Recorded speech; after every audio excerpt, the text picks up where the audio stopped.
Welcome, friends. Tonight, we're going to journey through the complete story of one of gaming's most iconic warriors, the Hog Rider. That distinctive battle cry you know so well, that fearless charge across the battlefield, that hammer swinging with devastating purpose.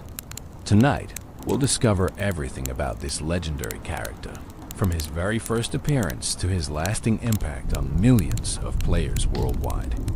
So settle in, get comfortable, and let the story of the Hog Rider wash over you like a gentle wave.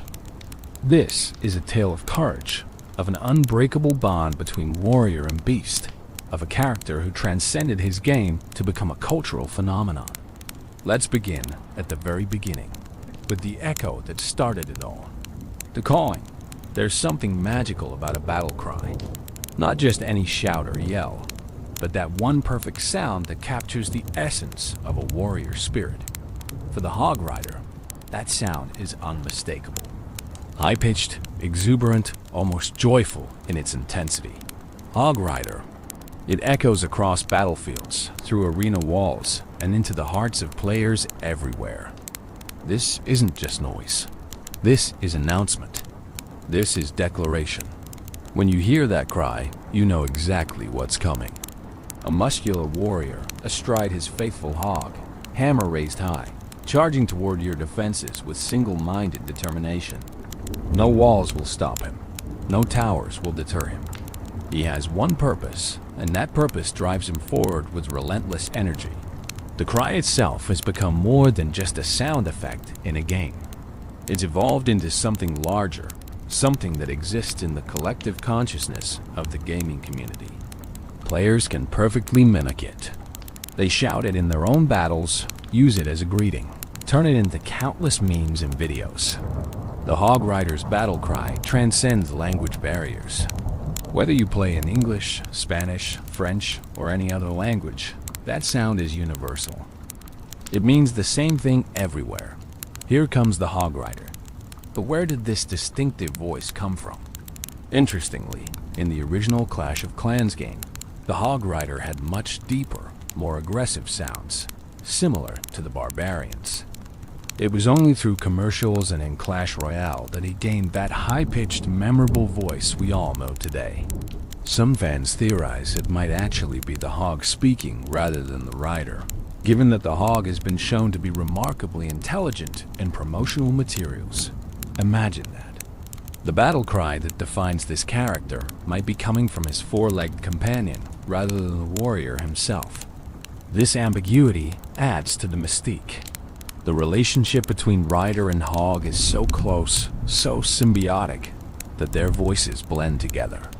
You cannot separate one from the other. They are a unit, a team, a partnership that has endured through years of battles and countless updates to the game. The battle cry serves another purpose beyond simple identification. It's a rallying call. In the famous 2015 commercial that would cement the Hog Rider's place in gaming culture, we see this demonstrated perfectly.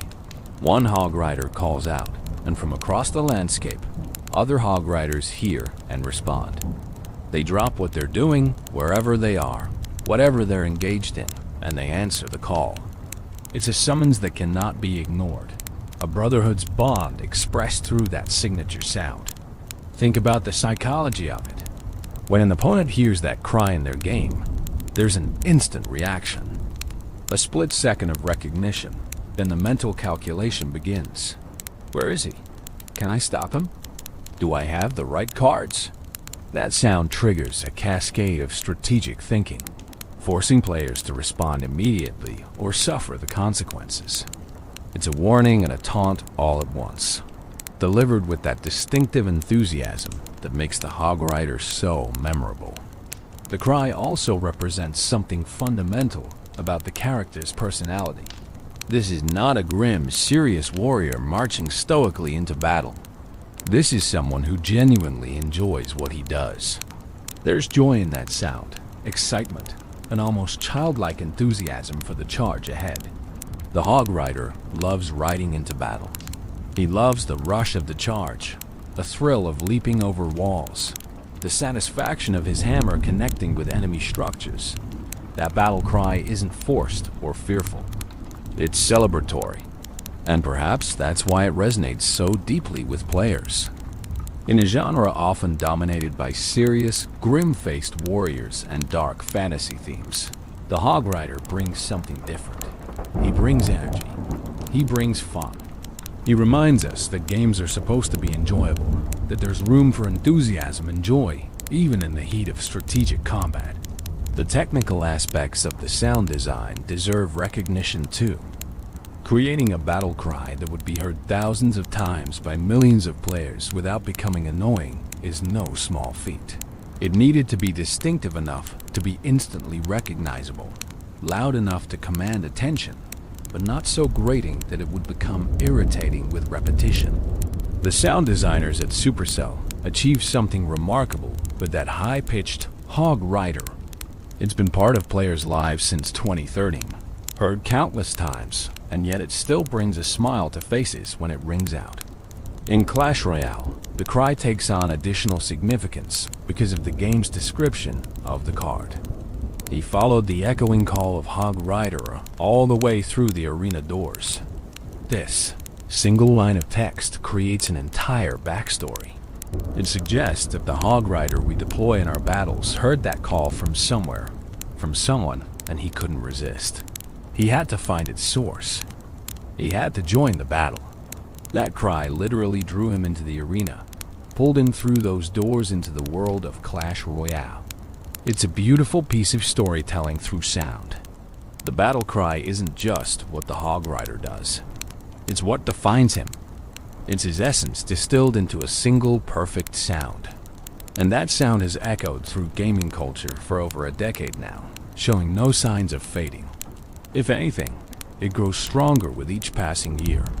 Each new player who discovers these games and hears that distinctive call for the first time. Origins of a legend, every legend has a beginning, and for the Hog Rider, that beginning came on March 12th, 2013.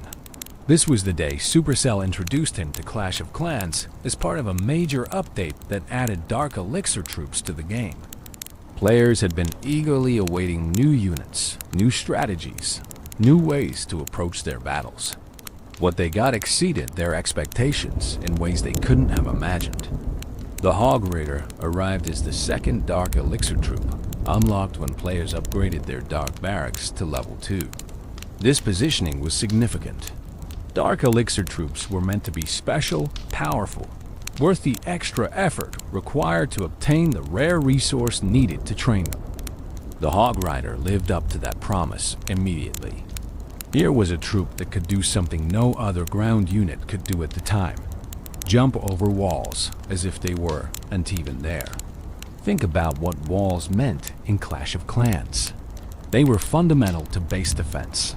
Players spent countless hours perfecting their wall placements, creating layered defenses that would funnel enemy troops into kill zones. Walls weren't just decorative, they were strategic cornerstones. And then the Hog Rider arrived and simply ignored them.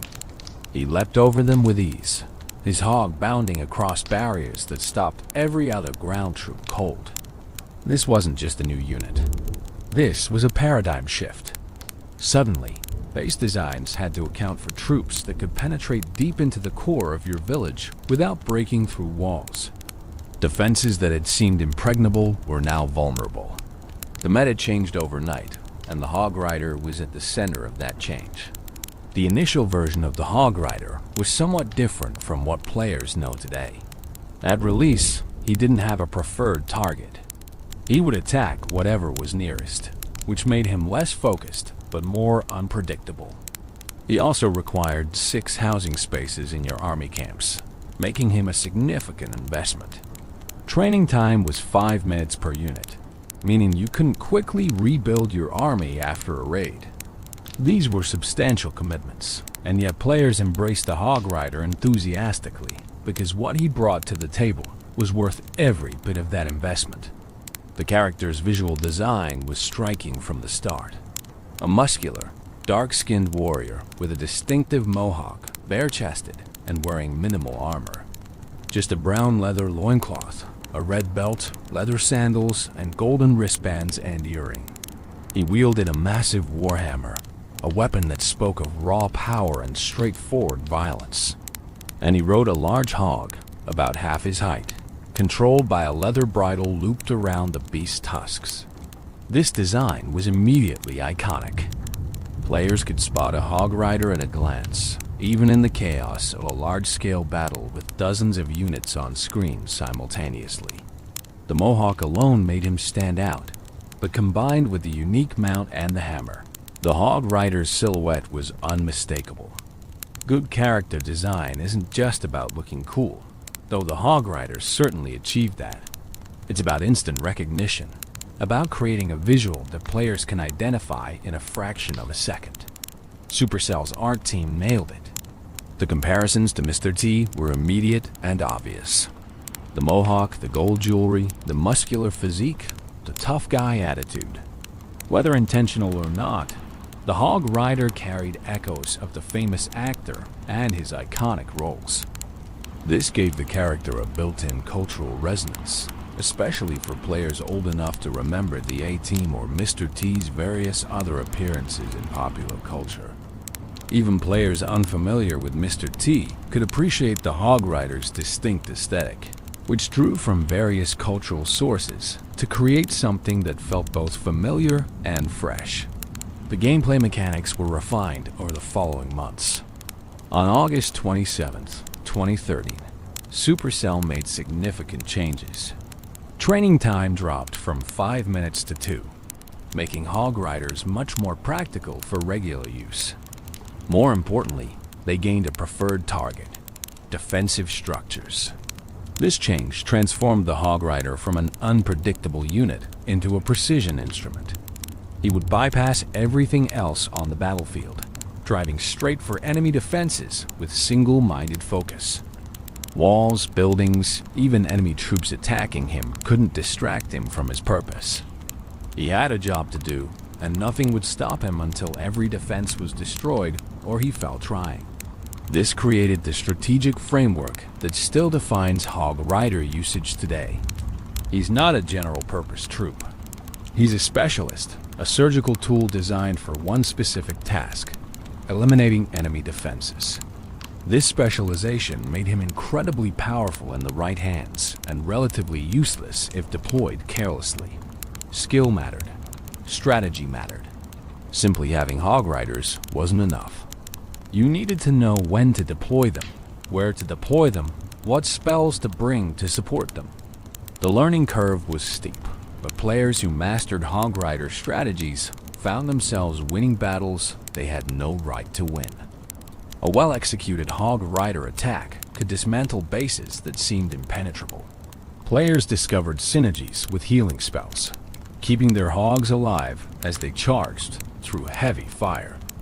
They learned to scout for giant bombs, the hog rider's greatest weakness, and trigger them with sacrificial units before sending in their main force. An entire subgenre of Clash of Clans strategy content emerged around hog rider attacks, with players sharing their techniques, their base analysis, their spell timings. The Dark Elixir requirement added another layer to the hog rider's identity. This wasn't just any resource. Dark Elixir was rare, harder to obtain than regular elixir or gold. Players had to work for it, protect it from raiders, make tough decisions about how to spend it. Choosing to train hog riders meant not using that dark elixir for other purposes, for upgrading heroes or unlocking other dark troops. This scarcity added weight to every hog rider deployment. You couldn't be wasteful.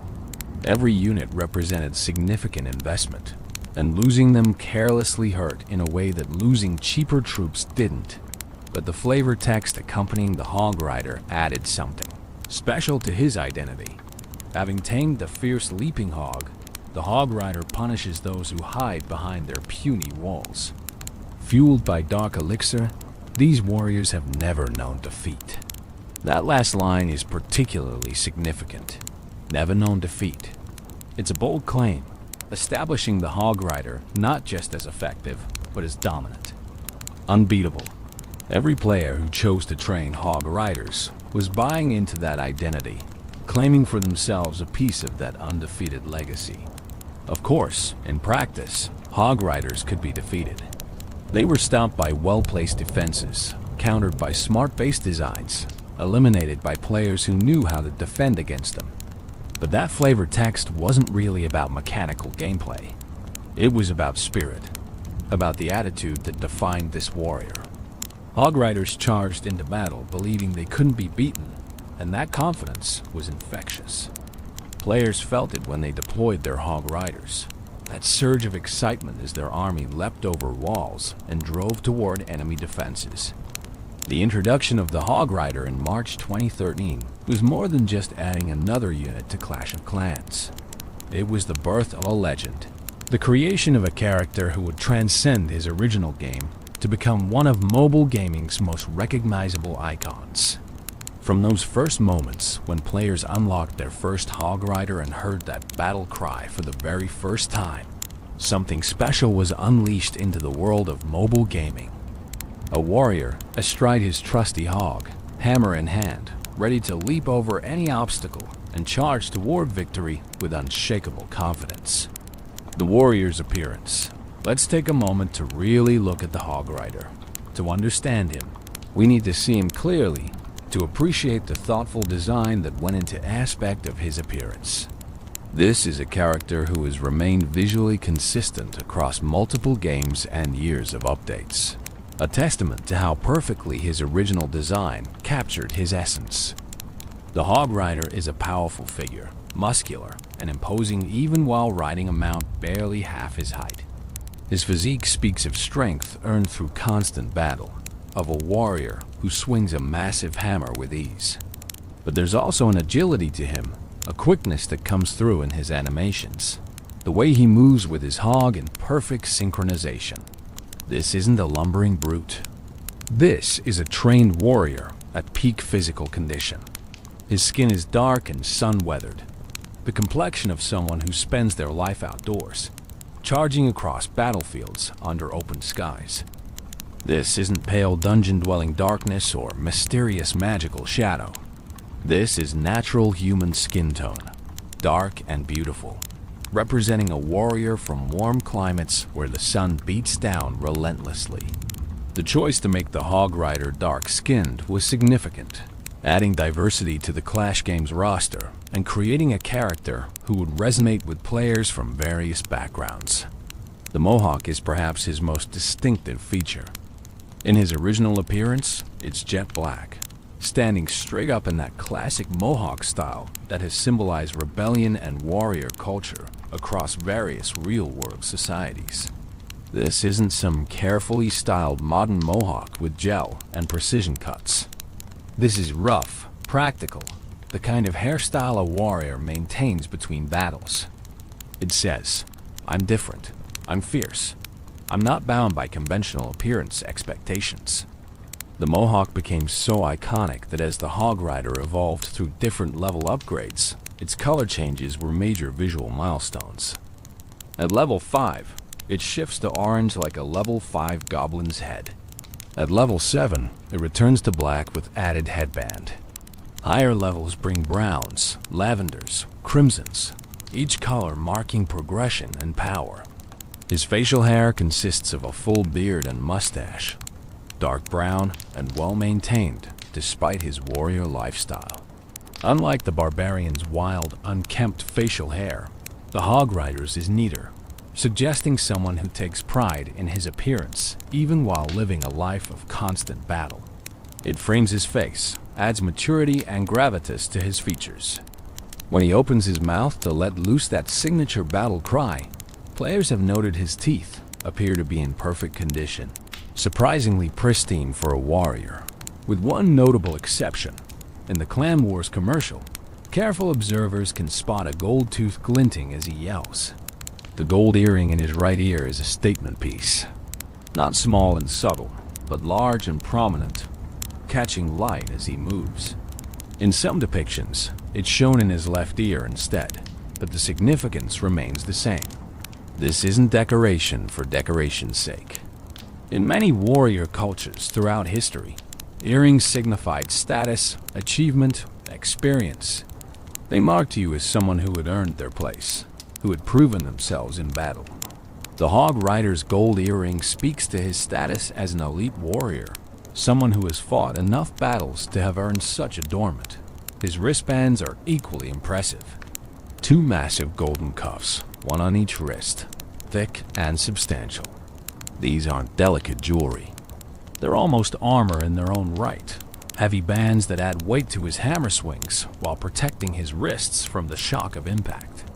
Gold is soft metal in reality, impractical for such use. But in the fantasy world of Clash games, these golden wristbands are symbols of wealth earned through conquest trophies taken from defeated enemies, or perhaps sacred items, blessed by whatever gods watch over these warriors. The minimal armor situation is interesting from both practical and aesthetic standpoints. The Hog Rider wears no chest armor, no leg protection, no helmet. His torso is completely exposed, showing off his muscular build.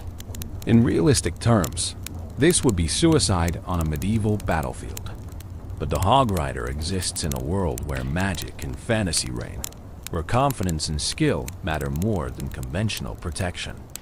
His lack of heavy armor emphasizes his speed and agility. He's not meant to stand and take hits. He's meant to move fast, strike hard, and rely on his mount's ability to carry him out of danger.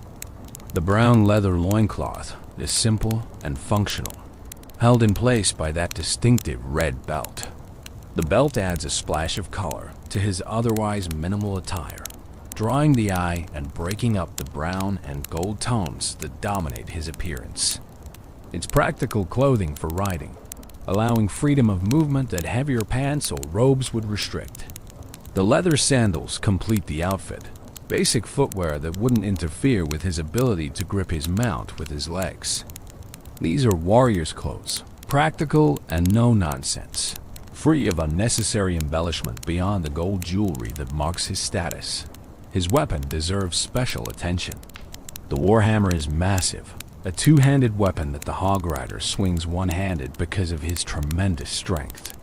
In its base form, it has a large hammerhead with 2 brass-colored bands wrapped around it. As the Hog Rider levels up, this hammer transforms dramatically. At level 3, it grows larger and turns black, the brass bands disappearing. Higher levels add golden spikes, glowing edges, colorful plating that matches different town hall themes.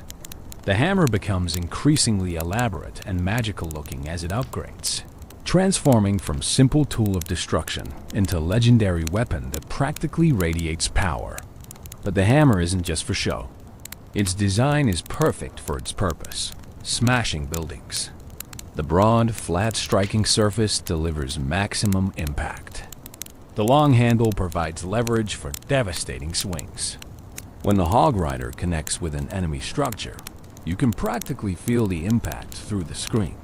The animators gave real weight to those swings, making each hit look and sound satisfying. That crunch of hammer on stone, the way buildings crack and crumble under repeated strikes, it all sells the fantasy of being an unstoppable force of destruction. In Clash Royale, the Hog Rider's appearance remains largely consistent with his Clash of Clans design, with a few refinements. His eyes are visible in Clash Royale, bright blue and full of determination. His features are slightly more defined, taking advantage of Clash Royale's more detailed art style. The wristbands and belt take on team colors, adding red or blue tints, depending on which side of the battle he's fighting for. It's a small touch that increases visual clarity in the heat of battle, making it instantly obvious which Hog Rider belongs to which player. The ribbon tied at the bottom of his hammer in Clash Royale is another team-colored element, streaming behind him as he charges. It adds dynamic motion to his appearance, emphasizing his speed. When the Hog Rider is sprinting toward your tower, that ribbon whipping in the wind sells the sense of momentum, of unstoppable force bearing down on your defenses. What's remarkable about the Hog Rider's design is its timelessness. Created in 2013, he still looks fresh and relevant over a decade later. Good character design transcends trends. create something that feels right regardless of what's currently popular in gaming aesthetics. The Hog Rider achieves this through a combination of strong silhouette, distinctive colors, and memorable details. You could reduce him to a simple black shape, and he'd still be instantly recognizable. That's the mark of truly excellent design. His appearance also tells a story without words. This is someone who has embraced the warrior's path completely. No heavy armor, because he trusts his skill and his mount to keep him safe. Minimal clothing, because he values speed and mobility over protection. Gold jewelry, because he's earned it through countless victories. A massive hammer, because subtle isn't his style. Everything about his appearance reinforces his identity as a bold, confident warrior who charges straight at problems and smashes through them with raw power. The consistency of his design across different games and years of updates has helped cement his iconic status. Players know exactly what to expect when they see a Hog Rider. That familiarity breeds affection. He's like an old friend, unchanged in all the ways that matter despite the years passing by. In an industry where characters are constantly being redesigned, updated, modernized, the Hog Rider remains true to his roots, and players love him for it. The Hog Companion. We cannot discuss the Hog Rider without giving proper attention to his faithful companion, the Hog itself. This isn't just a mount, a simple vehicle to carry the warrior into battle. The relationship between rider and hog is something deeper, a partnership built on trust and mutual understanding. The hog is as much a character as the warrior riding him, with its own personality and presence that shines through in animations, commercials, and gameplay.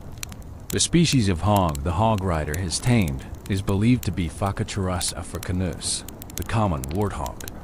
This is a real species native to Africa, and the choice is brilliant for multiple reasons. Warthogs are smaller than the massive boars found in some fantasy settings, but they're also more agile.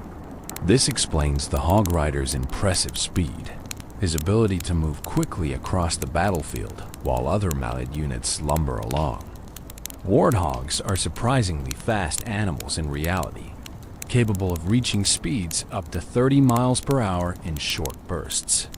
They're tough, adaptable, and possess those distinctive tusks that the game's hog displays prominently. Those tusks serve a practical purpose in the design. They provide a natural attachment point for the leather bridle the Hog Rider uses to control his mount. Looped around the tusks, the bridle gives the rider control without requiring bit and reins like a horse would need. It's a detail that shows thought went into how this partnership would actually function. The tusks also add to the hog's intimidating appearance, making it clear this is no domestic pig, but a wild, powerful animal that has been tamed through the warrior's skill and determination. The size relationship between rider and hog is interesting. The hog is described as being about half the height of the rider, which sounds small until you remember. Warthogs in reality stand about 2 to 2.5 feet at the shoulder and can weigh up to 250 pounds. That's a substantial animal, certainly capable of carrying a human rider, though the Hog Rider's impressive physique suggests he's no lightweight. The bond between them must be incredibly strong for the hog to bear his weight battle after battle, charging into danger at his command. What truly sets the hog apart as a character, though, is the personality Supercell has given it through various commercials and media appearances. In the Clash-O-Rama series and various advertisements, the hog is shown to be remarkably intelligent, perhaps even as intelligent as a human. We see hogs playing cards with their riders, carefully grooming themselves in bathtubs, training alongside their warriors, and even singing in English with that same high-pitched voice associated with the Hog Rider's battle cry. This raises fascinating questions about the nature of these creatures in the Clash universe. Are they actually intelligent enough to understand human language, to engage in complex strategic thinking? The commercials strongly suggest they are. When the Hog Rider calls out, the hogs respond not just with trained reflexes, but with what appears to be genuine understanding and enthusiasm. They're not being forced into battle. They're choosing to fight alongside their riders, partners in the truest sense of the word. This elevates their relationship beyond master and mount into something more like equals, comrades in arms who happen to have very different body types. The Hogs show distinct personalities in these depictions. Some appear more serious and focused, others playful and mischievous. One famous image from promotional material shows a hog soaking in a bathtub, completely relaxed, enjoying a moment of peace between battles. Another shows hogs engaged in what appears to be a card game, studying their hands with the concentration of seasoned gamblers. These aren't mindless beasts. They have inner lives, preferences, personalities that make them characters rather than mere accessories. The taming of these fierce leaping hogs is mentioned in the Hog Rider's description. Having tamed the fierce leaping hog, the Hog Rider punishes those who hide behind their puny walls. This single line carries significant weight. These are fierce animals, wild and dangerous in their natural state. The fact that the Hog Rider has not just tamed one, but formed a partnership with it speaks to his skill, his patience, his ability to connect with these creatures on a deeper level than simple domination would allow. You don't train an intelligent being through force alone. You earn their trust, prove yourself worthy of their loyalty. The leaping ability is central to the Hog's value as a mount. In game mechanics, this is represented by the ability to jump over walls, but think about what this means in practical terms. The Hog must be incredibly powerful in its legs, able to launch both itself and its heavily armed rider clear over barriers that stop other ground troops. It must have the courage to charge toward enemy fortifications without hesitation, trusting its rider to protect it while it provides the mobility that makes their partnership so effective. This isn't a timid animal. This is a creature that shares its rider's fearlessness, that charges into danger with the same enthusiasm evident in that battle cry. As the Hog Rider gains levels in Clash of Clans, the Hog also evolves visually. At higher levels, it gains its own armor, protective plating on its head and face. The armor is gold or team-colored, depending on the level, matching the increasingly elaborate transformations of the rider's hammer. But even with armor, the Hog retains its essential character. It's not being weighed down or transformed into something else. It's being enhanced, protected, given tools to survive longer in increasingly dangerous battles, while maintaining the speed and agility that define it. The relationship between specific Hog Riders and their hogs isn't really explored in the games themselves, but promotional material and fan interpretations have filled this gap. Each hog is unique, with its own relationship to its rider. Some pairings might be new, a young warrior just beginning to bond with his mount. Others might span years or even decades. Veteran partnerships where rider and hog know each other so well they can anticipate each other's moves without any visible signals. There's something beautiful about this partnership that resonates with players. Humans have formed bonds with animals throughout our history, using horses, dogs, birds, and countless other species as partners in various endeavors. The Hog Rider and his hog tap into that ancient tradition while adding fantasy elements that make it even more compelling. This isn't a horse carrying its rider out of trained obedience. This is an intelligent being choosing to charge into battle alongside its warrior companion, sharing the danger and the glory. The hog's jumping animation in both games deserves special mention. It's not a simple hop. It's a powerful launch, the hog gathering itself and springing into the air with visible force. When it lands on the other side of a wall, there's weight to the impact, the hog absorbing the landing through its powerful legs before immediately resuming its charge. The animation sells the fantasy perfectly, making you believe this creature really could carry an armored warrior over walls that stop other ground troops cold. In Clash Royale specifically, the river jumping ability is iconic. When the Hog Rider approaches the river in the middle of the arena, he doesn't slow down or hesitate. The hog gathers itself and leaps, sailing over the water in a perfect arc. During this jump, the hog rider is invulnerable to ground attacks, but air troops can still target him. This creates interesting strategic considerations. The jump provides a brief window of safety, but you're committed once you start that leap. The hog's courage and power make that jump possible, transforming a potentially dangerous river crossing into an advantage. The hog and the hog rider's partnership represents qualities that complement the warrior's own traits. Where the warrior brings strength and skill with his hammer, the hog brings speed and mobility. Where the warrior provides strategy and determination, the hog provides unwavering courage and trust. Together, they form something greater than either could be alone. That's the essence of a true partnership, and it's why the hog rider character feels so complete. He's not just a man with a mount. He's part of a team that has chosen to face the world's dangers together. Dark elixir and power. The hog rider is described as being fueled by dark elixir, and this connection to the rare, powerful resource shapes his identity in fundamental ways.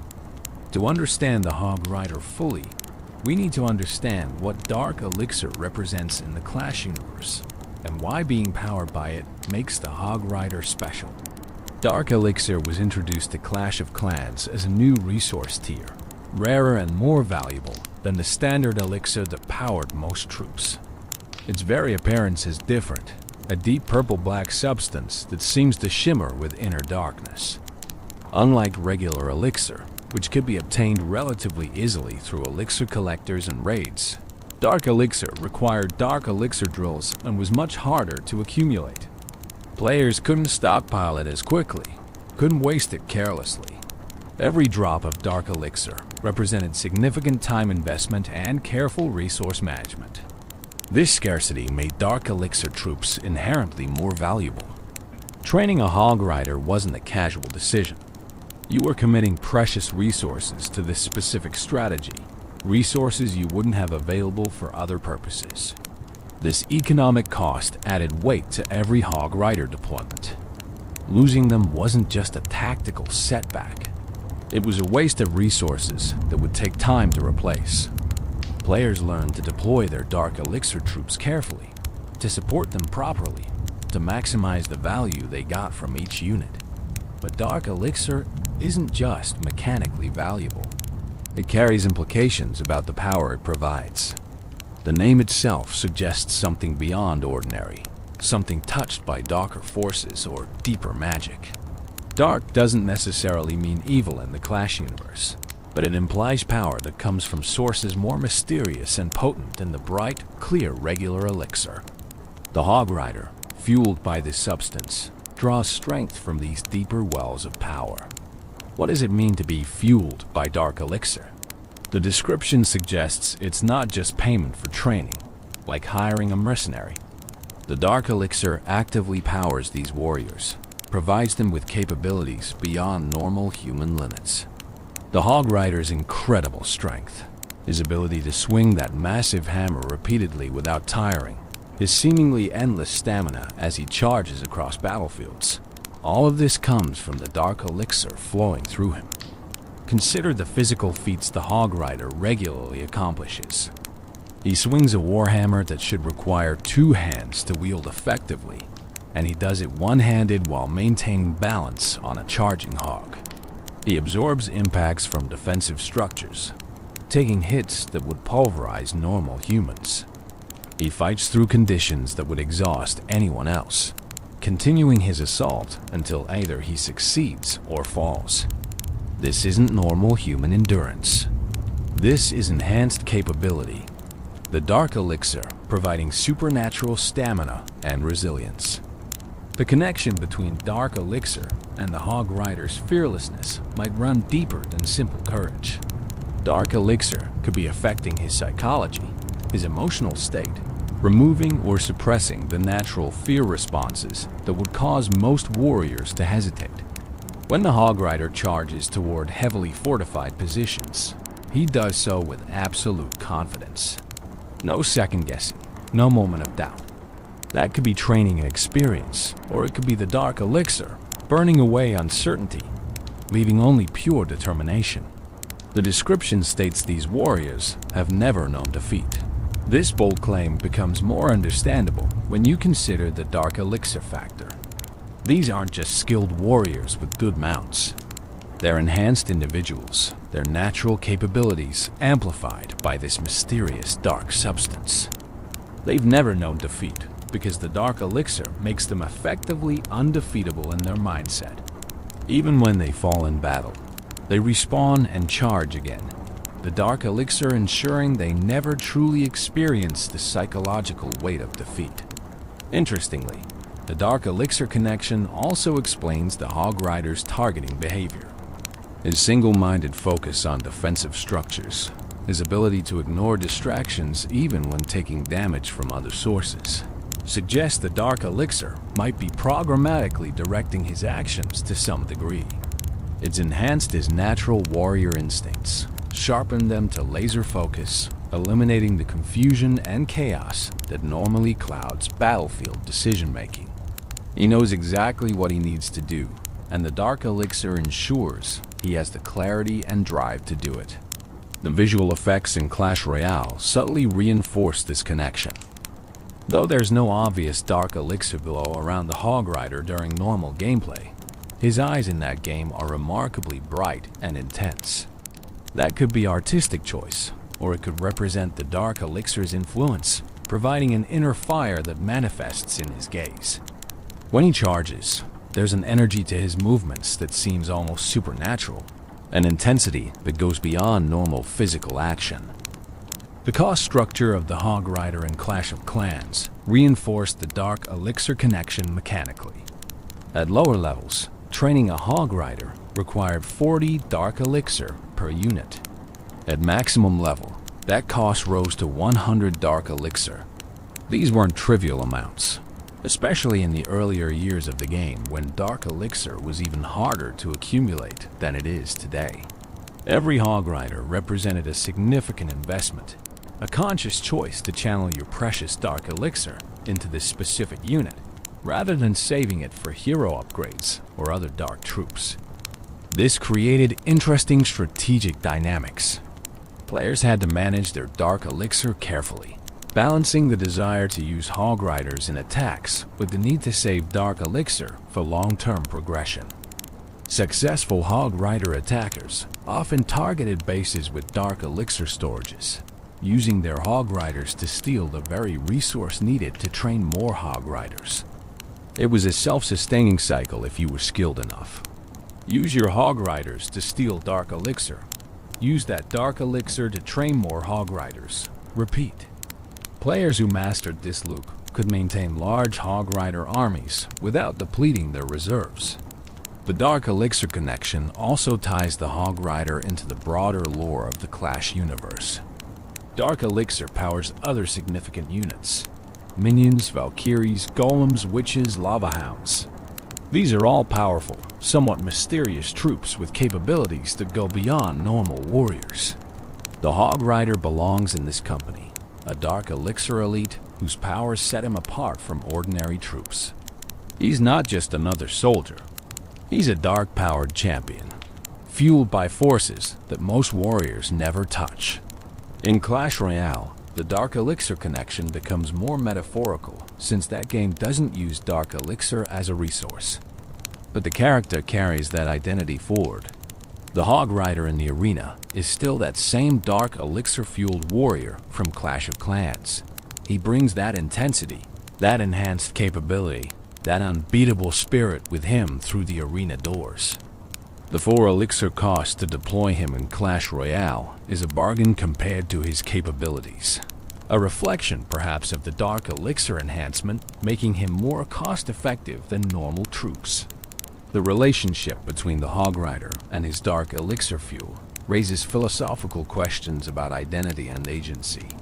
Is the Hog Rider's fearlessness truly his own, or is it chemically induced by the dark elixir? Does it matter?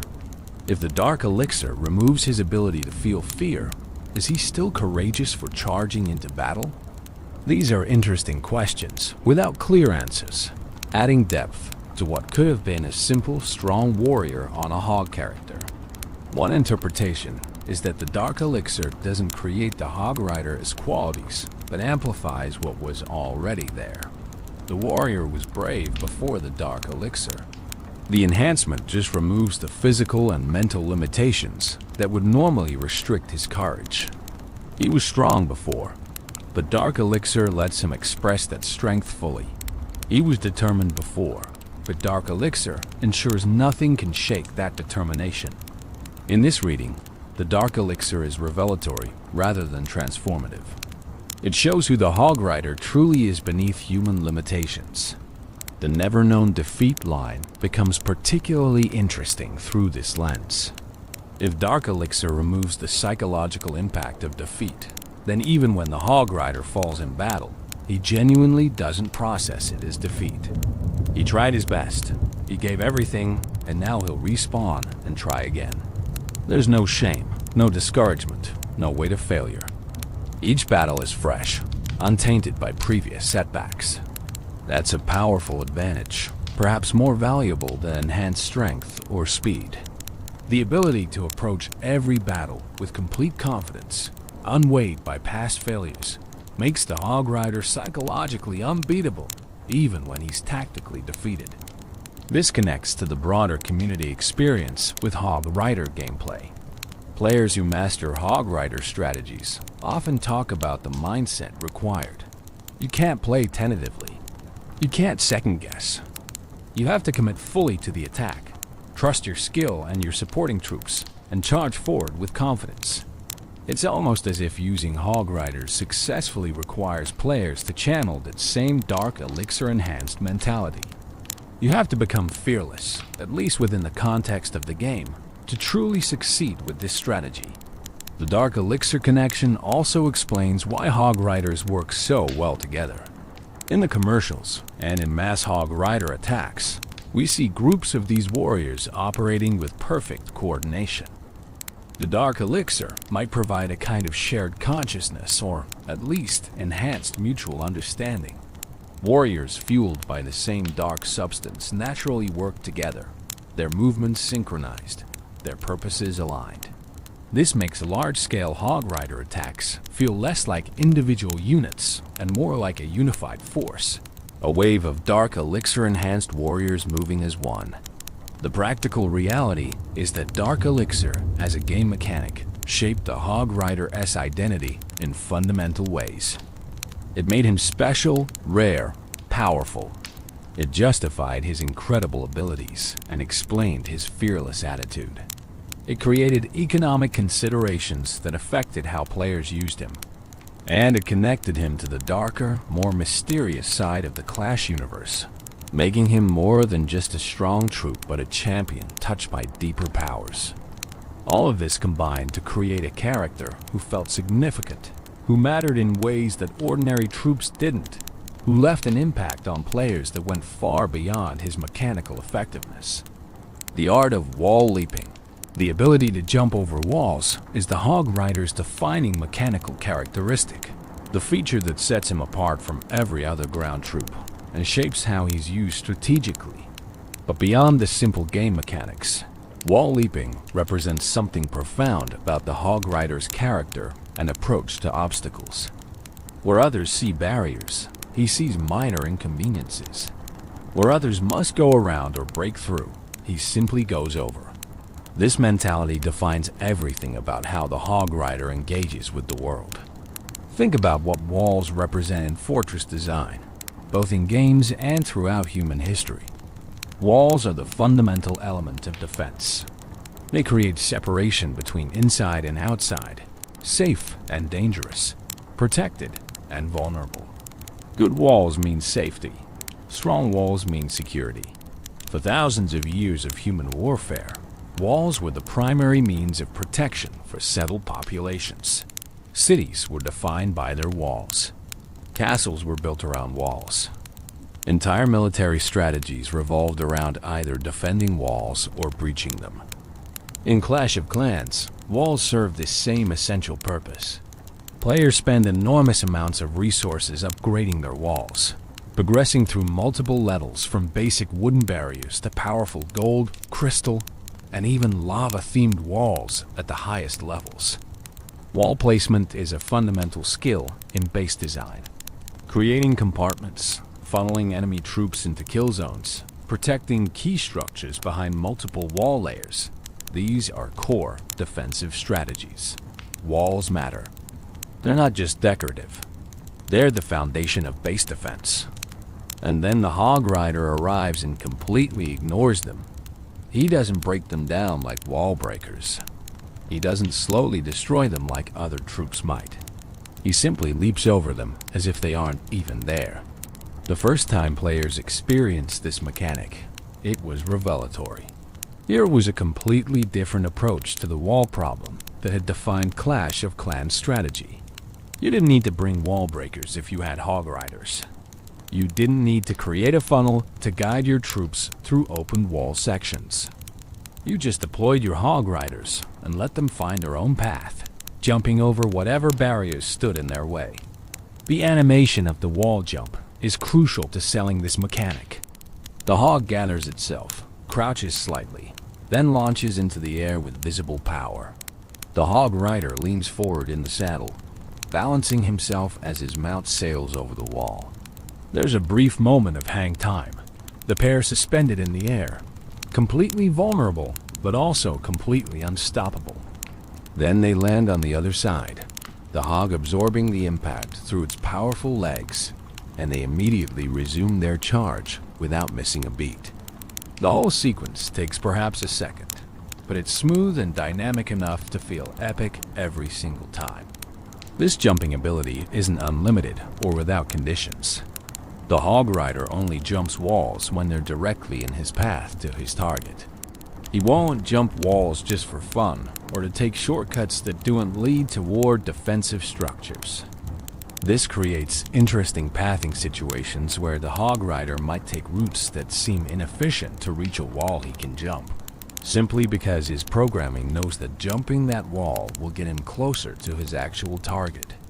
Understanding these pathing quirks is essential for both attacking with Hog Riders and defending against them. The wall jumping also has strategic implications for spell usage. Healing spells become more effective with Hog Riders because you can predict where they'll be. Unlike troops that path around walls or wait for wall breakers, Hog Riders take direct routes, jumping obstacles that would slow other units. You can place a healing spell in the core of the base and know your Hog Riders will jump right into it, staying healthy as they take fire from multiple defenses. Free spells similarly benefit from predictable Hog Rider pathing. You know where he'll be, so you can time your spells perfectly. Defending against wall jumping requires different thinking than defending against normal ground troops. Compartmentalization, which works well against most armies by creating multiple walls they need to breach, is less effective against Hog Riders. Each wall they jump is a wall they don't need to break, meaning they maintain maximum speed throughout their attack. This led to defensive base designs specifically meant to counter Hog Riders, incorporating features like centralized Teslas carefully placed, giant bombs to catch jumping hogs, and multiple layers of defensive structures that would wear down even the toughest Hog Rider attack. The giant bomb became the Hog Rider's nemesis because of the jumping mechanic. When a Hog Rider jumps a wall, he lands in a specific, predictable spot on the other side. Clever base designers placed giant bombs in these landing zones, creating traps that would devastate unwary Hog Rider attackers. Two giant bombs placed close enough to both trigger on a landing Hog Rider could eliminate several at once, completely shutting down an attack. This created a minigame within the game. Attackers trying to scout for giant bombs before committing their Hog Riders. Defenders trying to hide their traps in spots attackers wouldn't expect. The wall jumping ability also affected the Hog Rider's identity in ways beyond pure mechanics. It made him feel special, different, operating under rules that didn't apply to other troops. There is a satisfaction to deploying Hog Riders and watching them completely bypass walls that your opponent spent thousands of resources upgrading. Those maxed out walls that would stop a giant or golem army cold? Meaningless against Hog Riders. It's a power fantasy, and the Hog Rider delivers it perfectly. In Clash Royale, wall jumping translated into the ability to cross the river that divides the arena. This river serves a similar purpose to walls in Clash of Clans, creating a boundary that most ground troops must respect. But the Hog Rider doesn't respect boundaries. When he reaches the river, he jumps it in a beautiful arc, his hog's powerful legs launching them over the water. During this jump, they are briefly airborne, invulnerable to ground targeting troops, but exposed to air targeting units. This creates interesting interactions where timing matters. Deploy a mini PEKKA just as the Hog Rider jumps, and it'll miss him. Deploy it just after he lands, and it'll catch him perfectly. The river jump also serves as a psychological barrier breaker. When your opponent drops a Hog Rider at the bridge and you watch him leap that river, there's an immediate sense of threat. He's coming, and normal defensive positioning won't fully protect you. The river that should slow him down doesn't. The distance that should give you time to build a defense isn't as long as it seems because he crosses that gap effortlessly. Good Hog Rider players understand this psychological element and use it to pressure opponents, forcing hasty defensive decisions that might not be optimal. The wall leaping ability has symbolic significance too. Walls represent limitation, boundaries that restrict movement and possibility. The Hog Rider's ability to leap over these limitations makes him a symbol of freedom and determination. He doesn't accept the constraints that bind others. He doesn't let obstacles stop him. This resonates with players on a level beyond game mechanics. We all face walls in our lives, barriers that seem insurmountable. The Hog Rider reminds us that sometimes the solution isn't to break through or go around, but to find a way over, to refuse to let obstacles define what's possible. Technically, the wall jumping also showcases excellent game design. It's a unique mechanic that's immediately understandable, visually clear, and creates interesting strategic depth. Players don't need a tutorial to understand what the Hog Rider does. They see him jump a wall once, and they get it. That clarity is valuable in game design, where complex mechanics can confuse or frustrate players. The Hog Rider's wall jumping is elegant in its simplicity, while being profound in its implications for strategy. The evolution of base design in Clash of Clans can partly be tracked through how builders adapted to Hog Rider threats. Early bases, designed before Hog Riders existed, were completely vulnerable. As Hog Riders became popular, bases evolved to include anti-Hog Rider features. Then, as those defenses became standard, Hog Rider strategies evolved to overcome them, prompting further defensive innovations. This back and forth, this eternal arms race between Hog Rider attackers and defenders trying to stop them, kept the game fresh and engaging for years. In competitive play, wall jumping elevated the Hog Rider to top-tier status. The ability to bypass the main defensive layer meant Hog Riders could reach high-value targets faster than any other ground troop. In war attacks where every second mattered, or getting to that last percent needed for a 3-star was crucial. The Hog Rider's wall jumping could mean the difference between victory and defeat. Professional players mastered the timing, placement, and supporting troops needed to maximize Hog Rider effectiveness, creating attack strategies that became famous in the community. The wall jumping mechanic also allowed for creative plays that delighted both players and spectators. Jumping into an opponent's core to eliminate a critical defense, leaping over carefully designed channeling walls that would have funneled other troops into traps reaching town halls or clan. Castle troops that seemed perfectly protected these moments created stories. Players shared highlights that got posted to YouTube, legendary attacks that entered community memory. The Hog Rider's wall jumping wasn't just mechanically effective. It was dramatically satisfying in ways that made every successful Hog Rider attack feel like a minor triumph. Evolution through levels. The Hog Rider's journey from level 1 to maximum level is a visual story of growth and increasing power. With each level upgrade, he transforms, gaining new colors, enhanced armor, more impressive weapons, and an overall presence that communicates his growing strength. This progression gives players something to work toward, a visible reward for their investment in upgrading this troop.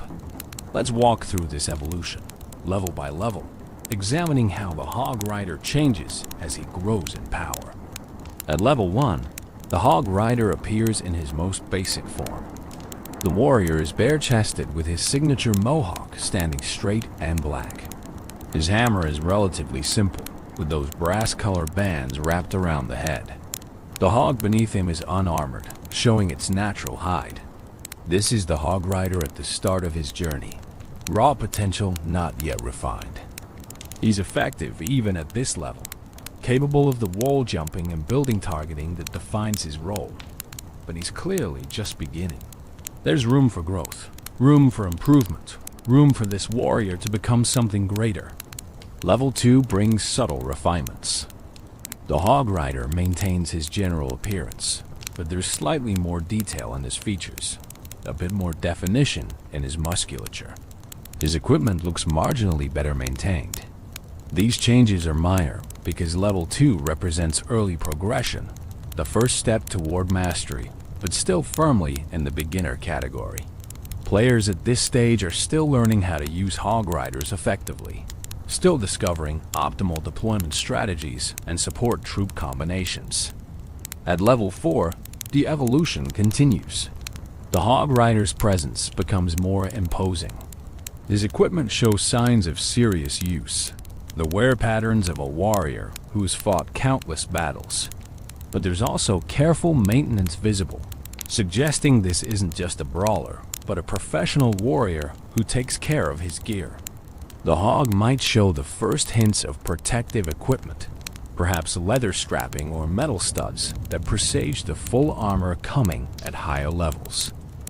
Level 5 brings one of the most distinctive changes. The mohawk turns orange.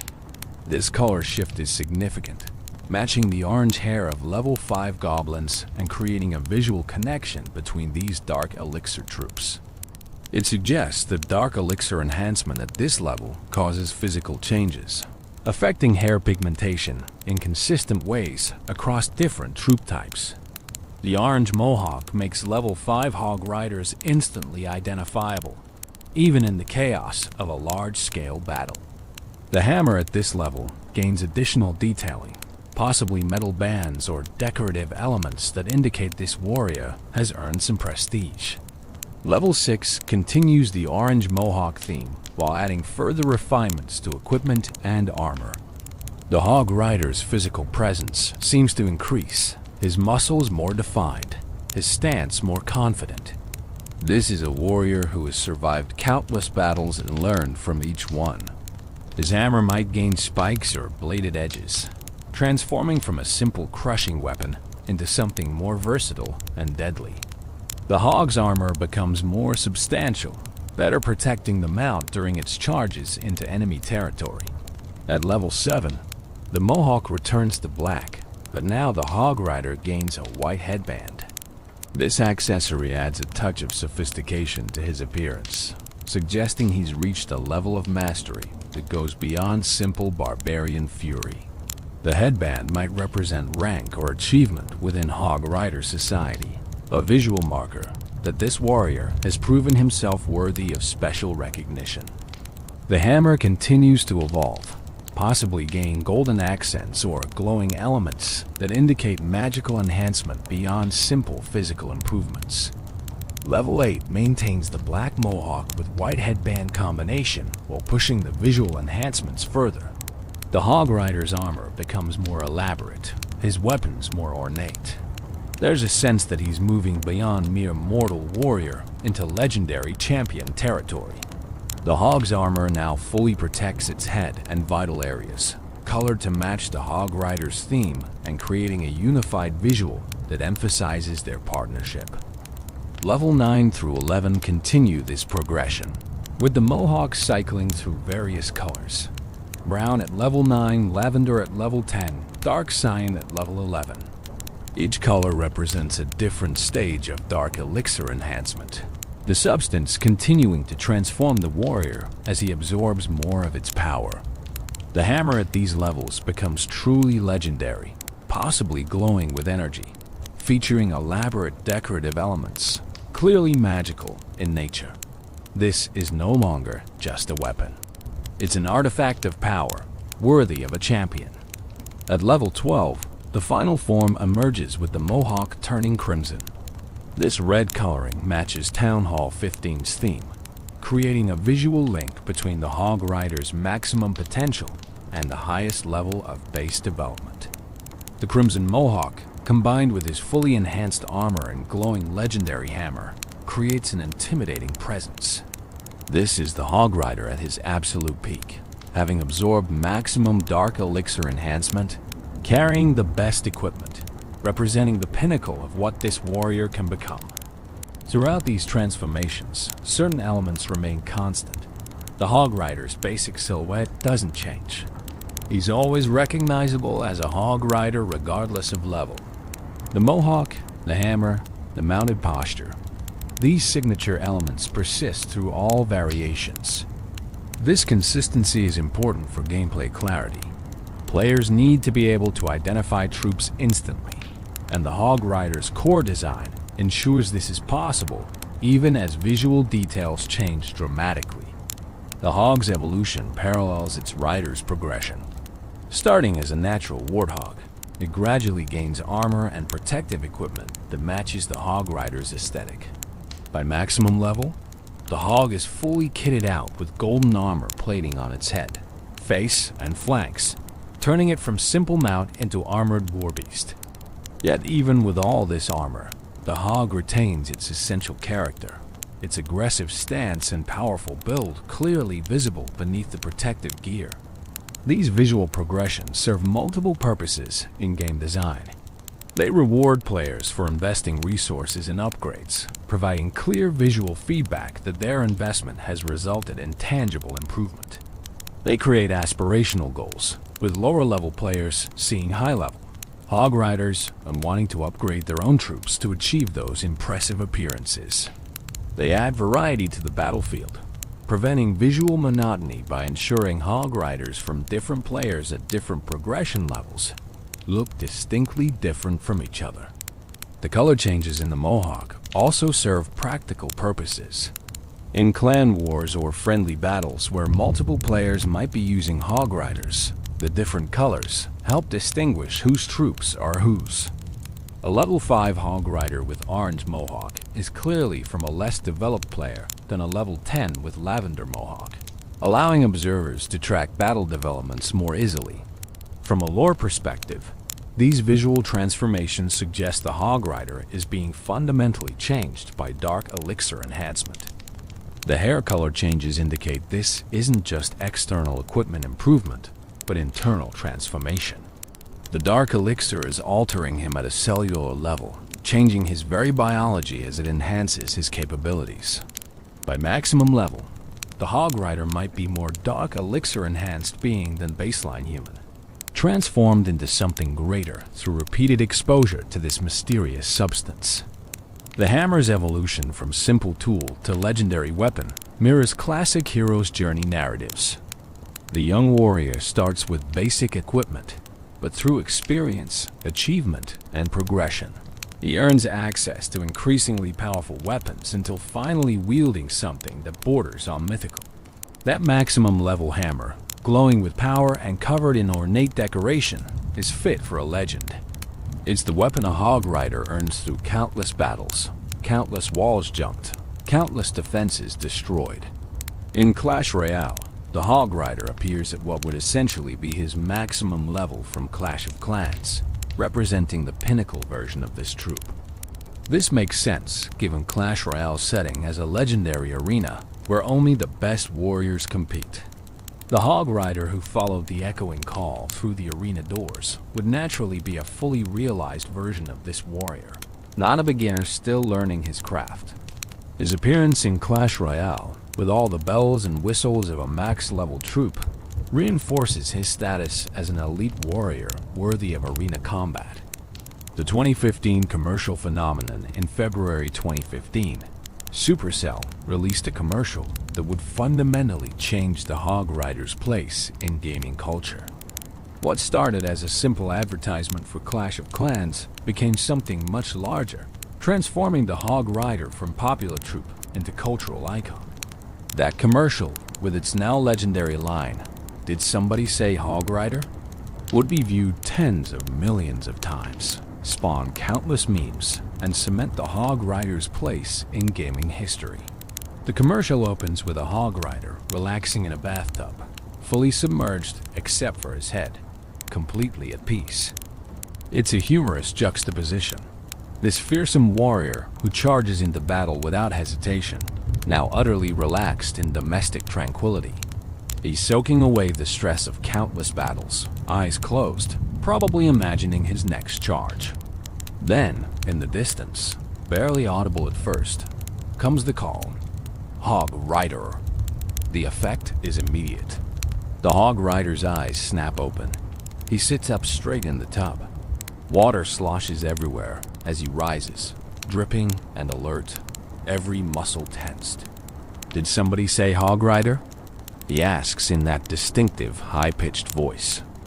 It's a line delivery that somehow manages to be both questioning and absolutely certain. He knows what he heard. He knows what it means. And he knows exactly what he needs to do. What follows is pure magic. We see hog riders across the landscape responding to the call. One drops his cards mid-game, abandoning his hand without hesitation. Another stops grooming his mohawk, the styling session forgotten. A third interrupts his meal. Whatever they're doing, wherever they are, the call cannot be ignored.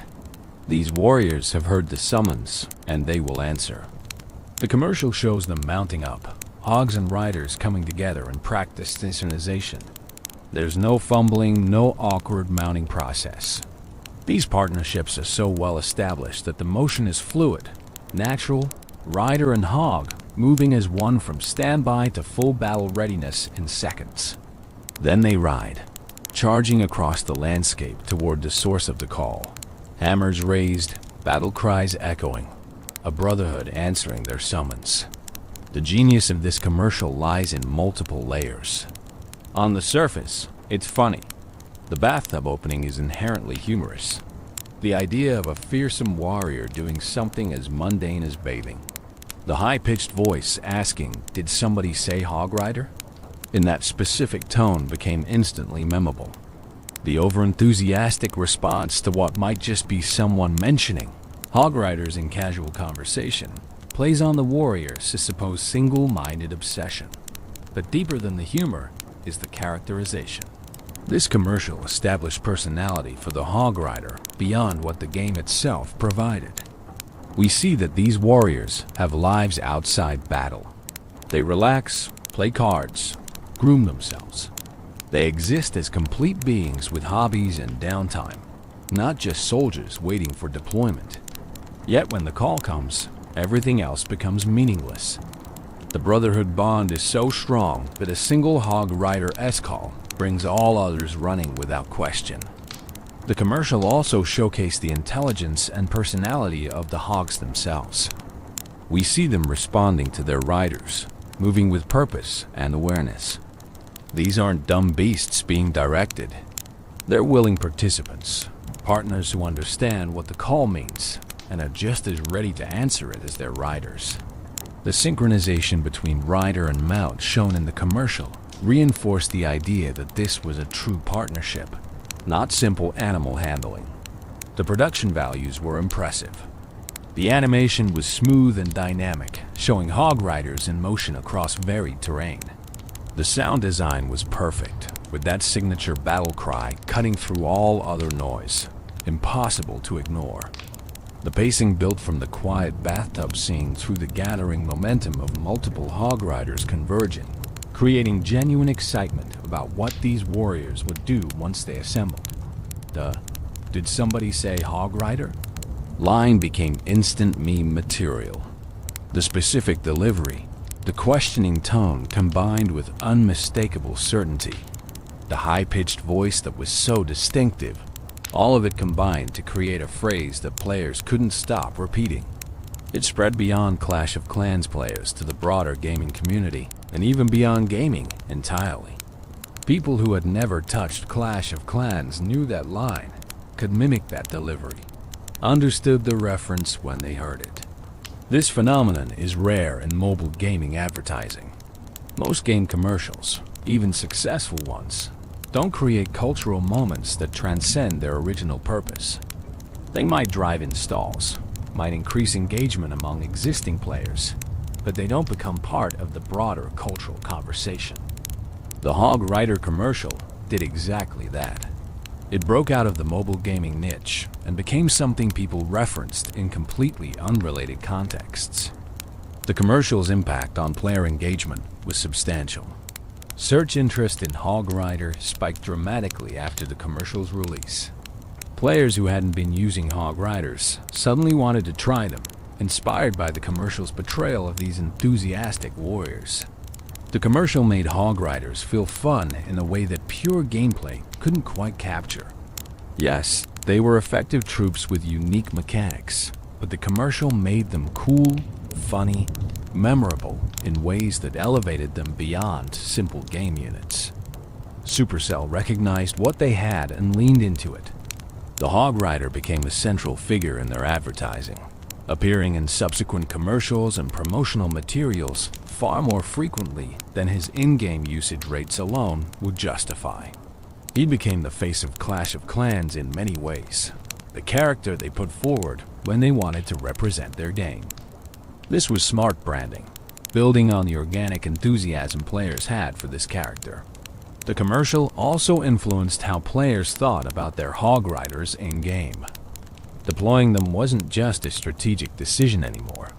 It was participating in that brotherhood shown in the commercial. You weren't just using a game mechanic.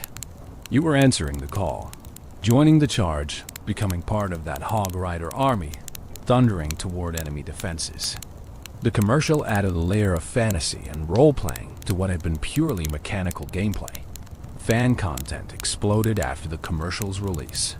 Players created their own versions, remixing the audio, creating parodies, adapting the concept to other games and contexts. The "Did Somebody Say" format became a meme template applicable to countless situations. Artists drew their own interpretations of the bathtub scene and the gathering charge. The commercial gave creators material they could work with, a shared reference point that resonated with millions of players. The voice acting deserves special recognition. Whoever provided that distinctive "Did somebody say Hog Rider?" line absolutely nailed it.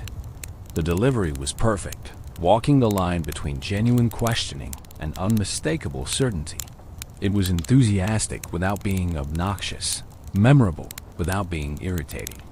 That's incredibly difficult to achieve, and the voice actor's performance was crucial to the commercial's success and longevity in meme culture. The commercial also demonstrated Supercell's understanding of their community. They knew players loved the Hog Rider. They knew the troop had become iconic. Rather than playing it safe with generic advertising, they created something that celebrated what made the Hog Rider special. That amplified his character, that gave players a reason to love him even more. It was advertising that felt like a gift to the community rather than a sales pitch, even though it was absolutely designed to drive engagement and revenue. Years later, "Did Somebody Say Hog Rider?" remains instantly recognizable to anyone who was part of the Clash community during that era. New players discover the commercial and are initiated into the meme. It has staying power that most advertising can only dream of achieving. That 30-second commercial created a cultural touchstone that has remained relevant through multiple years and countless game updates. Journey to Clash Royale. When Supercell announced Clash Royale in early 2016, Players immediately wondered which troops from Clash of Clans would make the transition to this new arena-based game. The Hog Rider was an obvious choice, but his journey into Clash Royale would involve adaptations and changes that transformed him from his Clash of Clans roots while preserving his essential identity. Clash Royale launched globally on March 2nd, 2016, and from day one, the Hog Rider was present. He was available as a rare card, findable in chests starting from Arena 4 PEKKA's Playhouse. This positioning was significant. Rare rarity made him accessible, but not too common, maintaining some of his premium status from Clash of Clans, while ensuring dedicated players could obtain and use him relatively easily. Locking him behind Arena 4 meant newer players had to progress through the game before accessing this powerful unit, creating an aspirational goal. The card description gave him a new backstory that tied into the Clash Royale setting specifically. Fast melee troop that targets buildings and can jump over the river. He followed the echoing call of Hog Rider all the way through the arena doors. This single sentence created an entire narrative. It referenced the famous 2015 commercial directly, suggesting that the Hog Rider in Clash Royale heard that same call that brought other Hog Riders together.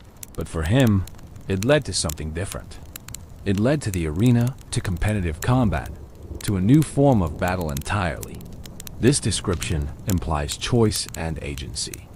The Hog Rider wasn't assigned to the arena or forced through its doors. He heard the call and followed it, driven by curiosity or destiny, or that same unbreakable brotherhood instinct that made Hog Riders answer each other as summons. The arena called to him, and like all calls related to Hog Riders, he couldn't resist. He had to investigate, had to find the source, had to see what awaited him on the other side of those doors. The mechanical translation from Clash of Clans to Clash Royale required significant adaptation. In Clash of Clans, the Hog Rider was a troop you deployed in your army, potentially bringing many of them in a single attack.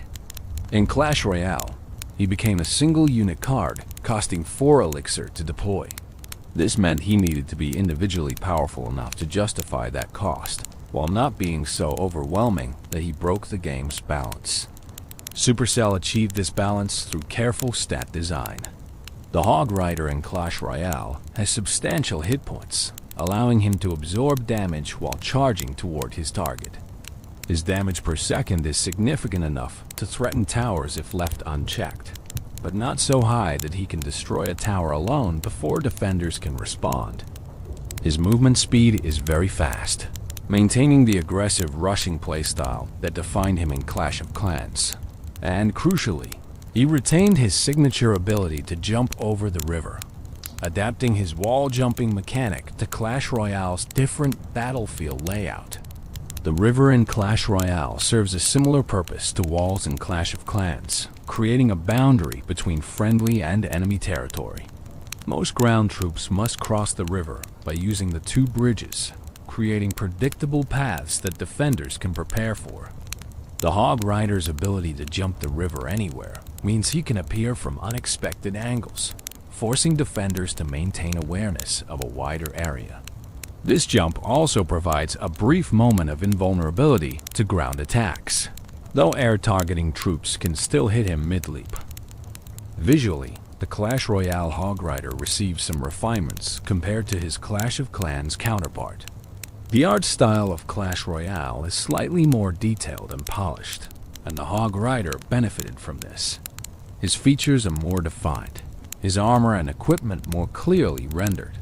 The team coloring system in Clash Royale means his wristbands, belt, and the ribbon on his hammer change to red or blue depending on which side he is fighting for, adding visual clarity in the heat of battle. His animations in Clash Royale are fluid and dynamic. When deployed, he appears with purpose, immediately orienting toward the nearest building. His charging animation shows the hog galloping with powerful strides, while the rider maintains perfect balance, hammer ready. When he reaches his target, the attack animations are satisfying, the hammer connecting with visible impact, chunks of tower health disappearing with each hit. When the Hog Rider is destroyed, he doesn't simply disappear. He falls from his hog in a way that feels weighty and final. The defeat meaningful rather than abstract. The sound design also received attention. That signature battle cry remains, but Clash Royale added impact sounds. The thunder of hooves on stone, the crash of hammer against tower. These audio cues provide feedback without requiring players to watch the Hog Rider constantly. Experienced players can hear a Hog Rider deployment and know exactly what's happening without looking, allowing them to multitask and manage other threats simultaneously. The Hog Rider's role in Clash Royale meta evolved over the years, but certain fundamental truths remained constant. He's a win condition, a card capable of dealing significant tower damage if your opponent can't counter him effectively. He's best supported by spells and cheap units that can eliminate or distract defending troops, allowing the Hog Rider to connect with the tower. He's vulnerable to buildings that pull him away from his intended target, to swarm troops that surround and eliminate him, and to high-damage units that can eliminate him quickly. This created a fascinating strategic depth. Playing Hog Rider successfully required understanding these counters and playing around them. You couldn't just drop a Hog Rider at the bridge every time you had 4 elixir and expect to win. You needed to bait out counters, keep track of what your opponent had played, calculate elixir advantages, and strike at optimal moments when your opponent couldn't properly defend. Mastering Hog Rider gameplay meant mastering Clash Royale's fundamental mechanics. Elixir management, card rotation, prediction plays, and reading your opponent's strategy. The transition to Clash Royale also changed the Hog Rider's relationship to other troops. In Clash of Clans, he was part of your army, fighting alongside your other troops in cooperative assaults. In Clash Royale, he's a card in your deck, part of a strategic composition but often deployed independently. This changed how players thought about him. He wasn't just a member of your army anymore. He was a tool, a specific answer to specific situations, a card you played when conditions were right, rather than a troop you always brought to every battle. The Clash Royale setting also gave the Hog Rider a different narrative context. In Clash of Clans, he was raiding villages, attacking bases built by other players. There was an implied story of conflict between clans, of territorial disputes, of resource competition. In Clash Royale, the arena setting suggests something different. This is sport competition, warriors testing themselves against each other in structured combat. The Hog Rider heard the call and found himself in this gladiatorial setting, a place where his skills could be tested against the best warriors from across the Clash universe. This shift from raider to competitor adds an interesting dimension to his character. The Clash of Clans Hog Rider was a conqueror, attacking enemy villages to steal resources and earn trophies. The Clash Royale Hog Rider is an athlete, a professional warrior competing in organized matches. He still has that same aggressive charging energy, still targets buildings with single-minded focus, but the context has changed. He's not destroying defenses to breach bases anymore. He's destroying towers to win matches, to climb ranks, to prove himself in the arena. The card leveling system in Clash Royale created a different progression path than Clash of Clans.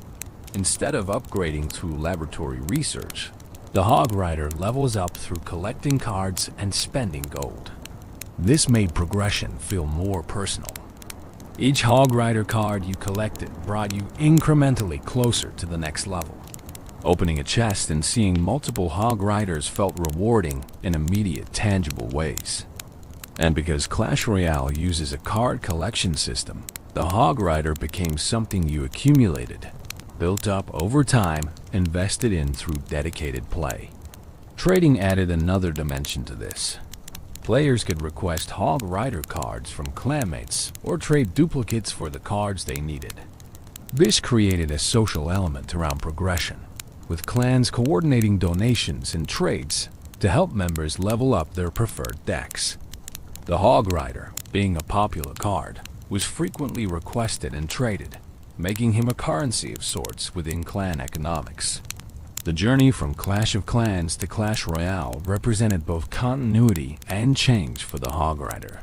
His core identity remained intact: fast, aggressive, building targeting, obstacle jumping.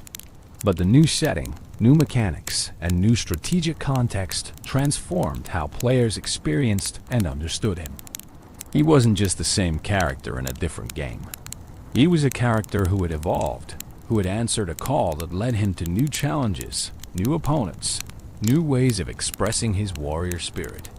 The fact that Supercell chose to include the Hog Rider in Clash Royale from launch day, to make him accessible at Arena 4, where many players would unlock him relatively early, speaks to their recognition of his importance to the Clash franchise. He wasn't just another troop to include. He was an ambassador, a familiar face that would help Clash of Clans players feel at home in this new game, while also serving as an iconic character that new players could discover and embrace. Master of the arena in Clash Royale, the Hog Rider found his true calling. Where Clash of Clans had established his mechanical identity and cultural status, Clash Royale refined him into one of the game's most enduring and versatile win conditions. Understanding the Hog Rider's role in Clash Royale requires examining his statistics, interactions, optimal usage, and the strategic depth that makes him effective in skilled hands, while being vulnerable to proper defensive play. At tournament standard, which is level 11 for rare cards, the Hog Rider has 1,592 hit points. This HP pool is substantial for a 4 elixir unit, allowing him to absorb significant damage while charging toward his target. His damage per second is 264, which translates to 264 damage per hit with a 1-second hit speed. These numbers mean an uncontested Hog Rider can deal serious damage to a tower before being eliminated by Princess Tower Fire alone, making him a legitimate threat that demands defensive response. His movement speed is very fast, the same category as Lumberjack and Elite Barbarians, meaning he crosses the arena quickly. This speed is essential to his role. The Hog Rider doesn't want prolonged engagements with defending troops. He wants to reach the tower fast, land as many hammer swings as possible before defenders can eliminate him. That very fast movement speed makes him difficult to intercept unless defenders place their units precisely or use buildings to pull him off course. The range of one tile means the Hog Rider must be directly adjacent to his target to strike it. This short range makes him vulnerable to being kited, pulled away from the tower by troops placed to distract him. But it also means when he does reach the tower, he's close enough that defending troops can't attack him without coming into tower range themselves, forcing defenders to make difficult choices about troop placement. The river jump mechanic is central to understanding Hog Rider's strategy in Clash Royale. When he reaches the river, he leaps over it in a 1-second animation.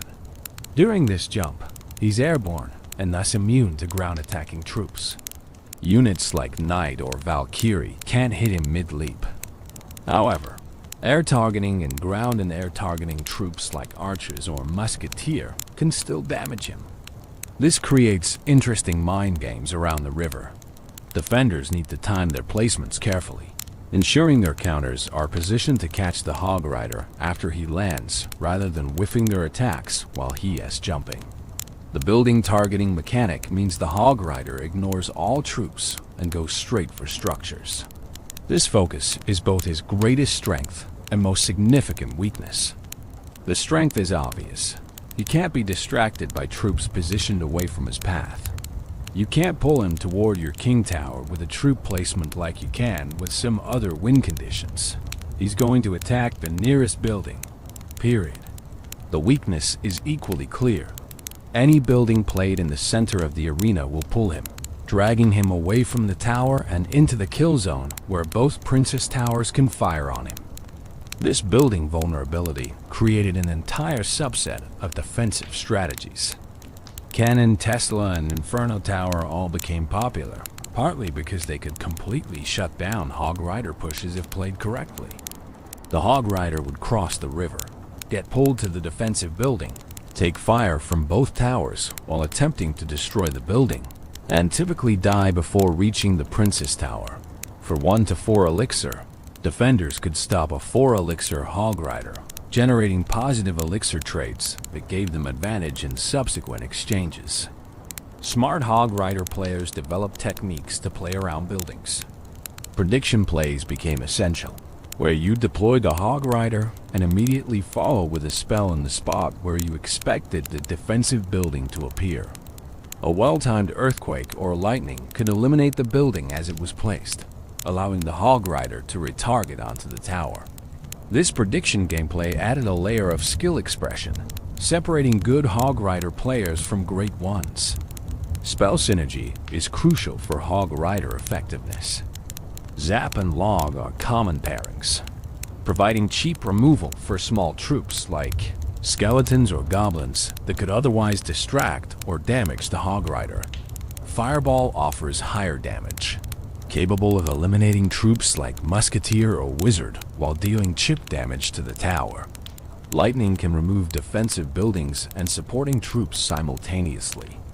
Earthquake, while slower, provides great value against building-heavy defenses.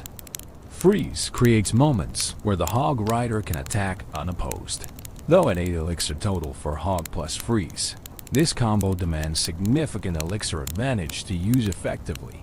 Supporting troops enhance Hog Rider pushes by providing utility he lacks. Ice Golem can tank damage and slow defending troops with its Death Nova. Ice Spirit provides a 1 elixir freeze effect that gives the Hog Rider extra seconds to attack. Electro Wizard or Musketeer, placed behind the Hog Rider, can eliminate defending troops while threatening to become their own win condition if ignored. These combinations transform simple Hog Rider deployments into complex pushes that require multiple defensive cards to stop completely. Timing is perhaps the most critical skill in Hog Rider gameplay. Deploying him when your opponent is low on elixir can result in devastating damage as they scramble to defend with suboptimal cards. Waiting until they've invested elixir on offense, then punishing them with a Hog Rider in the opposite lane, forces difficult choices about whether to defend or push for race scenarios. Recognizing when your opponent has cycled key counters out of their hand and striking before they can rotate back to them requires card counting and game sense that develops through extensive play. Defensive Hog Riders are an underappreciated aspect of his utility. While he targets buildings and thus doesn't directly defend, his very fast movement speed makes him effective for immediately counter-pushing after defending. Your opponent attacks, you defend successfully with an elixir advantage. You immediately drop the Hog Rider at the bridge before they can cycle back to defensive cards. This aggressive counter-push style keeps constant pressure on opponents, forcing them to maintain defensive posture rather than building up larger offensive plays. The Hog Rider-S interaction with various defensive options creates a complex rock-paper-scissors within the game's larger balance. Mini PEKKA completely shuts him down with proper timing, but costs 1 more elixir. Tornado can activate the King Tower against Hog Rider, creating a huge defensive advantage for the rest of the match. Fisherman can hook the Hog Rider away from the tower, similarly activating the King. Swarm troops like Skeleton Army or Goblin Gang can surround and eliminate him, but are vulnerable to prediction spells. Understanding these interactions and playing accordingly separates winning from losing in competitive play. One of the Hog Rider's greatest strengths is his consistency. He's not dependent on complex synergies or specific game states to function. 4 elixir, deploy at bridge, he charges toward tower. This simplicity makes him reliable. You always know what you're getting with a Hog Rider deployment. There are no random elements, no variance, just straightforward aggressive building targeting. This reliability made him a staple in competitive play for years, particularly in cycle decks where fast card rotation ensured you could apply constant pressure. The Hog Rider also benefits from what's called spell bait synergy. If your deck includes multiple cards that die to the same spell, your opponent must choose what to spend their spell on. A deck with both Hog Rider and Goblin Barrel, for instance, forces opponents to decide whether to use their log on goblins from the barrel or save it for supporting troops around the Hog Rider. These mind games add depth to Hog Rider gameplay beyond simply deploying him when you have 4 elixir. In double elixir, which begins at 60 seconds remaining in regular matches, the Hog Rider's fast cycle potential becomes even more valuable. The increased elixir generation allows for more frequent Hog Rider deployments, potentially sending 2 or even 3 in quick succession if you can cycle your deck fast enough. This relentless pressure forces opponents into reactive mode, defending repeatedly while struggling to mount a fence of their own. Double elixir is where patient Hog Rider players cash in on the chip damage accumulated during regular elixir time. The psychological element of Hog Rider play shouldn't be underestimated. Constant Hog Rider pressure creates stress for defenders. They know each mistake could result in significant tower damage. This pressure can force errors, suboptimal placements, panic decisions that good Hog Rider players exploit ruthlessly. The threat of the Hog Rider is almost as valuable as his actual damage, keeping opponents honest and preventing them from investing too heavily on offense, lest they leave themselves vulnerable to the counterattack. Over the years, Supercell has tweaked the Hog Rider's stats multiple times to maintain balance. His hit speed was adjusted, his initial attack speed modified, his hit points and damage numbers scaled. Each change affected his viability in the meta, sometimes elevating him to top-tier status, sometimes dropping him to middle of the pack. But through all these adjustments, the Hog Rider remained playable, maintained a dedicated player base, continued appearing in competitive tournaments. This longevity speaks to the fundamental soundness of his design. The Hog Rider's accessibility also contributed to his mastery in the arena. Being a rare card available from Arena, format players could obtain and level him without requiring legendary luck or epic patience.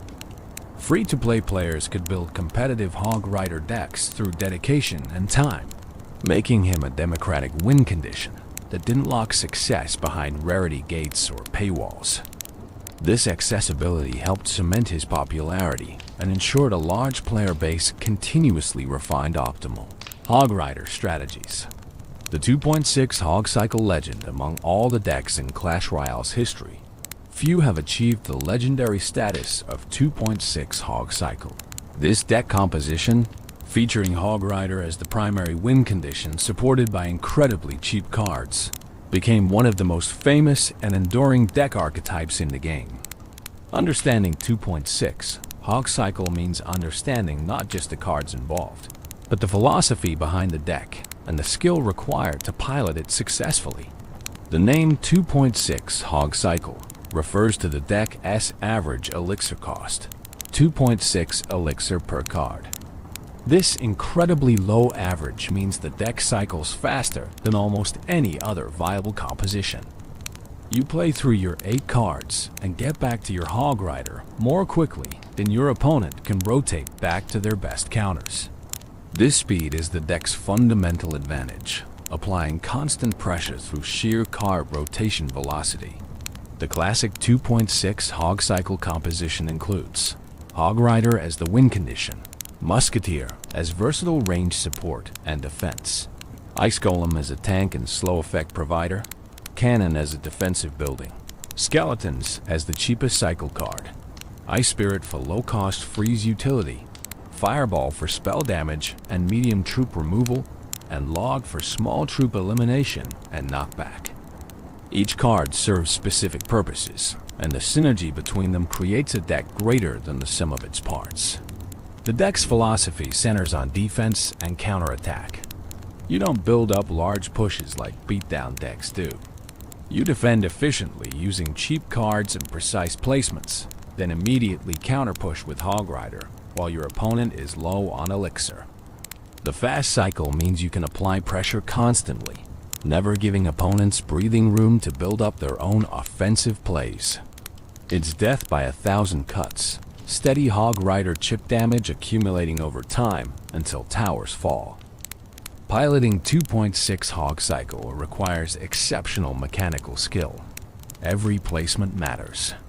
A cannon placed one tile wrong can result in it failing to pull threats properly.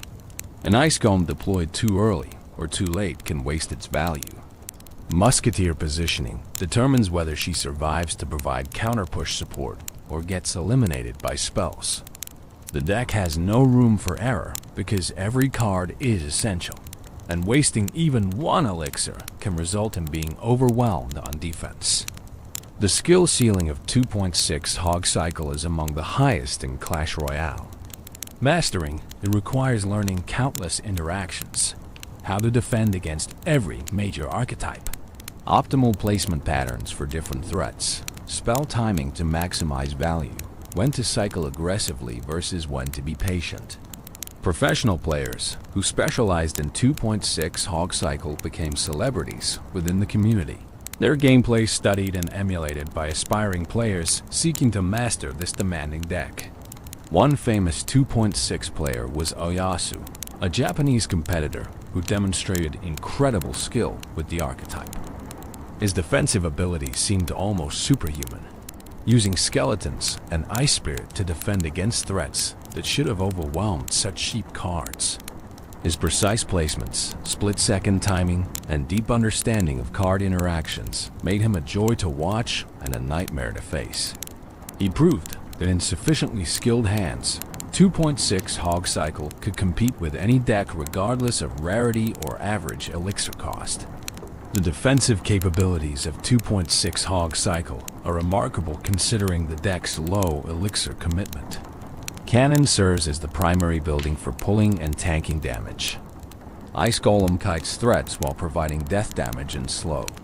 Musketeer offers high damage per second from safe distance. Skeletons provide incredible value for their 1 elixir cost, capable of surrounding and eliminating or heavily damaging units worth many times their cost. Ice Spirit adds a brief freeze effect that is often just enough to prevent defending units from connecting with your tower. Against different archetypes, 2.6 Hog Cycle adapts its defensive strategy. Against beatdown decks with tanks like Golem or Lava Hound, the focus is on defending efficiently with minimal elixir, then punishing their large investments with opposite lane Hog Rider pressure that forces them to defend rather than building up unstoppable pushes. Against bridge spam, the deck's cheap cards allow for rapid response to threats in both lanes. Against other cycle decks, the faster rotation speed usually provides advantage in the race to chip down towers. The Fireball in 2.6 Hog Cycle serves multiple purposes. Offensively, it hits the tower alongside Hog Rider damage, increasing chip potential. It eliminates or damages troops defending against the Hog Rider, particularly 3 Musketeers or grouped units. Defensively, it resets Inferno Towers and Inferno Dragons that would otherwise melt through tanks. It removes support troops behind enemy tanks. The versatility of Fireball makes it irreplaceable in the deck, despite its relatively high 4 elixir cost. Log provides similar versatility at 2 elixir. It clears small troops like goblins or skeletons that could surround and eliminate Ice Golem. It pushes back threats, buying precious seconds for your defenses to work. It chips the tower for modest damage that accumulates over long matches. The knockback effect can interrupt charges or attacks, providing utility beyond simple damage. Between Fireball and Log, 2.6 Hog Cycle has answers for most defensive setups opponents might employ. The Ice Golem is perhaps the most underrated card in 2.6 Hog Cycle. For 2 elixir, it provides so much utility. It tanks damage for the Hog Rider, absorbing hits that would otherwise reduce the Hog's HP before reaching the tower. Its Death Nova slows enemy troops, giving your defensive units more time to work. It can kite troops away from your towers, drawing melee threats across the arena while your prince's towers destroy them. It can tank for Musketeer on counter pushes, protecting her long enough to deal significant damage. Cannon's role as the sole defensive building creates vulnerability against building targeting wind conditions. But 2.6 Hog Cycle compensates through outright cycling and superior elixir efficiency. Against Hog Riders, Cannon pulls them into both tower ranges. Against Giants or Golems, it tanks damage while Ice Golem Kites and Musketeer damages from range. Against Royal Giants, Cannon's placement can minimize damage while other cards eliminate the threat. The 3 elixir cost allows for frequent cannon placements, maintaining defensive pressure without breaking the bank. Skeletons represent the ultimate value play at 1 elixir for 3 units. They can surround Prince or Mini PEKKA, often eliminating these threats without taking tower damage. They can distract air units, pulling them into tower range. They can cycle the deck when you need to get back to specific cards quickly. They can provide bodies for Hog Rider pushes, absorbing tower shots. Their fragility means they die easily to spells or splash damage, but at 1 elixir, even getting modest value makes them worthwhile. Ice Spirit's 1 elixir freeze effect is another high-value card that skilled players extract maximum worth from. Timed correctly, it can freeze defending troops just long enough for Hog Rider to land extra hits. It can stun charging units, interrupting their attacks. Combined with skeletons, it can defend against surprisingly expensive threats. Its cycle potential matches skeletons, allowing for rapid deck rotation when needed. The freeze duration may be brief, but in a game where fractions of seconds matter, Ice Spirit's effect is often game-changing. Musketeer serves as the deck's most expensive card at 4 elixir, matching the Hog Rider's cost. She provides essential range damage, capable of eliminating or damaging air units that the rest of the deck struggles against. It faces challenges against Earthquake decks that destroy the cannon and weaken the Hog Riders simultaneously. It can struggle against X-Bow and Mortar decks that outcycle it and provide building-to-building interactions. But it performs well against Beatdown, has even matchups against most bridge spam variants, and generally favors the skilled player in mirror matches. The learning curve for 2.6 Hog Cycle is steep. New players picking up the deck often get overwhelmed on defense. Their cheap cards eliminated easily by opponents who can afford to spend more elixir. They misplace buildings, waste spells, miss counter-push timings, but with practice, patterns emerge. Placements become muscle memory. Interactions are learned and internalized. The deck's skill ceiling means there's always room for improvement. Always some interaction to optimize. Always some matchup knowledge to deepen. Tournament success for 2.6 Hog Cycle varied over the years depending on the meta, but it maintained consistent representation even when not top tier. Players who mastered the deck could compete against theoretically unfavorable matchups through superior skill. Watching professional 2.6 players defend against what should be overwhelming pushes using nothing but precise placements and perfect timing was inspirational, demonstrating that skill could overcome resource disadvantages. The deck's longevity is remarkable. 2.6 Hog Cycle has remained viable in some form for years, surviving numerous balance changes, meta shifts, and new card releases. Its fundamental strategy of fast cycling and efficient defense proved resilient against whatever the game threw at it. New players continued discovering and mastering the deck, keeping its legacy alive through multiple generations of the Clash Royale community. 2.6 Hog Cycle represents the Hog Rider at his finest, a focused, aggressive win condition supported by efficient cards that maximize his potential. The deck embodies principles of skill expression, card knowledge, and precise execution that define competitive Clash Royale at its highest level. It's more than just a deck composition. It's a philosophy, a way of understanding the game, and a testament to what the Hog Rider can achieve when piloted by dedicated players willing to invest the time to master him. Strategic mastery, beyond simply knowing how to use the Hog Rider. True mastery requires understanding advanced strategies, subtle techniques, and deep game knowledge that separates casual players from competitive ones. Let's explore the strategic depth that makes Hog Rider gameplay endlessly rewarding for those willing to study and improve. Pressure management is fundamental to Hog Rider strategy. The Hog Rider isn't just about dealing damage. He's about creating pressure that forces defensive responses. Even when your Hog Rider dies without touching the tower, if you forced your opponent to spend 5 or 6 elixir defending, you've generated positive elixir trade that can be exploited. Understanding this economic aspect transforms how you think about Hog Rider deployments. Sometimes the goal isn't massive damage, but forcing inefficient defensive spending that creates opportunities later. Opposite lane pressure is an advanced technique that many decks employ, but it's particularly effective with Hog Rider due to his speed and immediate threat. When your opponent commits significant elixir to an attack in one lane, dropping a Hog Rider in the opposite lane forces impossible choices. Do they commit more elixir to defend, potentially overextending?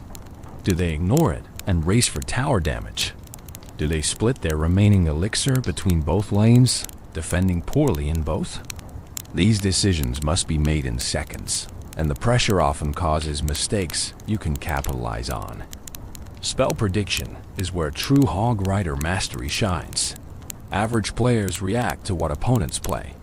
Good players predict what opponents will play and preemptively counter it. Against defensive buildings, this means deploying Hog Rider and immediately sending Earthquake or Lightning to the predicted building placement. Get this right, and you eliminate their defense before it can function. Miss, and you've wasted elixir and spell value. The risk-reward calculation requires reading your opponent, understanding their patterns, and having the confidence to commit to predictions. Building placement is a subcategory of prediction worth exploring independently. Experienced players know the common spots where defensive buildings get placed. Cannon in the center, Tesla slightly offset, Inferno Tower deeper in their territory. Learning these positions allows for more accurate predictions. But the metagame goes deeper.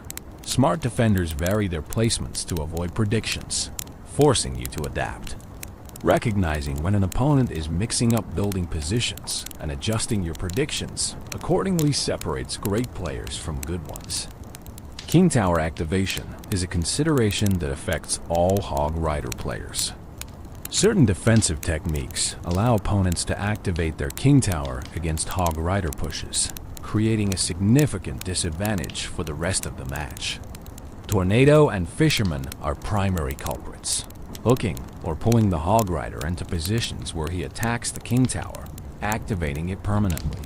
Once active, the King Tower provides additional firepower that makes all subsequent defenses easier. Careful play around these cards.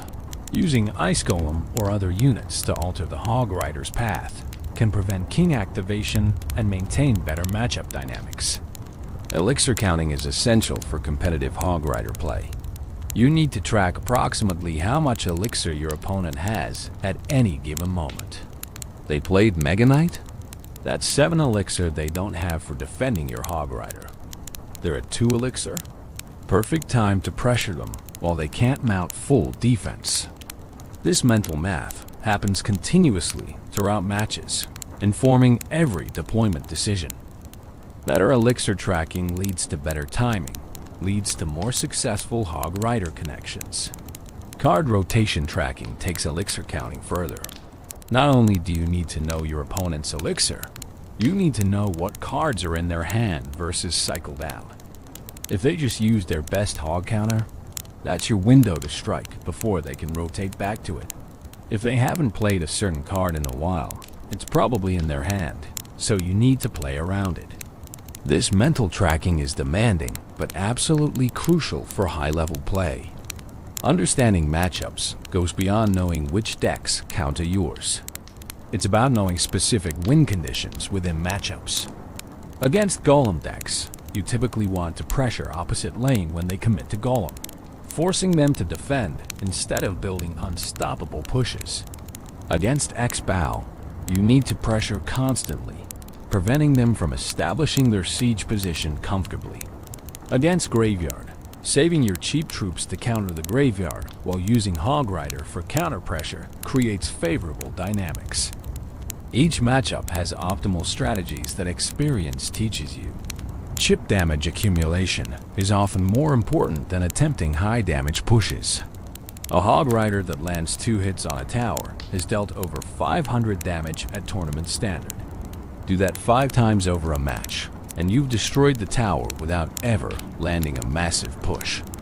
Consistent, modest damage is more reliable than gambling on large investments that might get fully defended. Patient Hog Rider players understand this, content to chip away methodically rather than forcing big plays that might backfire. Overtime strategy changes the calculus. In overtime, towers have reduced hit points and both players generate elixir faster. This benefits Hog Rider due to his fast cycle potential. You can send multiple Hog Riders in quick succession, overwhelming defenses through sheer repetition. The reduced tower HP means each connection is more valuable, potentially taking towers with fewer hits. Playing for overtime when you have life total advantage can be correct strategy. Knowing your Hog Rider's speed and cycle potential give you edge in sudden death scenarios. Defensive Hog Riders, as mentioned earlier, deserve deeper exploration. The very fast movement speed means Hog Rider can cross the arena and threaten towers within seconds of being deployed. After successfully defending an attack with positive elixir trade, immediately counter-pushing with Hog Rider capitalizes on their low elixir state. They just spent 6 elixir attacking. You defended for 4 and immediately deploy Hog Rider. They have only 2 elixir to defend with, virtually guaranteeing damage. This aggressive counter-push style maintains initiative, never giving opponents comfortable positions to mount offense. Bait strategies with Hog Rider involve including cards that force out specific counters, then exploiting their absence. If your deck has both Hog Rider and Battle Ram, both target buildings, and have similar counters, force out the defensive building with Battle Ram, then send Hog Rider before they can cycle back to another building. If your deck includes Goblin Barrel alongside Hog Rider, force out Log with the barrel, then send Hog supporting troops that would die to Log. These synergies create situations where optimal defenses become impossible. Placement nuances matter more than many players realize. Deploying Hog Rider at the bridge is standard, but sometimes placing him in your own territory and letting him walk to the bridge is better. This gives time for supporting troops to catch up, creating more cohesive pushes. It also makes timing harder for opponents, as they can't predict as easily when the Hog will cross the river. Against certain defensive setups, this delayed approach avoids giving them perfect value with their counters. Ice Golem placement relative to Hog Rider determines effectiveness. Too far ahead, and it crosses the river first, triggering defensive building pull before the Hog arrives. Too far behind, and it doesn't tank enough damage. The optimal position is slightly ahead, but not at the river when the Hog reaches it, allowing both units to cross together with Ice Golem in front. This precise spacing maximizes the tank value while ensuring the Hog isn't pulled before Ice Golem can influence positioning.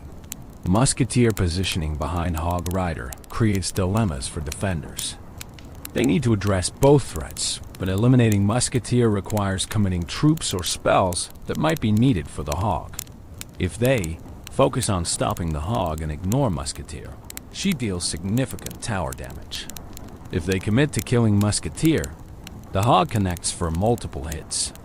This splitting of defensive attention is powerful, forcing opponents to choose between bad options rather than executing optimal defenses. Spell timing within pushes requires judgment and experience. Using Fireball too early means it might not catch the troops opponent plays to defend. Using it too late means those troops have already damaged or eliminated your Hog. The optimal timing depends on predicting what they'll play and when. against experienced opponents. Varying your spell timing prevents them from playing around it consistently. Sometimes you spell preemptively, sometimes reactively, keeping them guessing. Understanding tower damage priorities helps manage endgame situations. If both you and your opponent have damaged towers, sometimes the correct play is defending efficiently rather than racing. If you're ahead on tower damage and time is running out, you can play defensively and win on life total. If you're behind, you need to take risks, sending Hog Riders even when it's not optimal because you need tower damage regardless of traits. These strategic considerations change how you approach every play in the final minute. Learning from losses is crucial for improvement. When your Hog Rider gets countered efficiently, don't just move to the next match. Analyze what went wrong. Did you deploy into their counter? Did you fail to predict their defensive building? Did you waste spells earlier that would have helped? Each loss contains lessons if you're willing to examine them critically. The best players treat losses as educational opportunities, building mental databases of what works and what doesn't against specific decks and strategies. Adapting mid-match separates good players from great ones. If your opponent shows they have perfect counters for standard Hog Rider pressure, you need to adjust. Maybe you focus more on spell cycling their tower down. Maybe you play more defensively, waiting for opportunities when they overcommit. Maybe you start using Hog Rider as a defensive card, soaking damage from their threats, then counter-pushing with survivors. Rigid strategies fail against adaptive opponents. Flexibility, creativity, and willingness to change approaches mid-match are essential skills. Mind games become relevant at higher competitive levels. If you always play Hog Rider in the same lane, opponents know where to commit defensive resources. Mixing up your lanes keeps them honest, forces them to maintain awareness of both sides. If you always support Hog with the same cards, they can defend more efficiently. Varying your support troops creates uncertainty. If you always play at the same elixir counts, they can anticipate your moves. Randomizing when you pressure makes their defensive timing more difficult. Practice and repetition build the muscle memory and pattern recognition that define mastery. You need to play hundreds of matches to internalize all the interactions, placement positions, timing windows, and strategic considerations that go into optimal Hog Rider play. There are no shortcuts. The players who dominate with Hog Rider have invested countless hours refining their skills, learning from mistakes, and pushing the boundaries of what's possible with this 4 elixir card. The meta constantly evolves, and successful Hog Rider players evolve with it. New cards get released that counter him differently. Balance changes alter interactions. Popular decks shift, creating different matchup spreads. Staying current with the meta, understanding what's popular and why, allows you to adapt your Hog Rider strategy to remain effective. What worked 6 months ago might not work today. Continuous learning and adaptation are essential for maintaining success over time. Strategic mastery of the Hog Rider ultimately comes down to decision-making. Every match presents countless decision points. When to play him, which lane to choose, how to support him, when to spell, when to cycle, when to defend.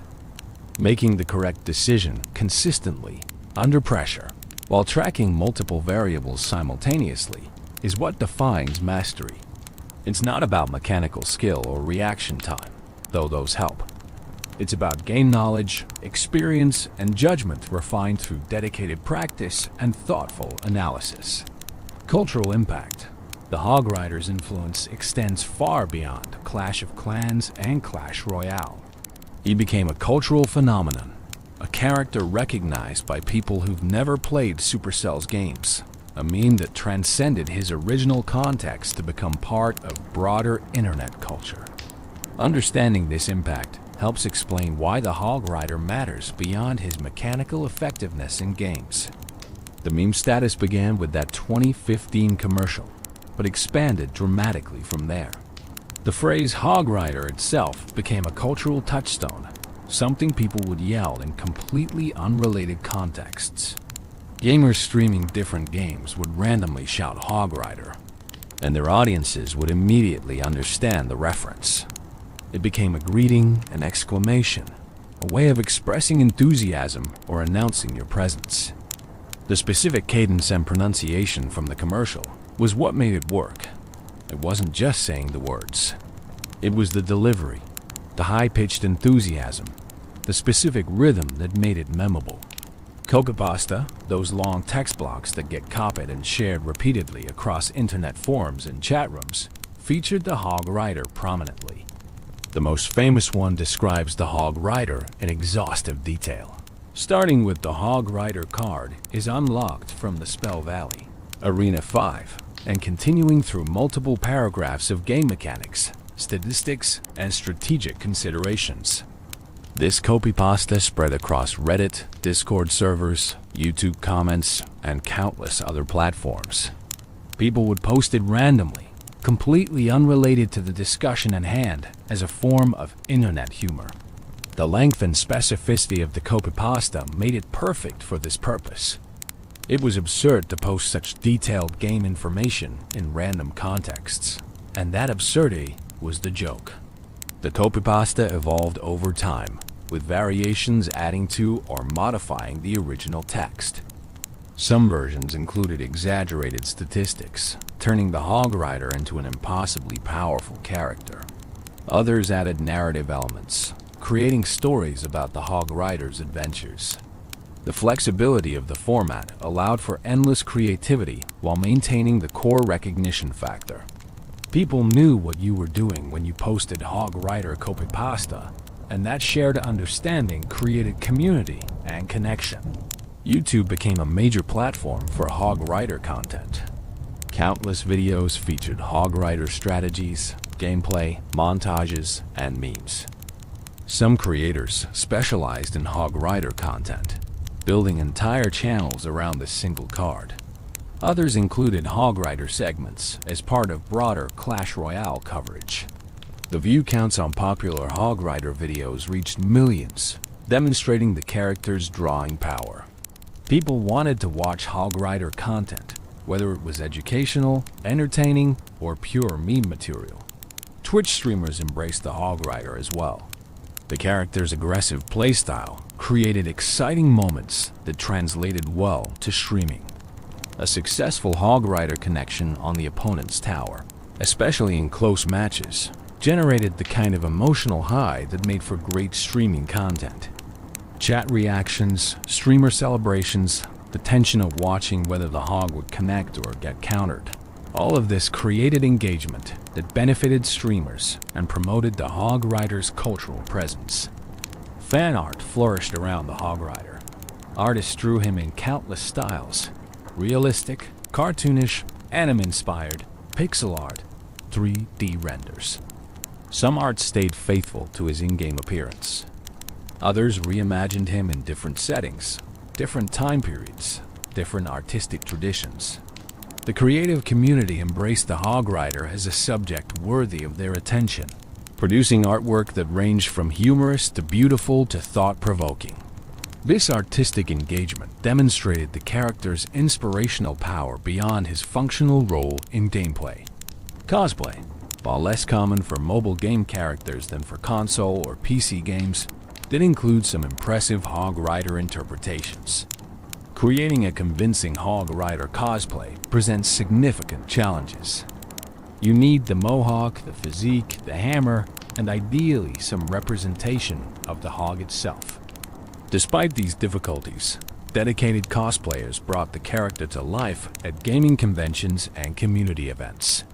Seeing a physical Hog Rider, hammer raised, perhaps writing some creative hog representation, brought smiles and recognition from convention attendees who immediately understood the reference.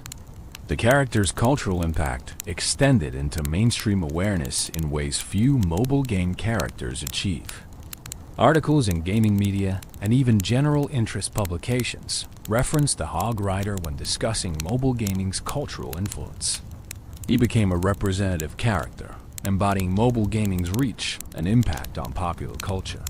When journalists wanted to discuss mobile gaming success or cultural penetration, the Hog Rider was a character they could reference with confidence that readers would understand. Music and audio content incorporated Hog Rider elements. DJs and producers sampled his battle cry into songs. YouTubers created extended remixes of Hog Rider sounds. The audio became separated from its visual context, living independently as sound that people recognized and enjoyed for its own sake. This audio virality demonstrated how completely the character had penetrated internet culture. Even without seeing him, just hearing that distinctive cry was enough to trigger recognition and response. Reaction images and GIFs featuring the Hog Rider proliferated across social media. Particular frames from commercials or gameplay became templates for expressing emotions or reactions. The bathtub scene from the 2015 commercial provided multiple useful reaction image formats: confusion, realization, sudden alertness, determination. These images transcended Clash of Clans, being used in conversations about everything from sports to politics to everyday life situations. When a character's imagery can express universal human experiences, that's true cultural penetration. The crossover into other games and media was limited but present. Some indie developers included Hog Rider references in their games as Easter eggs or homages. Some content creators in completely different gaming communities would make Hog Rider references, confident their audiences would get the joke. This cross-pollination demonstrated how the character had become part of a shared cultural vocabulary that transcended specific game communities. Educational content, surprisingly, featured the Hog Rider as well. Videos about game design, character creation, monetization strategies in mobile games, and viral marketing all used the Hog Rider as case studies. He became an example of doing it right, of creating a character that resonated with audiences beyond his functional role. Game development students studying how to create memorable characters looked at the Hog Rider as a model of effective design combined with smart marketing. The longevity of the Hog Rider's cultural relevance is remarkable. Many memes burn bright and fade quickly. The Hog Rider has remained relevant for years, continuing to generate new content, new jokes, new interpretations. This staying power suggests the character tapped into something deeper than just momentary humor. He represents concepts and attitudes that continue to resonate: enthusiasm, determination, the joy of charging forward goals, the brotherhood of answering the call when it comes. Merchandise featuring the Hog Rider appeared through both official and unofficial channels. Supercell produced official Hog Rider merchandise, from t-shirts to figurines to plushies. The unofficial merchandise, while existing in legal gray areas, demonstrated fan enthusiasm and willingness to spend money on Hog Rider-related products. People wanted to own physical representations of this character, to display their connection to him and to Clash culture more broadly. The Hog Rider became a symbol of Clash Royale itself in many contexts. When people thought of Clash Royale, they often thought of the Hog Rider first, even though the game featured hundreds of other cards. His iconic status made him a natural representative. The character Supercell could put front and center in marketing with confidence that he would be recognized and well received. This symbolic importance elevated him beyond just another card in the game to something more significant. Community events and tournaments often featured Hog Rider imagery prominently. Tournament organizers knew putting a Hog Rider on promotional materials would attract attention and communicate what the event was about. Community challenges sometimes required using Hog Rider decks or achieving specific objectives with him. These design choices leveraged his popularity to drive engagement and participation. The cultural impact of the Hog Rider represents something special in gaming history. Characters become popular all the time, but few achieve the kind of multimedia, multi-platform, cross-community presence that the Hog Rider did. He became bigger than his game, more significant than his mechanics, more memorable than his statistics. He became an icon, a character that will be remembered and referenced for years to come, long after individual balance changes and meta shifts have been forgotten. That's the ultimate measure of cultural impact. Enduring relevance that transcends the original context and becomes part of the larger cultural conversation. The Hog Rider family. While the original Hog Rider remains the most famous, Supercell introduced several variations and related characters over the years that expanded the concept and created a broader family of hog-riding warriors. Each variation brought something unique while maintaining the core identity that made the original so popular. The Royal Hogs appeared in Clash Royale as a card released in June 2018. Rather than a single Hog Rider, this card deploys 4 Royal Hogs simultaneously for 5 elixir. These are smaller hogs, each ridden by a different warrior, spreading across the arena when deployed.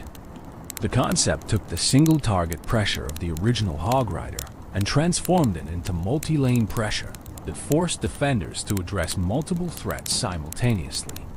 The Royal Hogs have distinct visual differences from the standard Hog Rider.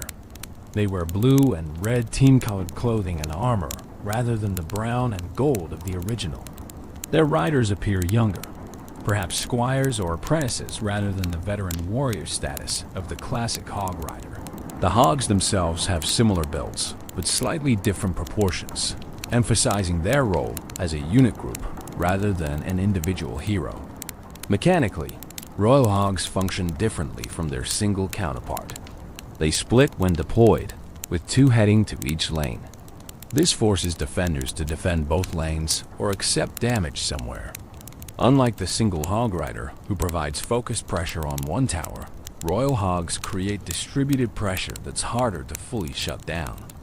However, their split nature means they remain more vulnerable to splash damage troops that can eliminate multiple Royal Hogs simultaneously.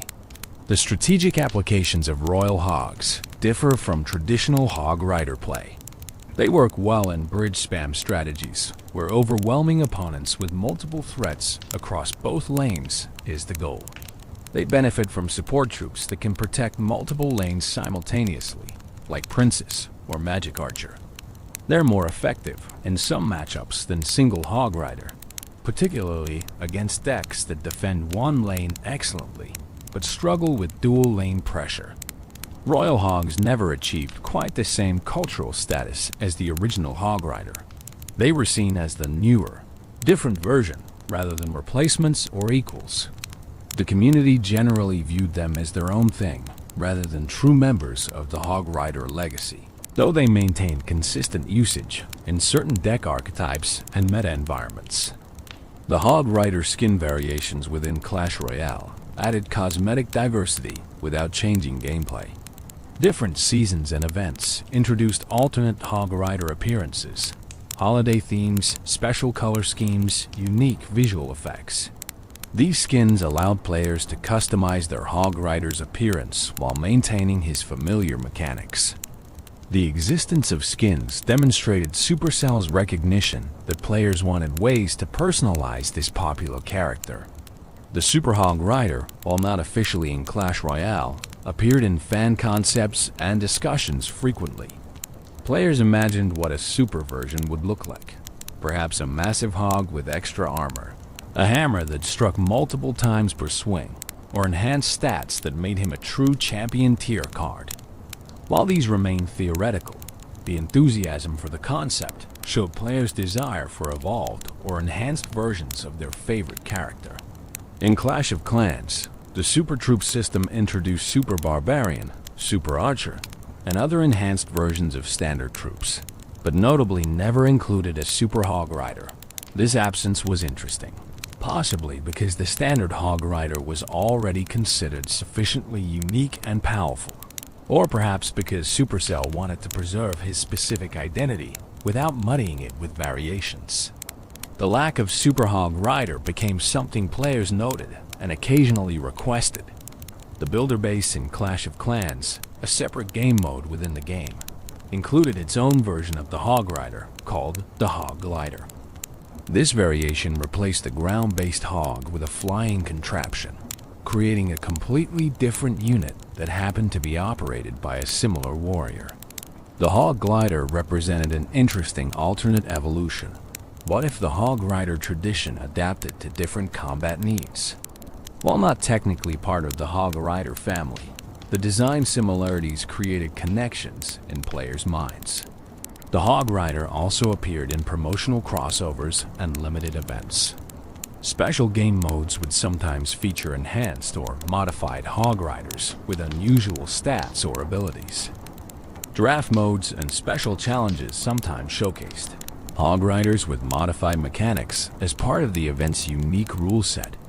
These temporary variations gave players chances to experience the character in new ways without permanently changing his core identity. Fan-created variations proliferated across the community. Players designed their own Hog Rider concepts. Ice Hog Rider with freezing attacks, Fire Hog Rider with damage over time effects, Flying Hog Rider who could ignore ground troops entirely, Tank Hog Rider with massive health but slower speed. While these never became official, they demonstrated the creative possibilities players saw in the core concept and their desire for expanded Hog Rider options. The family aspect extended beyond just game units to include the brotherhood concept established in commercials and community perception.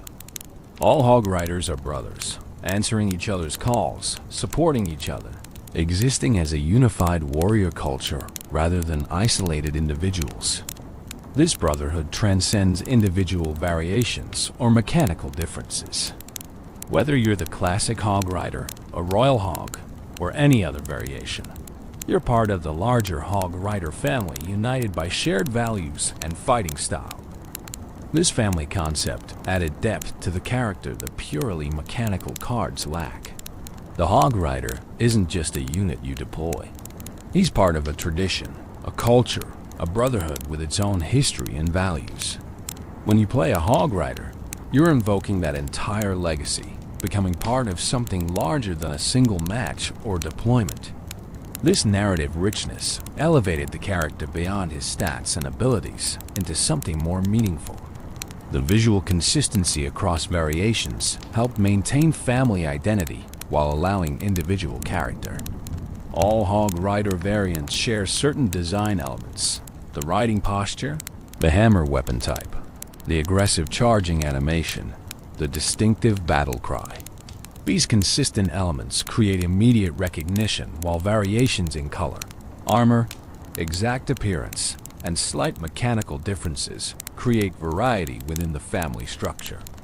Supercell's careful management of the Hog Rider brand, creating variations that expanded the concept without diluting it, demonstrated sophisticated character management. They could have oversaturated the market with dozens of Hog Rider variants, but instead they introduced new versions sparingly, ensuring each one felt special rather than just another copy. This restraint preserved the original Hog Rider's iconic status while giving players additional options. The Hog Rider family, in all its official and unofficial forms, represents the character's versatility and enduring appeal. The core concept of a warrior on a hog, charging at buildings, proved adaptable to different contexts, different gameplay needs, different visual styles. This adaptability ensured the Hog Rider remained relevant to changing metas and evolving game design philosophies. He could be single-target or multi-target, standard or modified, classic or themed, and still retain that essential Hog Rider spirit that players loved. Tournament glory in competitive Clash Royale, the Hog Rider achieved legendary status through countless tournament performances, championship victories, and memorable plays that defined eras of professional play. Examining his tournament history reveals how a 4-elixir rare card became one of the most feared and respected win conditions in competitive gaming. The early competitive Clash Royale scene, from 2016 through 2017, saw Hog Rider as a dominant force. His reliability, relatively low cost, and straightforward gameplay made him ideal for tournament settings where consistency mattered more than flashy plays. Professional players could execute Hog Rider strategies with precision, minimizing risk while maximizing damage output. Top players like Surgical Goblin, Orange Juice, and others showcased Hog Rider mastery, winning tournaments and establishing deck archetypes that the community would study and emulate. The Crown Championship, Clash Royale's premier esports event, featured Hog Rider prominently throughout its various iterations. In multiple seasons, championship-winning decks included Hog Rider as the primary win condition. The card's performance on the biggest stages, under maximum pressure with significant prize money on the line, proved his competitive viability wasn't just theory, but battle-tested reality. When professionals chose Hog Rider for championship matches, they trusted him to deliver under the highest stakes. Specific memorable moments define the Hog Rider's tournament legacy. Last-second Hog Rider connections that won matches. Prediction earthquakes that eliminated defensive buildings at crucial moments. Defensive Hog Riders that transitioned into game-winning counter-pushes. These highlight reel plays became part of Clash Royale esports lore. Clips that got shared and rewatched. Moments that new players studied to understand what peak Hog Rider play looked like. The 2.6 Hog Cycle deck specifically became synonymous with high-skill competitive play. Watching professional players pilot this demanding archetype was educational and entertaining. Their defensive perfection, using cannon and ice golem and skeletons to defend against pushes that should have been unstoppable, showcased game knowledge that seemed superhuman. Their offensive precision, finding tiny windows of opportunity to slip Hog Riders through for chip damage, demonstrated patience and discipline that defined professional-level play. Regional differences in Hog Rider usage emerged as the competitive scene matured. Asian tournaments saw different Hog Rider deck compositions than European or American events. Cultural and meta preferences meant that while the Hog Rider appeared globally, the specific supporting cards and strategic approaches varied. This diversity kept competitive Clash Royale interesting, with international events featuring clash of different Hog Rider philosophies as much as clash of different players. Balance changes affected tournament viability dramatically.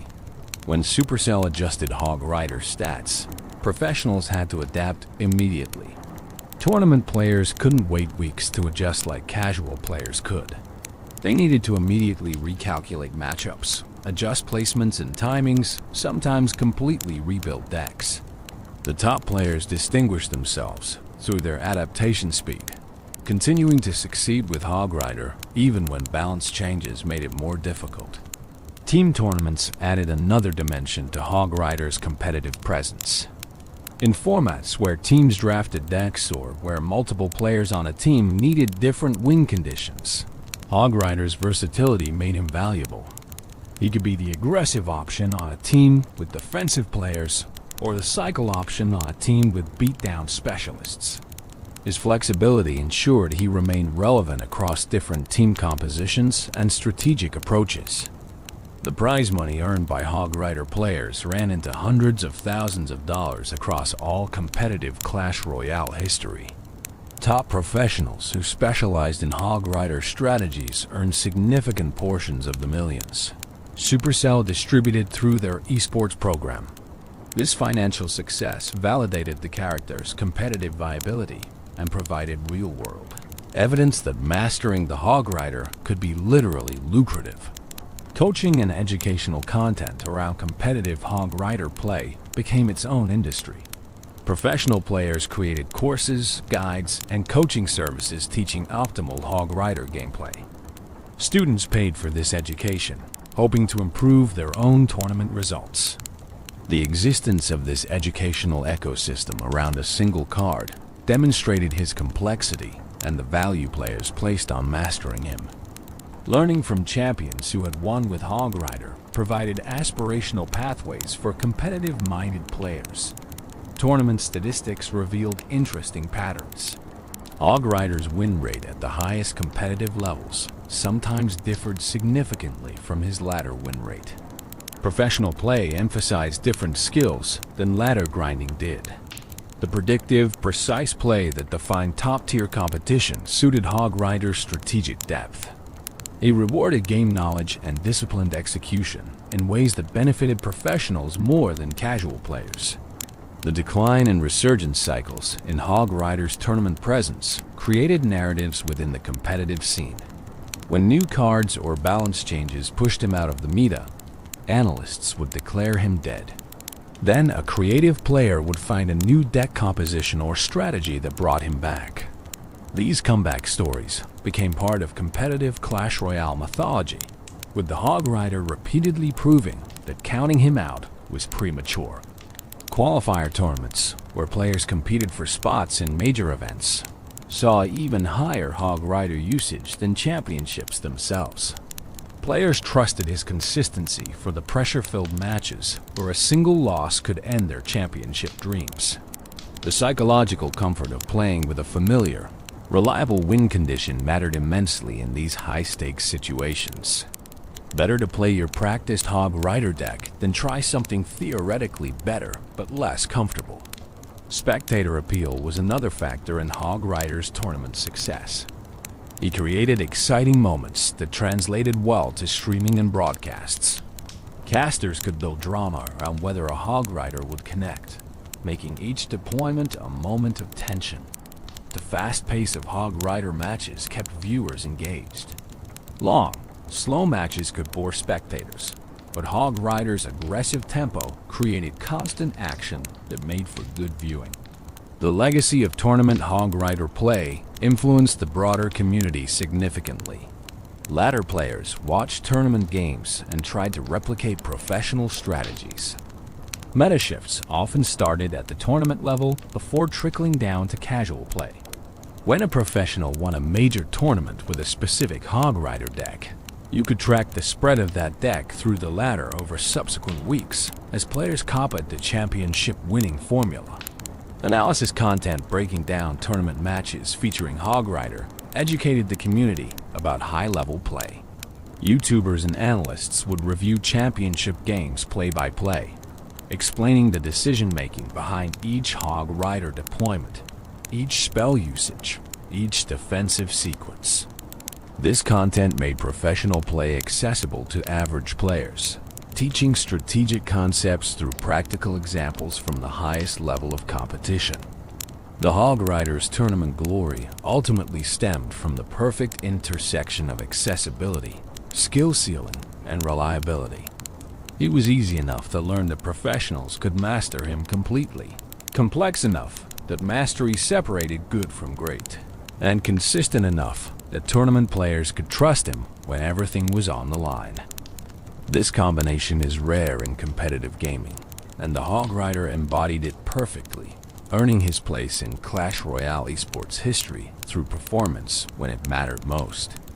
The Brotherhood, the concept of Hog Rider Brotherhood, established primarily through the 2015 commercial and reinforced through community culture, adds a fascinating social dimension to what could have been just another game unit. This brotherhood represents something deeper than mechanical synergies or strategic coordination.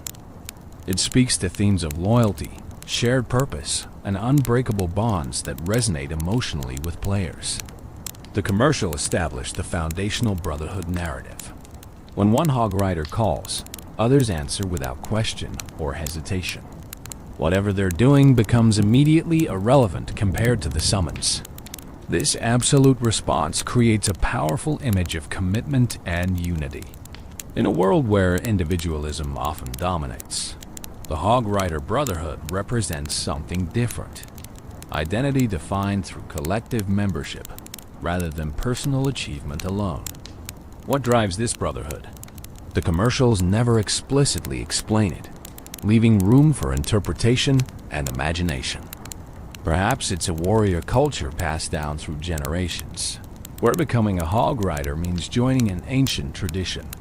Perhaps it's forged through shared training, the intense bonding that happens when warriors prepare for battle together. Perhaps it's magical, the dark elixir creating connections between those it enhances. The ambiguity allows players to project their own understanding onto the Brotherhood, making it personally meaningful. The training aspect, shown in various promotional materials, suggests the brotherhood begins early. Young warriors learning to ride, practicing hammer techniques together, competing, but also supporting each other. This training period would create deep bonds, the kind forged through shared struggle and achievement. By the time they're battle-ready, they're not just individual warriors who happen to use similar tactics. They're brothers who have grown together, learned together, and now fight together. The communal activities shown in commercials reinforce the brotherhood outside of battle context. Hog riders playing cards together, grooming together, relaxing in shared spaces. These moments of peaceful coexistence create the foundation that makes their battle unity possible. They're not just battle brothers, but life brothers, sharing the full spectrum of warrior existence from the mundane to the momentous. The hogs themselves might be part of what creates brotherhood among their riders. If your hog is intelligent, as promotional material suggests, then part of bonding with your animal is bonding with the larger culture of hog and rider partnerships. You're not just learning to ride your specific hog. You're joining a tradition of humans partnering with these fierce, loyal animals. The shared experience of building that unique relationship creates common ground with others on the same journey. The battle cry serves as both summons and identification. When you hear it, you know it's one of your brothers calling. The specific sound, that distinctive high-pitched hog rider, works like a password or signal that carries meaning beyond simple words. It says, "I need you. Join me. We fight together." The immediate recognition and response shows how deeply the brotherhood identity runs. You don't question the call. You don't hesitate. You answer, because that's what brothers do.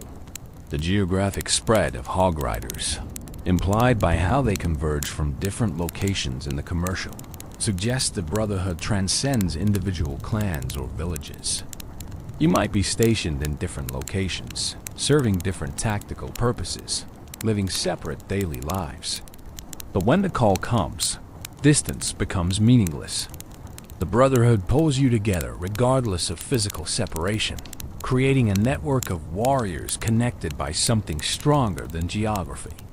The hierarchy or lack thereof within the brotherhood is interesting to consider. The commercials don't show obvious leaders or followers. When hog riders gather, they seem to operate as equals. This egalitarian structure suggests the brotherhood values each member equally, regardless of experience, skill, or achievement. You don't earn brotherhood through superior performance. You earn it through commitment to the collective, through answering the call consistently, through embodying the values that define what hog riders are. The emotional weight of brotherhood manifests in how players talk about and relate to the hog rider. Players don't just use the hog rider card. They call their brother, they send their warrior into battle. They feel genuine connection to this character in ways that other cards don't inspire. This emotional investment transforms gameplay from pure strategy into something more personal. You're not just deploying a unit. You're sending your brother to fight on your behalf, and his success or failure matters on an emotional level. The community adopted brotherhood language and culture around hog rider usage. Clans with multiple hog rider players would call themselves the Brotherhood or similar names.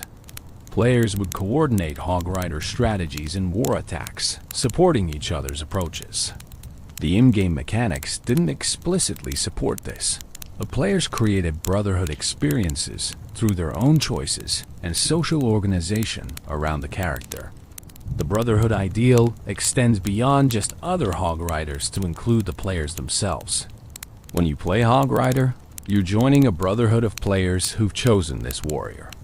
You share strategies, discuss matchups, celebrate victories, and commiserate over defeats with other hog rider mains. This player brotherhood mirrors the in-universe warrior brotherhood, creating meta-level community cohesion that enhances the gaming experience. The loyalty implicit in brotherhood appears in how dedicated hog rider players stick with the character through meta changes. When balance patches make him weaker, when new cards counter him effectively, When the competitive meta shifts away from him, true Hog Rider players remain loyal. They adapt their strategies, find new deck compositions, persist through difficult times because of that brotherhood connection. You don't abandon your brothers when things get tough. You fight harder, adjust, overcome together. The brotherhood concept also creates interesting tensions and dynamics with opposing players. When you face an opponent also playing Hog Rider, are you fighting a mirror match or facing a brother? The competitive context creates conflict, but the shared choice of character creates connection. Some players report feeling strange about fighting mirror matches, as if there's an implied kinship that makes the conflict bittersweet. You respect your opponent's choice of brotherhood, even as you fight to defeat them. The generational aspect of brotherhood deserves consideration. New players joining the Hog Rider ranks are adopted into an existing brotherhood with established traditions and culture. Veteran players welcome newcomers, teach them optimal strategies, pass down the accumulated wisdom. This knowledge transfer creates continuity, ensuring the brotherhood strengthens over time rather than fragmenting into isolated individuals who happen to use the same card. The brotherhood mythology, while largely created by Supercell's marketing and embraced by the community, provides a narrative framework that enriches the gameplay experience. It transforms the Hog Rider from simple game unit into member of a living tradition, part of something larger and more meaningful than individual matches or statistics. This narrative depth creates emotional investment that keeps players engaged, long after mechanical interest might have waned. The impact of brotherhood extends to how players perceive their own in-game identity. Choosing to main Hog Rider isn't just a strategic decision. It's joining a brotherhood, adopting an identity, declaring yourself part of something. When you introduce yourself in the community as a Hog Rider player, you're not just describing your deck choice. You're affiliating yourself with a tradition, claiming membership in a group with shared values and culture. This identity formation through game choice demonstrates how digital experiences can create genuine social meaning and personal identity. Beyond the battlefield, the Hog Rider's appearances and influence extend beyond Clash of Clans and Clash Royale into other media, games, and context that demonstrate his cultural reach. These appearances, both official and unofficial, show how a character can transcend their original purpose and become part of broader entertainment culture. Supercell's other games occasionally reference the Hog Rider, creating a connected universe feel. Brawl Stars, while having its own distinct cast of characters, included references and Easter eggs that nodded to Clash characters, including the Hog Rider.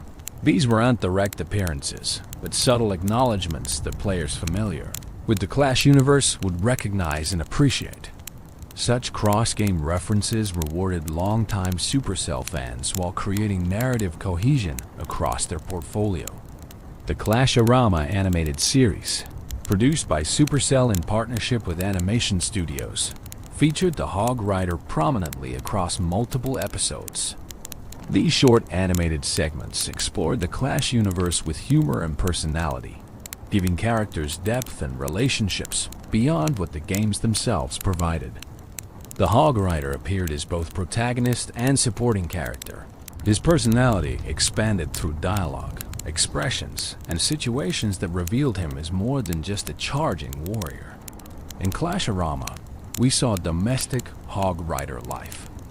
Episodes showed him dealing with everyday problems, interacting with other troops, navigating the social dynamics of the village. His relationship with his hog was explored with genuine warmth and humor, showing the partnership as a true friendship rather than just rider and mount. The hog's intelligence and personality shone through in these animated segments, confirming what commercials had implied. These were thinking, feeling beings with their own desires and motivations. The animated series also explored the broader Hog Rider culture.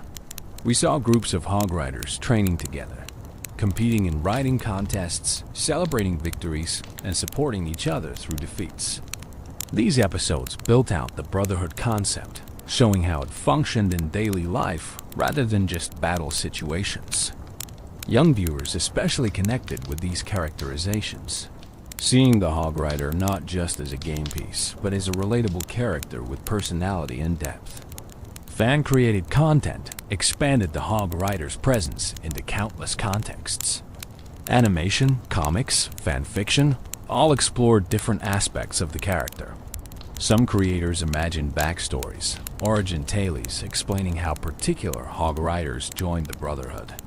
Others created alternate universes, placing Hog Riders in different settings, from fantasy to science fiction to contemporary reality. The creative community's embrace of the character demonstrated his inspirational potential beyond his official appearances. Crossover potential was explored in fan content even when official crossovers never materialized. Artists drew Hog Riders alongside characters from other games and franchises. Writers crafted stories where Hog Riders encountered heroes from different universes.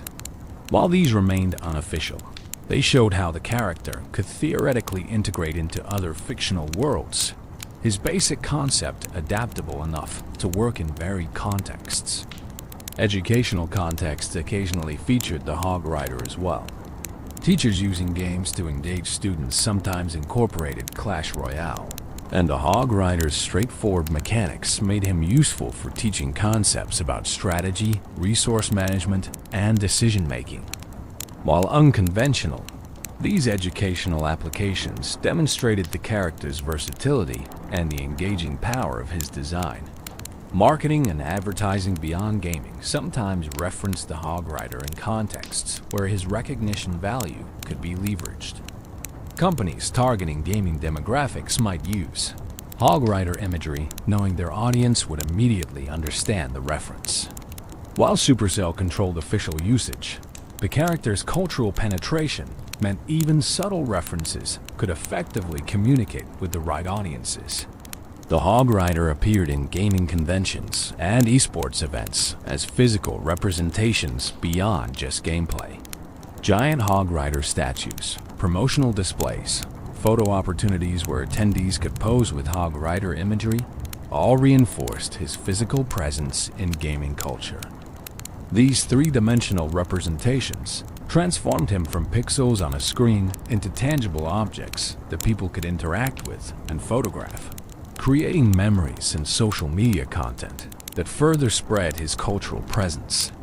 Merchandise sales data, while not publicly detailed, reportedly showed the Hog Rider among the top-performing characters for Clash products. Players wanted to own Hog Rider t-shirts, figurines, posters, and other items. This commercial success validated his status as a beloved character while demonstrating that affection translated into actual purchasing behavior. People weren't just playing him in games. They were willing to spend money to display their connection to the character. The Hog Rider's voice and likeness licensing appeared in various contexts over the years. Mobile notifications could use his battle cry. Alarm apps included Hog Rider sounds. These utility applications of the character as audio assets meant he could literally wake you up in the morning, his distinctive cry starting your day. This intrusion into daily life routines represented a kind of cultural penetration that purely entertainment characters rarely achieve. Streaming and content creation built entire careers partly on Hog Rider content. Creators who specialized in Clash Royale often featured Hog Rider prominently, knowing his popularity would attract viewers. Some creators became known as the Hog Rider Guy, their personal brand intertwined with the character. This symbiotic relationship benefited both creators and the character, each amplifying the other's reach and influence. Academic analysis occasionally examined the Hog Rider as a case study in character design, viral marketing, or cultural phenomenon within gaming. Papers and presentations at conferences used him as an example of successful character creation that transcended its original commercial purpose to become genuinely culturally significant. While academic attention might seem disconnected from gaming fun, it demonstrated the character had achieved sufficient cultural importance to to warrant serious scholarly consideration. The international dimension of the Hog Rider's beyond battlefield presence deserves recognition. He wasn't just popular in English-speaking markets, but achieved recognition globally. Cultural differences affected how communities related to him, with different regions emphasizing different aspects of his character. But the core recognition remained universal. A player from anywhere in the world could see a Hog Rider and immediately know what they were looking at. Language barriers proved minimal for the Hog Rider's cultural spread. His distinctive visual design meant no translation was needed for recognition. His battle cry, while technically English words, transcended language through its distinctive delivery, becoming more sound than language.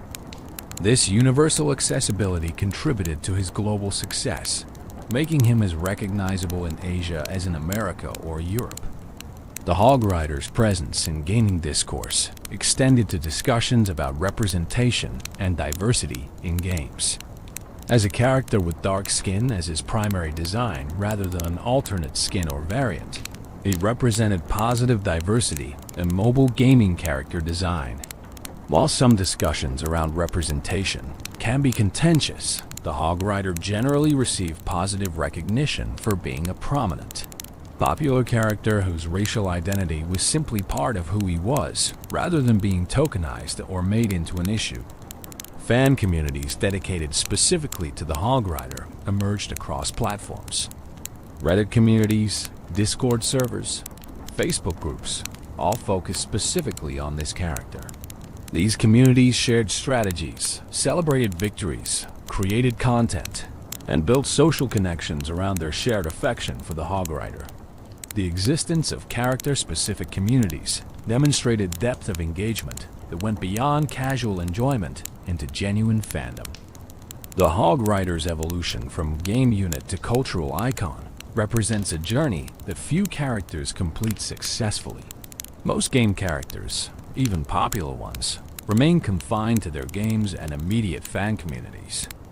The Hog Rider broke through those boundaries to become recognized by people who've never played his games, referenced in contexts completely unrelated to mobile gaming, and integrated into the broader cultural conversation about gaming and internet culture. This transcendence is the ultimate beyond the battlefield achievement, proving the character's appeal and staying power in the competitive attention economy of modern entertainment.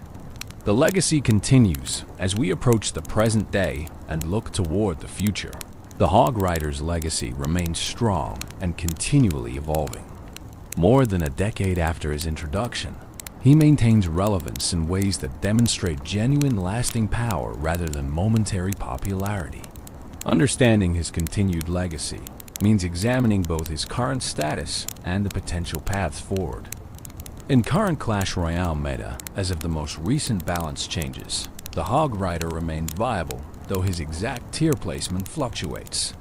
He's never completely dominated to the point of being oppressive, nor has he fallen so far as to be unplayable. This balance represents successful character management by Supercell, maintaining his accessibility and playability through countless updates and meta shifts. Players who love the Hog Rider can continue using him competitively, while he doesn't warp the entire game around his existence. New players continue discovering the Hog Rider, experiencing that first connection when they unlock him in Arena 4 and hear his battle cry for the first time. For these players, the character is fresh and new despite his decade-plus existence.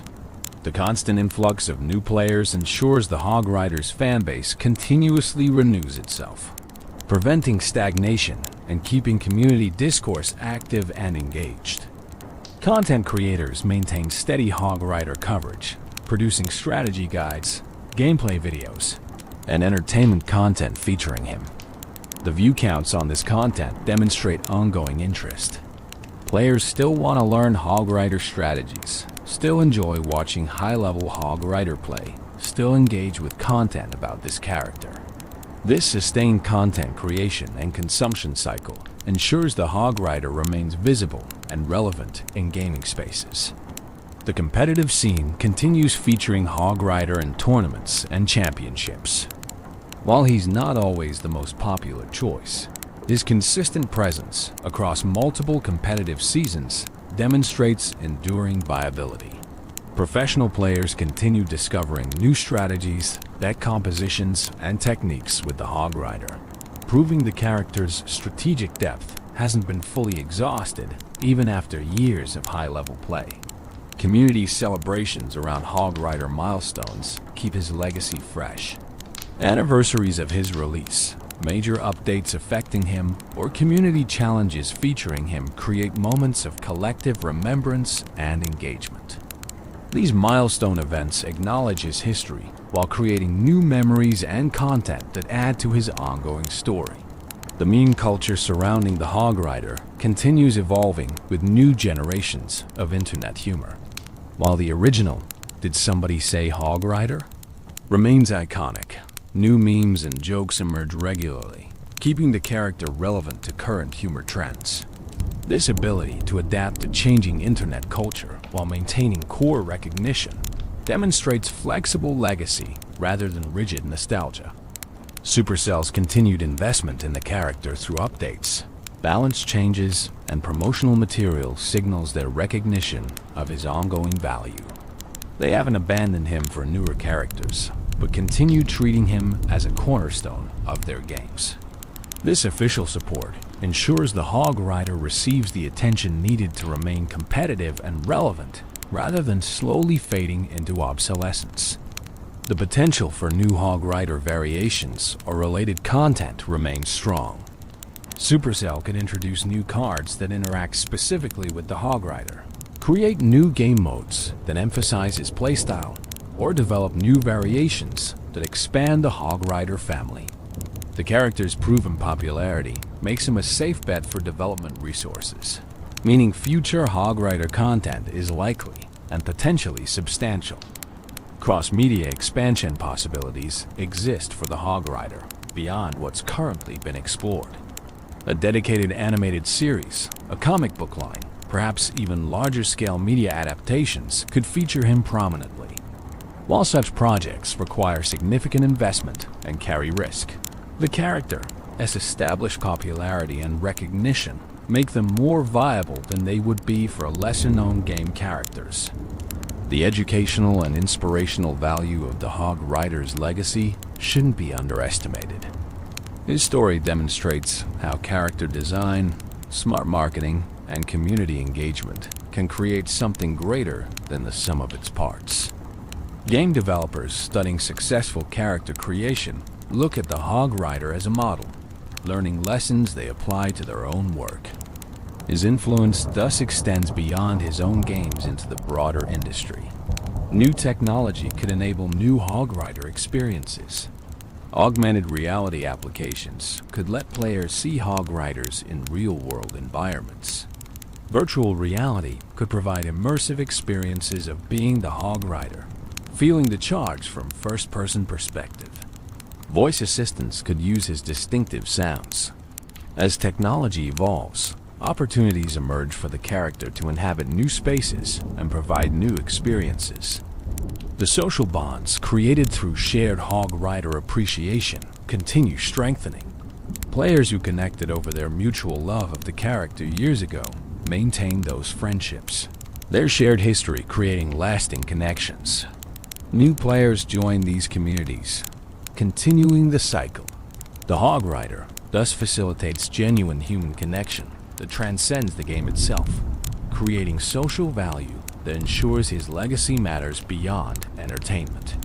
The financial success the Hog Rider has generated for Supercell over the years is substantial, though exact figures aren't publicly detailed. His popularity drove game downloads, in-app purchases, and sustained engagement that translated directly to revenue. This commercial success creates strong incentive for Supercell to continue supporting and promoting the character, ensuring resource allocation for his ongoing development. The Hog Rider's position in gaming history is now secure. He'll be remembered as one of mobile gaming's most iconic characters, a figure who demonstrated the medium's potential for creating culturally significant characters that rival those from traditional gaming platforms. Future retrospectives on mobile gaming's golden age will inevitably feature him prominently, his image and story representing this era of gaming history.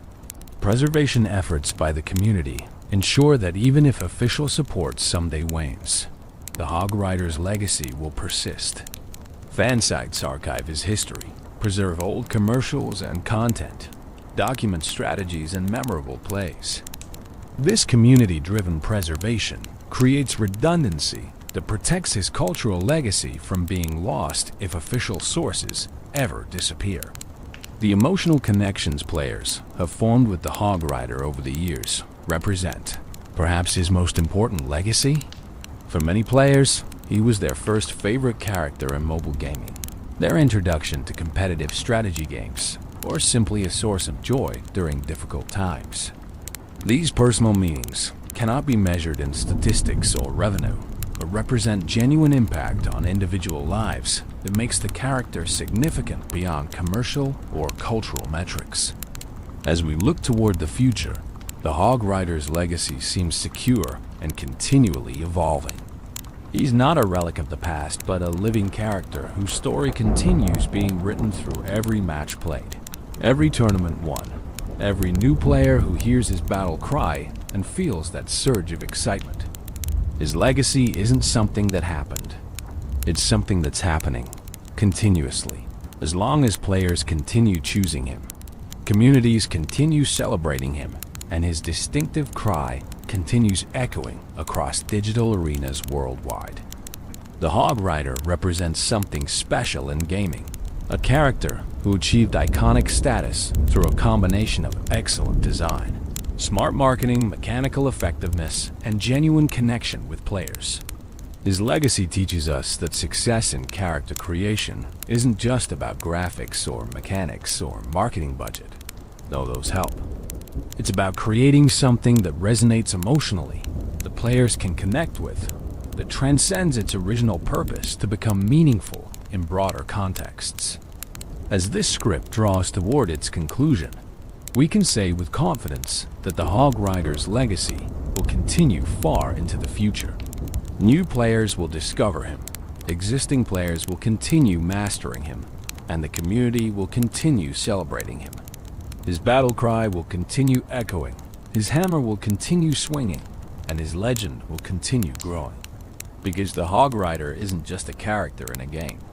He's an icon, a legend, a brother to millions of players worldwide who heard his call and answered it, just as he answered the echoing call that led him through the arena doors all those years ago. The call that started it all. Let's return now to where we began, to that call that defines the Hog Rider's existence. Hog Rider. It's more than just a sound effect, more than just a battle cry.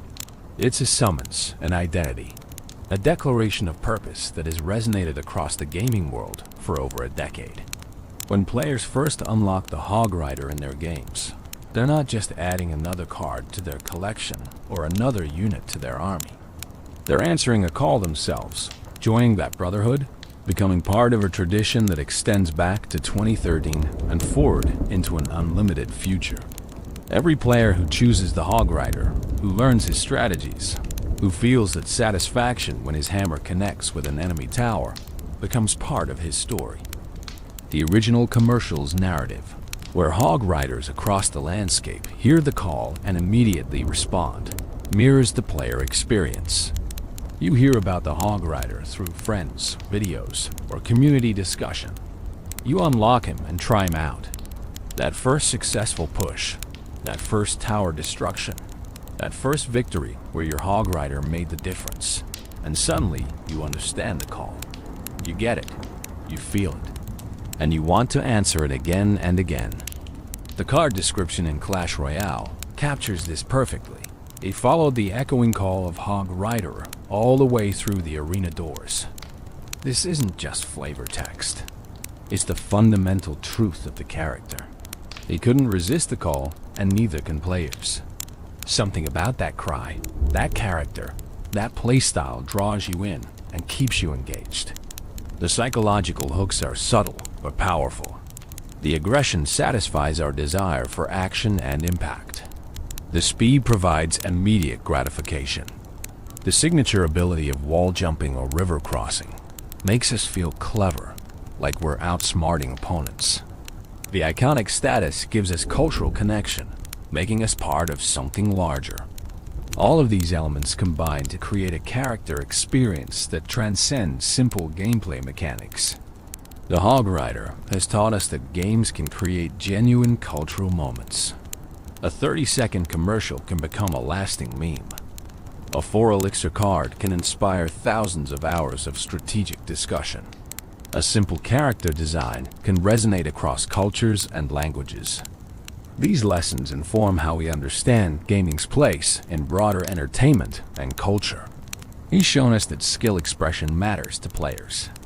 The difference between average and excellent Hog Rider play is enormous, and players appreciate that depth. They want characters that reward mastery, that allow them to continually improve, to distinguish skilled players from casual ones.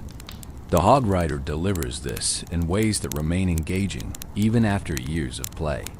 He's demonstrated that community and character can be intertwined. The Brotherhood concept created social dimensions that enhanced the gameplay experience. Players weren't just using a unit. They were joining a tribe, adopting an identity, connecting with others through shared appreciation. This community building around a character is rare and valuable, creating loyalty and engagement that pure mechanics never could. The Hog Rider has proven that mobile gaming can produce iconic characters equal to those from any gaming platform. Console and PC gaming dominated character creation for decades, but the Hog Rider showed that mobile games could create equally memorable, culturally significant characters. He validated mobile gaming as a serious medium capable of artistic and cultural achievement beyond simple time-wasting diversions. For Supercell, the Hog Rider's success validated their approach to character design and game development. They learned that creating characters with personality, supporting them with quality marketing, and maintaining them through careful balance could generate enormous value. These lessons informed their subsequent games and characters, though few have achieved quite the same lightning-in-a-bottle success. For players, the Hog Rider represents countless memories. That first time, they pulled off a perfect prediction spell. That tournament victory, where Hog Rider carried them. That friendship formed over shared love of this character.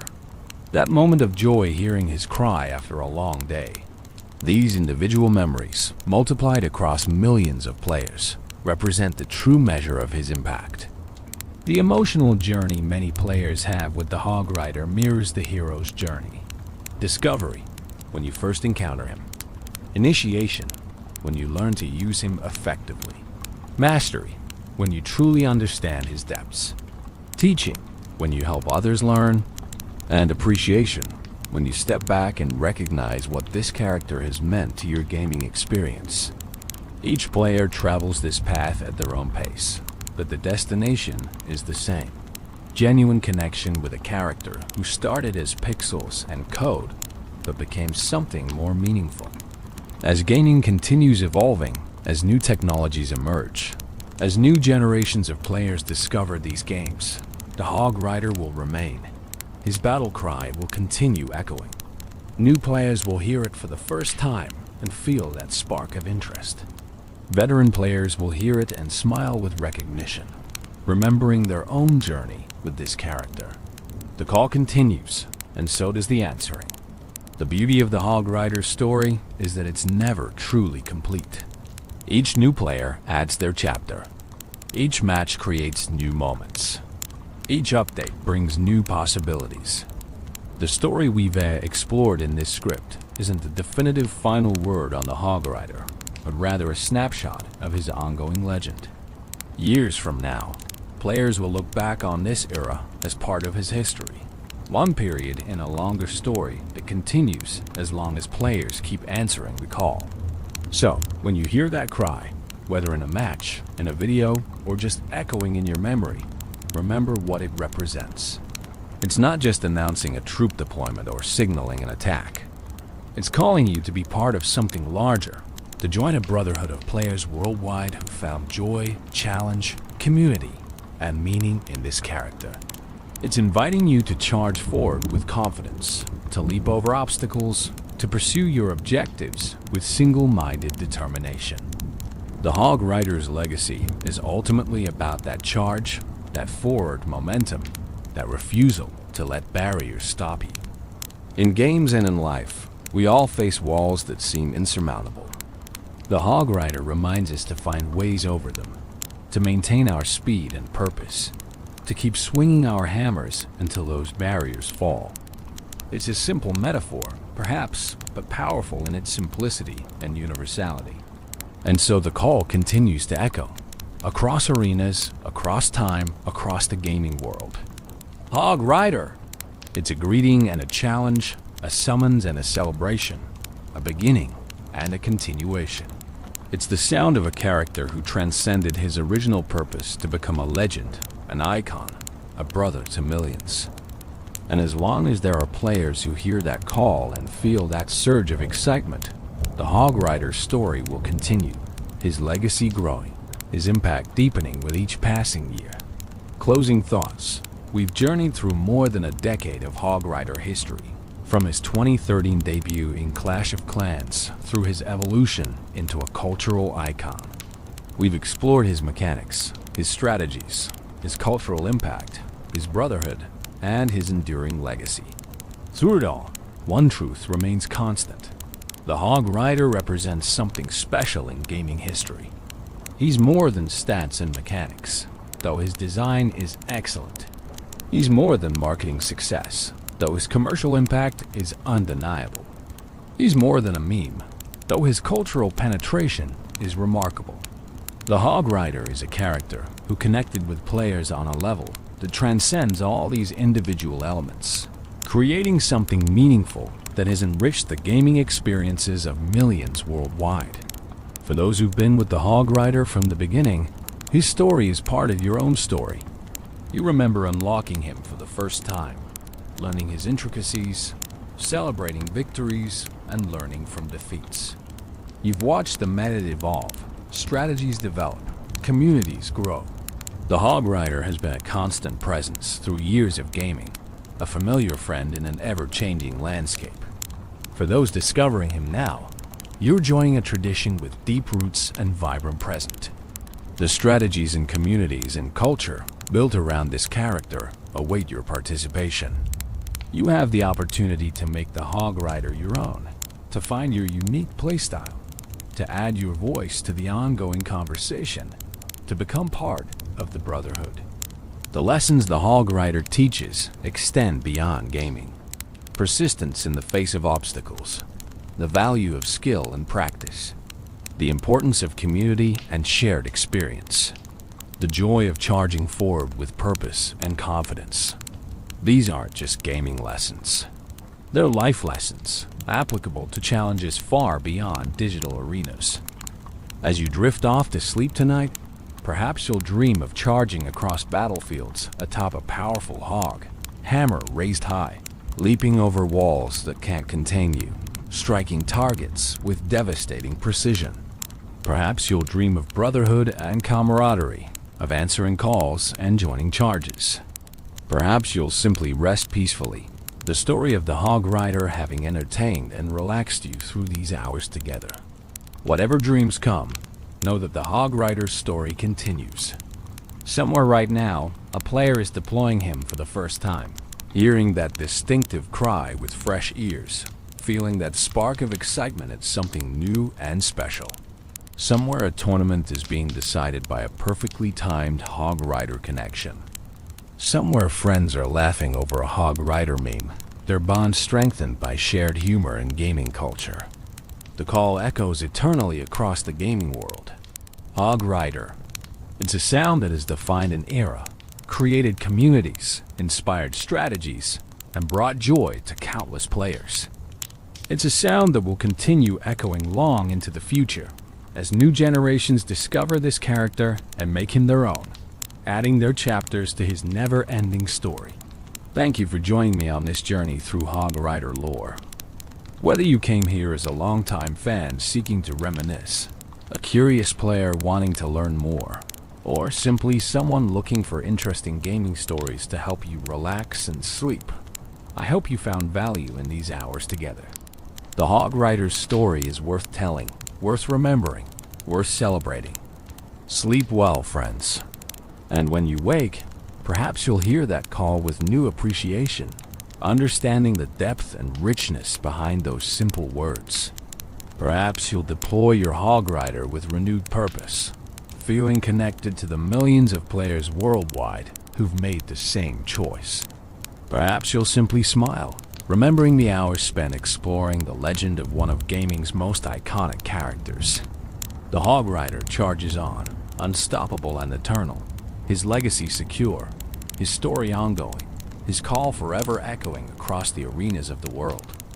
And we, his players, his fans, his brothers, charge alongside him, hammers raised, ready to leap whatever walls stand in our way, answering the call that will never fade.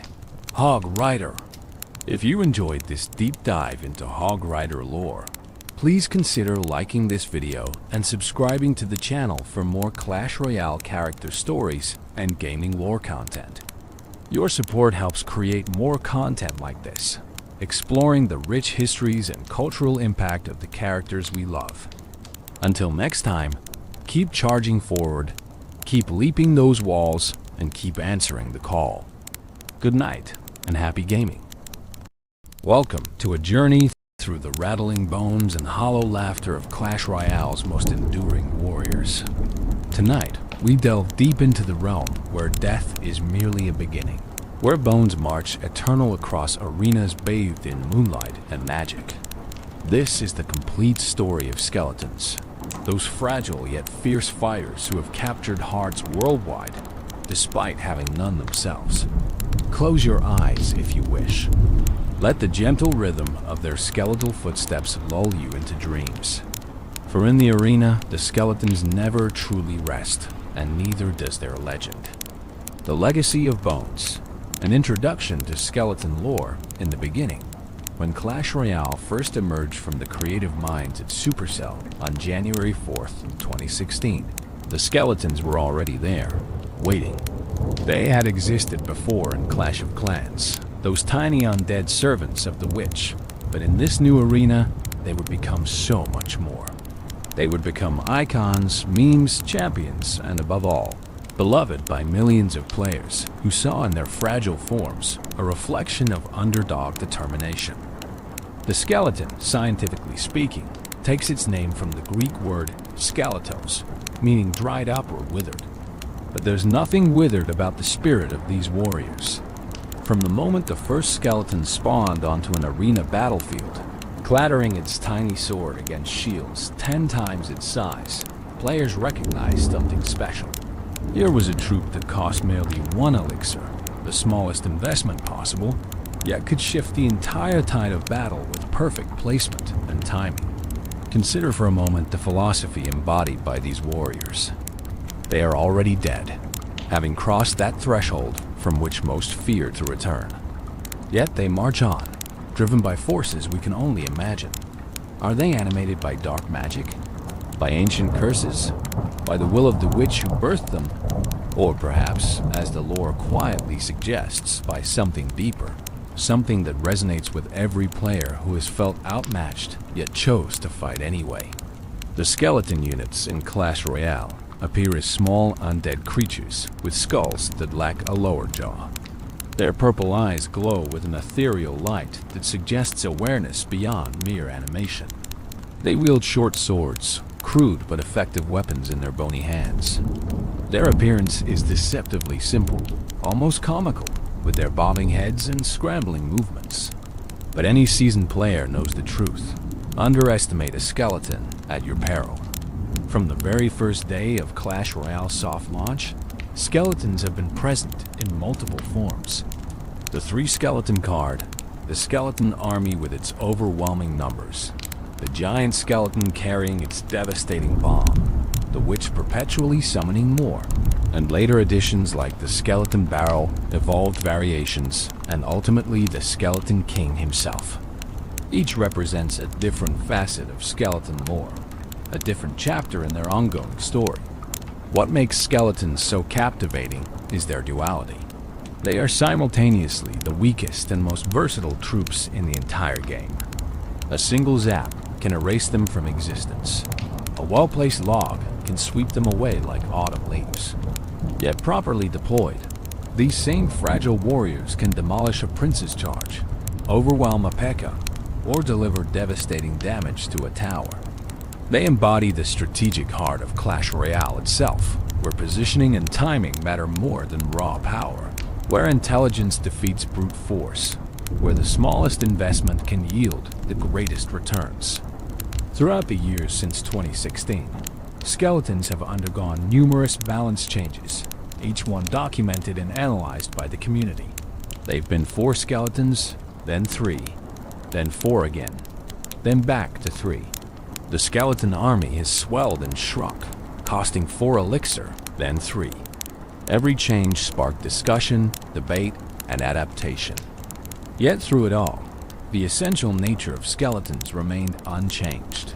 They are fragile warriors, whose strength lies not in individual power, but in numbers, speed, and the clever minds controlling them.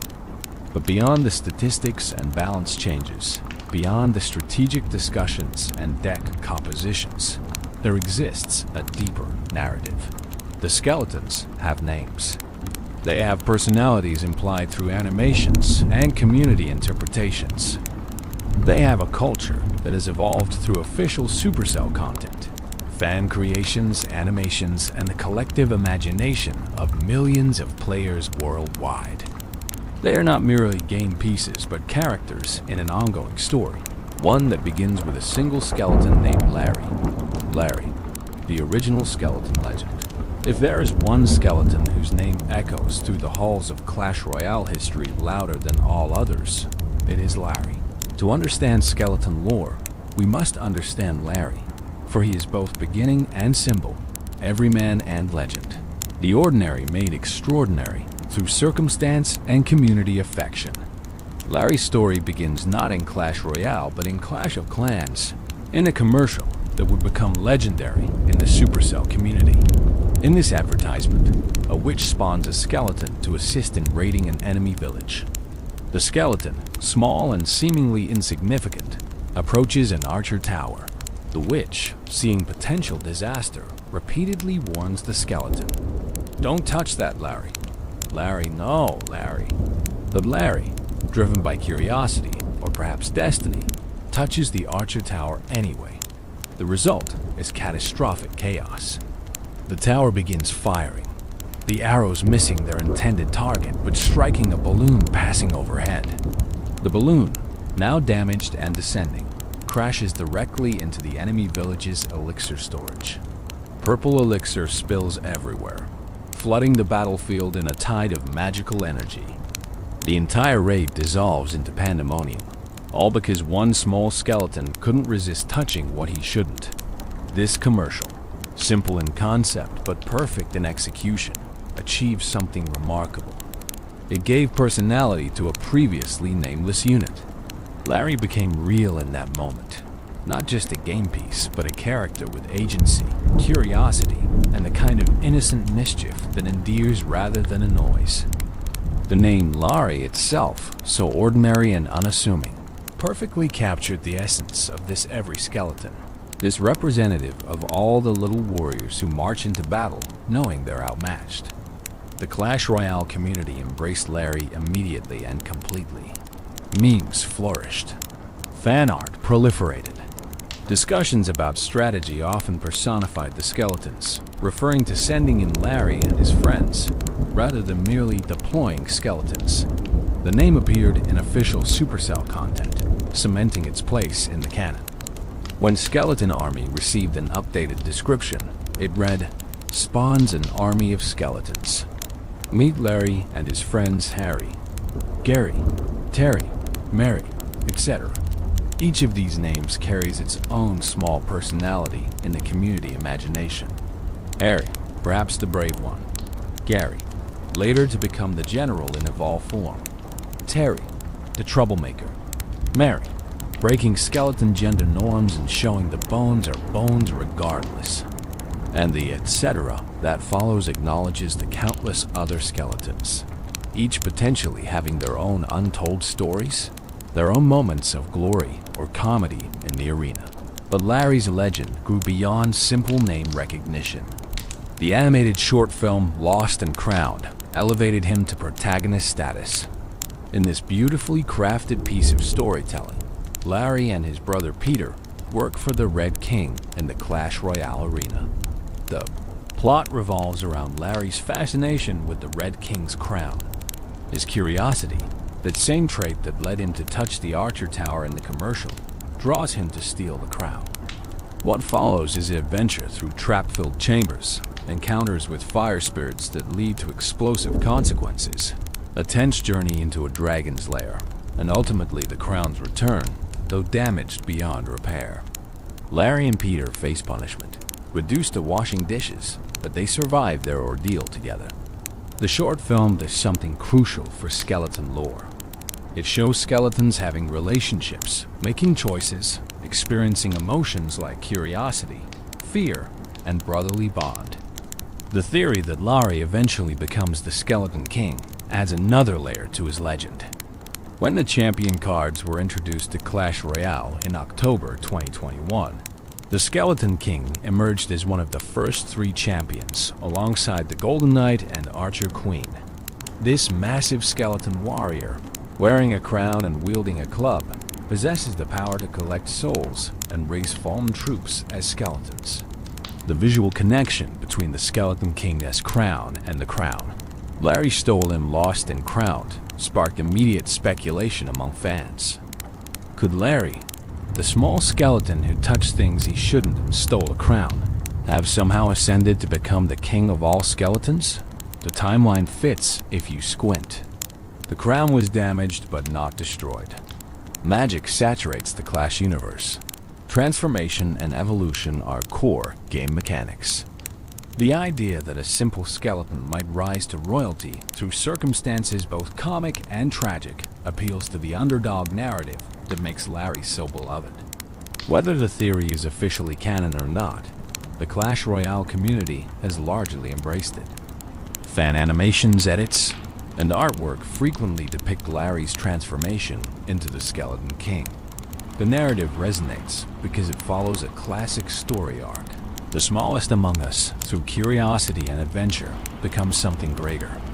Larry represents potential, the idea that even the most insignificant unit in the game might have a destiny beyond its initial deployment. In competitive play, Larry has become shorthand for skeleton strategy itself. High-level players discussing replays will say things like, "He baited the zap with Larry, then cycled back to Hog," as naturally as if Larry were an official game term. Tournament casters reference him. Strategy guides acknowledge his cultural significance. Larry has transcended his status as meme to become part of the game's actual vocabulary. The Larry phenomenon also reflects something deeper about gaming communities. Players naturally seek to personify, to create narrative where pure mechanics exist. We don't just want to deploy units, we want to command warriors. We don't merely want to win. We want our victories to mean something, to be stories we can tell. Larry provides that narrative hook, that entry point into seeing the arena not as an abstract battlefield, but as a stage where characters we care about perform their roles. Social media has amplified Larry's legend. TikTok videos explaining how Larry became the Skeleton King rack up millions of views. YouTube animations showing Larry's adventures attract dedicated fan bases. Reddit threads debate the finer points of skeleton lore with genuine passion. Instagram fan art depicts Larry in countless scenarios, from comic moments to epic battles. The skeleton has become a brand unto himself, recognizable even to people who have never played Clash Royale. What's particularly fascinating is how Supercell has responded to this organic growth of lore. Rather than strictly controlling the narrative or dismissing fan theories, they've leaned into it. Official content references Larry. Emotes and cosmetics celebrate skeleton culture. The company seems to understand that the community's creative engagement with their game, their building of stories and meaning around skeletal warriors, makes the game richer for everyone.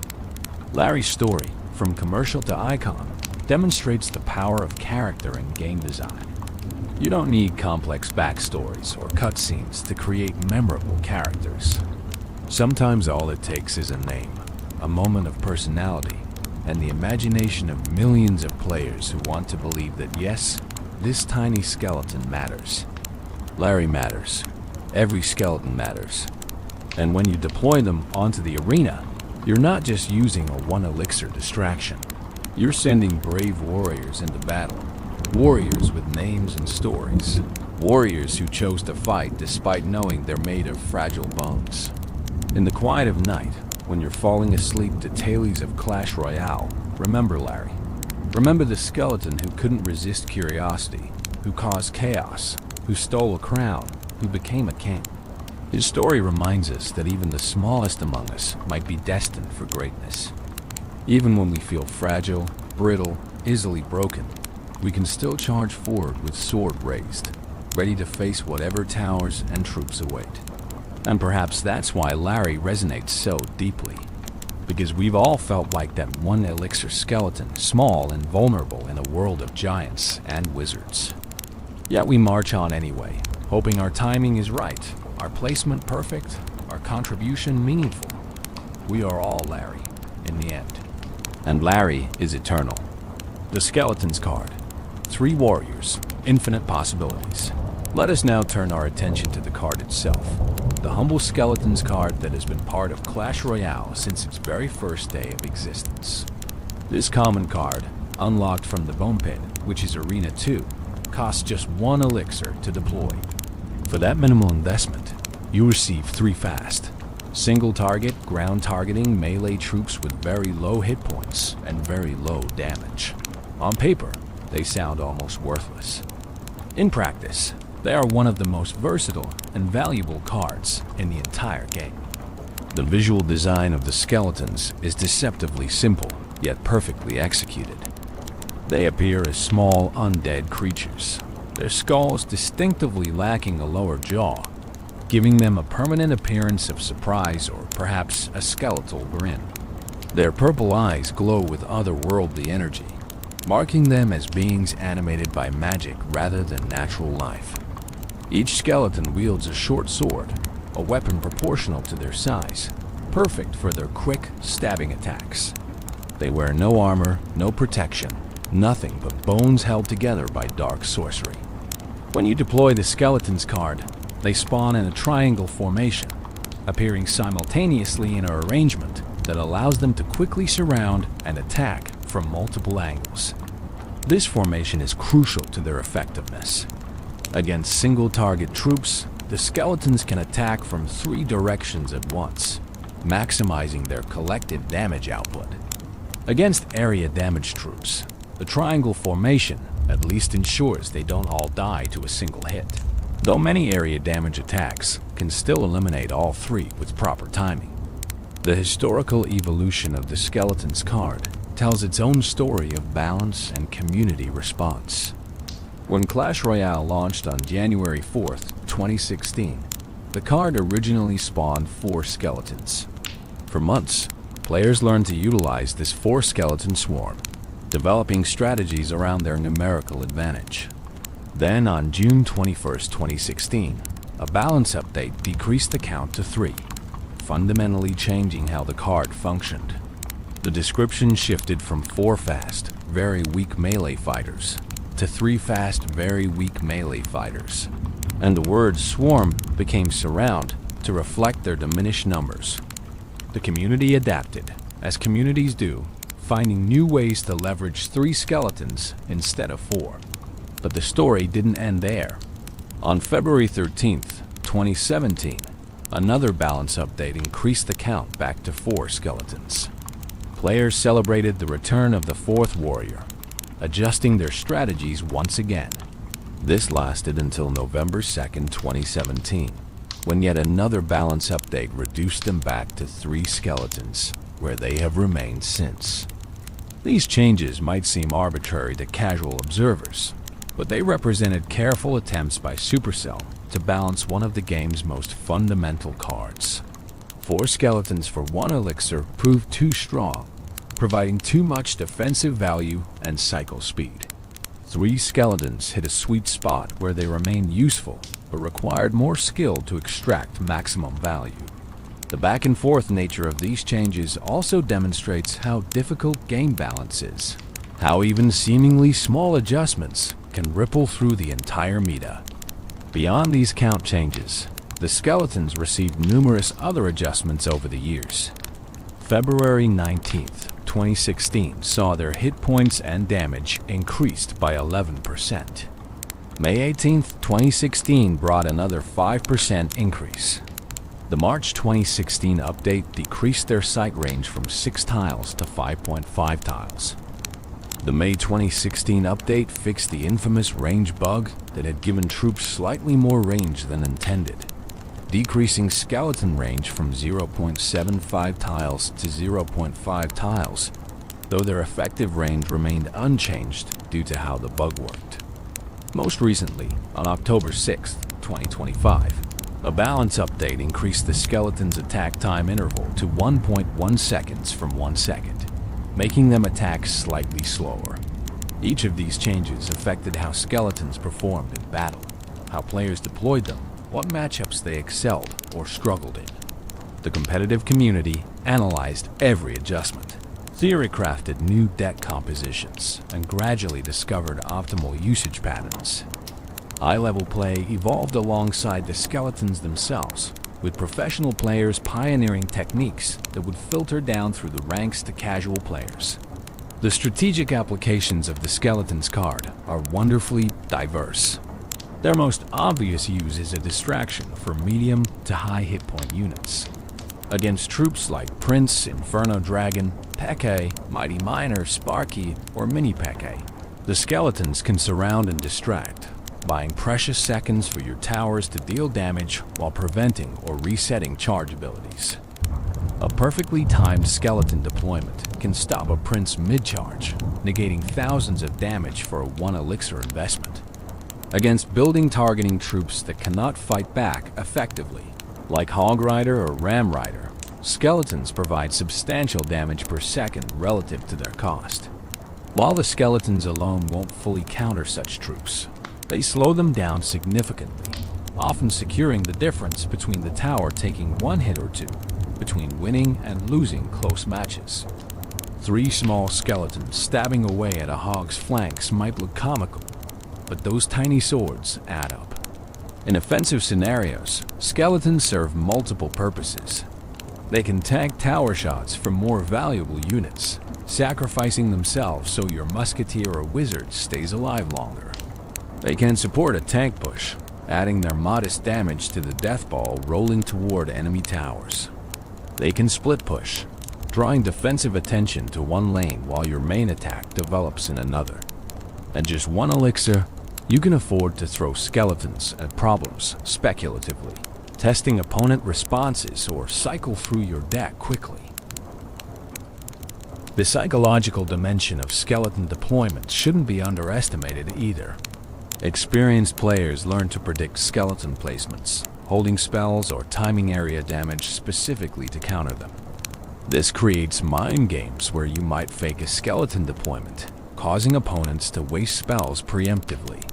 Or you might deploy skeletons in unusual positions, places where opponents expect other troops, throwing off their timing. The humble skeletons become tools not just of combat, but of deception. Perhaps most importantly, skeletons are the ultimate cycle card. In cycle decks built around quickly returning to your win condition, skeletons allow you to rotate through your hand faster than almost any other option. You can deploy them defensively, extract value, and find yourself back to your Hog Rider or Miner or Royal Giant 1 card sooner. Over the course of a match, that acceleration compounds, potentially giving you multiple additional attacks with your primary win condition. The community has developed extensive shorthand for skeleton plays. Larry and friends stop the prince is understood to mean distracting with skeletons. Cycling skeletons at the bridge refers to throwing them offensively just to progress through your deck. Skeleton kiting describes pulling enemy troops toward the center using skeleton placement, maximizing tower damage. These phrases, used thousands of times daily across forums, streams, and Discord servers, constitute a shared language built around three small undead warriors. The skeletons that spawn from the dedicated skeletons card are identical to those spawned by the witch, tombstone, skeleton barrow, skeleton army, graveyard, and super witch. This creates interesting strategic interactions. If your opponent uses witch, you already know exactly how much damage each skeleton deals, how much health they have, how they'll behave. The consistency across all skeleton generating sources makes them predictable, which actually enhances their utility because predictability enables precise calculation. One fascinating detail: even though the skeleton's card spawns 3 warriors, the card render displays only 1 skeleton. This single representative skeleton has become iconic, appearing in emotes, clan badges, battle banners, and countless pieces of fan art.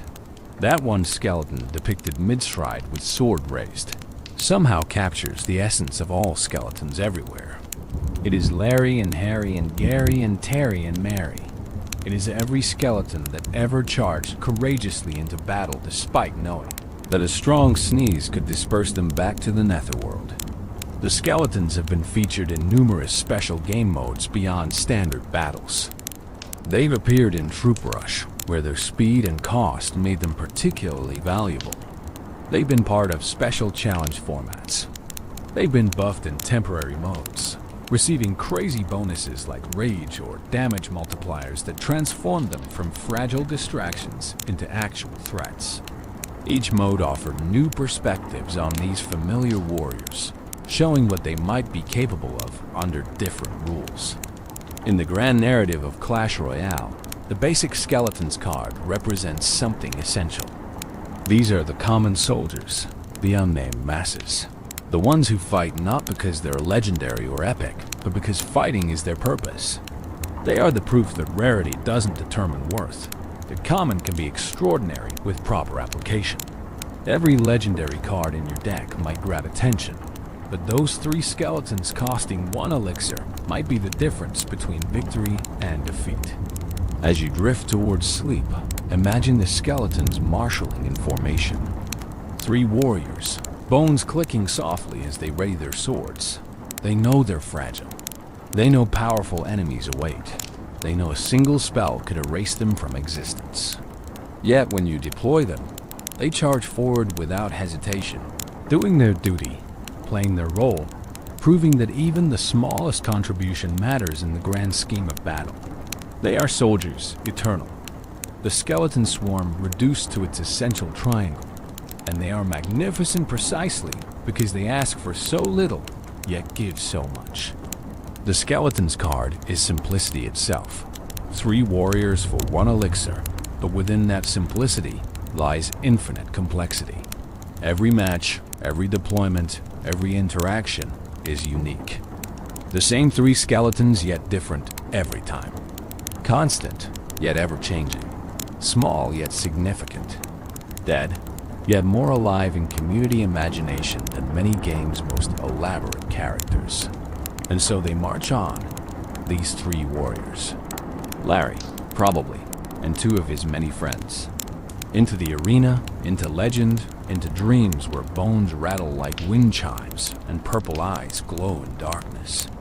The skeleton's card, humble beginning and eternal presence, foundational and irreplaceable.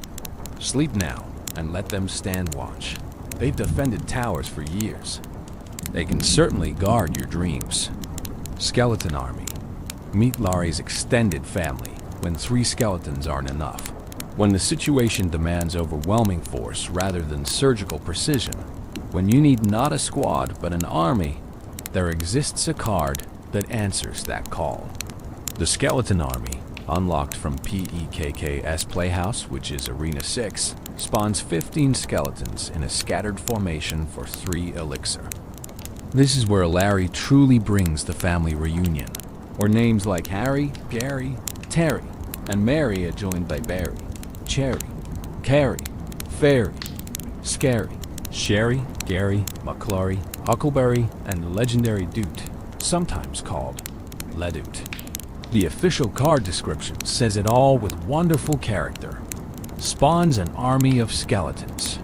Meet Larry and his friends Harry, Gary, Terry, Mary, etc. That casual, etc. acknowledges that 15 is a lot of names to remember, but each skeleton is an individual nonetheless. According to the October 1st, 2018 balance changes, Supercell officially revealed the complete list of names, cementing skeleton personalities in canon rather than leaving them to fan speculation alone. The skeleton army's visual deployment is satisfyingly chaotic. Unlike the ordered triangle of the 3-skeleton card, the army scatters across a wide area in seemingly random positions. This formation serves multiple purposes.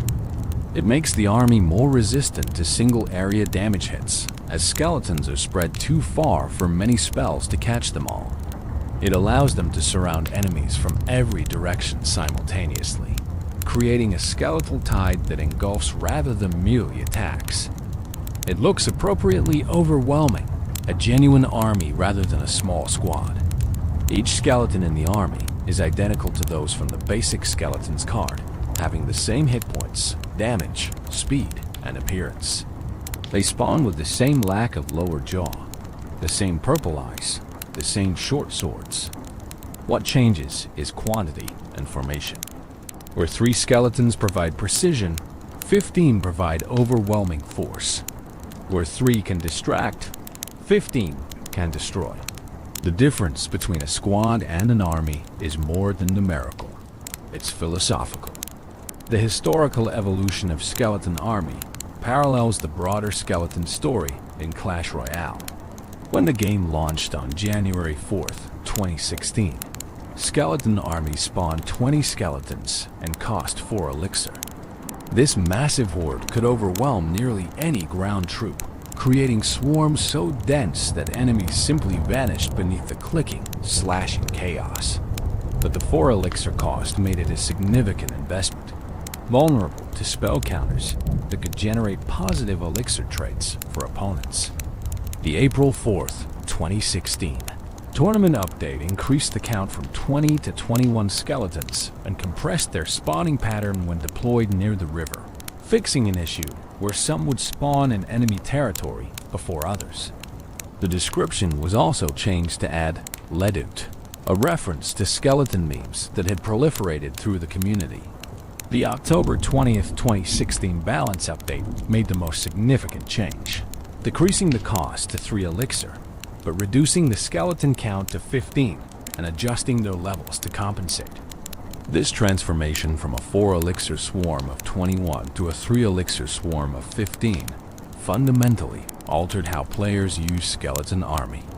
The card became more versatile, easier to include in various deck archetypes, quicker to cycle through. The reduced cost made spell counters less profitable for opponents, though cards like Zap or Log could still eliminate the entire army for a positive trade. The balance struck a middle ground where Skeleton Army remained powerful, but required more careful timing and placement. Over subsequent years, Skeleton Army received the same hit point and damage adjustments as other skeleton units, plus various quality of life improvements. The card's formation was tweaked multiple times to prevent exploitation.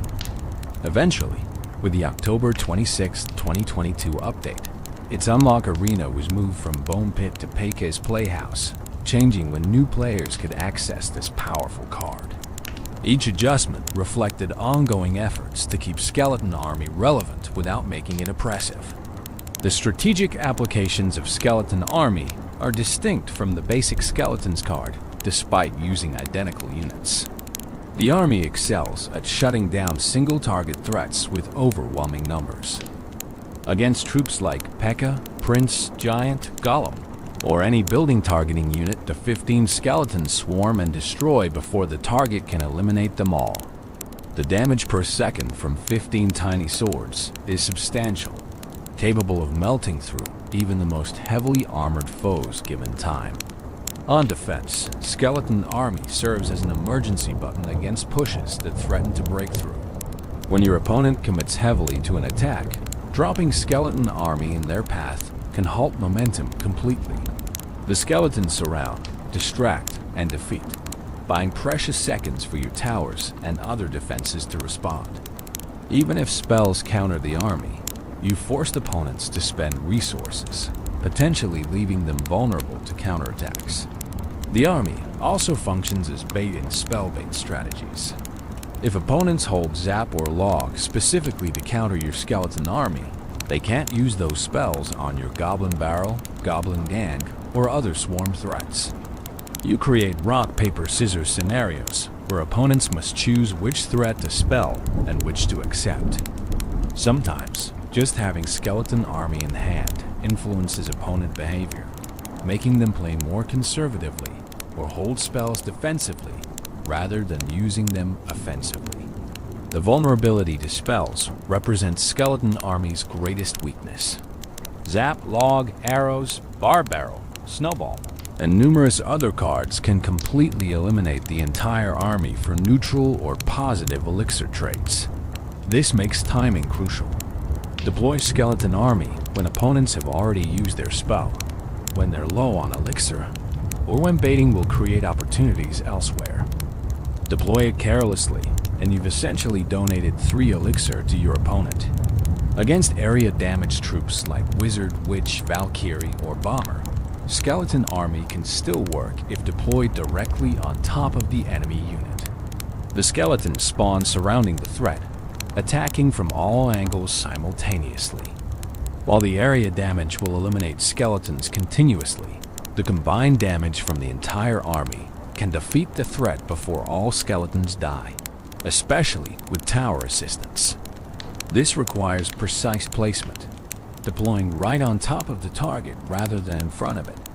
The Skeleton Army has inspired countless memorable moments in competitive play. Professional players pulling off perfectly timed army deployments, converting defense into overwhelming counterattacks. Devastating spell predictions where players zap or log positions before opponents deploy the army, catching it the instant it appears. Failed predictions where the spell hits empty ground and the army tears through defenses unopposed. Each moment contributes to the card's legend, proof that 15 small skeletons can shift entire matches. In terms of lore, the Skeleton Army represents community. These aren't individual skeletons operating independently. They're a collective. Larry and his friends, fighting together, moving as one, sharing a purpose that transcends individual survival. When you deploy Skeleton Army, you're not calling forth 15 separate entities, but one entity composed of 15 parts. They work in harmony, their movements coordinated by some unseen force, possibly the dark magic that animated them initially. The named skeletons add personality to this collective. Larry, the famous one, presumably leads or at least represents the group. Harry might be brave, always at the front. Terry could be the troublemaker, attacking from unexpected angles. Mary breaks gender norms, proving skeleton warriors come in all flavors. Gary, who might become General Gary in evolved form, perhaps coordinates tactics. Barry, Cherry, Carrie, Fairy, Scary, Sherry, Gary, McClary, and Huckleberry each contribute their own essence to the army, individual notes in a symphony of bones. The Doot or Ledoot skeleton deserves special mention. This name emerged from internet skeleton memes, particularly the Thank Mr. Skeletal meme that spread across social media years ago. When Supercell officially acknowledged Ledoot in the card description update, they validated community culture, showing they appreciated the organic memes and inside jokes that had developed around their game. Ledoot represents the intersection of official lore and fan creation, a skeleton that exists simultaneously in Supercell's universe and in community imagination. Skeleton Army's visual design has evolved over the years. The card render has been updated multiple times, refining the skeletal appearance, adjusting the color palette, improving the level of detail visible. Yet the core image remains: a horde of skeletons, weapons raised, rushing forward as an unstoppable tide. The render captures motion and energy, conveying the sense that these bones are very much active despite their former owners being very much not. In October 2025, Skeleton Army received its evolution version, adding General Gary to the mix. This development expanded the lore significantly, showing that among the army exists hierarchy and leadership. General Gary appears as a guard variant with purple eyes, wearing a helmet with golden handle and team-colored crest, a purple cape with gold lining, carrying a spear with attached purple banner, displaying a skull symbol and wielding a wooden shield bearing the card evolution symbol. The existence of General Gary raises fascinating questions. Was he always present among the army, simply unnamed and undistinguished until evolution? Or does evolution elevate one skeleton from the ranks to leadership position? In most depictions, Skeleton Army includes both Larry and Gary among its named members. If Gary evolves into General, does this make him superior to Larry? Or are they equals, with Gary handling tactical command while Larry retains his status as symbolic leader? These questions might seem silly, overthinking game mechanics that simply needed a cool evolution design. But they matter to the skeleton lore community, to players who have invested years into caring about these rattling warriors. The relationships between named skeletons, the hierarchy and social structures implied by titles like General, the possibility that skeleton society exists beyond what we see in battle, all of this enriches the experience of deploying the card. Consider also the tragedy inherent in Skeleton Army. Every deployment, you summon 15 warriors who know they're likely to be obliterated by a spell, burned by a wizard, swept away by log. Yet they come anyway, rushing forward with eternal optimism or perhaps eternal resignation. They are soldiers who die repeatedly, rewinding through some cycle of resurrection that brings them back to deploy again and again and again. Do they remember their previous defeats? Do they carry the weight of countless battles in their hollow bones? Or does each deployment feel like the first time, fresh and new, unburdened by memory of past defeats? The community has embraced Skeleton Army through countless memes and creative works. Animations showing the army overwhelming powerful troops, only to be zapped away at the last second. Comic strips depicting Larry organizing his friends for another doom charge. Fan fiction exploring the relationships between named skeletons, their camaraderie in the face of certain destruction. This engagement demonstrates how a simple card can become canvas for imagination, how 15 identical game pieces can transform into 15 distinct characters with stories worth telling. In professional tournaments, Skeleton Army usage statistics tell their own story. The card falls in and out of meta favor, depending on the popularity of spell cards and swarm threats. When log usage spikes, Skeleton Army deployment drops. When log fades, the army returns. This rhythm, this dance between card and counter, plays out over months and years, tracked by data analysts and felt by players at every level. The army persists because even when countered, properly used skeletons extract value, buy time, create opportunities. As sleep approaches and consciousness fades, picture the Skeleton Army in your mind. 15 warriors appearing simultaneously in scattered formation. Larry and Harry and Gary and Terry and Mary and Barry and Cherry and Carrie and Fairy and Scary and Sherry and Gary and McClary and Huckleberry and Doot. Each one a character, each one a story. They don't move in perfect unison like disciplined soldiers. They scramble, they rush, they surround and attack from every angle like the enthusiastic undead horde they are. Some will fall quickly, swept away by spells or area damage. Others will land crucial hits, their tiny swords delivering death by 1,000 cuts. A few might survive the entire engagement, standing victorious among the wreckage of defeated enemies, raising swords in skeletal triumph before disappearing back to whatever realm spawned them. Each deployment writes a small story, 15 characters in search of purpose, finding it in the chaos of arena combat. The skeleton army represents community at its finest. Not one hero but many, not individual glory, but collective achievement. When you play this card, you're deploying friendship, deploying cooperation, deploying the understanding that together we are stronger than apart. Larry couldn't stop a prince alone, but Larry plus 14 friends absolutely can.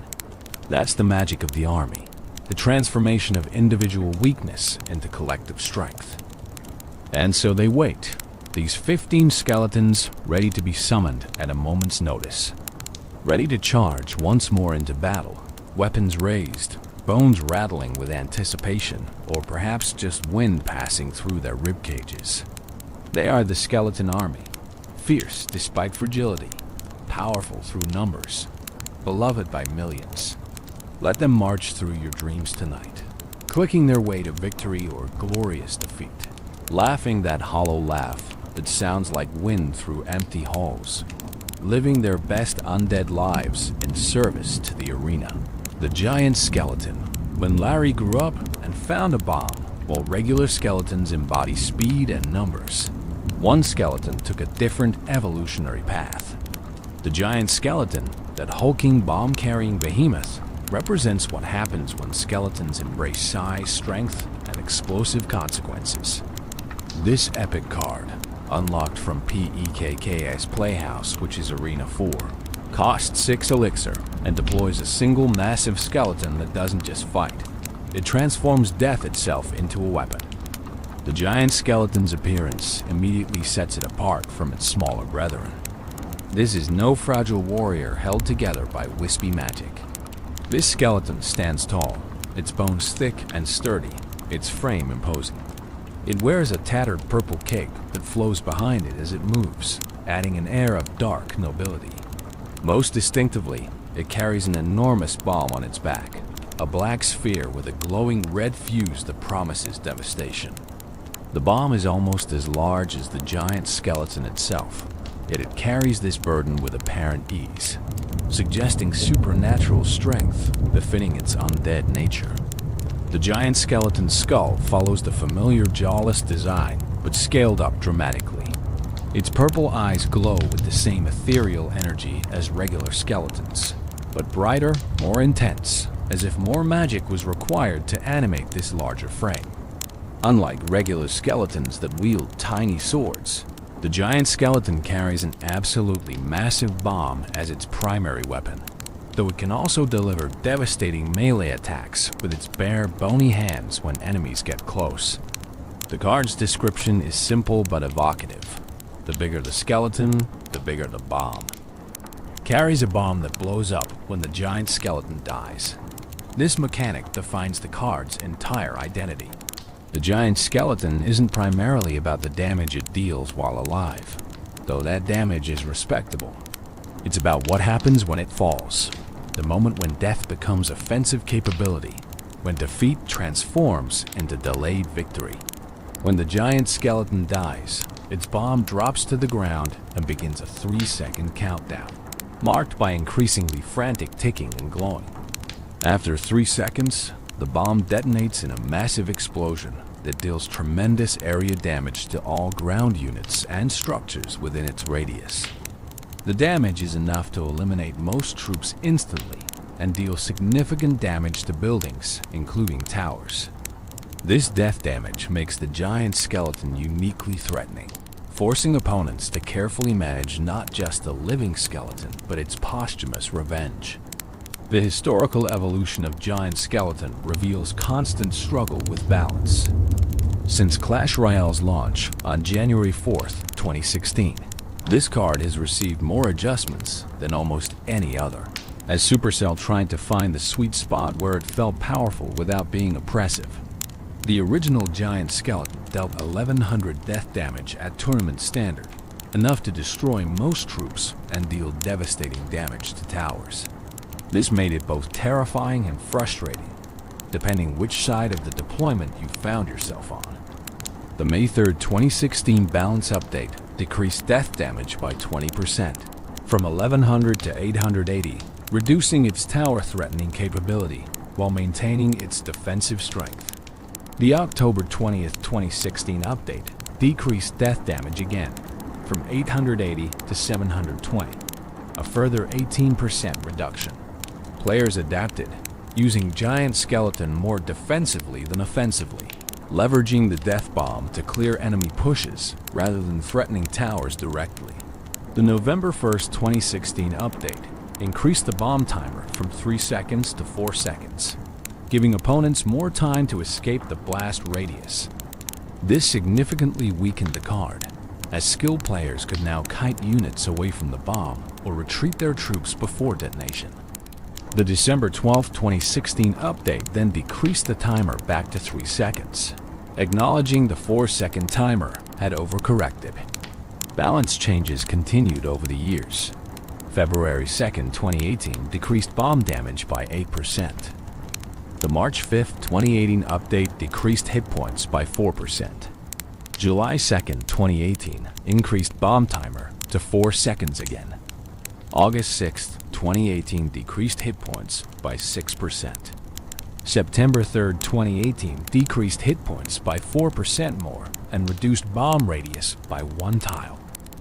Each change attempted to rein in a card that consistently overperformed at lower skill levels while underperformed at the highest competitive levels. The pattern continued through 2019, 2020, and beyond. Hit speed adjustments, hit point tweaks, bomb damage modifications, radius changes, each trying to thread the needle between useful and oppressive. The June 7, 2021 update added a new visual effect where the bomb's timer appears above it, making the countdown more visible and giving players clearer information about when detonation would occur. The October 2024 balance update increased bomb damage significantly, from 742 to 850 at max level, swinging the pendulum back toward offensive viability. Most dramatically, the June 2023 rework completely reimagined how Giant Skeleton functioned. The bomb damage was increased essentially, radius was adjusted, and the entire role of the card shifted. Previously a defensive specialist, the rework pushed Giant Skeleton toward more hybrid use, equally viable on defense and in counter pushes. Community reaction was mixed, with players debating whether the changes preserved the card's identity or transformed it into something fundamentally different. Throughout all these changes, certain strategic truths remain constant. Giant Skeleton excels at stopping ground pushes, especially beatdown strategies that cluster troops behind a tank. When opponents commit heavily to an attack, Giant Skeleton can be dropped in the middle of their push, tanking damage while its bomb threat forces either retreat or acceptance of massive casualties. Even if opponents eliminate the Giant Skeleton quickly, the bomb still detonates, potentially wiping out the entire push and creating positive elixir trades. On offense, Giant Skeleton functions as a unique tank. It has substantial hit points, allowing it to absorb tower damage while support troops work behind it. But opponents must calculate whether to eliminate it near their tower, risking bomb damage, or to kite it away, potentially allowing more hits from support troops. This creates psychological pressure, forcing difficult decisions under time constraint. Even if the Giant Skeleton never reaches the tower, just walking toward it forces opponent reactions that create opportunities. The synergy between Giant Skeleton and clone strategies produce some of competitive Clash Royale's most explosive moments. Cloning a Giant Skeleton creates a second bomb threat, potentially doubling the area denial or tower damage. Opponents facing cloned. Giant Skeletons often face impossible choices. Let both reach the tower and accept devastating bomb damage, or eliminate them quickly and still take significant bomb damage. The psychological impact of two bombs ticking down simultaneously cannot be overstated. Dark Prince became a classic companion for Giant Skeleton, as the Charging Prince could clear path for the slower skeleton while benefiting from the bomb-clearing defensive troops. Tornado paired excellently, pulling enemy troops into the bomb's blast radius and preventing their escape. Executioner and Bowler synergized by clearing swarms that might distract or quickly eliminate the giant skeleton before it reached valuable positions. Night Witch often accompanied Giant Skeleton, spawning bats that forced opponent responses while the skeleton lumbered forward. In terms of lore, the Giant Skeleton raises fascinating questions. Is this a skeleton that grew to enormous size through dark magic or accumulated death energy? Is it a different species of skeleton entirely, perhaps once belonging to a giant humanoid creature? Or is it, some theories suggest, what happens when regular skeletons like Lari are exposed to too much magic, too much power, transforming from small warrior into massive bomber? The bomb itself carries mysterious origins. Where did this enormous explosive device come from? Did some mad alchemist create it? Did the giant skeleton craft it from materials scavenged across the arena? Or is the bomb itself magical, conjured from death energy and manifested as physical explosive? The game never explains, leaving these questions to fuel fan theories and imaginative speculation. The giant skeleton's personality, as much as can be inferred from animations and behavior, seems almost melancholic. It moves slowly, deliberately, without the manic energy of smaller skeletons. Its stance suggests weight, not just physical, but existential. This skeleton knows it will die. It knows its death will cause massive destruction. It accepts this fate with what appears to be resignation, carrying its bomb toward enemies like Atlas carrying the world, burdened but unyielding. Community creativity around Giant Skeleton has produced countless memorable works. Animations showing the skeleton approaching towers while defenders scrambled desperately to stop it. Comics depicting the giant skeleton as a tragic figure, wanting friends but knowing its explosive death makes closeness dangerous. Memes about the satisfaction of perfectly timed bomb detonations versus the frustration of bombs that explode too late or in wrong positions. The card has personality despite or perhaps because of its simple, destructive purpose. In competitive play, Giant Skeleton has enjoyed periods of prominence and stretches of obscurity.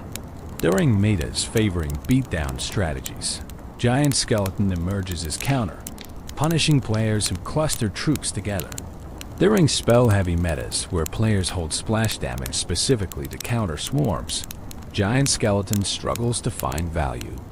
The card's viability ebbs and flows with the broader meta, but it never completely disappears, always lurking in some player's deck, ready to surprise opponents who forgot to respect the bomb. The Giant Skeleton's bomb has produced some of Clash Royale's most memorable tournament moments. Perfectly predicted bombs catching entire pushes, eliminating 6 or 7 elixir worth of troops in one explosion. Failed predictions, where the bomb explodes on empty ground while the troops it was meant to counter survive elsewhere. Desperate overtime situations, where a bomb detonating a tower delivers exactly enough damage for victory. Each moment becomes highlight, becomes story, becomes part of the card's growing legend. The visual spectacle of the bomb detonation deserves appreciation. The expanding circle of flame, the shockwave rippling outward, the sound design combining explosion with magical energy release. Everything about the detonation emphasizes impact, making each explosion feel significant even after you've seen it thousands of times. It's a death worthy of the skeleton carrying the bomb, spectacular and devastating in equal measure. As you drift into sleep, imagine the giant skeleton's slow march. Each step deliberate, bones creaking under the weight of the bomb, purple cape flowing behind like banner or shroud. It knows enemies await. It knows its journey ends in explosion. Yet it walks on, faithful to its purpose. accepting its role as both weapon and sacrifice. The bomb ticks down after death. 3 seconds of anticipation. 3 seconds of scrambling or acceptance. 3 seconds before the world erupts in flames that consume everything within reach. The giant skeleton is tragedy made tactical, death made deliberate, sacrifice made strategic. It is the skeleton that grew up, that took on greater burden in exchange for greater impact. Where Larry and his friends dance through battle with manic energy, the giant skeleton walks with grim determination. Where regular skeletons hope to survive and contribute, the giant skeleton knows its greatest contribution comes after life ends. It is the undead made more undead, animated for the express purpose of becoming unanimated again. Existence defined by the moment of cessation. And yet there's something admirable in that certainty, that acceptance of purpose. The giant skeleton doesn't question its role or resist its fate. It simply carries its bomb forward, step by step, closer to whatever awaits, ready to transform its death into devastating art. That's a kind of courage, isn't it? Knowing the ending yet marching toward it anyway, making peace with explosive destiny, finding meaning in destruction. Let the giant skeleton guard your dreams tonight. That massive frame a wall between you and anything that might disturb rest. Trust in the bomb to eliminate threats, to clear away chaos, to create space for peace. The skeleton that grew up can protect you now, carrying its burden so you don't have to carry yours. Sleep soundly, knowing that somewhere in the arena, a giant skeleton is walking its eternal walk, counting down to an explosion that will echo through tomorrow. The witch, mother of skeletons and necromantic architect behind every army of skeletons, stands a summoner, a wielder of dark magic who calls bones from the earth and animates them with purpose. The witch, that purple-robed necromancer with her staff of power and army of undead servants, represents the source from which skeletons flow. This epic card, unlocked from PEKK's Playhouse, which is Arena 4, costs 5 elixir and deploys a ranged splash damage dealer who continuously spawns skeletons throughout her lifetime. The witch's visual design immediately communicates her dark nature. She wears flowing purple robes adorned with skull motifs, marking her as a practitioner of death magic. Her staff, topped with a glowing skull, serves as both weapon and necromantic focus. Her face is obscured by her hood, adding mystery and suggesting someone who has looked into death's realm long enough to be changed by it. Purple energy swirls around her, the same purple that glows in skeleton eyes, connecting her visually to her undead creations. Every few seconds, the witch spawns skeletons behind her. These skeletons are identical to those from the Skeleton's card and Skeleton Army, having the same stats, speed, and behavior. They spawn in groups of 3, appearing in that familiar triangle formation. Over her lifetime, if left unchallenged, a single witch can spawn dozens of skeletons, creating a perpetual stream of undead warriors that overwhelm through attrition. She is factory and commander, creator and controller, the necromantic heart of skeleton society. The witch's attack consists of lobbing skulls from her staff in a splash damage arc. These projectiles travel through the air before impacting and dealing area damage to ground and air units. The splash radius allows her to clear swarms effectively, making her strong against other skeleton-based strategies, goblin gangs, and clustered troops. The damage is moderate, not devastating but respectable, enough to wear down targets over time while her skeletons do the primary offensive work. Since Clash Royale's launch on January 4th, 2016, the witch has undergone numerous balance changes, reflecting ongoing struggle to make her competitively viable without being oppressive. Early versions spawned skeletons more frequently and had different damage profiles. Over time, Supercell adjusted her skeleton spawn rate, hit points, damage, hit speed, spawn speed, and various other statistics, searching for the balance point where she felt powerful without dominating matches. The January 13th, 2016 update increased witch hit points by 5%. The February 2nd, 2016 update increased her damage by 5% and decreased her skeleton spawn time from 8 seconds to 7 seconds, making her spawn skeletons more quickly. The May 3rd, 2016 update decreased her range from 6 tiles to 5.5 tiles. The November 1st, 2016 update increased her first skeleton spawn time from 1 second to 2 seconds, preventing instant skeleton swarms upon deployment. More significant changes came in later years. The June 1st, 2018 rework completely reimagined the witch, increasing her first skeleton spawn time to 5 seconds, increasing her skeleton spawn speed to 7 seconds, but also allowing her to spawn 4 skeletons instead of 3. Her damage was increased, but her hit speed was decreased, fundamentally changing how she functioned in battle. These changes made her more powerful but less oppressive, requiring more skill to use effectively. The October 7th, 2019 update reverted many of these changes, decreasing her skeleton spawn count back to 3, decreasing her damage, but increasing her hit speed and decreasing her skeleton spawn time. She was rebuilt again, differently from both her original incarnation and the 2018 rework. The community adapted once more, learning the new witch's rhythm, discovering her optimal placements and synergies. In 2021, the witch received her evolution, adding a new dimension to her character. When evolved, the witch becomes the Super Witch, her robes darker, her power greater, spawning big skeletons instead of regular skeletons. These big skeletons are larger, stronger, and more durable than regular skeletons, transforming the witch from moderate threat to genuine win condition. The evolution emphasized her identity as Skeleton Matriarch, the ultimate expression of necromantic power. Strategically, the witch functions primarily as a support card, rather than a tank or primary win condition.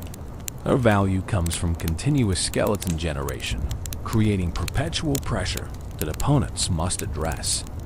Place her behind a tank like Giant, Golem, or Lava Hound, and she spawns skeletons that protect the tank while dealing damage.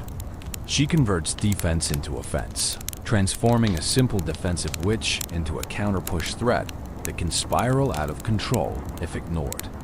On defense, the witch excels against swarms and ground-targeting troops. Her splash damage clears skeleton armies, goblin gangs, and bats quickly. Her spawn skeletons distract single-target threats like Prince, P.E.K.K.A., or Mini P.E.K.K.A., buying time for towers to deal damage while preventing charge abilities.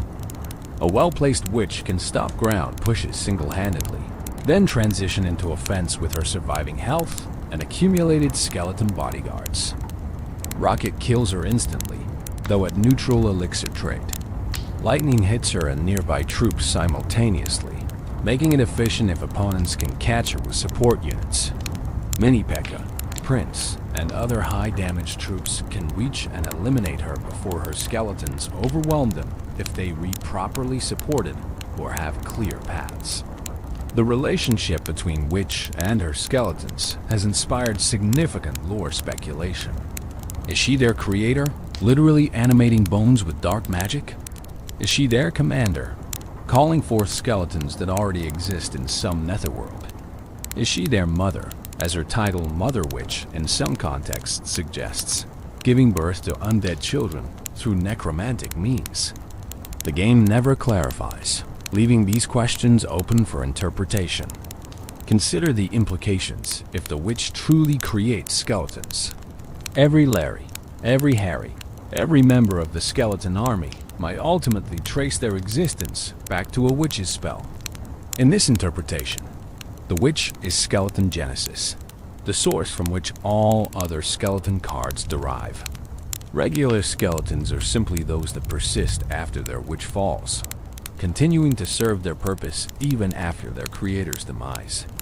Alternatively, if the witch merely summons existing skeletons from elsewhere, she becomes a portal or conduit. Somewhere in the Clash universe exists a skeleton realm, a boneyard or underworld where countless undead warriors await.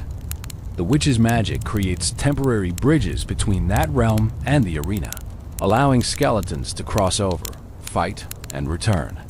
In this interpretation, Larry and his friends have independent existence, and the witch is simply the means by which they enter battle. The Mother Witch title, introduced with a separate card later in Clash Royale's history, adds another layer. This variant transforms enemy troops into pigs rather than spawning skeletons, but her title suggests a maternal relationship with something. If there's a Mother Witch, does that make the regular witch their sister, daughter, or simply lesser variant? Does the title indicate biological or metaphorical motherhood?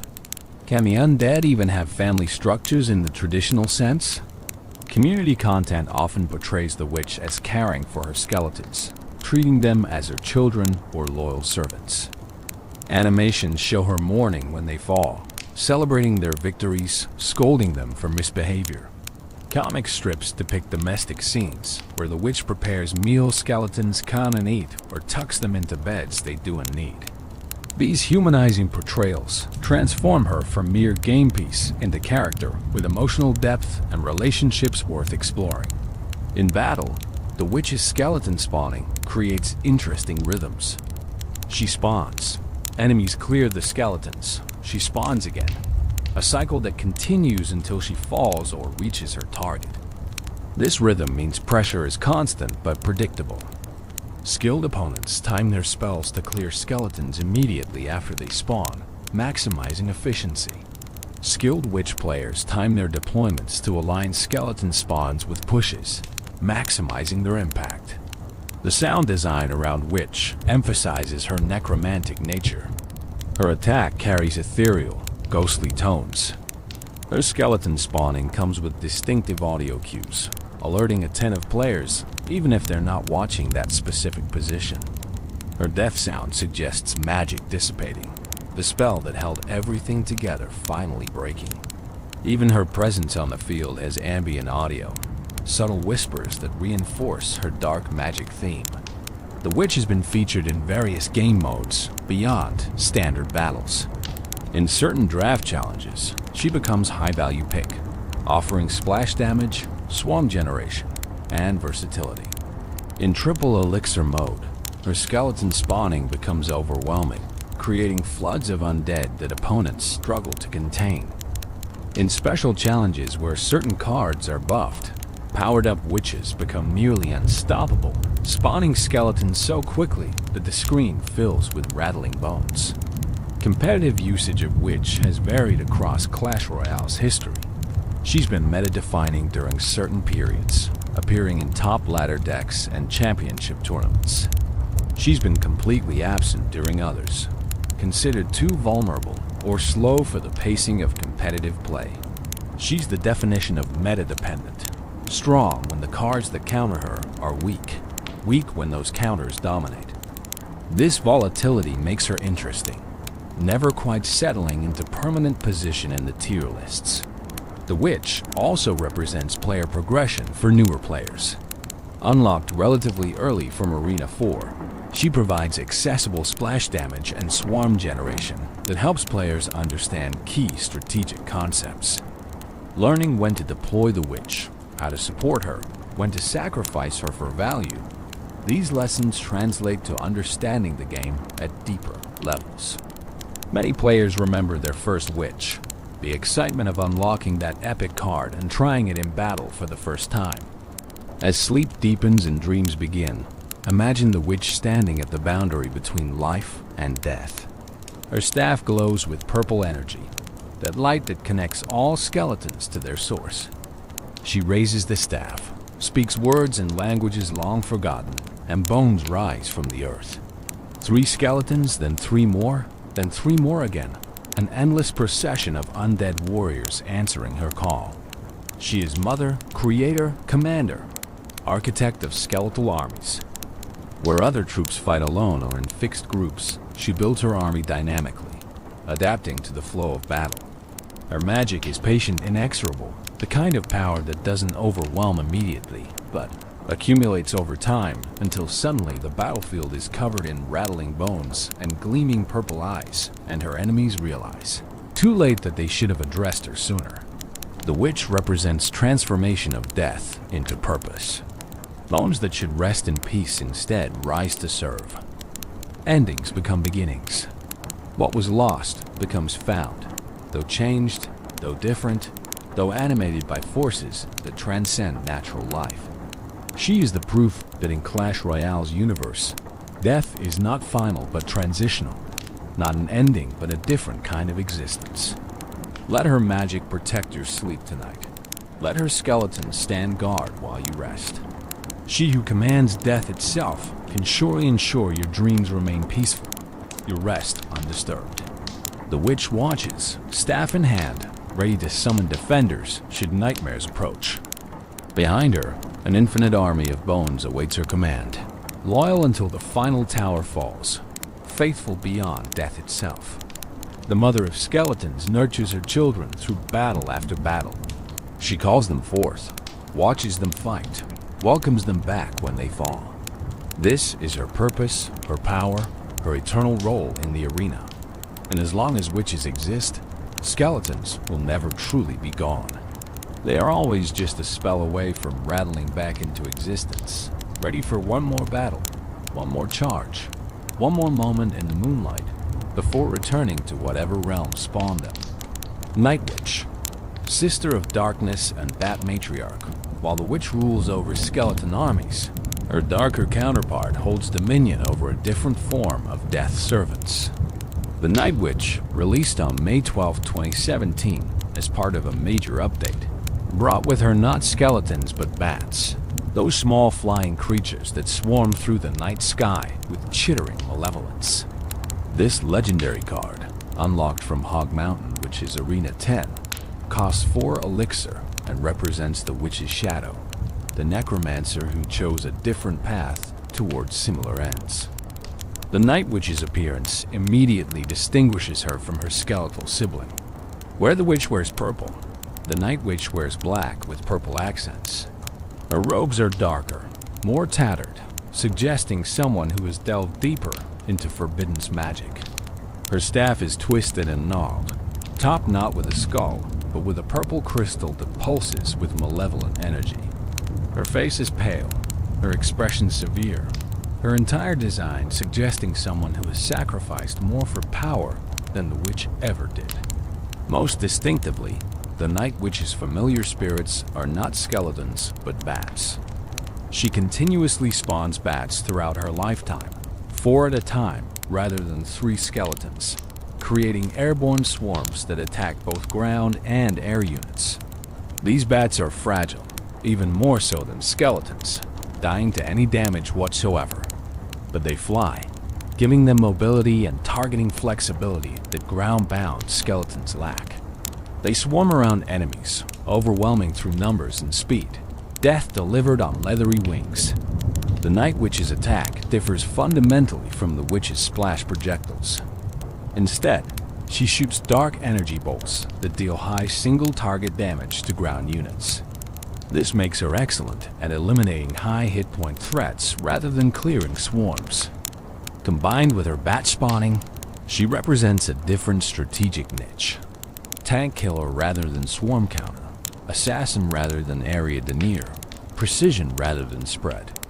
Upon death, the Night Witch spawns 4 bats immediately, a death spawn similar to but distinct from the giant skeleton spawn.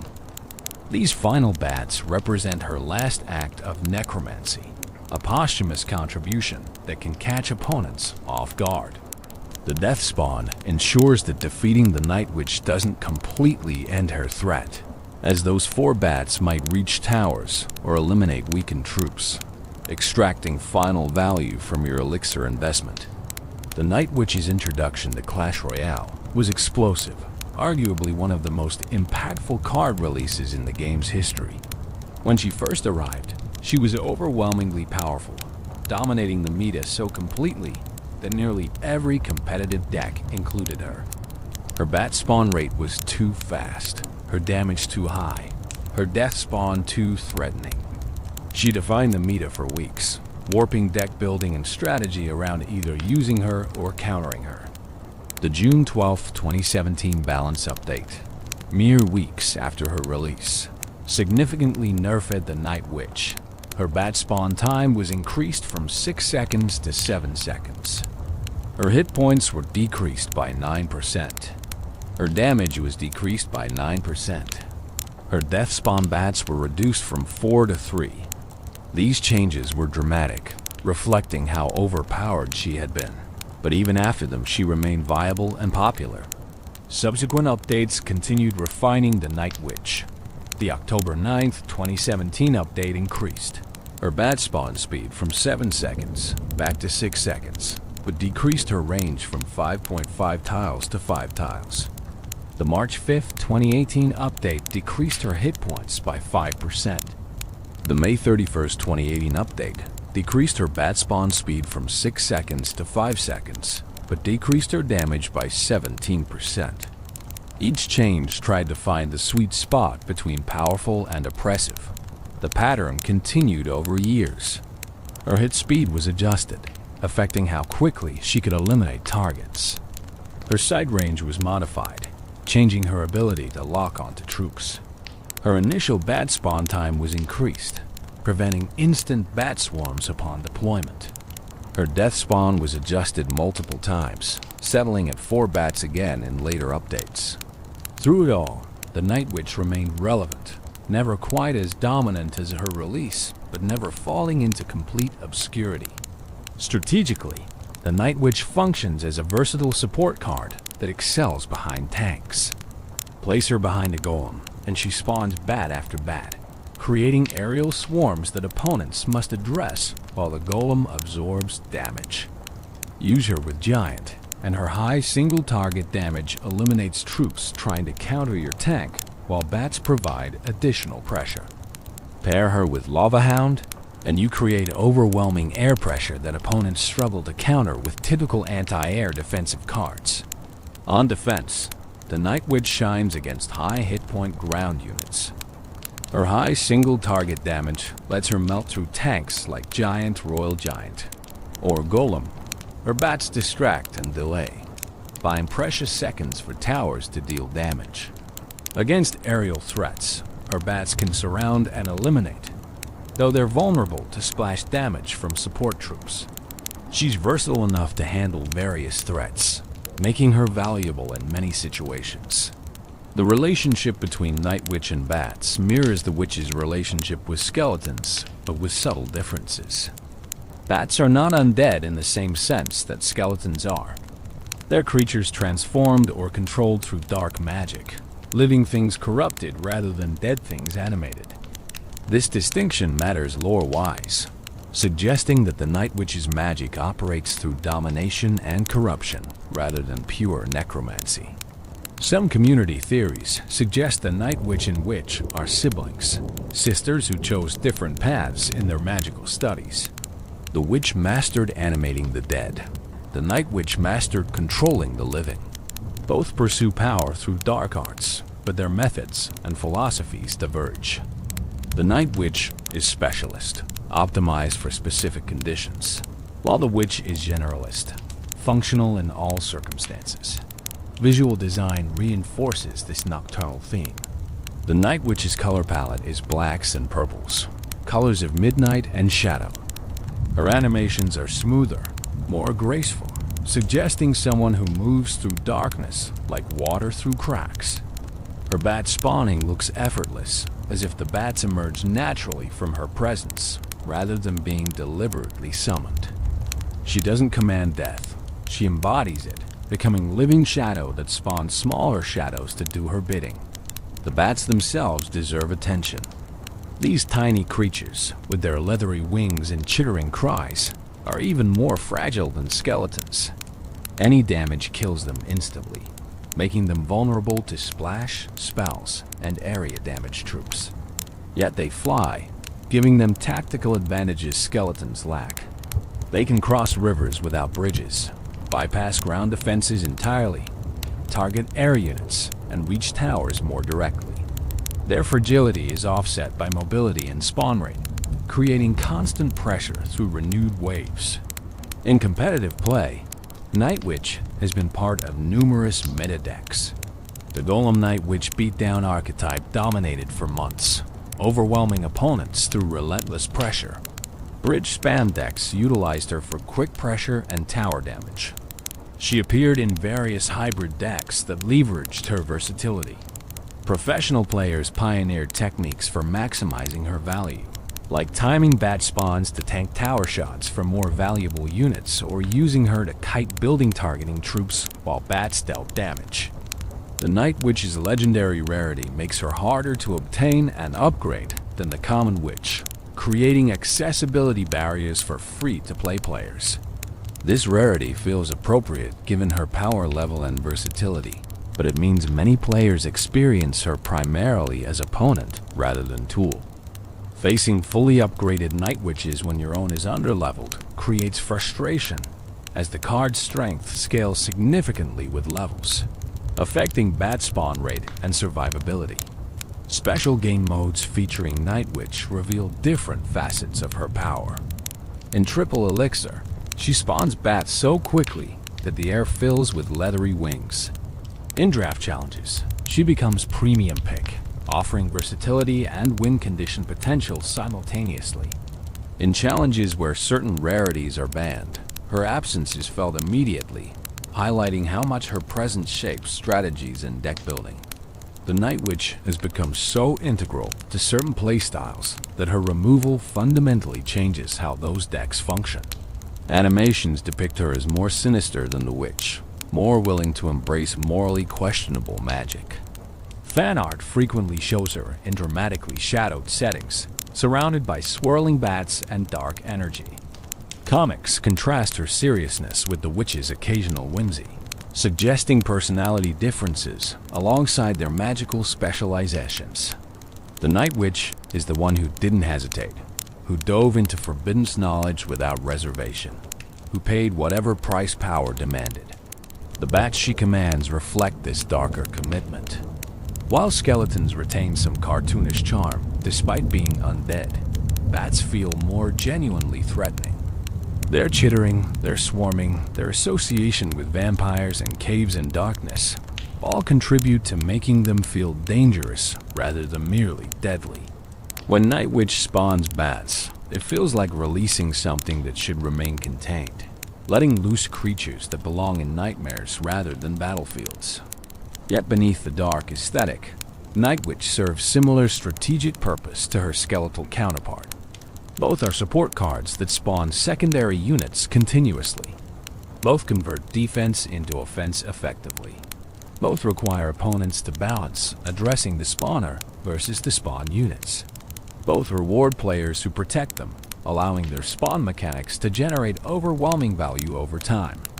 They are variations on a theme, different implementations of the same core concept: the perpetual spawner who creates value through persistence. The Night Witch's presence in clan wars, special events, and seasonal content has been significant. She appears in special challenges, serves as draft pick in clan war duels, features in limited time modes with unique rules. Each appearance reminds players of her versatility and power, why she achieved legendary status, why she remains relevant years after her initially overpowered release. She has staying power that many cards lack, constantly finding new relevance as metas shift and strategies evolve. As sleep deepens and consciousness fades further into dreams, picture the Night Witch in your mind. She stands in shadow, staff planted firmly in ground, purple energy pulsing through the twisted wood. Around her, bats circle endlessly, their wings creating soft whooshing sounds that blend into a susurrus of dark promise. She is patience and inevitability, the slow accumulation of threats that eventually becomes unstoppable. She doesn't charge forward like skeleton warriors. She walks deliberately, spawning bats with each step, creating aerial clouds that grow denser with each passing second. By the time she reaches enemy positions, she's accompanied by dozens of bats, a living storm of wings and teeth that descends upon defenders like biblical plague. This is her power. Not immediate impact, but inevitable buildup. Not explosive force, but gradual overwhelming. The Night Witch represents the darker path, the choice to embrace shadow fully rather than balance between light and dark. Where the witch summons bones that once lived, the Night Witch corrupts life itself, bending living creatures to her will. Where the witch builds armies of the past, the Night Witch commands swarms of the present. Both serve death, but through different philosophies, different methods, different relationships with the fundamental forces they channel. Let her watch over your sleep tonight, this sister of shadows. Let her badge circle your dreams, keeping nightmares at bay through their very presence. She who commands creatures of darkness can surely ensure darkness remains at proper distance, threatening only your enemies, protecting you through night's longest hours. The Night Witch stands vigil, patient and powerful, ready to release her swarms should anything disturb your rest. In the morning, you'll wake without remembering her presence, without knowing that through the night, bats circled overhead and dark magic held watch. That's how the Night Witch prefers it, working from shadows, letting others claim glory while she accomplishes what needs accomplishing. She's the dark to the witch's light, the shadow to her sister's substance, the necessary balance that allows both to exist. Evolved skeletons, purple hats, and never-ending resurrection.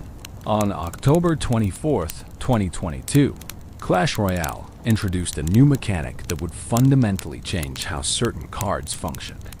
Card evolution arrived, allowing specific cards to reach new heights of power when upgraded beyond maximum level. The skeletons were among the first cards to receive this transformation, and their evolution introduced mechanics that turned a simple 3-skeleton card into a perpetual nuisance that refused to stay dead. Evolved skeletons maintain the same basic stats as their non-evolved counterparts in terms of hit points and damage. The 3 skeletons that spawn still die to any damage, still wield tiny swords, still scramble forward with that characteristic skeletal energy. But there's one crucial, game-changing difference. When an evolved skeleton dies, it respawns as another evolved skeleton after 4 seconds. This creates a cycle of resurrection that continues until time expires or something breaks the cycle through overwhelming force. The visual indicator of evolution is subtle but distinctive. Evolved skeletons wear purple hats, small caps that mark them as different from regular bone warriors. These hats don't provide defense or change behavior. They're purely cosmetic markers that let players instantly identify which skeletons will resurrect. The purple color matches the skeleton's glowing eyes, creating visual consistency that ties the evolution theme together. It's a whimsical touch, suggesting that achieving evolution grants skeletons not just power but style. The evolution mechanic transforms how players use an opponent's counter the skeleton's card. Regular skeletons, once eliminated, are gone until you cycle back to the card and deploy it again. Evolved skeletons return automatically, creating pressure that persists far longer than the 3 elixir investment suggests. They become defensive permanents, constantly respawning to distract and damage threats. They become offensive persistence, continuously attacking towers unless completely stopped. To evolve cards, players must reach King level 14, the maximum King level. They need the card at maximum level, requiring significant time and resources for common cards like skeletons. Then they need evolution shards, special items that accumulate slowly through various game modes and occasionally through shop purchases. Finally, they need gold, the universal currency that gates all upgrades.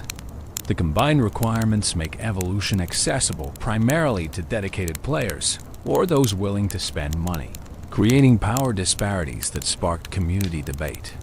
When first introduced, evolved skeletons immediately impacted the competitive meta.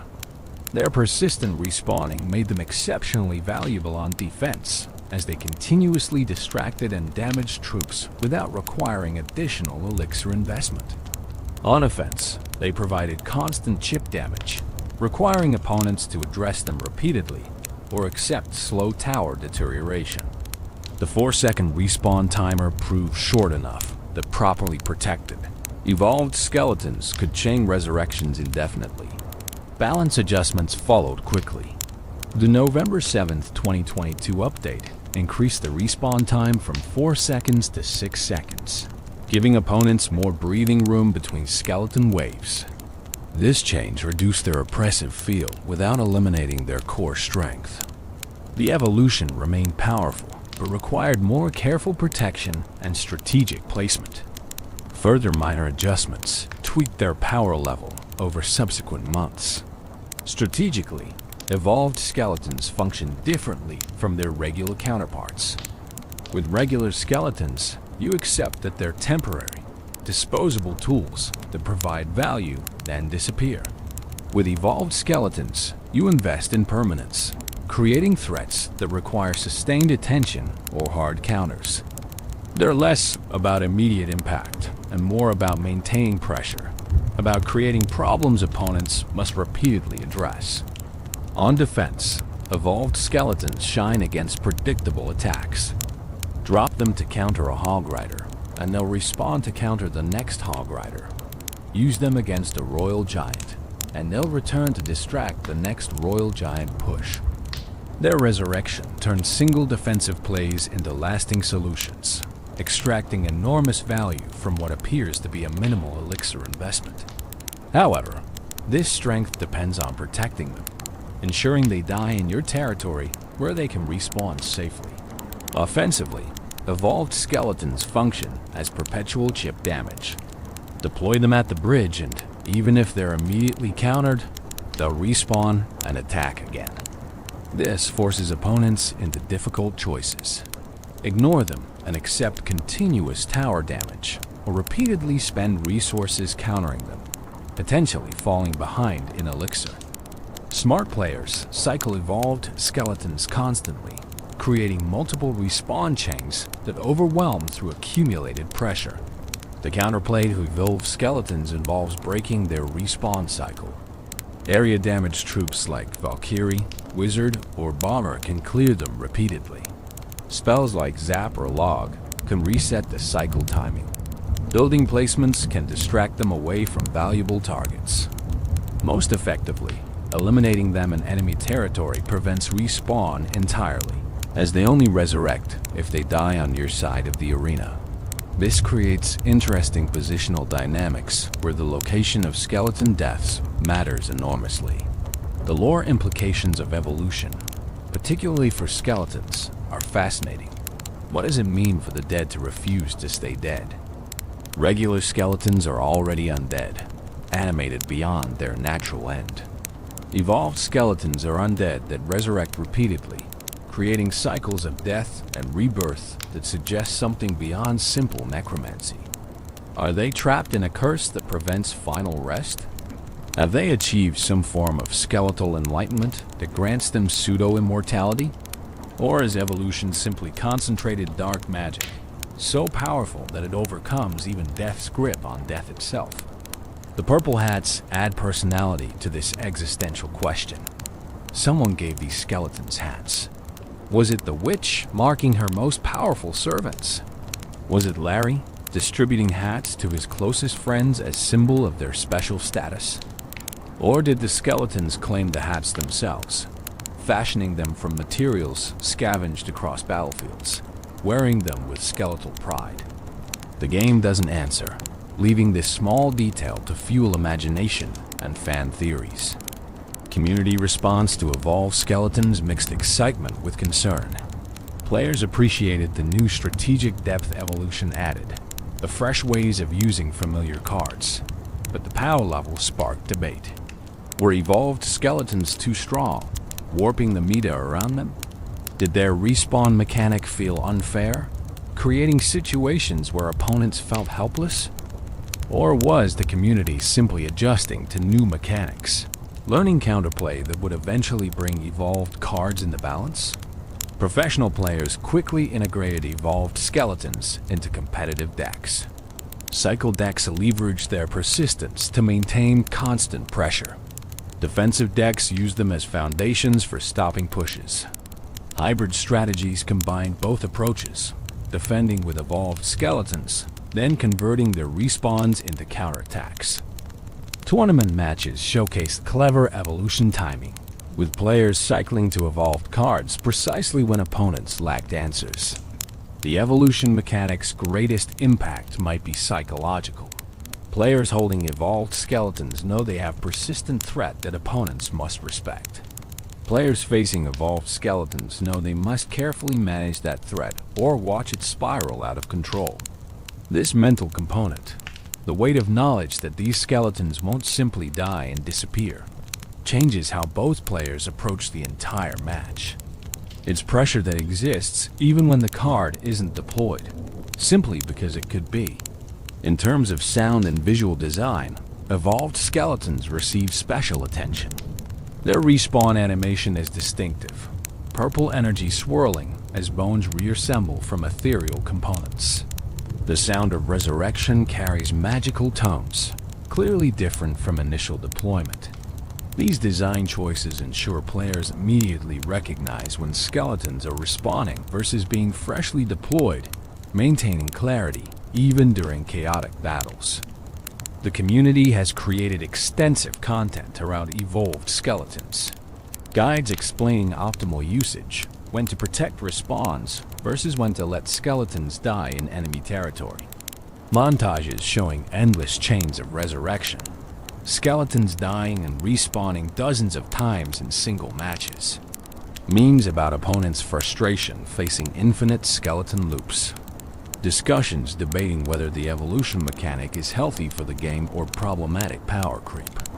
Consider also the philosophical dimension of never-ending skeletons. In stories, undead that cannot be permanently killed are typically horrors, curses, problems to be solved rather than powers to be celebrated. But in Clash Royale, this eternal return becomes tactical advantage, strategic tool, blessing rather than curse.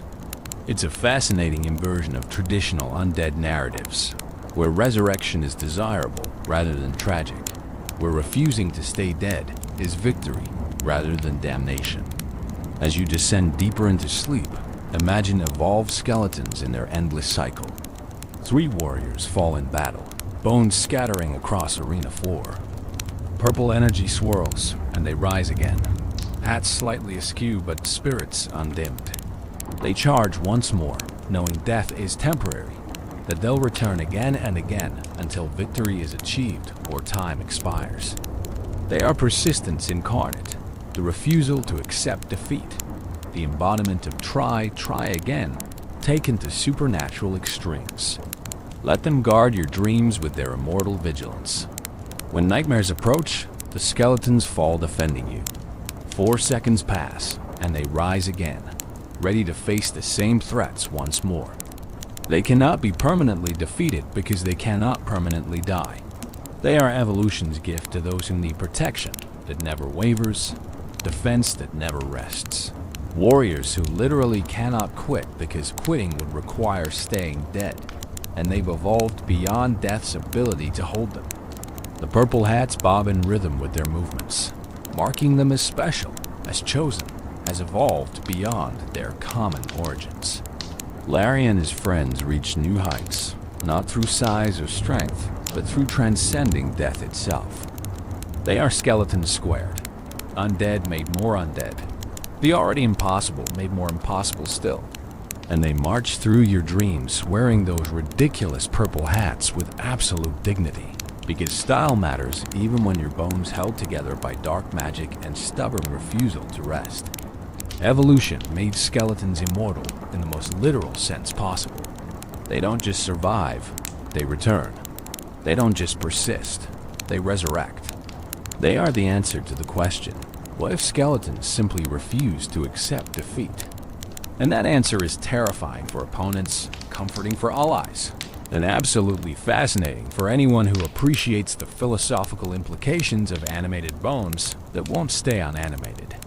Sleep soundly, knowing that somewhere in the arena, evolved skeletons are dying and respawning, maintaining eternal watch, ensuring that no threat goes unchallenged, that no tower stands undefended, that no battle is truly over until time expires. They are the warriors who learn that death is optional, that endings are merely transitions, that with enough determination and a sharp purple hat, even the smallest skeleton can become eternal. The Skeleton King, from Larry to royalty on October 26, 2021. Clash Royale introduced champions, a new rarity of cards that could only be unlocked from King level 14, and brought unique abilities that no other troops possessed. Among the first 3 champions released was the Skeleton King, and the community immediately recognized him as potentially connected to skeleton lore as most beloved character, Larry himself. The Skeleton King stands as the largest, most imposing skeleton in the game. He towers over regular skeletons, dwarfing even the giant skeleton in presence and authority. His appearance immediately communicates royalty. He wears an ornate crown, golden and glittering, sitting atop his skull with undeniable majesty. He carries a massive club, larger than several regular skeletons combined, capable of delivering devastating area damage with each swing. His bones appear thicker, sturdier, suggesting supernatural durability befitting a monarch. His purple cape flows behind him as he moves, the same purple that marks all skeleton units, connecting him to his subjects through shared coloration. His eyes glow with intense purple light, brighter than any regular skeleton, as if concentrated power or authority manifests through more brilliant luminescence. Everything about his design screams importance, power, leadership. This is not merely a skeleton. This is the skeleton, the king of all bones, the ruler of the undead realm. The Skeleton King's most distinctive feature is his ability, Soul Gathering. When activated, all troops within range that die contribute their souls to the Skeleton King, granting him increased damage. Additionally, he can resurrect fallen troops as skeletons that fight for him, bringing back even enemy units as undead servants. This ability, thematically perfect, connects him to skeleton lore, positioning him as the ultimate necromancer, the being who commands death itself rather than being merely subject to it. The resurrection mechanic feels like evolution of the witch's skeleton spawning, where she continuously creates skeletons from nothing. The Skeleton King transforms death itself into skeleton warriors. Fallen allies, defeated enemies, even other skeletons once they die, can all be resurrected by the King's power. He is recycler of death, ensuring nothing truly ends while he reigns, converting every casualty into another undead servant. The theory that Larry became the Skeleton King draws primarily from the animated short, Lost and Crowned. In this film, Larry steals the Red King's crown, triggering a series of misadventures that see the crown damaged and Larry punished. The Skeleton King's crown bears visual similarity to the crown from the animation, suggesting narrative connection. If Larry kept the crown after his punishment, if he discovered it held transformative power if wearing it long enough changed him fundamentally, then perhaps the small skeleton who couldn't resist touching things eventually became the king who rules all skeletons. The timeline supports this theory if we assume the animated shorts exist in a chronological sequence relative to card releases. Lost and Crowned could be Larry's origin story, explaining how he obtained the crown that would eventually transform him. His punishment, reduced to washing dishes, might have been temporary. Perhaps he continued wearing the crown in secret, its magic working slowly, gradually enlarging his bones, amplifying his power until he emerged transformed as the Skeleton King. Alternatively, the transformation might have been sudden. Perhaps the crown's damage during the adventure released concentrated magic, blessing or cursing Larry with immediate transformation. Maybe the dragon's involvement, the fire spirit's explosions, or the Red King's own magic residue all combined to create circumstances under which a simple skeleton could become royalty. The exact mechanism isn't important to the theory. What matters is the possibility, the narrative satisfaction of Larry's journey from lowly skeleton to ultimate skeleton authority. The Skeleton King's personality, as evidenced through his animations and emotes, shares characteristics with Larry from the shorts. There's a playfulness beneath the regal exterior, a sense that he doesn't take himself entirely seriously despite his imposing presence. His victory animations have whimsy that suggests someone enjoying their power rather than solemnly bearing responsibility. This lighter touch feels consistent with Laurie's character, the curious skeleton who touched things he shouldn't, who stole crowns on impulse, who approached the world with childlike wonder despite being undead. Supercell has never officially confirmed or denied the Larry to Skeleton King theory. This ambiguity is likely intentional, allowing fans to believe what resonates with them while maintaining flexibility for future lore developments. The company seems to appreciate that sometimes fan theories enhance engagement more than official declarations would. By leaving the connection implied rather than explicit, they invite community participation in skeleton lore, making players co-creators rather than merely consumers. Competitively, the Skeleton King has been impactful since his release. His high hit points make him difficult to eliminate quickly. His area damage allows him to clear swarms and pressure multiple targets simultaneously.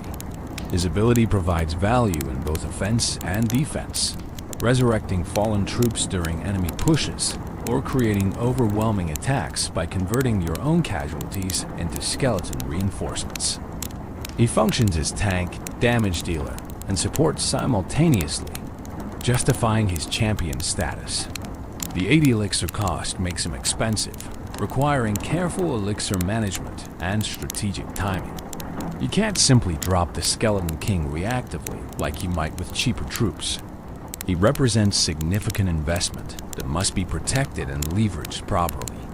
But when used effectively, he can swing entire matches, his presence on the field fundamentally changing how both players approach combat. He is win condition and defensive anchor, game changer and game ender. His synergies extend throughout skeleton-based strategies. Pair him with Witch, and her skeleton spawning feeds his resurrection ability, creating exponentially growing undead armies. Use him with Graveyard, and fallen graveyard skeletons can be resurrected, extending the spell's impact. Combine him with Skeleton Army, and you have numerical superiority backed by royal authority, swarms led by their king into glorious battle. The Skeleton King also introduced champion cycle mechanics to the game.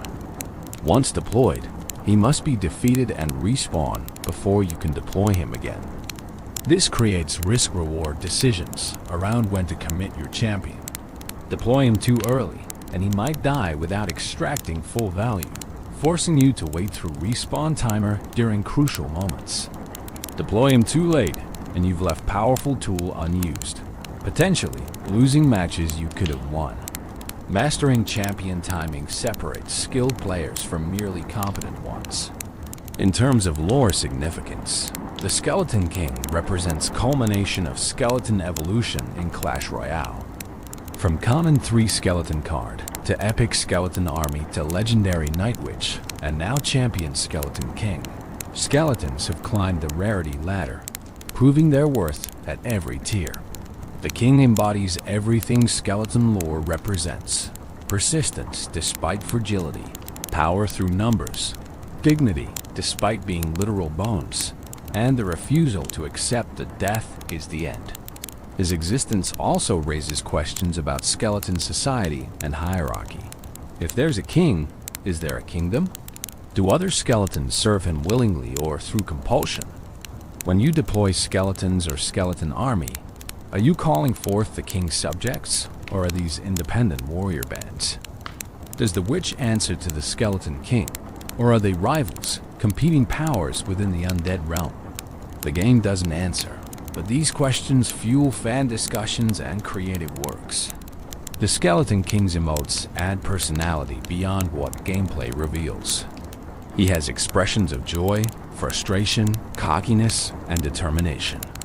These emotional displays humanize him despite his decidedly inhuman nature. He's not merely a powerful game piece, but a character with feelings, reactions, personality. This emotional depth makes his connection to Larry feel stronger, as both display that crucial trait, character that transcends their undead nature. Community content around the Skeleton King often explores his royal duties and relationships with other skeleton units. Animations show him leading skeleton armies into battle, not from the back, but from the front, club swinging with regal authority. Comics depict his coronation, possibly showing Larry's transformation or simply celebrating the king's existence. Fan theories connect him to every other skeleton-related card, building elaborate mythologies around the Skeleton Kingdom and its ruler's role within it. As sleep claims you more completely, envision the Skeleton King on his throne. Not a physical throne in some castle, but a throne of bones assembled from countless fallen skeletons who served before him. He sits with crown gleaming, club resting against his shoulder, surveying his domain of death and battle. Around him, skeletons bow, skeletons train, skeletons prepare for the next deployment. He rises when battle calls, moving with purpose and power that lesser skeletons cannot match.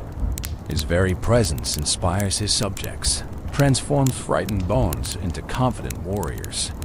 When he activates Soul Gathering, death itself becomes his servant, corpses rising at his command, everything that falls becoming his to command. He's the alpha and omega of skeleton existence, the beginning and end, the Larry who was and the king who is. Let him rule your dreams tonight, this monarch of bones. Let his authority ensure your rest remains undisturbed. What nightmares would dare approach when the Skeleton King stands guard? What fears could penetrate his royal protection? Sleep under his crowned shadow, safe in knowledge that skeleton royalty watches over you, ready to resurrect any who would threaten your peace, converting your enemies into loyal undead servants. The Skeleton King represents achievement, the possibility that even the smallest among us might someday rule. Larry, if the theory holds, went from touching things he shouldn't to wearing a crown and commanding death itself. That's a journey worth celebrating, a transformation that inspires. And even if Larry and the Skeleton King are separate entities, the King still embodies skeleton potential realized, the absolute peak of what animated bones might achieve. He is the skeleton finally given his due, elevated from common to champion, from disposable distraction to game-changing presence. He proves that skeletons aren't merely tools, but characters with depth, with lore, with significance beyond their elixir cost. The Skeleton King reigns eternal, and under his rule, skeletons have claimed their rightful place among Clash Royale's greatest legends.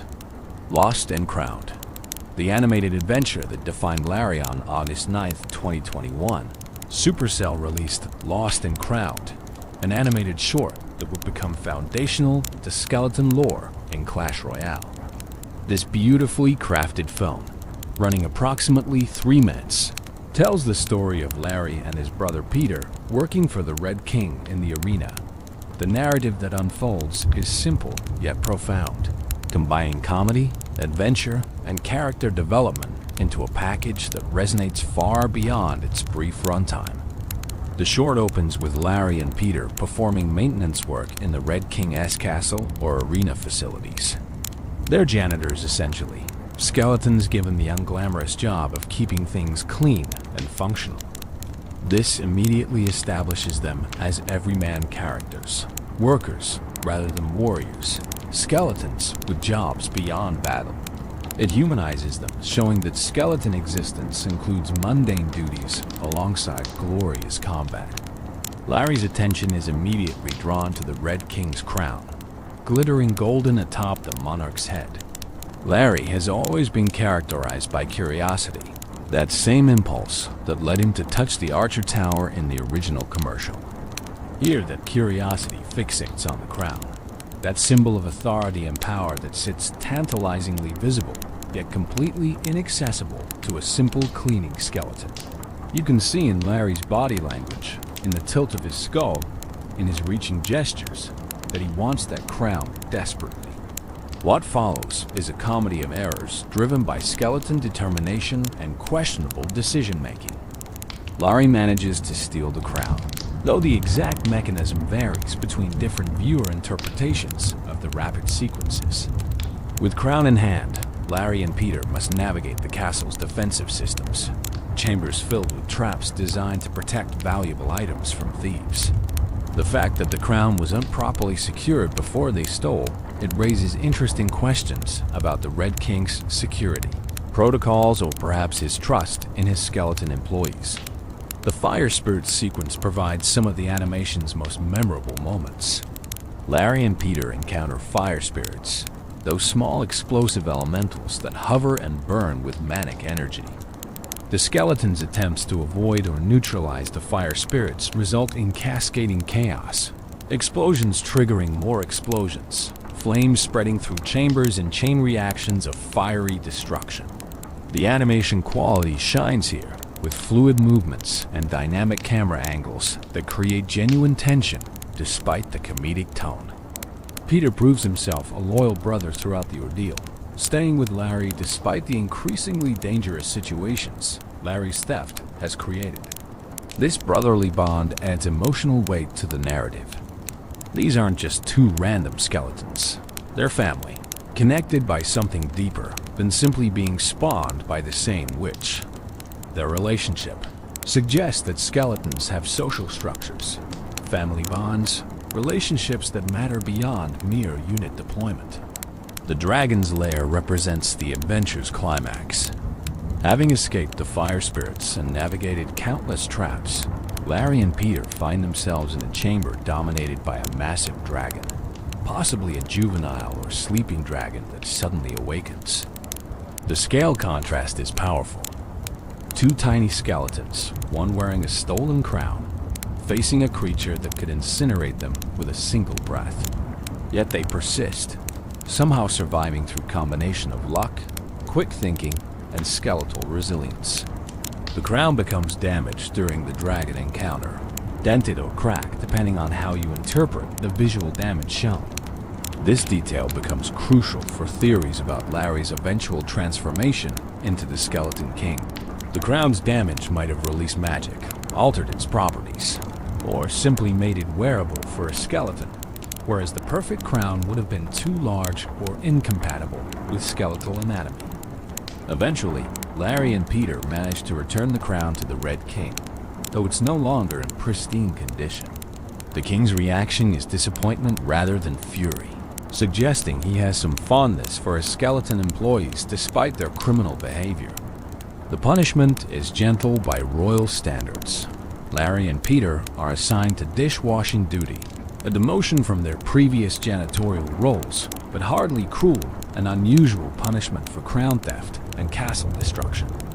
The final scenes show Larry and Peter washing dishes together, banter between them suggesting they don't particularly regret their adventure despite its consequences. They're together, they survived, they experienced something beyond their normal existence. The crown theft, the chase, the dragon, all of it created memories and stories worth more than the punishment they received. It's a satisfying conclusion that acknowledges consequences while maintaining the lighthearted tone throughout. Lost and Crowned achieves several crucial things for Clash Royale's lore. First, it established Larry and Peter as distinct characters with personalities, relationships, and agency. They're not merely game pieces, but beings who make choices, albeit questionable ones. Second, it showed skeleton society beyond battle, revealing that skeletons have jobs, hierarchies, and lives that extend past the 3 seconds they typically survive in arena combat. Third, it created narrative foundation for the Skeleton King theory, providing origin story for how a simple skeleton might obtain the crown that would transform or mark him as royalty. The animation quality itself deserves recognition. The movements are fluid and expressive, giving the skeletons impressive range of body language despite lacking faces capable of detailed expression. The environments are richly detailed, showing the Red King's castle as lived in space rather than abstract background. The action sequences are dynamic and well choreographed, maintaining clarity even during chaotic moments. It's professional-grade animation, that respects the source material while elevating it. The short's soundtrack complements the action perfectly, with music that swells during dramatic moments and softens during character beats. Sound effects are satisfying, from the clatter of skeleton bones to the whoosh of fire spirits to the dragon's intimidating presence. Even without dialogue beyond occasional skeletal noises, the audio design communicates everything necessary for understanding the narrative and emotional beats. Community response to Lost and Crowned was overwhelmingly positive.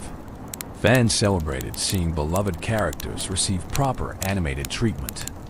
The short was analyzed frame by frame, with viewers discovering small details and Easter eggs hidden throughout. It inspired fan art, fan fiction, and extensive discussions about its implications for Clash Royale lore.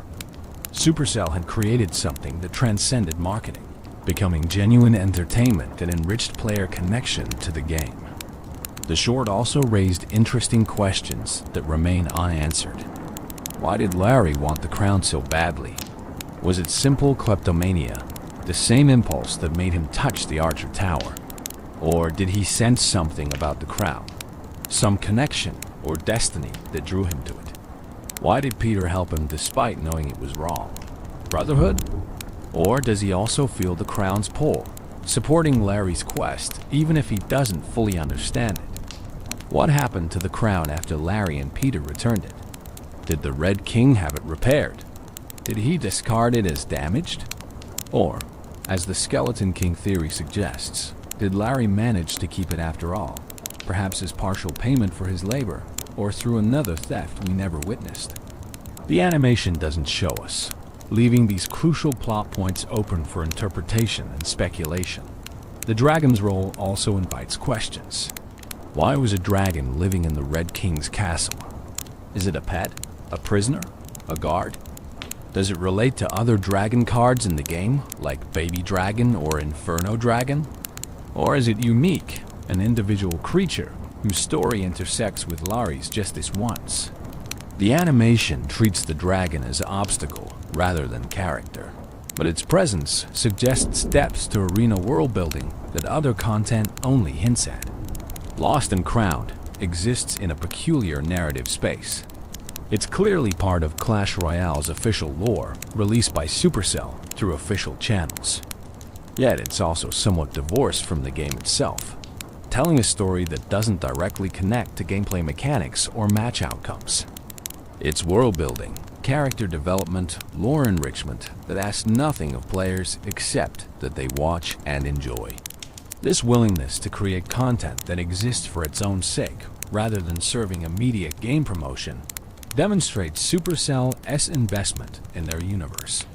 The short has been used in promotional campaigns, appearing in advertisements and social media posts. But it's also become something players seek out independently, something they share with friends who don't play Clash Royale, something that stands as entertainment regardless of game knowledge. A well-crafted story with appealing characters transcends its original purpose, becoming a cultural artifact that outlives its marketing intent. As you drift deeper into dreams, let Lost and Crowned play in your mind. See Larry reaching for that glittering crown, unable to resist despite knowing consequences await. Watch Peter loyally following his brother into danger, their bond stronger than common sense. Feel the heat of fire spirit explosions, the terror of the dragon's chamber, the relief when they survive against all odds. Experience their adventure, their choices, their punishment, their ultimate acceptance that some experiences are worth any price. Larry and Peter's story reminds us that curiosity, while dangerous, leads to adventures worth having. That loyalty to those we care about matters more than following rules. That consequences, while unavoidable, can be survived and even embraced. That simple skeletons can have complex motivations, can want things beyond their assigned roles, can dream of crowns even when they know crowns aren't meant for creatures like them. Lost and Crowned gave skeletons depth, narrative, the beginning of mythos that players would build upon for years to come. It transformed Larry from meme into protagonist, from running joke into hero of his own story.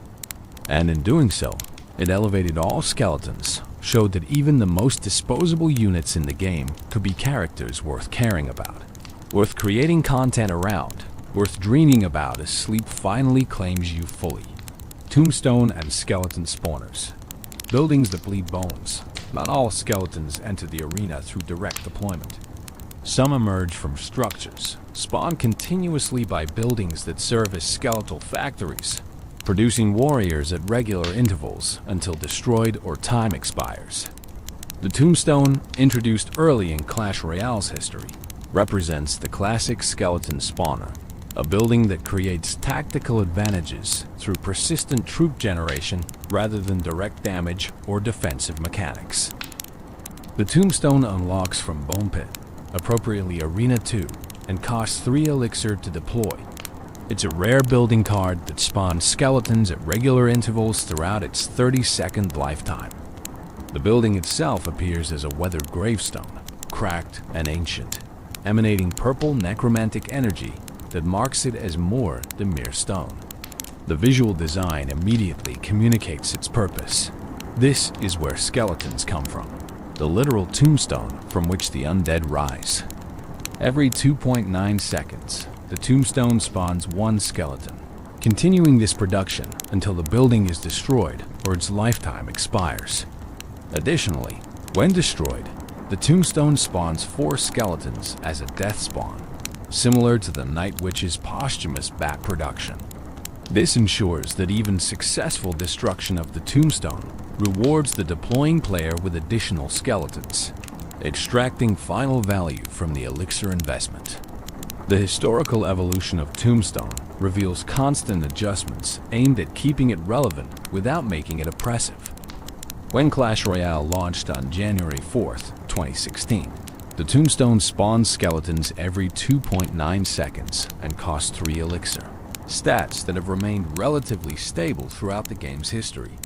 However, numerous tweaks to spawn timing, hit points, lifetime, and death spawn have refined how the building functions in practice. The May 18, 2016 balance update increased Tombstone hit points by 8%, making it slightly more durable against damage. The July 4, 2016 update decreased its hit points by 11%, reverting some of the earlier buff after data showed it had become too strong defensively. The January 23, 2017 update increased its lifetime from 40 seconds to 60 seconds while decreasing hit points by 30%, fundamentally changing its role from durable structure to fragile but long-lasting spawner. Later updates continued the refinement process.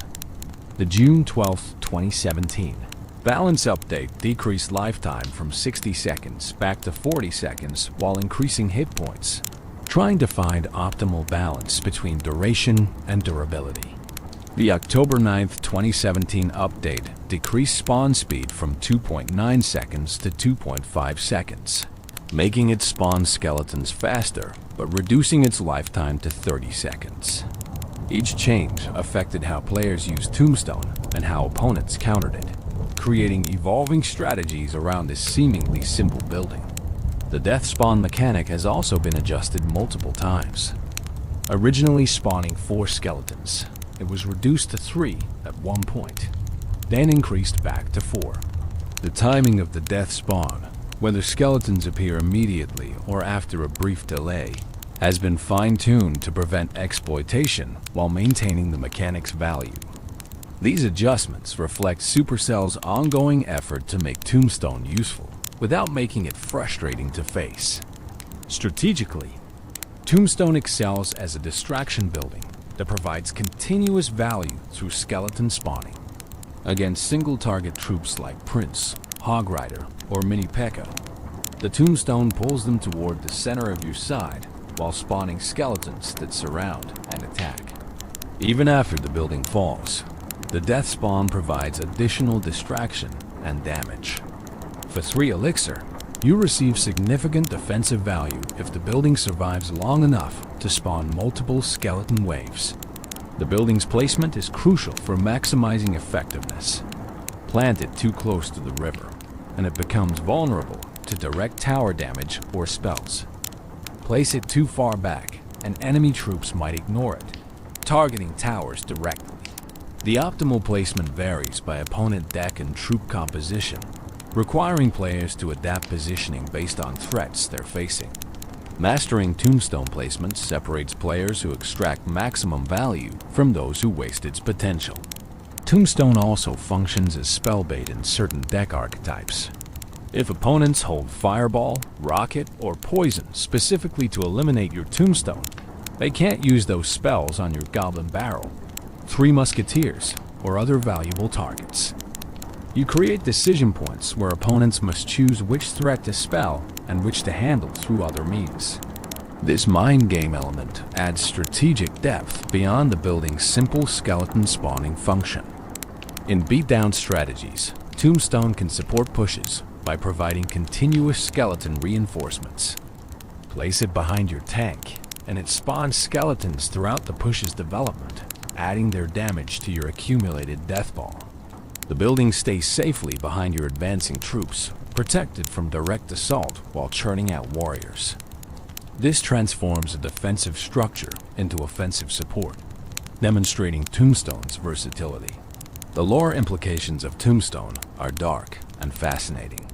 This building literally spawns skeletons from a grave, suggesting that beneath the arena ground lie countless buried bones waiting for necromantic magic to call them forth.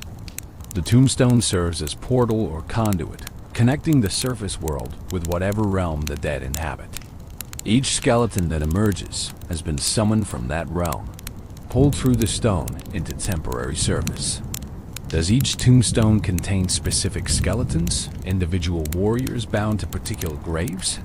Or does it tap into a general pool of available undead, summoning whoever answers the call?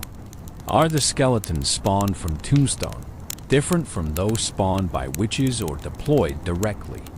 The game treats them identically in terms of stats and behavior, but lore-wise, their origins might differ significantly, affecting their nature even if not their combat performance. The death spawn raises especially interesting questions. When the tombstone is destroyed, why do 4 skeletons emerge? Is this a final desperate measure? The building releasing all remaining undead in one burst? Or is it the opposite?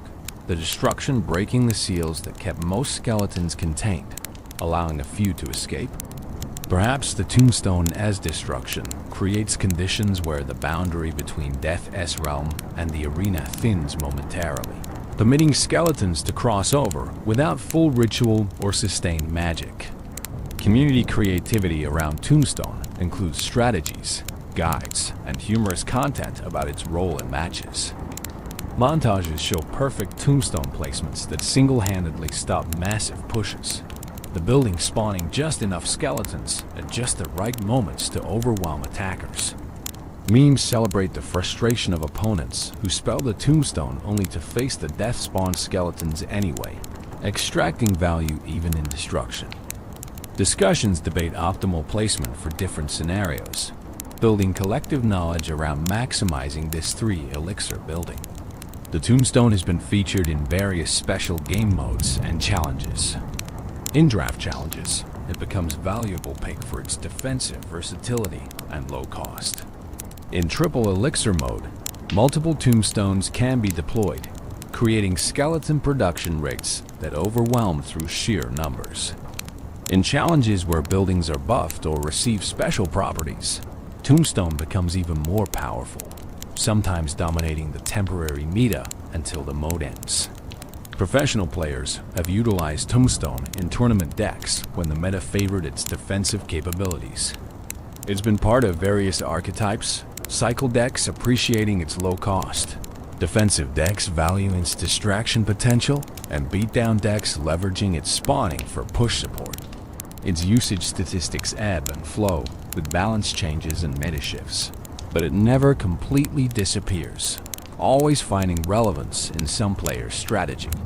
The building's visual design has been refined over Clash Royale's history. The gravestone itself has received updated textures, making weathering and cracks more detailed. The purple necromantic energy has been enhanced, making it more visible and thematically consistent with other skeleton-related cards. The skeleton spawn animation has been polished, ensuring smooth emergence from the ground rather than jarring materialization. These aesthetic improvements enhance player experience without changing fundamental gameplay. Other skeleton spawners exist in Clash Royale beyond Tombstone, though they're fewer than one might expect given how popular skeletons are. The graveyard spell continuously spawns skeletons in a targeted area, functioning as offensive spawner rather than defensive building. The Witch and Night Witch spawn skeletons and bats respectively while moving, making them mobile spawners rather than static buildings. Each spawner type offers different strategic applications, different ways of leveraging continuous troop generation. The absence of additional skeleton spawner buildings is notable. Why doesn't Clash Royale have a skeleton barracks or bone tower or crypt? Perhaps Supercell felt Tombstone adequately filled the skeleton spawner niche.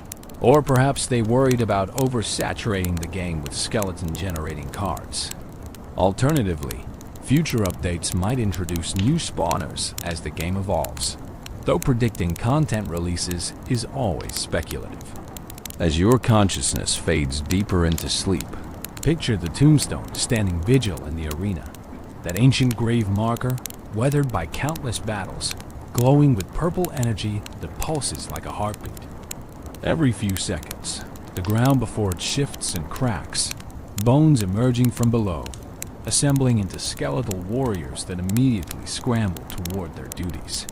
The cycle continues endlessly, death feeding life feeding death in perpetual rotation. The Tombstone represents permanence in impermanence. The building itself eventually falls or expires, but while it stands, it creates. It takes death, that ultimate ending, and transforms it into beginning, into continuous generation of warriors who fight despite having already fallen once. It's philosophical commentary disguised as game mechanic, even from graves.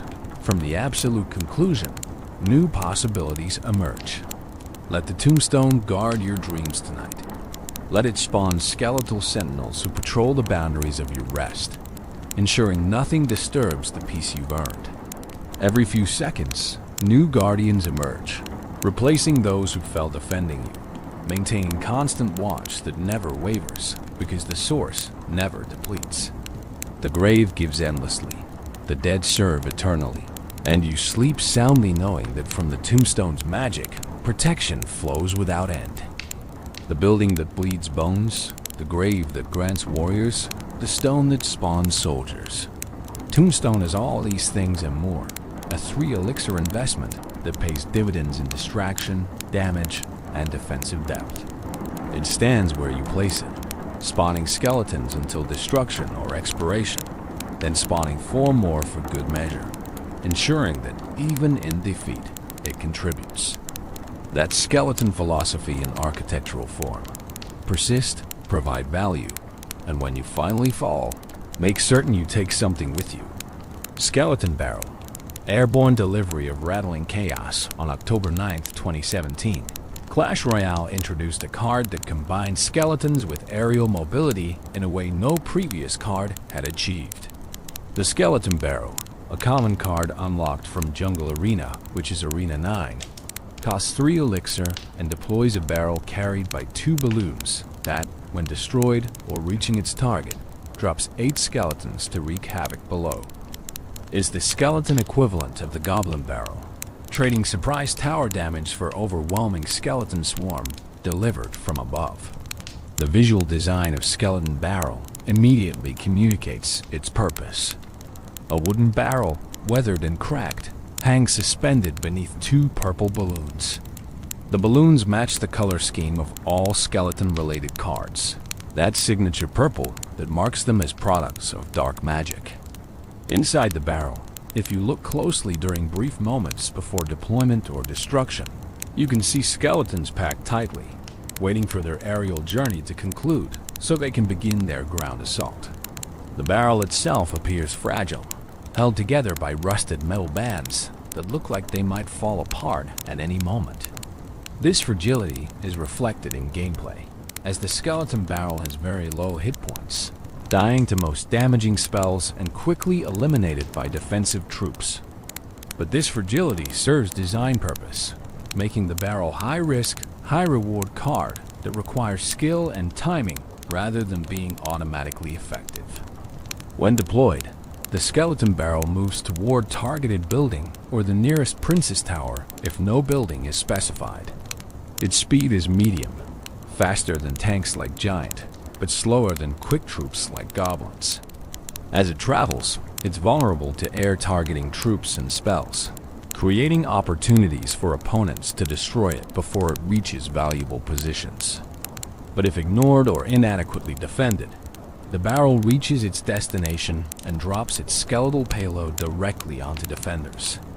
Upon destruction, either from damage or reaching its target, the skeleton barrel releases 8 skeletons.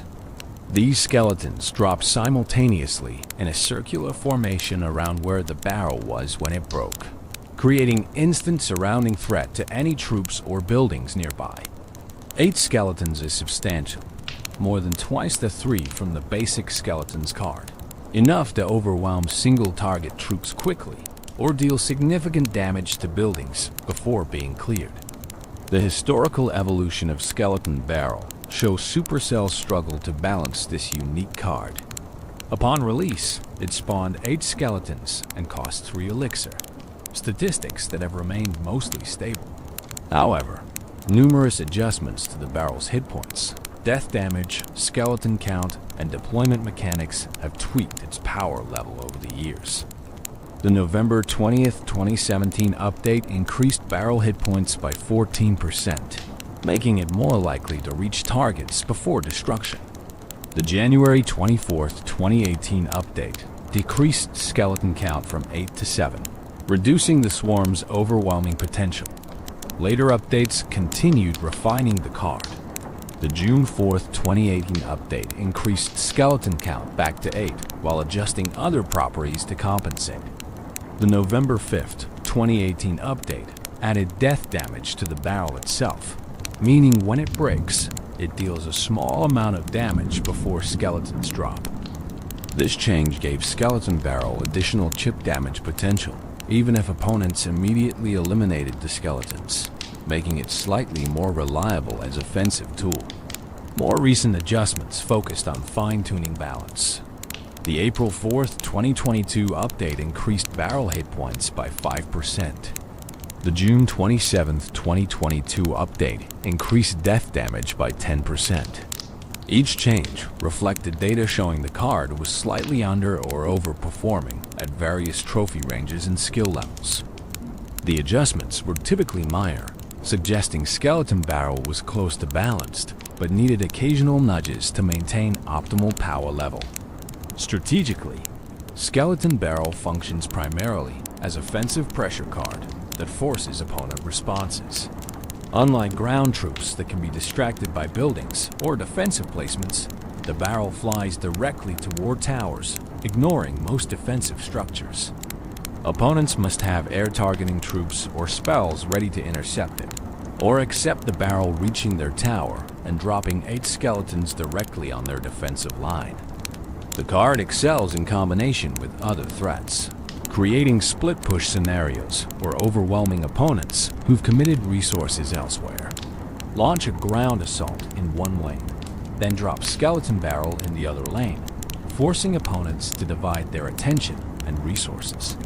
Or use Skeleton Barrel as follow-up to other attacks, dropping it after opponents use their air targeting defenses on different cards, ensuring the barrel reaches its destination unopposed.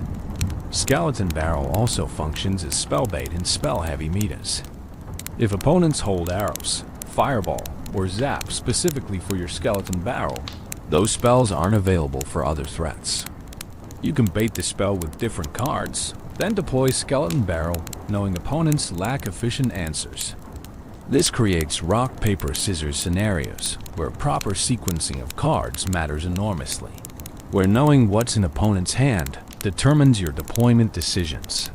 On defense, Skeleton Barrel sees less use but can serve niche purposes. Dropping it on top of enemy troops releases 8 skeletons that immediately surround and attack, similar to how Skeleton Army functions, but delivered from air rather than ground. This can catch opponents off guard, as they're not expecting defensive deployment of what appears to be purely offensive card. The tactic requires precise timing and placement, but can generate positive elixir trades against certain threats. The lore implications of Skeleton Barrel raise amusing questions. Who built this barrel? Who decided that putting skeletons in a barrel suspended by balloons was sensible strategy? The contraption seems almost comedic, like something from a cartoon rather than serious military equipment. Yet it works, delivering undead warriors through aerial means that ground defenses cannot intercept, proving that sometimes ridiculous ideas are strategically sound. Are the skeletons inside the barrel conscious during transit? Do they experience the flight? Feel the wind? See the arena passing below them? Or do they exist in suspended animation, unaware until the barrel breaks and releases them into immediate combat? The game doesn't answer, but imagining 8 skeletons crammed into a barrel, bouncing against each other as balloons carry them toward towers, creates humorous mental image that makes the card more memorable. The balloons themselves carry interesting implications.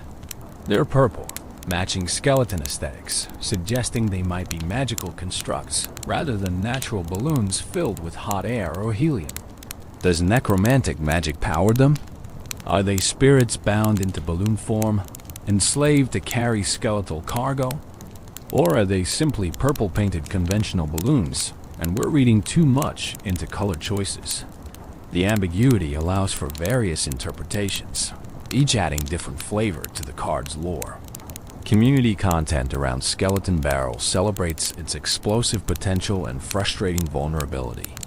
Montages show perfect barrel placements that drop 8 skeletons directly onto opponent towers, dealing substantial damage before defenders can react. Compilations feature failed attempts where barrels are shot down pathetically short of their targets, wasting 3 elixir on nothing. Guides teach proper timing, positioning, and combination strategies that maximize barrel effectiveness while minimizing wasted deployments. The satisfaction of successful skeleton barrel deployment cannot be overstated. Watching that fragile vessel float toward enemy towers, witnessing opponent panic as they realize they lack answers, seeing the barrel pop and rain skeletons onto defensive troops, then watching those 8 warriors rapidly eliminate defenders and attack the tower. All of it creates emotional payoff that makes the card fun even beyond its competitive viability. Conversely, the frustration of having Skeleton Barrel easily countered is equally memorable. Spending 3 elixir only to watch opponent casually shoot down the barrel before it reaches anything valuable feels terrible, like throwing away resources for no return. This risk-reward dynamic makes Skeleton Barrel polarizing, beloved by some players and avoided by others, depending on their tolerance for high variance outcomes. Professional players have used Skeleton Barrel in competitive decks when metas favored aggressive, multi-lane pressure strategies. It appeared in various hybrid and control decks that leveraged its aerial approach as alternative win condition. Usage statistics show it as niche card, powerful in right circumstances but not universally strong across all metas. Its effectiveness depends heavily on what cards opponents are running, whether they have reliable air targeting answers or must scramble to defend its approach. The Skeleton Barrel represents innovation in skeleton delivery systems, where Tombstone spawns them from graves and witches summon them through magic. The barrel simply carries them through the air and drops them onto enemies. Its low-tech solution to high-level strategic problem: how to get fragile ground troops past ground defenses. The answer, apparently, is to put them in a barrel and float them over obstacles. It shouldn't work as well as it does, but that's part of its charm. As sleep takes you further into dreams, imagine the Skeleton Barrel floating through night sky. 2 purple balloons carrying that wooden container, inside which 8 skeletons wait patiently or impatiently for their journey to end. They don't know exactly where they're going or what awaits them. They just know that when the barrel breaks, they'll spill out and fight whatever's there. That's faith. In a way, trust that whoever deployed them chose wisely, that their aerial insertion will place them where they're needed most.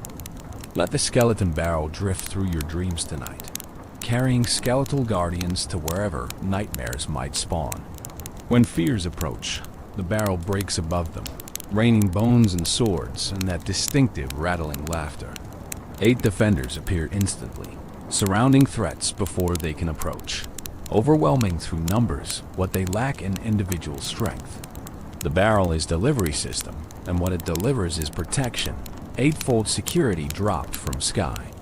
The airborne assault of rattling chaos, the flying barrel of bones, the purple balloon vessel of violence. Skeleton barrel is all these things. 3 elixir of potential that either pays off dramatically or fails spectacularly, depending on opponent readiness and your timing. It's Clash Royale at its most volatile, most exciting, most dependent on skill and circumstance rather than raw power. And that makes it perfect for skeletons, those troops that have always been about smart play over brute force. Graveyard, the spell that spawns an endless swarm on November 1st, 2016. Clash Royale introduced a spell unlike any that had come before. The Graveyard, a legendary spell card that costs 5 elixir, doesn't deal direct damage or provide buffs or clear enemy troops. Instead, it summons skeletons, continuously spawning them in a targeted area for 9 seconds, creating what amounts to temporary tombstone that opponents cannot destroy through conventional means. Its skeleton spawning is spell, area denial through continuous undead generation, and it would become one of the game's most distinctive and polarizing cards. The visual presentation of Graveyard is appropriately grim and atmospheric. When cast, the targeted area becomes marked with purple energy, dark magic suffusing the ground. Then, one by one, skeletons begin emerging from that corrupted earth, each appearing with small bursts of necromantic power. The spawning continues throughout the spell's duration, creating steady stream of undead warriors that opponents must continuously address or accept mounting damage. The spell spawns a total of 15 skeletons over its 9-second duration, each skeleton appearing in random position within the spell's radius. This randomness is crucial to Graveyard's design, preventing players from reliably predicting exactly where each skeleton will emerge. Some might spawn directly next to the tower, immediately beginning to attack. Others might appear at the radius edge, requiring precious seconds to walk toward targets. This variance makes each Graveyard deployment unique, creates different scenarios even when using identical placement. The skeletons spawned by Graveyard are identical to those from other skeleton cards, having the same hit points, damage, and speed. However, their spawning timing follows specific pattern. Skeletons appear approximately every 0.5 seconds, though the exact timing has been adjusted through various balance updates. This rhythm means opponents can't simply ignore the Graveyard, as damage accumulates steadily throughout its duration, but they also can't rely on single defensive action to counter it completely. Graveyard's historical evolution reveals constant struggle with balance, perhaps more than any other spell in Clash Royale. Upon release on November 1st, 2016, it immediately became controversial. Its damage potential was enormous if left uncountered. It felt almost impossible to counter completely due to continuous spawning and spawn randomness. Early Graveyard meta was defined by players either running Graveyard themselves or building decks specifically to counter it, warping the entire competitive scene around single card. The November 14th, 2016 update, mere weeks after release, decreased skeleton spawn count from 21 to 15 and decreased skeleton spawn duration from 10 seconds to 9 seconds. This significant nerf acknowledged the card had been released too powerful, overwhelming defensive capabilities at most skill levels. Even after this adjustment, Graveyard remained strong. requiring careful management from opponents and skillful play from users. Subsequent updates continue tweaking Graveyard's various parameters. The February 13th, 2017 update decreased skeleton level by 1, making them slightly weaker though, still using the same base stats. The June 12th, 2017 update increased deploy time from 1 second to 2 seconds, giving opponents more reaction time before skeletons began spawning.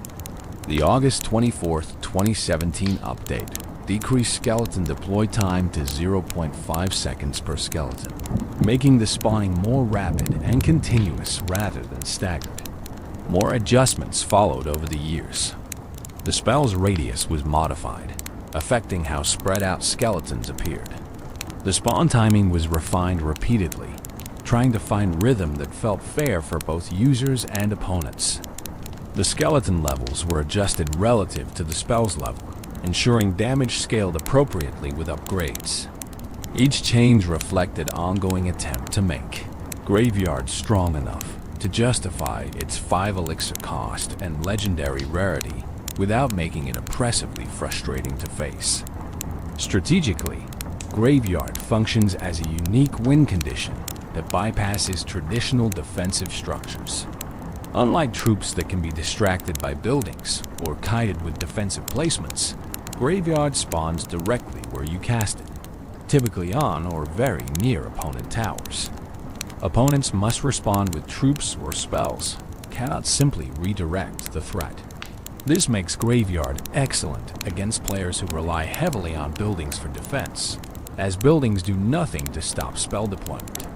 The spell excels when combined with tanking troops that absorb tower damage while skeletons work. Place a Knight, Valkyrie, or Ice Golem in front of opponent's tower, then cast Graveyard on that tower. The tank draws tower aggro while skeletons spawn and attack, potentially dealing thousands of damage before opponents can eliminate both the tank and all the skeletons. This tank plus Graveyard combination has been Graveyard's primary usage pattern since its release, defining the archetype of Graveyard beatdown. Graveyard also creates psychological pressure. Once opponents know you're running Graveyard, they must play more conservatively, holding defensive troops or spells specifically to counter future Graveyard deployments. This allows you to pressure other lanes or build pushes, knowing opponents are playing around your spell. The threat of Graveyard influences opponent behavior even when the spell isn't being actively used, creating strategic advantage through implied threat alone. Defensive troops that counter Graveyard effectively become more valuable in the meta when Graveyard is popular. Valkyrie, with her spinning area damage, clears skeletons rapidly. Poison spell damages skeletons over time while slowing their attack speed. Archers provide ranged splash that eliminates spawning skeletons. The Graveyard meta becomes partly about which defensive tools are most efficient at clearing continuous skeleton spawns, and deck building adjusts accordingly. The lore implications of Graveyard are perhaps the darkest of all skeleton-related cards. This spell literally transforms ground into Graveyard, corrupting earth with death magic until bones rise unbidden from below. It suggests that beneath every part of the arena lies potential for skeleton spawning, that death is always just a spell away from surfacing. The necromantic power required to cast Graveyard must be immense, greater than what individual witches command, accessing death on more fundamental level. Are the skeletons spawned by Graveyard pulled from actual graves somewhere? Does the spell reach into Death's realm and drag warrior spirits back to physical world, forcing them into newly formed bone bodies? Or does it create skeletons from scratch, assembling them from death energy and arena soil? The spell's name suggests actual Graveyard is created, implying the skeletons were once buried there. Though whether that burial happened centuries ago or moments ago remains unclear. The random spawn positions add to the horror. Skeletons don't emerge in neat lines or organized formations. They erupt chaotically, unpredictably, like ground itself is rejecting them, vomiting them back into the world of the living. This lack of order makes Graveyard feel more like natural disaster than military tactic, more like curse than strategy. It's appropriate, then, that its rarity is legendary, marking it as something beyond normal cards, something that breaks or bends the usual rules. Community response to Graveyard has always been mixed. Players who use it appreciate its unique mechanics and game-winning potential. Players who face it often complain about its randomness, the way lucky spawn positioning can decide matches through variance rather than skill. This polarization has made Graveyard one of Clash Royale's most discussed cards, generating endless debates about whether it is healthy for the game or problematic design that should be reworked or removed. Professional players have built entire careers partially around Graveyard mastery. Tournament specialists who pilot Graveyard decks with incredible precision, reading opponent responses, adapting spell placement to counter defensive positioning, combining Graveyard with exactly right support troops at exactly right moments. Watching professional Graveyard play reveals depths to the card that casual usage doesn't expose, demonstrating that despite randomness, skill expression exists in timing, positioning, and decision-making. The spell has been featured prominently in special challenges and events. Graveyard Focus challenges task players with winning matches using decks built around the spell. Special modes sometimes buff Graveyard, spawning more skeletons or spawning them faster, creating overwhelming undead floods that showcase what the spell could be if balance weren't a concern. These temporary experiences remind players why Graveyard must be carefully balanced, as unbridled skeleton spawning becomes unstoppable quickly. Graveyard's interaction with other cards creates interesting synergies and counters. Free spell cast on opponent towers prevents them from targeting spawning skeletons, allowing the undead swarm to deal devastating damage. Rage spell increases skeleton attack speed, making them deal damage faster. Poison cast on opponent defensive troops weakens them while they try to clear skeletons, improving Graveyard's effectiveness. Each combination adds strategic depth, creating deck archetypes built around maximizing Graveyard value through specific card pairings. As Sleep claims you deeper still, envision the Graveyard spell in action. Purple energy marking corrupted ground, then the first skeleton erupting from earth with burst of dark magic. Another appears nearby, then another, each one scrambling immediately toward the nearest tower or troop. The spawning continues relentlessly. 9 seconds of continuous undead generation. 15 skeletons total emerging from ground that shouldn't spawn anything yet does anyway, because magic has transformed it into a literal graveyard. Let Graveyard protect your dreams tonight by turning them into protected zones where nightmares cannot tread. Any fear that approaches gets immediately swarmed by spawning skeletons. 15 defenders emerging to eliminate threats before they reach you. The spell's duration covers you through night's darkest hours, ensuring continuous protection that doesn't falter or fade until rest is complete and morning comes. The spell that spawns an endless swarm, the magic that makes ground itself reject death, the legendary necromancy that summons 15 warriors from 5 elixir and 9 seconds. Graveyard represents skeleton philosophy perfected. Not individual strength, but overwhelming numbers. Not powerful units, but persistent pressure. Not immediate impact, but accumulating damage that eventually becomes unstoppable. It's skeleton essence distilled into spell form. Everything skeletons represent made into targeted effect that opponents must respect or be destroyed by. Skeleton dragons and other bony surprises. While most skeleton lore focuses on ground troops and spawners, Clash Royale has occasionally experimented with skeleton-related cards that break expected patterns. The skeleton dragons, introduced on September 7, 2020, represent one such experiment. Flying skeletons that breathe fire, combining undead nature with draconic abilities in ways that feel both strange and compelling. Though not strictly skeletons in the traditional sense, Their skeletal appearance and connection to death magic warrant inclusion in comprehensive skeleton lore. Skeleton dragons appear as a pair of small, skeletal dragon creatures. Their bones are visible beneath tattered, leathery wings. Their skulls dragon-shaped but clearly fleshless. Purple energy glows from their eye sockets, connecting them visually to other skeleton units while their dragon form sets them apart. They're common cards that cost 4 elixir and unlock from training camp, making them accessible early while remaining relevant throughout progression. The most distinctive aspect of skeleton dragons is their attack. They breathe fire in area damage cones, hitting multiple targets with each blast. This gives them splash damage capability from the air, rare combination that makes them valuable against swarms and clustered troops. They're not individually powerful, having relatively low hit points and moderate damage, but together as a pair, they provide reliable area control both offensively and defensively.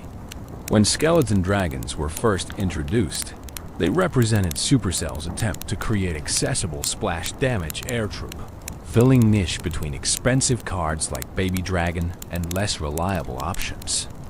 The community response was generally positive, appreciating the versatility these skeletal flyers provided.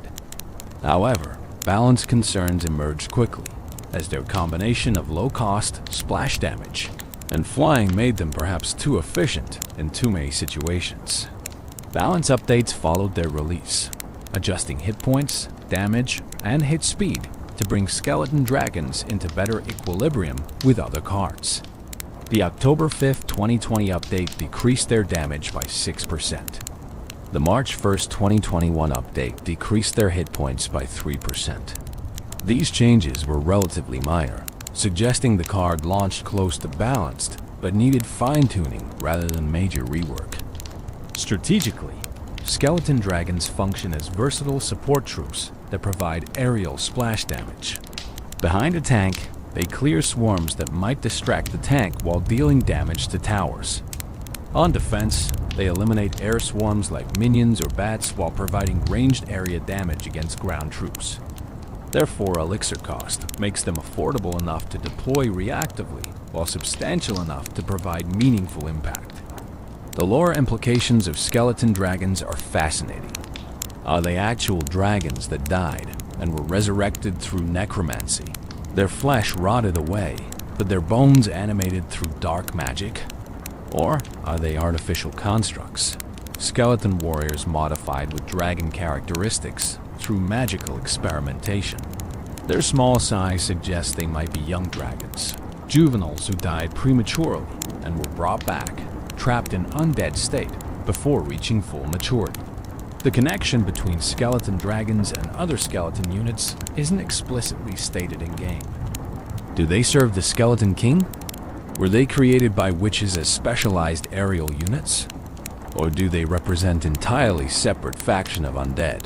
Skeletal dragons, having their own society and purposes beyond the ground-based skeleton warriors we're more familiar with. The game doesn't clarify, leaving these questions open for interpretation. Beyond skeleton dragons, Clash Royale has hinted at other skeleton-related content through cosmetics, emotes, and seasonal events. Halloween celebrations often feature skeleton-themed content, acknowledging the connection between skeletons and spooky celebrations.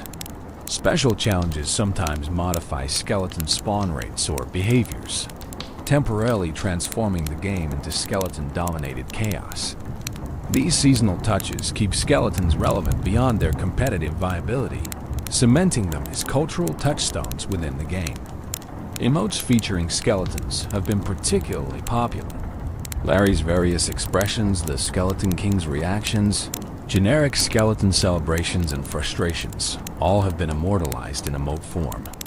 Players use these to communicate, to taunt, to celebrate, to commiserate. Skeleton emotes transcend their original context, becoming universal language among Clash Royale players, regardless of which decks they actually run. Skins and tower cosmetics sometimes feature skeleton themes, allowing players to customize their appearance with undead aesthetics. skeleton-themed towers, skeleton-decorated arenas, skeleton banners and badges, all available through various progression systems or shop purchases. These cosmetic options demonstrate Supercell's recognition that players love skeletons enough to want them visible beyond just card deployments. The community has also created unofficial skeleton content that has become part of the broader culture around the game. Fan-made skeleton challenges, custom rules that make skeleton cards more powerful or numerous, circulate through social media and friend groups. Players create skeleton-only decks, handicapping themselves competitively for the satisfaction of winning with nothing but bone warriors.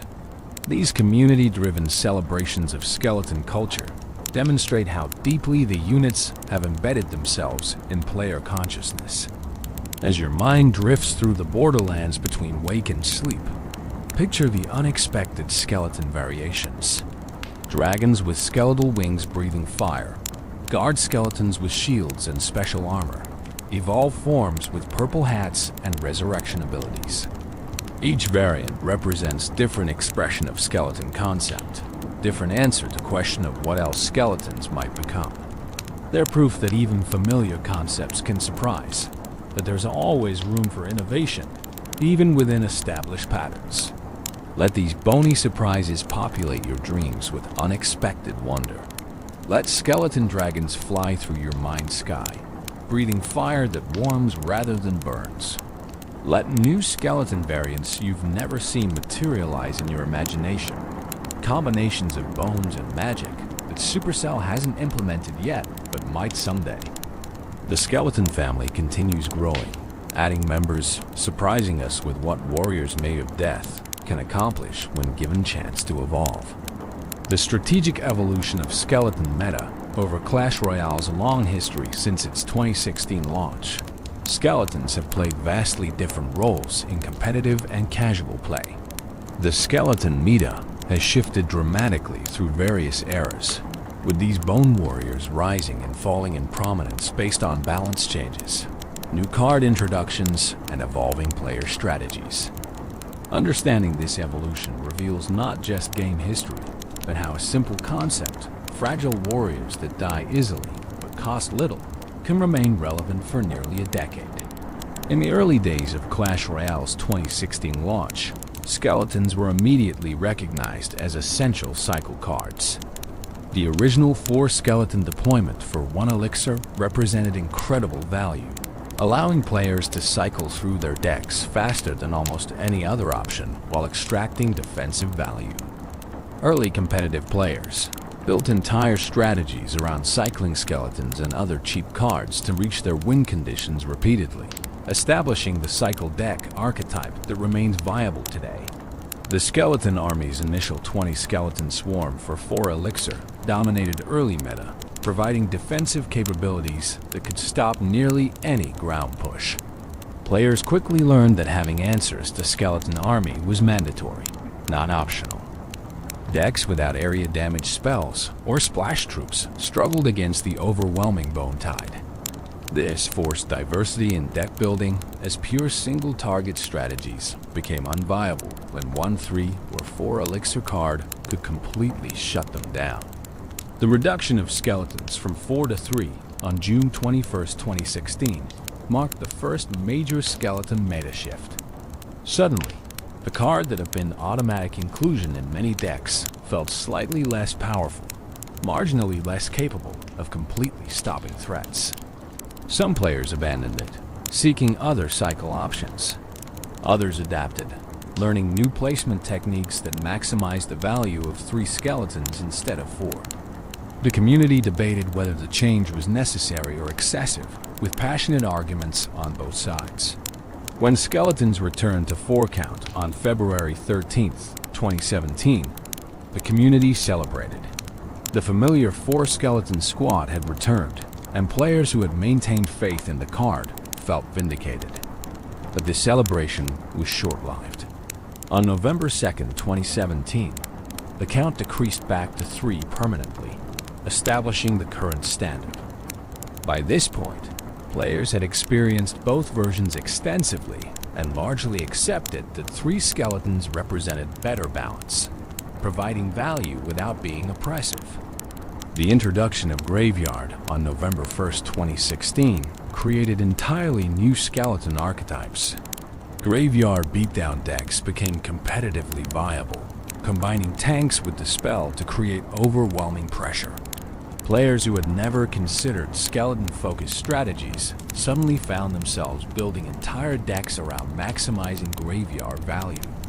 The spell's legendary rarity and unique mechanics made it aspirational, something players worked toward unlocking and mastering. Throughout 2017 and 2018, skeleton-based strategies ebbed and flowed with the meta. Log-bait decks, which relied on forcing opponents to use their log on other troops before deploying skeleton army or goblin barrel, became prominent. These decks required careful sequencing and mental tracking of opponent spells, elevating strategic depth.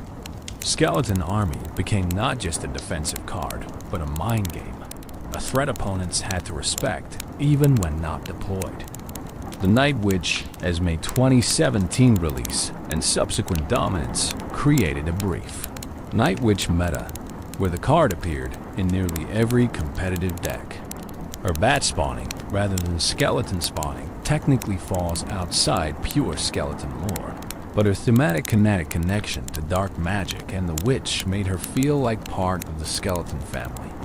When she was nerfed, skeleton purists felt relief, as the Night Witch's overwhelming power had somewhat overshadowed traditional skeleton strategies.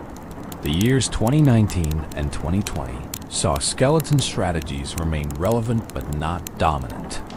The introduction of new cards, new mechanics, and continued balance changes meant skeleton decks competed with increasingly diverse strategies. Yet they persisted, their fundamental efficiency ensuring they never completely fell out of favor. Professional players continued piloting skeleton-heavy decks in tournaments, demonstrating that mastery of these simple units could compete with the flashiest new legendary cards. The October 2021 introduction of champions, including the Skeleton King, revitalized skeleton strategies at the highest competitive levels. The Skeleton King's ability to resurrect fallen troops as skeletons created new strategic possibilities. Decks built around maximizing soul collection and resurrection value emerged, with players carefully managing deaths to feed the king's power. The 80 elixir cost made him high risk, high reward, perfectly fitting the skeleton philosophy of extracting maximum value from minimal resources. The Evolution Mechanics October 2022 introduction, with evolved skeletons among the first evolutions, fundamentally changed how players viewed the basic skeleton's card. What had been purely disposable suddenly became potentially immortal, respawning every 4 seconds if they died in your territory. This transformed defensive strategies, as evolved skeletons could be planted once and continuously respawned to counter multiple threats. The meta adapted around this new reality, with players either evolving their own skeletons or building specific counters into their decks. According to recent statistics, Skeleton Army has become one of the most used cards globally, appearing in approximately 18% of all decks above 5,300 trophies. This remarkable statistic demonstrates that nearly 9 years after Clash Royale's launch, skeleton-based strategies remain not just viable, but dominant in May trophy ranges. The 3 elixir cost and potential to shut down major pushes keeps Skeleton Army relevant despite countless new cards and mechanics introduced over the years. The regular Skeletons card maintains strong usage as well, with recent data showing over 30% usage in competitive ranges and a 51% win rate. These statistics prove that 1 elixir cycle cards remain fundamental to Clash Royale strategy. Players continue discovering new ways to extract value from 3 fragile warriors, continuing the tradition established in 2016 of skeleton efficiency defining successful deck building. The Skeleton King has seen significant usage increases in recent seasons, doubling its presence in competitive decks according to seasonal data. This surge correlates with various balance changes and the introduction of new synergistic cards. The King's ability to convert deaths into skeleton reinforcements pairs perfectly with strategies that generate many casualties, creating overwhelming undead swarms that opponents struggle to contain. Graveyard continues finding niches in competitive play, though its usage fluctuates more than simpler skeleton cards. The spell requires specific deck builds and synergies to function optimally, making it more archetype-defining than universally applicable. When Graveyard is strong in the meta, entire deck strategies revolve around it. When it's weak, it nearly disappears from competitive play. This volatility reflects its unique design as win condition rather than support card. Giant Skeleton has experienced perhaps the most dramatic meta journey of any skeleton card.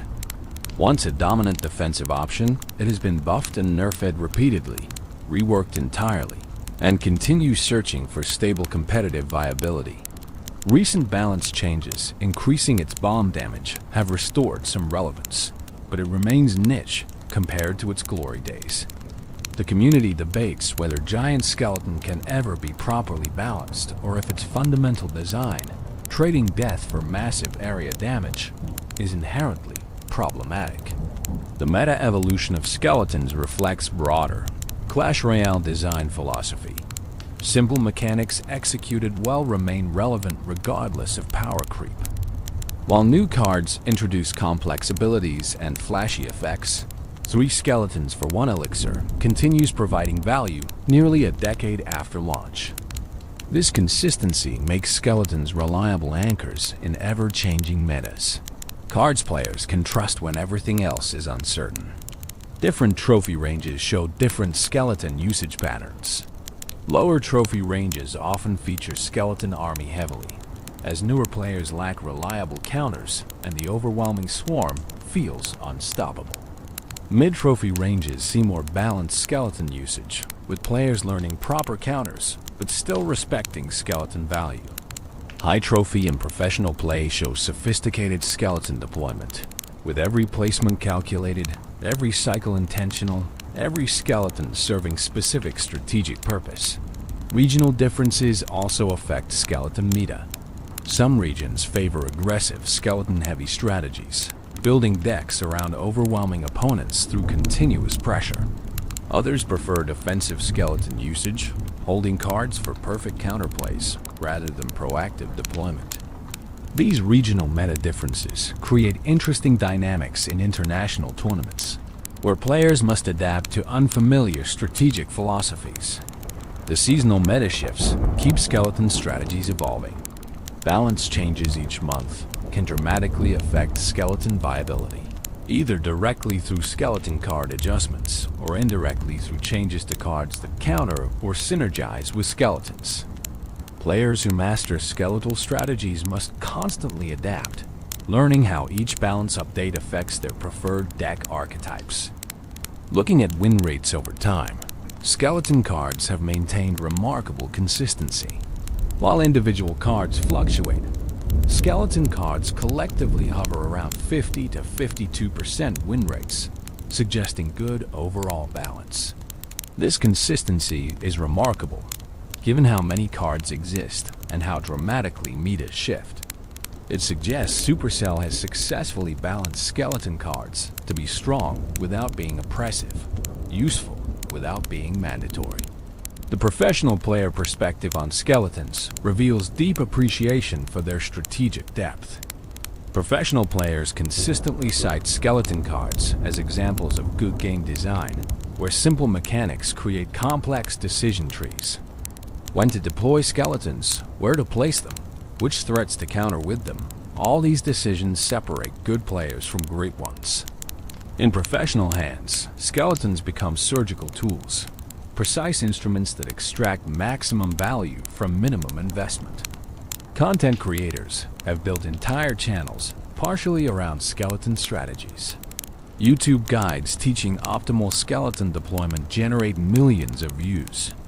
Twitch streamers showcase skeleton-only challenges, handicapping themselves for entertainment. TikTok creators make skeleton-focused content that reaches audiences who don't even play Clash Royale.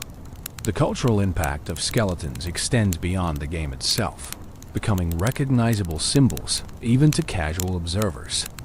The cycle deck archetype, which relies heavily on skeletons and other cheap cards, has been competitively viable throughout Clash Royale's entire history. This archetype emphasizes quick cycling to your win condition, using cheap cards like skeletons to maintain defensive pressure while constantly rotating through your deck. The consistency of cycle decks across nearly 9 years proves that skeleton-based strategies have fundamental strengths that transcend temporary meta conditions. Skeleton bait strategies represent another enduring archetype.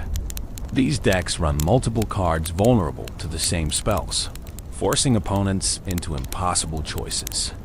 If they log your skeleton army, your goblin barrel gets through. If they save long for goblin barrel, skeleton army wreaks havoc. This rock-paper-scissors dynamic creates engaging gameplay where prediction and psychology matter as much as mechanical skill. The control archetype often incorporates skeletons as defensive tools that transition into counterattacks. After using skeletons to stop an enemy push, the surviving skeletons become offensive threats that must be addressed. This dual-purpose utility makes skeletons valuable in control strategies that emphasize efficiency and conversion of defense into offense. Bridge spam strategies sometimes utilize skeleton barrel as surprise win condition. The barrel has ability to bypass ground defenses and drop 8 skeletons directly on towers creates explosive damage potential. Combined with other fast troops like Battle Ram or Bandit, Skeleton Barrel becomes part of relentless pressure that overwhelms opponents through speed rather than power. Beatdown strategies, particularly those using Golem or Giant, often include skeletons for cycling and defensive support. While the main win condition is the big tank, skeletons help reach that tank faster while providing cheap defensive answers that preserve elixir for offensive investments. The supporting role skeletons play in Beatdown demonstrates their versatility across vastly different strategic philosophies. The evolution of skeleton counters has been as important as skeleton evolution itself. Log became nearly mandatory in competitive decks, partially because of its efficiency against skeleton army and other swarms. Zap's instant reset and damage made it valuable for clearing skeletons quickly. Arrows, Fireball, Poison. Each spell's viability has been partially determined by how effectively it handles skeleton threats. Troop-based counters have also shaped meta. Valkyrie's spinning area damage makes her excellent against skeleton swarms. Bomber's Splash can clear skeletons rapidly. Dart Prince's Charge and Shield give him advantages against skeleton-based strategies.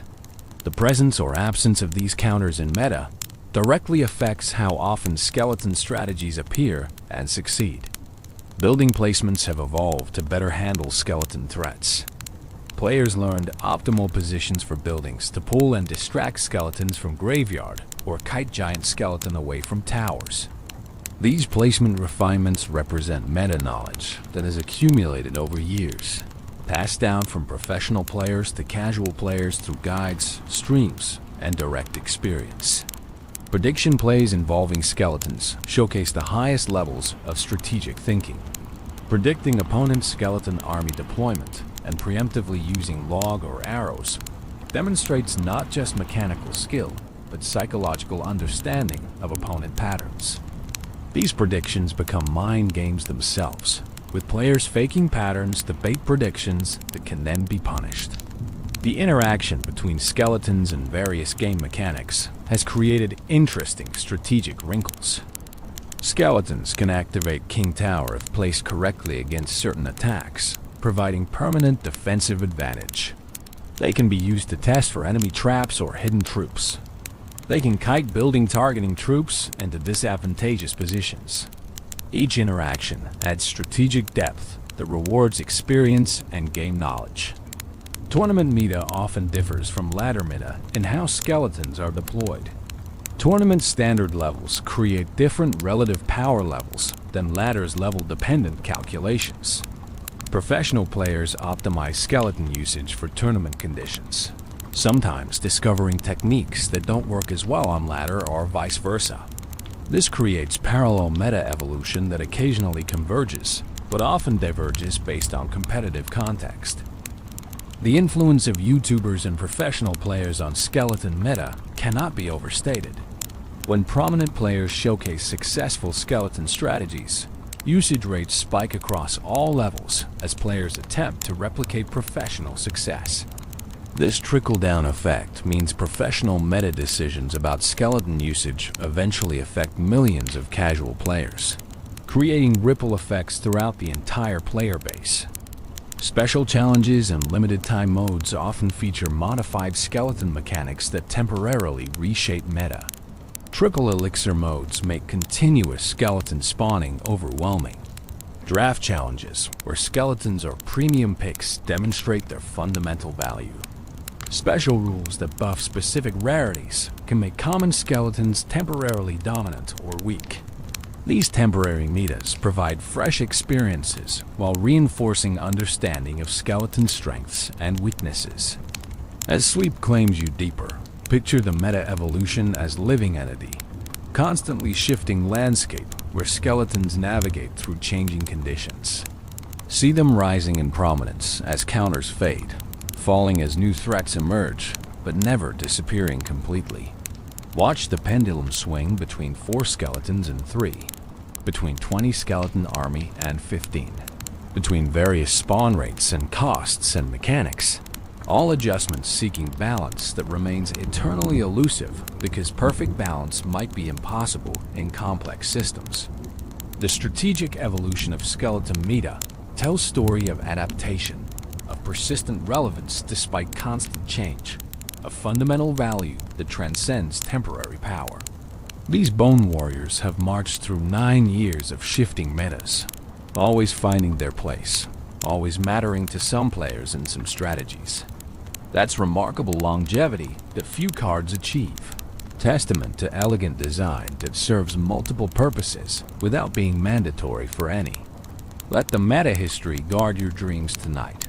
The endless cycle of buffs and nerfs, the rise and fall of various skeleton strategies, the constant search for optimal usage that drives millions of players to experiment, adapt, and discover. The meta never stops evolving, but skeletons remain constant presence within that evolution, bones rattling through every era, reminding us that some things persist not through domination, but through being exactly what S needed when it S needed. Community legends, when players became skeleton storytellers. Beyond official content and competitive statistics, skeleton lore has been profoundly shaped by community creators who fell in love with these rattling warriors and dedicated countless hours to celebrating them through various creative mediums. From animations to comics, from fan fiction to custom challenges, the Clash Royale community has transformed skeletons from game pieces into cultural icons with rich, player-generated mythology that rivals and sometimes surpasses official lore. The animation community deserves first recognition for their extraordinary contributions to skeleton lore. Independent animators, some professional and others hobbyist, have created hundreds of skeleton-focused videos that collectively represent thousands of hours of work. These animations range from simple comedic shorts showing hilarious misadventures to elaborate multi-episode series exploring skeleton society and culture. The best of these animations achieve view counts in the millions, sometimes reaching audiences far beyond Clash Royale's player base. One particularly influential animation trend involves Larry's daily life outside of battles. These videos depict Larry and his skeletal friends engaging in mundane activities, shopping for bones, trying to eat food they can't digest, attempting to make friends with non-skeleton troops who find them creepy. The humor comes from treating skeletons as normal people with skeleton-specific problems, creating comedy through contrast between their undead nature and very human desires for connection, purpose, and acceptance. Another animation trend explores darker themes, presenting skeletons as tragic figures trapped in cycles of death and resurrection. These more serious works question the ethics of necromancy, explore what consciousness means for animated bones, and contemplate whether skeletons suffer or simply exist without capacity for suffering. While less popular than comedic content, these philosophical animations demonstrate the creative community's willingness to engage deeply with skeleton lore's implications. The comic and illustration community has been equally prolific. Artist platforms like Twitter, Instagram, and DeviantArt host thousands of skeleton-themed Clash Royale artworks. Some present skeletons in epic battle scenes, portraying them as heroic warriors despite their fragility. Others focus on cute, chibi-style interpretations that emphasize skeletons' endearing qualities. Still others create dark, gothic pieces that lean into death magic aesthetics, presenting skeletons as genuinely eerie rather than comical. Long-form comic series following skeleton characters have developed dedicated followings. These comics develop original characters, create ongoing narratives, and build worlds where skeletons have personalities, relationships, and agency beyond their game roles. Some comics are strictly canon compliant, working within established Clash Royale lore. Others take wild liberties, creating alternate universes where skeletons rule kingdoms, fight interdimensional wars, or run surprisingly successful businesses. Fan fiction represents another massive category of community skeleton content. Archive sites host thousands of Clash Royale stories, and skeletons appear prominently in many. Some stories explore Larry's transformation into the Skeleton King, filling narrative gaps that official content leaves open. Others create romance between skeleton characters and other troops, somehow making relationships between undead warriors and living beings feel genuine and emotionally resonant. The shipping community, which pairs characters in romantic relationships, has enthusiastically embraced skeleton characters. Larry and various other characters have been shipped in countless stories and artworks, with creators finding ways to depict romance despite anatomical challenges inherent in skeleton-involved relationships. These works range from wholesome and innocent to explicitly adult, demonstrating the full spectrum of fan creation across all content rating levels. Theory crafting represents more analytical community engagement with skeleton lore. Dedicated fans compile every skeleton-related detail from official sources, building elaborate theories about skeleton origins, purposes, and futures. The Larry to Skeleton King theory, discussed extensively in earlier sections, emerged entirely from community observation and speculation before any official confirmation or denial. These theories spread through forums, Discord servers, and Reddit threads, gaining adherents and skeptics in equal measure. The custom challenge community has created skeleton-specific game modes that push skeleton strategies to extremes. Skeleton-only challenges, where players can use only skeleton cards, demonstrate the versatility of bone-based strategies. Triple skeleton spawning modes that make witches and tombstones, produce skeletons 3 times as fast, create overwhelming undead floods that completely change gameplay. These custom modes, shared through friend challenges, provide fresh experiences that official Supercell modes don't offer. YouTube creators have built substantial followings partially through skeleton-focused content. Challenge videos, where creators attempt to reach specific trophy counts using only skeleton cards, attract hundreds of thousands of views. Theory videos explaining skeleton lore and connections generate passionate comment discussions.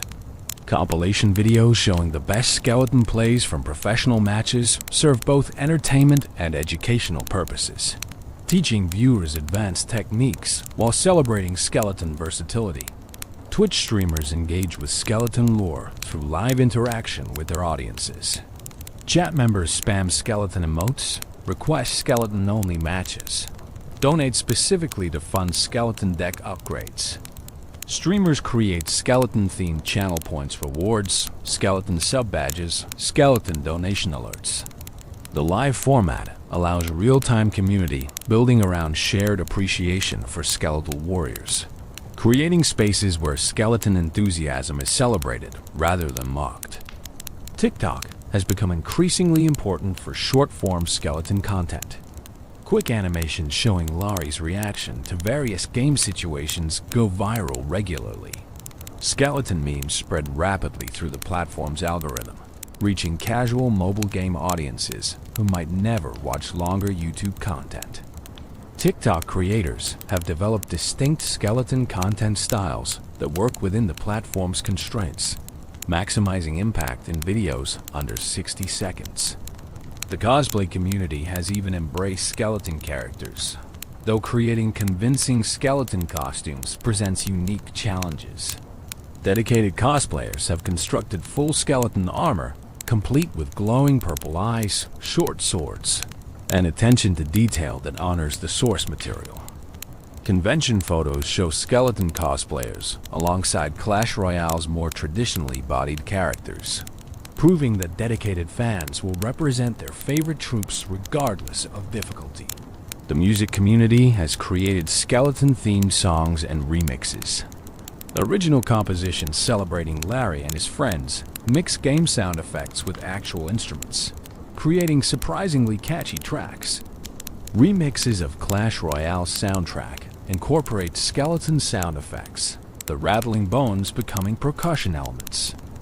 Some creators have even written and performed full ballads telling skeleton stories, complete with lyrics exploring their undead existence. Meme culture around skeletons has become self-sustaining. Each new skeleton-related update spawns waves of memes. Balance changes generate memes about buffed or nerfed skeletons crying or celebrating. New skeleton cards inspire memes comparing them to existing variants. Skeleton interactions with other cards become meme templates used for situations completely unrelated to Clash Royale. The skeleton as meme transcends the skeleton as game piece. The competitive community contributes through detailed statistical analysis and strategic guides. Players compile data on skeleton usage rates, win rates, optimal placements, and synergies. They create tier lists ranking skeleton cards. They write comprehensive guides teaching everything from basic skeleton mechanics to advanced techniques that only top players execute consistently. This analytical content helps players improve while deepening understanding of why skeletons remain competitively relevant. Community tournaments specifically celebrating skeleton strategies have been organized through various platforms. These events require participants to use skeleton-heavy decks, proving themselves through bone-based battle. Prize pools, though typically modest, demonstrate community willingness to invest resources in celebrating skeletons. Winners gain recognition within niche communities that value skeleton mastery above all else. The Discord server ecosystem contains numerous skeleton-dedicated spaces. These servers host discussions about skeleton lore, share skeleton content, organize skeleton tournaments, and simply provide gathering places for players who appreciate these fragile warriors more than any other aspect of Clash Royale.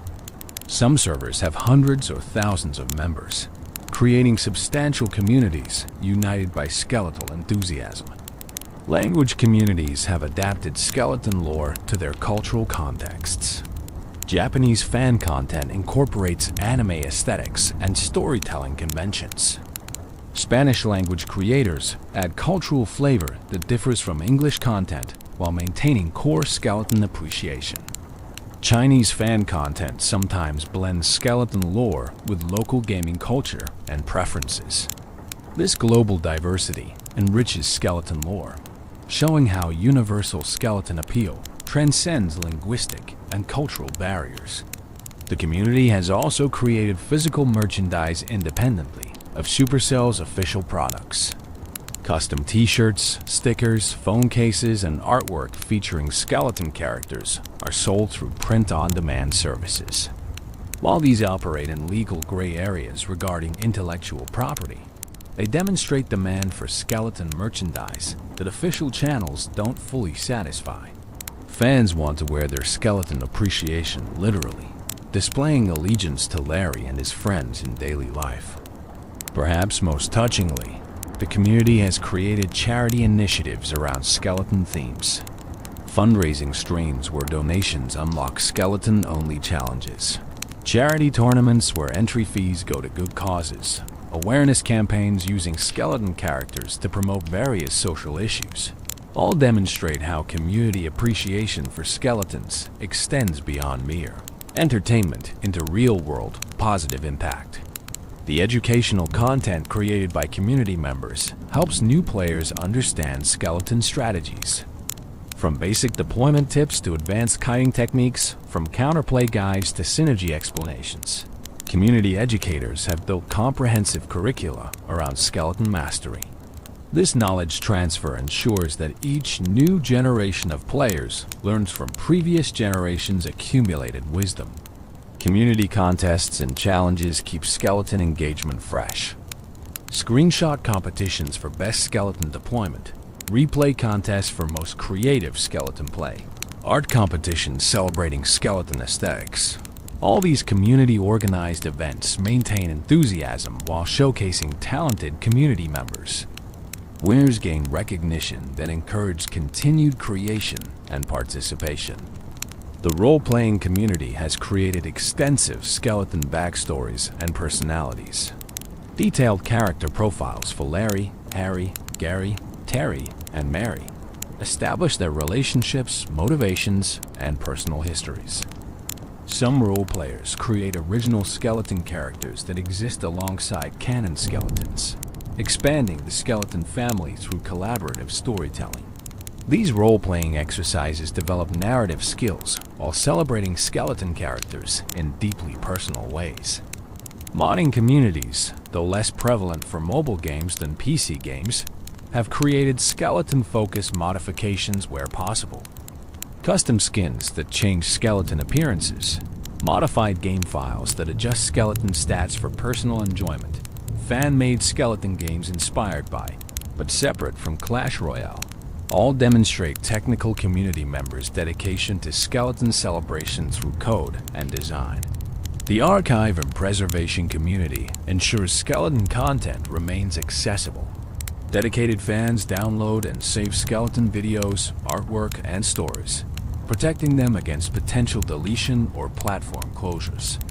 These digital archivists understand that community-created content represents valuable cultural artifacts worth preserving for future skeleton enthusiasts who might discover these warriors years from now.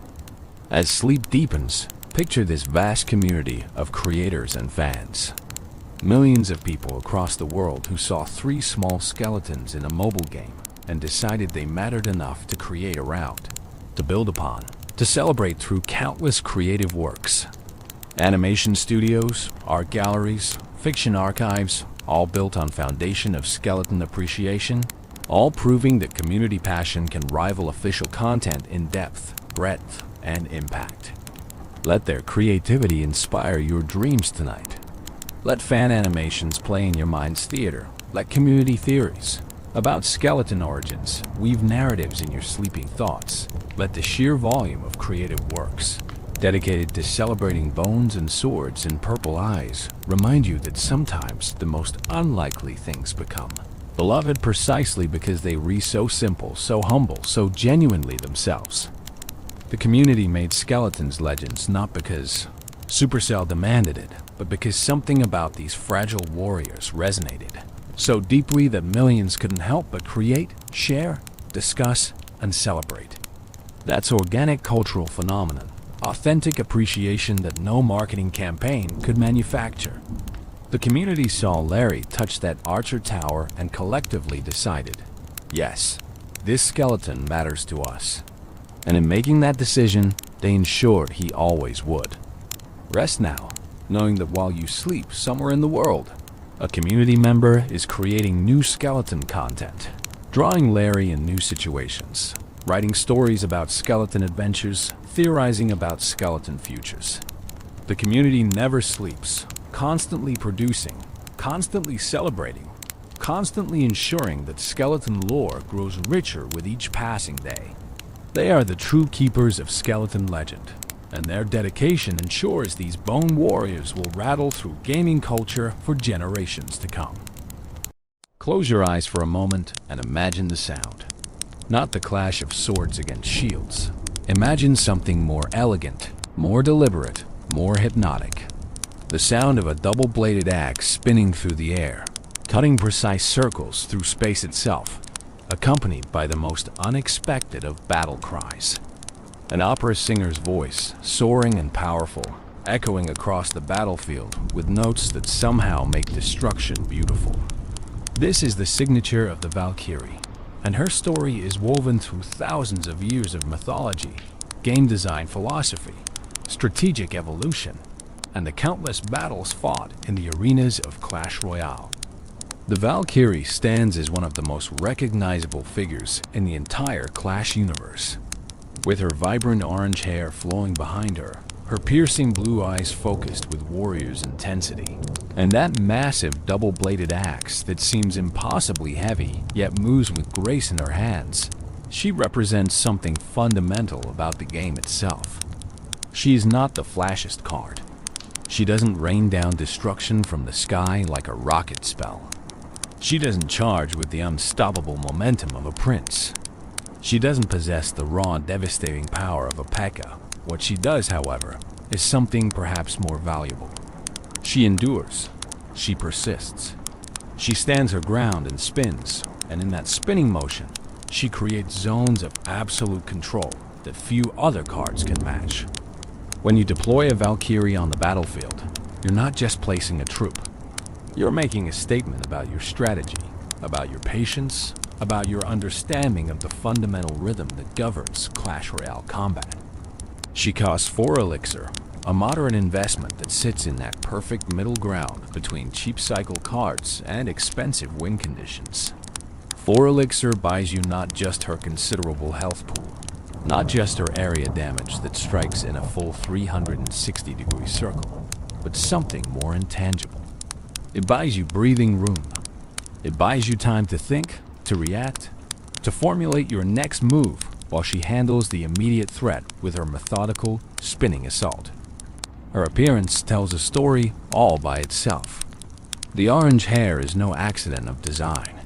It's a visual signal, a flag that announces her presence on the battlefield.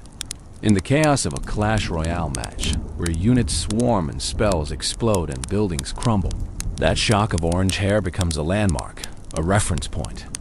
Your eyes can find her instantly in the mayhem, track her movement, judge her health, assess whether she needs support, or whether she's handling the situation with her characteristic efficiency. The blue eyes provide contrast, a touch of cold calculation to balance the fiery hair. They suggest intelligence behind the strength, strategy behind the spinning. This is not a berserker who charges blindly into combat. This is a warrior who has mastered her weapon so completely that what looks like a simple spinning attack is actually a carefully controlled expression of martial prowess.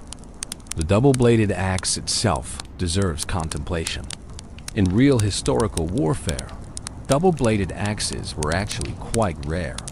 They look impressive, certainly, but they present significant balance issues and don't offer substantial advantages over single-blade designs in practical combat.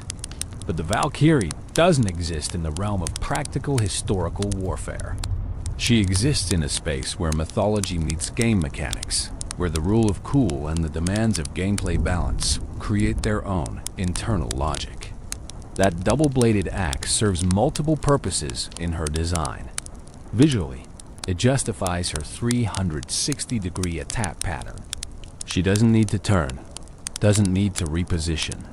The axe itself, with blades on both ends, creates damage in all directions as she spins. Mechanically, it explains why her attacks can hit multiple targets simultaneously, why ground troops surrounding her all take damage regardless of their position relative to her facing direction. The team-colored suit she wears speaks to the essential nature of Clash Royale itself. Whether she's clad in blue or red, whether she's fighting for your towers or against them, she remains fundamentally the same warrior. The color marks allegiance, but doesn't change identity. This is elegant game design philosophy made manifest in character design. Every Valkyrie is the same Valkyrie, yet in each match she fights for one side against the other. And the color coding provides instant recognition without requiring different character models. Her wristbands and boots suggest practical warrior's gear, protection for joints that bear the stress of constant combat, armor that allows mobility while providing defense. But there's more to the Valkyrie than just her appearance in Clash Royale. To truly understand her, to appreciate the depth of her character and the reasons behind her design, we need to journey back. We need to travel not just to the development studios where game designers first sketched her abilities and balanced her statistics, but further. We need to go back thousands of years, to the cold northern lands where ancient peoples told stories around fires, where warriors sought glory in battle, and poets sang of what waited beyond death. We need to understand the original Valkyries, the mythological beings from whom this video game character draws her name and her fundamental concept. Because the Valkyrie in Clash Royale is not just a character plucked from nowhere. She is a translation, an interpretation, a modern retelling of one of mythology's most fascinating and complex figures. The ancient choosers Norse mythology's Valkyries, long before the first mobile device displayed a Clash Royale battlefield, long before the concept of video games existed, long before electricity or engines or even the printing press, people in the harsh lands of Scandinavia told stories. These weren't just entertainment, though they certainly served that purpose during long winter nights. They were explanations for the world, frameworks for understanding life and death, courage and cowardice, fate and choice. Among the most captivating figures in these Norse myths were the Valkyries, and their story is both darker and more nuanced than most modern interpretations suggest. The word Valkyrie comes from Old Norse Valkyrja, which translates literally to chooser of the slain. Already in this name we find the core of what made these figures so compelling and so fearsome to the Norse peoples. They were choosers. They exercised agency over the most fundamental question a warrior could face, whether they would live or die in battle. This wasn't a passive role. The Valkyries didn't simply arrive after battles and to collect souls like some cosmic cleanup crew. They were active participants in the determination of fate itself, deciding before swords were even drawn which warriors would fall and which would survive. In the most ancient tellings, before the concept of Valhalla developed into the glorious hall we know from later sources, Valkyries were quite likely much darker figures. Some scholars believe they evolved from older death demons, supernatural entities drawn to battlefields not as noble guides, but as harbingers of carnage, beings who feasted on the violence and death that warfare produces. Think of them as closer to the Greek Keres, those spirits of violent death who hovered over battlefields, or to the Irish Morrigan, the war goddess who appeared as a crow picking over the dead. These weren't beautiful maidens on white horses. They were aspects of death itself, supernatural predators for whom human warfare was both hunting ground and banquet. This darker origin helps explain some of the more sinister aspects of Valkyrie lore that persisted even in later, more romanticized versions. The Darhalja, a poem preserved in the Njál saga, provides one of the most vivid and disturbing depictions of Valkyries. It describes 12 women working at a loom, but this is no ordinary weaving. The loom is weighted with severed human heads. The threads are human intestines. And what they weave is the fate of warriors about to fight at the Battle of Clontarf. As they work, they sing about how they're determining who will live and die, how their weaving dictates the flow of battle. This is far from the noble warrior maidens of later depictions. These are beings whose power over life and death is visceral, physical, grounded in the bloody reality of medieval warfare.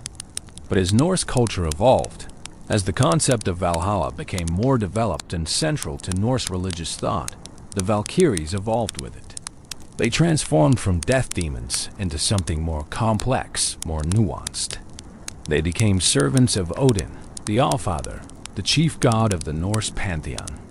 Their role shifted from causing death capriciously to selecting which fallen warriors were worthy of a place in Valhalla. This is a crucial distinction.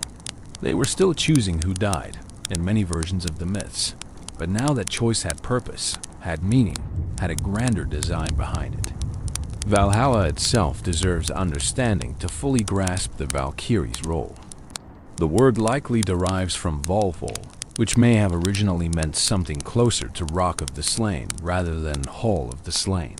This suggests that even the concept of the afterlife destination evolved over time. In its most developed form, Valhalla was portrayed as a magnificent hall in Asgard, the realm of the gods. Its roof was made of shields, its rafters from spears. Inside, chosen warriors called Einherjar spent their days fighting each other in glorious combat, dying again and again, only to be restored to life each evening for a night of feasting and drinking mead served to them by the Valkyries themselves. This eternal cycle of combat and feasting had a purpose. It was preparation. The Einherjar were training, maintaining their skills, keeping themselves battle-ready for Ragnarok, the twilight of the gods, the prophesied final battle where the forces of chaos would assault Asgard and the gods themselves would fight and die. When that day came, Odin would need every warrior he could muster. The Valkyrie's job, therefore, wasn't simply to collect the dead. It was to recruit for this ultimate army, to identify warriors who combined skill in battle with the courage and honor that made them worthy of fighting alongside gods. The sources describe Valkyries in varying ways. Sometimes they number 9, sometimes 12, sometimes 13. Some sources suggest there were as many as 300.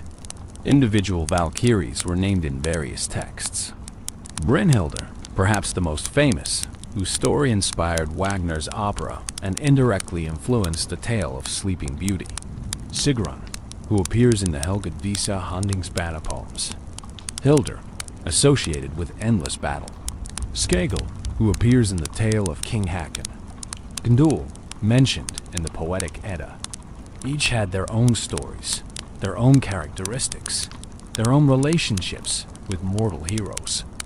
Because yes, the Valkyries didn't remain distant, purely supernatural figures in all the myths.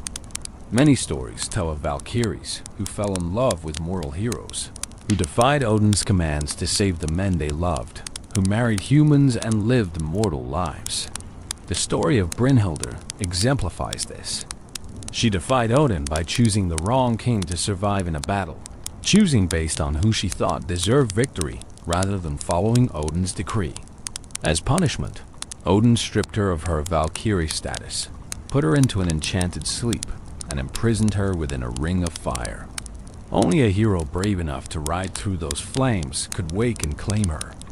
This became the hero Sigurd, and their tragic love story has echoed through literature for over 1,000 years. These stories of Valkyries loving mortals and choosing to become mortal themselves add fascinating complexity to their mythology. They suggest that Valkyries, despite their supernatural status, weren't so different from humans. They could feel love, could question orders, could choose personal bonds over divine duty. This made them more relatable, more sympathetic, but it also emphasized their role as intermediaries between human and divine realms. They existed in both worlds, understood both perspectives, and sometimes found themselves torn between them. The imagery associated with Valkyries in the myths includes several recurring elements. Horses were primary among these. Valkyries were often depicted riding to battlefields on horseback, though these weren't ordinary horses. Some sources describe them as riding through the air, the horse's hooves never touching ground. Some Valkyries were associated with swans, able to transform into these birds while wearing swan cloaks that granted flight. Others rode wolves or boars. The emphasis was always on their ability to travel between realms, to move from Asgard to Midgard and back, to cross the boundary between life and death. Their weapons were typically spears, and they wore armor and helmets. They were warriors themselves, not just collectors of warriors. This is important. The Valkyries weren't passive observers of combat. They understood warfare intimately. They knew what made a warrior skilled, what made them brave, what made them worthy. In some versions of the myths, they actively participated in battles, fighting alongside or against mortal warriors to ensure the outcomes Odin desired. Their power included the ability to influence battles through supernatural means, to cast spells that protected some warriors while leaving others vulnerable, to create confusion in enemy ranks or inspire courage in allied forces. The association with brightness, gold, and fairness appears frequently in descriptions of Valkyries. They were beautiful, certainly, but it was a terrible beauty, the kind that inspired awe and fear in equal measure. They represented the glory of dying in battle, the promise that a warrior's death wasn't an ending but a transition to something greater. For a culture where dying peacefully in bed was considered shameful, where glory in combat was the highest aspiration, the Valkyries offered hope.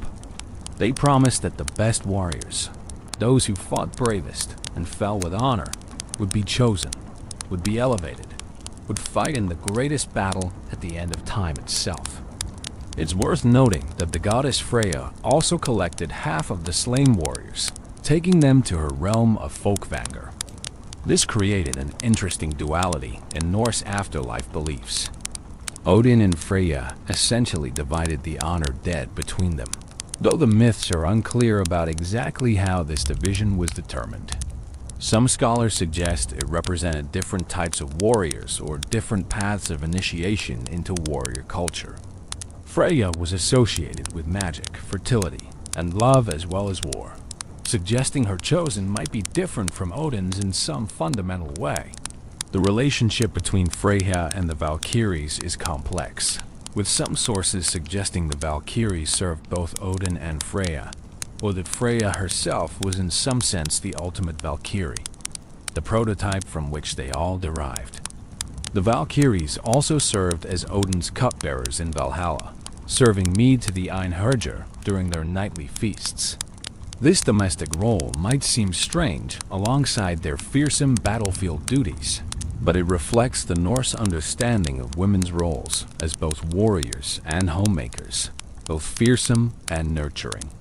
The Valkyries embodied this duality. They brought death on the battlefield, but they also brought comfort in the afterlife. They selected who would die, but they ensured those deaths had meaning and led to something greater. As Christianity spread through Scandinavia, much of the pagan mythology was lost or transformed. The sources we have for Norse mythology were all written down in the Christian era, mostly in Iceland in the 13th century, hundreds of years after the Viking Age ended.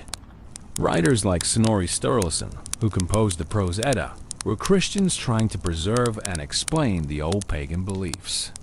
This inevitably colored how the myths were recorded. Some scholars believe the more noble, romanticized depictions of Valkyries reflect Christian influence, making them more like angels or saints and less like the darker death spirits they may have originally been.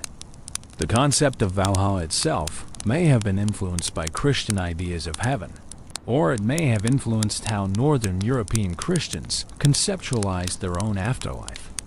This cultural exchange worked in both directions.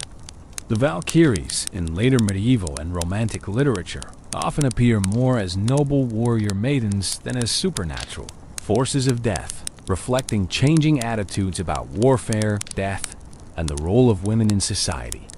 When we look at the Valkyrie in Clash Royale through this mythological lens, we can see both the connections and the transformations.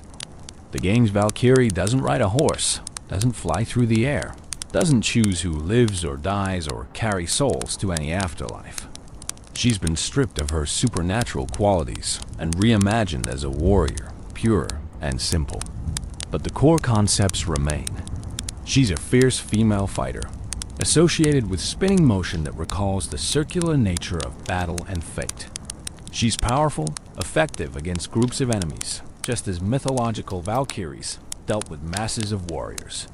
She operates according to rules and mechanics that make her valuable in the right situations, just as mythological Valkyries operated according to divine decree and cosmic purpose. The connection isn't literal, but it's there. A thread of inspiration running from ancient Norse campfires to modern mobile devices. The warrior's form, design, and appearance. To understand the Valkyrie as she appears in Clash Royale, we need to examine her visual design with careful attention. Character design in video games isn't arbitrary. Every choice, from color palette to proportions to equipment, serves multiple purposes. Designs must be instantly recognizable, must communicate gameplay function, must fit within the larger aesthetic of the game world, and must resonate emotionally with players. The Valkyrie's design accomplishes all of this with remarkable efficiency.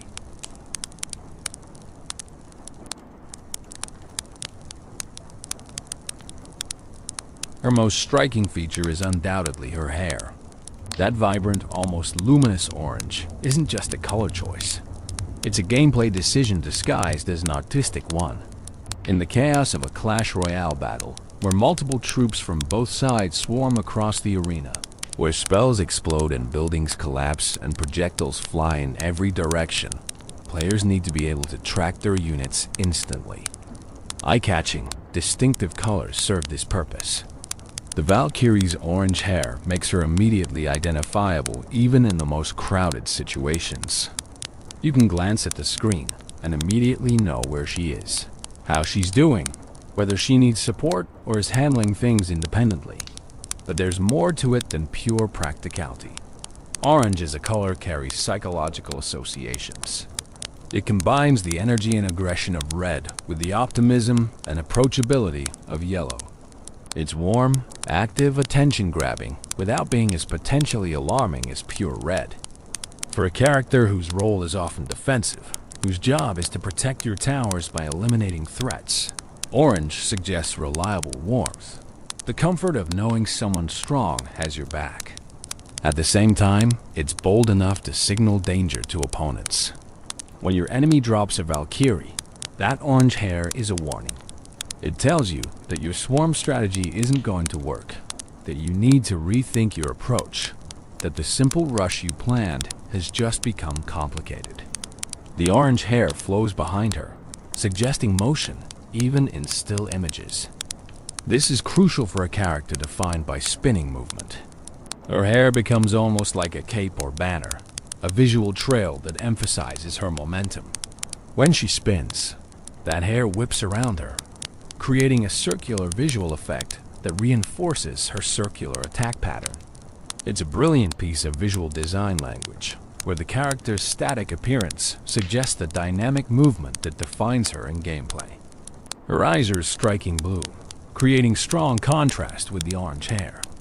While we can't see them in detail during actual gameplay, due to the zoomed-out camera perspective, the blue eyes in her character art establish her as thoughtful, controlled, intelligent. Blue is often associated with calmness, focus, and strategy. For a character who could easily be portrayed as a raging berserker, those blue eyes suggest something different. This is a warrior who fights with purpose and precision. The spin isn't wild flailing. It's a controlled practice technique. Those blue eyes, calm in the midst of orange-red fury, communicate this duality. The double-bladed axe she wields is roughly half her height, a massive weapon that looks like it should be unwieldy. In reality, double-bladed axes like this weren't common historical weapons. They look impressive, certainly, but they present balance problems and don't offer significant advantages over single-bladed designs in actual combat. But the Valkyrie doesn't exist in reality. She exists in a space where form can follow function in unconventional ways. That double-bladed axe serves a clear gameplay purpose. It visually justifies her 360-degree attack pattern. When she spins, Both blades are cutting through the air, creating danger in all directions. The weapon itself explains the mechanic. The axe's size relative to her body also communicates power. This is not a light weapon. This is not a tool for quick, nimble strikes. This is for devastating blows, for cleaving through multiple opponents, for dealing damage that can't be ignored. When players see that axe, they intuitively understand what kind of damage output to expect. It's visual shorthand for hits hard.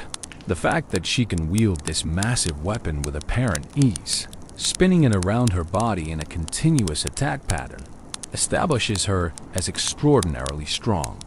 This isn't someone who relies on speed or trickery. This is raw power made manifest. Her armor and clothing strike a balance between protection and mobility. She wears what appears to be a form-fitting suit in team colors, blue or red, depending on which side of the battle she's on, with armored elements protecting vital areas without restricting movement. Her arms are bare except for wristbands, showing muscular definition that reinforces her physical strength. Her legs are similarly protected with boots and guards that suggest warrior practicality. This isn't ornamental armor. This isn't parade dress. This is functional combat gear chosen by someone who understands warfare intimately. The wristbands deserve particular attention. They're thick and sturdy, clearly designed to protect her forearms and wrists during the stress of combat. When you're swinging a double-bladed axe in continuous spinning attacks, the strain on your wrists and arms would be immense. Those wristbands are practical protective equipment, but they also serve as visual indicators of a warrior who knows her craft. She's not just naturally gifted with a weapon. She's prepared, equipped, professional. The attention to this kind of detail makes her feel more real, more grounded, more like an actual warrior rather than a fantasy cartoon. Her stance in official art typically shows her mid-spin or ready to spin, axe held in both hands, body angled for motion. This dynamic posing reinforces her defying characteristic. She's not static. She's not posed standing still. She's captured in the moment of attack, the moment when she's most herself. This creates visual consistency between her art representation and her in-game appearance. When you see her card, you see spinning motion. When you deploy her in battle, you see spinning motion. The character's identity is completely unified around this single defining action. The design has evolved slightly over the years. Early versions of her card art in Clash Royale actually used art assets from Clash of Clans, where she originated as a troupe. Before June 2021, her appearance was a bit different, showing her in what looked like more Viking-inspired clothing with fur elements. The current design is more streamlined, more modern in its aesthetic, fitting better with Clash Royale's somewhat more stylized, slightly more cartoony art direction compared to Clash of Clans. But the core elements remain constant. The orange hair, the blue eyes, the double-bladed axe, the spinning attack pattern. These are non-negotiable aspects of her identity that carry through all her appearances. Her facial expression in art, when visible, typically shows fierce determination mixed with what might be interpreted as enjoyment. There's often the hint of a smile, suggesting this is a warrior who loves battle, who finds fulfillment in combat. This isn't someone being forced to fight. This is someone who has found their purpose, their calling, and throws themselves into it with gusto. It makes her more charismatic, more appealing as a character. We like characters who are good at what they do, and who clearly enjoy doing it. The Valkyrie exemplifies this. She's not a tragic figure reluctantly fighting. She's a warrior who has mastered her weapon and takes pride in that mastery.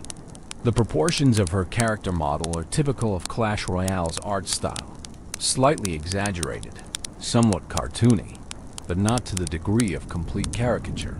Her head is perhaps slightly larger relative to her body than realistic proportions would suggest, following animation principles that make characters more readable and expressive.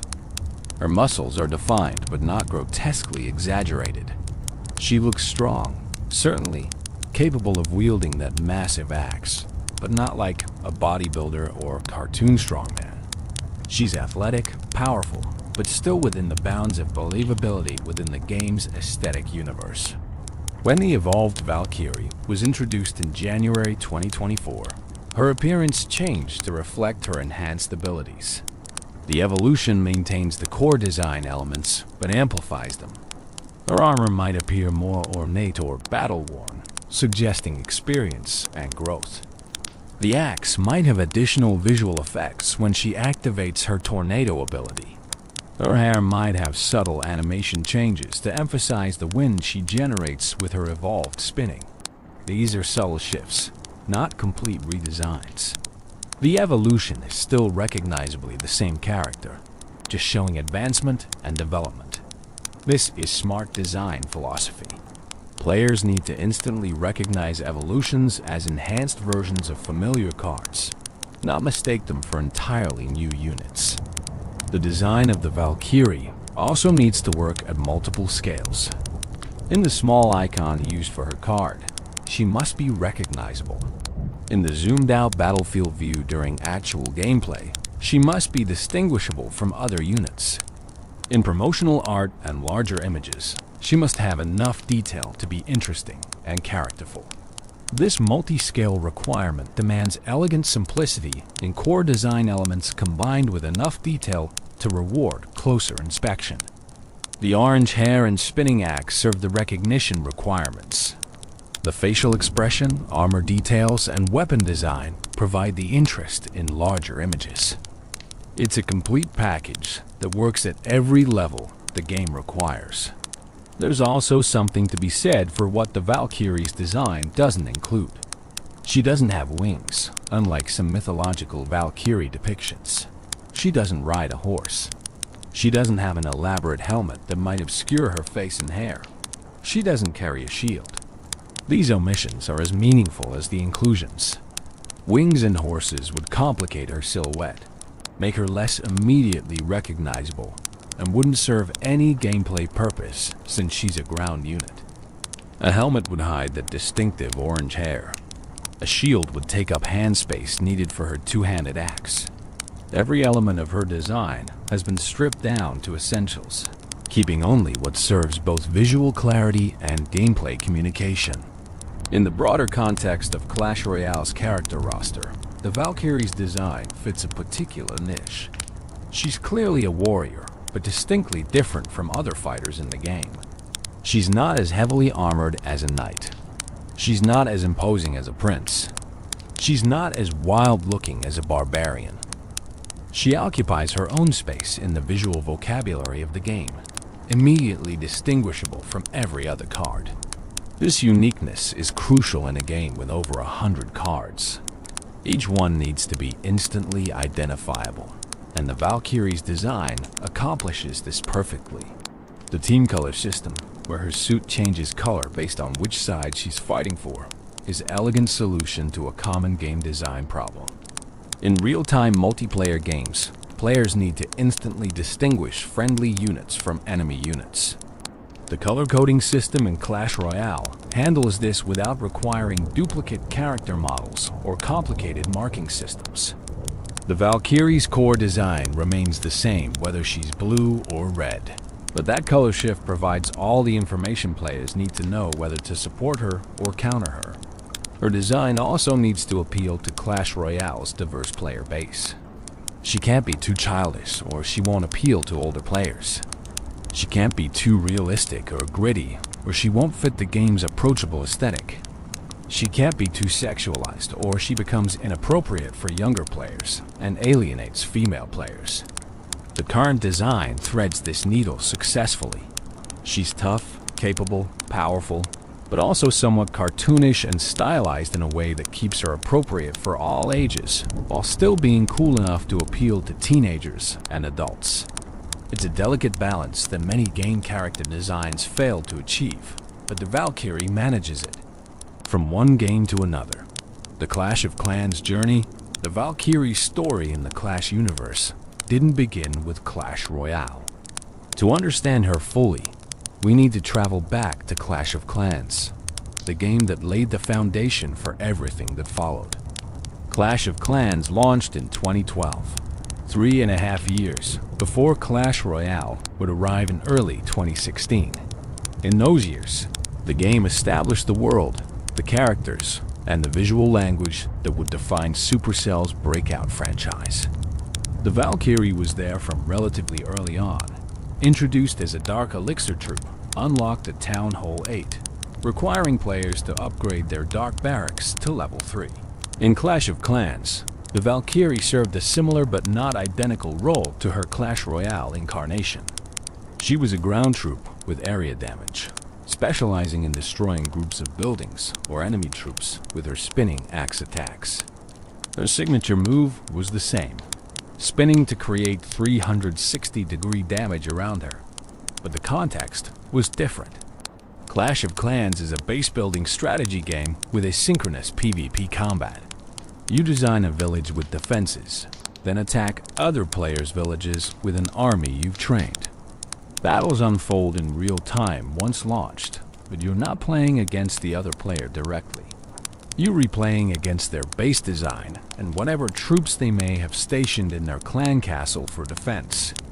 In this context, the Valkyrie's role was primarily offensive. You would include Valkyries in your attacking army to quickly clear buildings or deal with defending clan castle troops. Her spinning attack let her damage multiple buildings simultaneously if they were close together, making her very efficient in certain base layouts. But she had to be used carefully. Unlike many Clash of Clans troops that target specific building types, Valkyries simply attacked the closest building. If they got distracted by the wrong targets, they could waste valuable time and accomplish little. Strategic deployment was everything.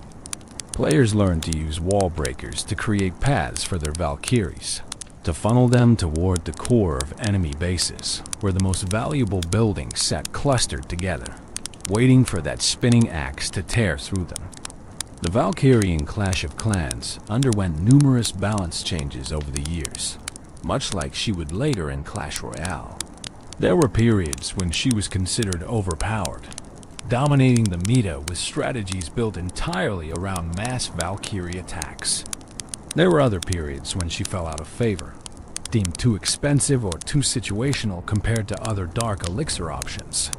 The developers at Supercell constantly adjusted her statistics, her training time, her housing space requirement, all in an effort to keep her viable but not overwhelming. One of the most significant updates came in 2016 when Supercell dramatically reduced her housing space from 20 to 8 spaces in the army camps. This change transformed her viability overnight. Suddenly, players could bring far more Valkyries in a single attack. Where before you might include 3 or 4 Valkyries as specialized tools in a diverse army composition, now you could field armies of 10, 12, even 15 Valkyries. This led to the rise of Valkyrie spam strategies, particularly effective at certain town hall levels, where players would overwhelm bases with wave after wave of spinning warriors, cutting through defenses like a mechanical lawnmower through grass. The visual design in Clash of Clans established the template that Clash Royale would later refine. The orange hair was already distinctive. The double-bladed axe was already her signature. The spinning attack animation was already mesmerizing to watch. When multiple Valkyries attacked the same area, their synchronized spinning created a visual effect that players found deeply satisfying. There's something hypnotic about watching those coordinated spins, those axes cutting identical circles through space, that appeals to our pattern recognition instincts. It looks organized, efficient, almost beautiful, despite being focused entirely on destruction. The sound design for the Valkyrie in Clash of Clans also established elements that would carry forward. Her battle cry, that operatic wail, was already present. According to developer commentary, this was inspired by Richard Wagner's Ride of the Valkyries, perhaps the most famous musical piece associated with Valkyrie mythology. Wagner's opera cycle, the Ring des Nibelungen, drew heavily from Norse mythology and helped shape modern popular understanding of Valkyries. The opening of Die Valkyrie, the opera where Ride of the Valkyries appears, features warrior maidens riding to collect fallen heroes. The music is dramatic, powerful, unmistakably martial. Having the Valkyrie in Clash of Clans belt out operatic notes during combat was both a clever reference to this cultural touchstone and a way to make her orally distinctive. Players could hear when Valkyries were fighting, even if they weren't looking directly at them.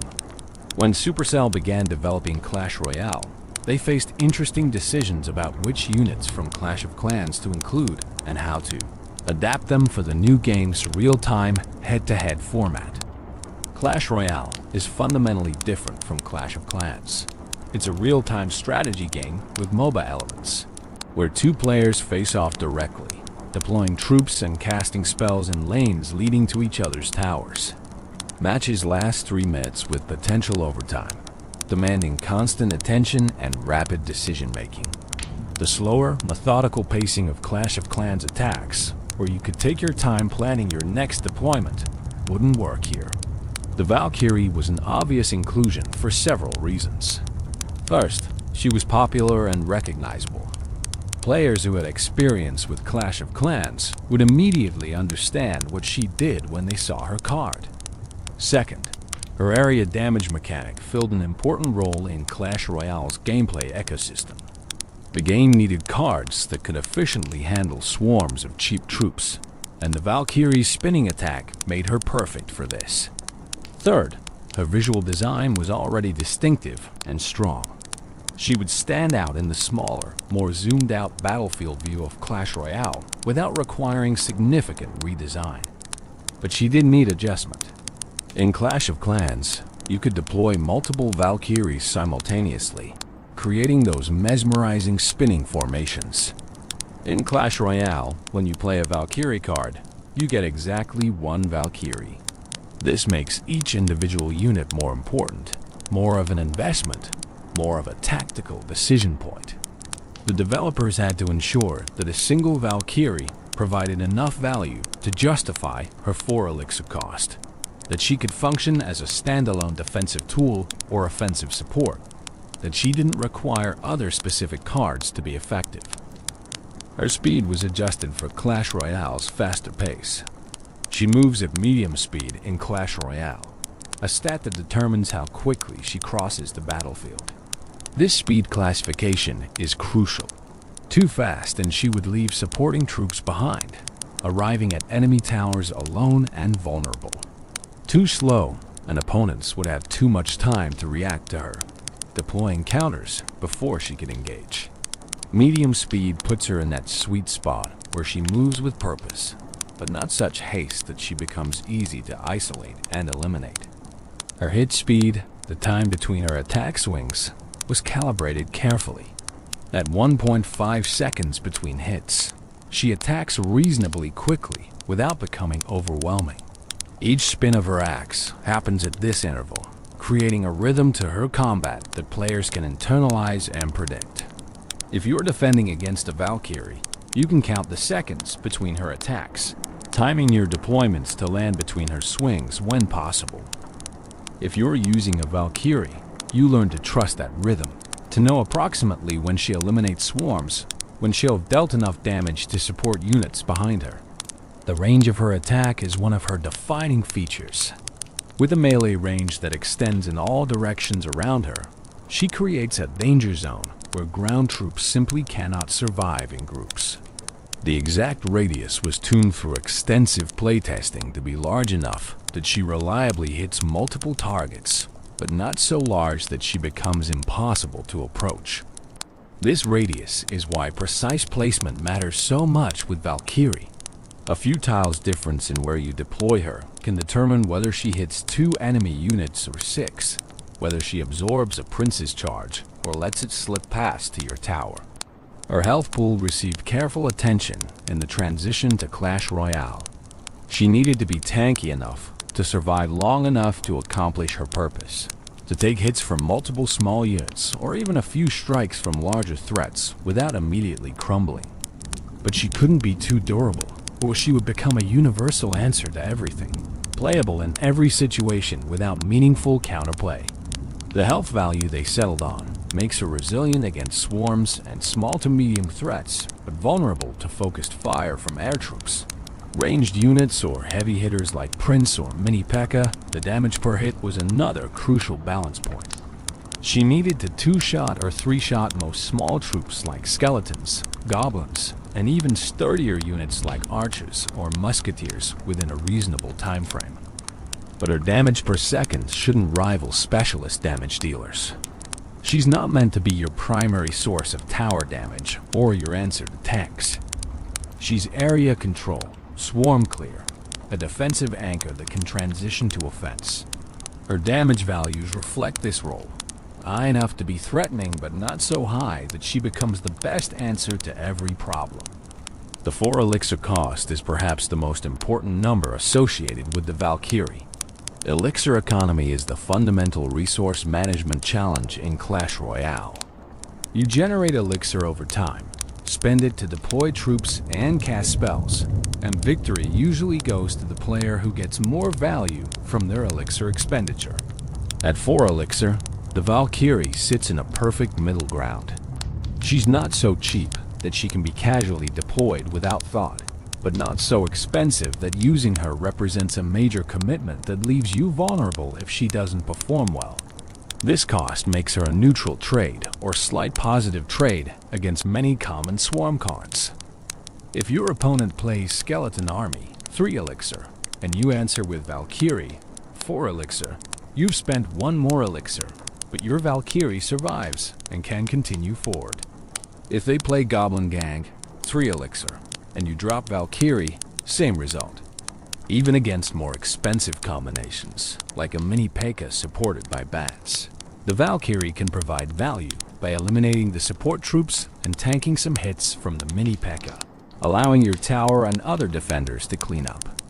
These elixir trading calculations happen constantly in Clash Royale, and the Valkyrie's 4 elixir price point makes her a reliable participant in favorable trades. The adaptation from Clash of Clans to Clash Royale also involved thinking about how the Valkyrie would interact with the new game's spell system. Clash Royale features damage-dealing spells like Fireball, Rocket, and Lightning that can instantly eliminate or severely damage troops. The Valkyrie needed sufficient health to not be killed by spells in her cost range. A Fireball or Poison spell shouldn't eliminate her entirely, though they might weaken her significantly. This durability against spell damage is part of what makes her a reliable defensive option. Your opponent can't simply spell her away when she's defending against their push. Her interaction with building targeting troops became a crucial aspect of her design. Cards like Giant, Golem, Royal Giant, and Balloon ignore defending troops and head straight for your buildings and towers. The Valkyrie can't block their path effectively because they'll just walk around her, but she excels at eliminating the support troops that typically accompany these tank units. This gives her a clear niche in the defensive lineup. She's not your answer to the tank itself, but she's often your best answer to everything else in that push, creating situations where your tower can focus fire on the tank without distraction. The transition to Clash Royale also meant the Valkyrie would be interacting with entirely new mechanics and card types that didn't exist in Clash of Clans. Buildings like Tombstone that continuously spawn troop spells like Clone, that duplicate units cards like Graveyard that summons skeletons around towers. All of these presented new situations where the Valkyrie's area damage would prove valuable, or where her limitations would become apparent. The design had to be robust enough to handle interactions that didn't even exist at launch, future-proofed against cards that hadn't been created yet. The art update that came in June 2021 represented Clash Royale beginning to establish more visual independence from Clash of Clans. While the games share a universe and many characters, Clash Royale has its own aesthetic identity, slightly more stylized, slightly more modern in its rendering. The updated Valkyrie art maintained all the recognizable elements: the orange hair, the blue eyes, the double-bladed axe, the spinning combat stance, but refined them to better match Clash Royale's evolved visual style. The new art showed her in slightly more dynamic pose, suggested motion even more clearly, and generally looked more polished while remaining completely faithful to the character's established identity. From a game design philosophy perspective, the Valkyrie represents an interesting case study in cross-game character adaptation. She's recognizably the same character in both games, serving similar general purposes, area damage, dealing with groups of enemies, but the specific implementation differs to suit each game's mechanics. This kind of successful adaptation requires understanding not just the surface-level design elements, but the underlying purpose the character serves in gameplay. The Valkyrie's purpose is area control and swarm clear. The spinning axe is simply the expression of that purpose. By keeping the purpose consistent while adjusting the implementation details to suit each game's specific needs, Supercell created a character that feels right in both contexts. The success of the Valkyrie's adaptation from Clash of Clans to Clash Royale encouraged similar transitions for other characters. The P.E.K.K.A., Wizard, Giant, and many others made the journey between games, each requiring similar thought about how to preserve their essential nature while adapting to Clash Royale has unique demands. The Valkyrie stands as one of the most successful of these adaptations, remaining popular and viable in both games across years of meta shifts and balance changes. This longevity speaks to the strength of the core design, a simple concept executed well, area damage through spinning attacks that proved flexible enough to remain relevant regardless of what new cards or mechanics get added to the games. The arena arrival, launch day, and early meta. January 4th, 2016. This was the date that Clash Royale entered its soft launch period, initially available only in certain regions before its worldwide release in March. For players lucky enough to access the game during those early months, everything was new, unexplored territory. The meta, that ever-evolving ecosystem of popular strategies and powerful deck compositions, simply didn't exist yet. Players were discovering cards, testing combinations, learning interactions, figuring out the fundamental rhythms of the game. And among those launch cards available from the beginning was the Valkyrie. In those initial days and weeks, the Valkyrie's value wasn't immediately obvious to everyone. Some players, particularly those with Clash of Clans experience, recognized her potential instantly. They understood what area damage meant in the context of handling swarms. They knew from the other game that the spinning axe was something to respect. But other players, new to the Clash universe entirely, sometimes overlooked her. Why spend 4 elixir on a troop that only hits ground units when you could get a musketeer for 4 elixir that shoots both ground and air? Why not spend 1 more elixir and get a prince with his devastating charge? The Valkyrie didn't have the immediate, obvious power of cards like Prince or Baby Dragon. Her strength was more subtle, more situational, more about denying your opponent's strategies than executing your own flashy plays. The early meta of Clash Royale was wild and chaotic compared to what would develop later. Players didn't yet understand optimal elixir management. They hadn't learned the importance of cycle times and card rotation. They hadn't developed the encyclopedic knowledge of card interactions that high-level play demands. In this environment, cheap swarm tactics were incredibly powerful. Players would dump skeleton armies, goblin gangs, and minion hordes on the arena, overwhelming opponents who didn't have good answers prepared. The Valkyrie emerged as one of the most reliable answers to these swarm strategies. Dropping a Valkyrie on top of a skeleton army became one of the game's signature defensive plays. The skeletons would surround her, their fast attack speed beginning to chip away at her health, but then her axe would spin, and in one devastating rotation, all the skeletons would vanish. The trade was favorable. 4 elixir spent to completely negate 3 elixir from the opponent, and your Valkyrie survived with most of her health intact, ready to counterpush. This interaction became fundamental to how players thought about swarm defense. If you were playing a swarm-heavy deck, you had to respect the possibility of Valkyrie. If you were facing swarm decks, Valkyrie became a consideration for your deck building. The early player base began to discover synergies, combinations of cards that worked particularly well together. The Valkyrie paired beautifully with troops that could tank for her or vice versa. A giant in front absorbing damage while the Valkyrie behind cleared defending troops became a simple but effective push. Valkyrie leading with a musketeer behind provided both area damage and single target damage, handling diverse defensive setups. Valkyrie with Hog Rider created a tanky distraction that cleared swarms while the Hog Rider damaged towers. These basic synergies formed the building blocks of deck construction philosophy. Defense into counterpush became a fundamental strategy pattern, and the Valkyrie was perfect for it. She would defend against an enemy push, survive with a portion of her health, and then become the starting point for your own offensive play. You could drop a Hog Rider behind her, add some supporting troops, and suddenly you had a dangerous counterpush that your opponent, having just spent elixir attacking, might not be ready to defend against. This rhythm of defend, survive, counter-attack is core to Clash Royale's strategic depth, and the Valkyrie has been a key enabler of this pattern since the beginning. The early tournament scene and competitive play quickly recognized the Valkyrie's value. Professional players and top-ladder competitors understood that consistency matters in competitive environments. Flashy, high-risk strategies might work sometimes, but reliable defensive tools win tournaments. The Valkyrie provided reliability.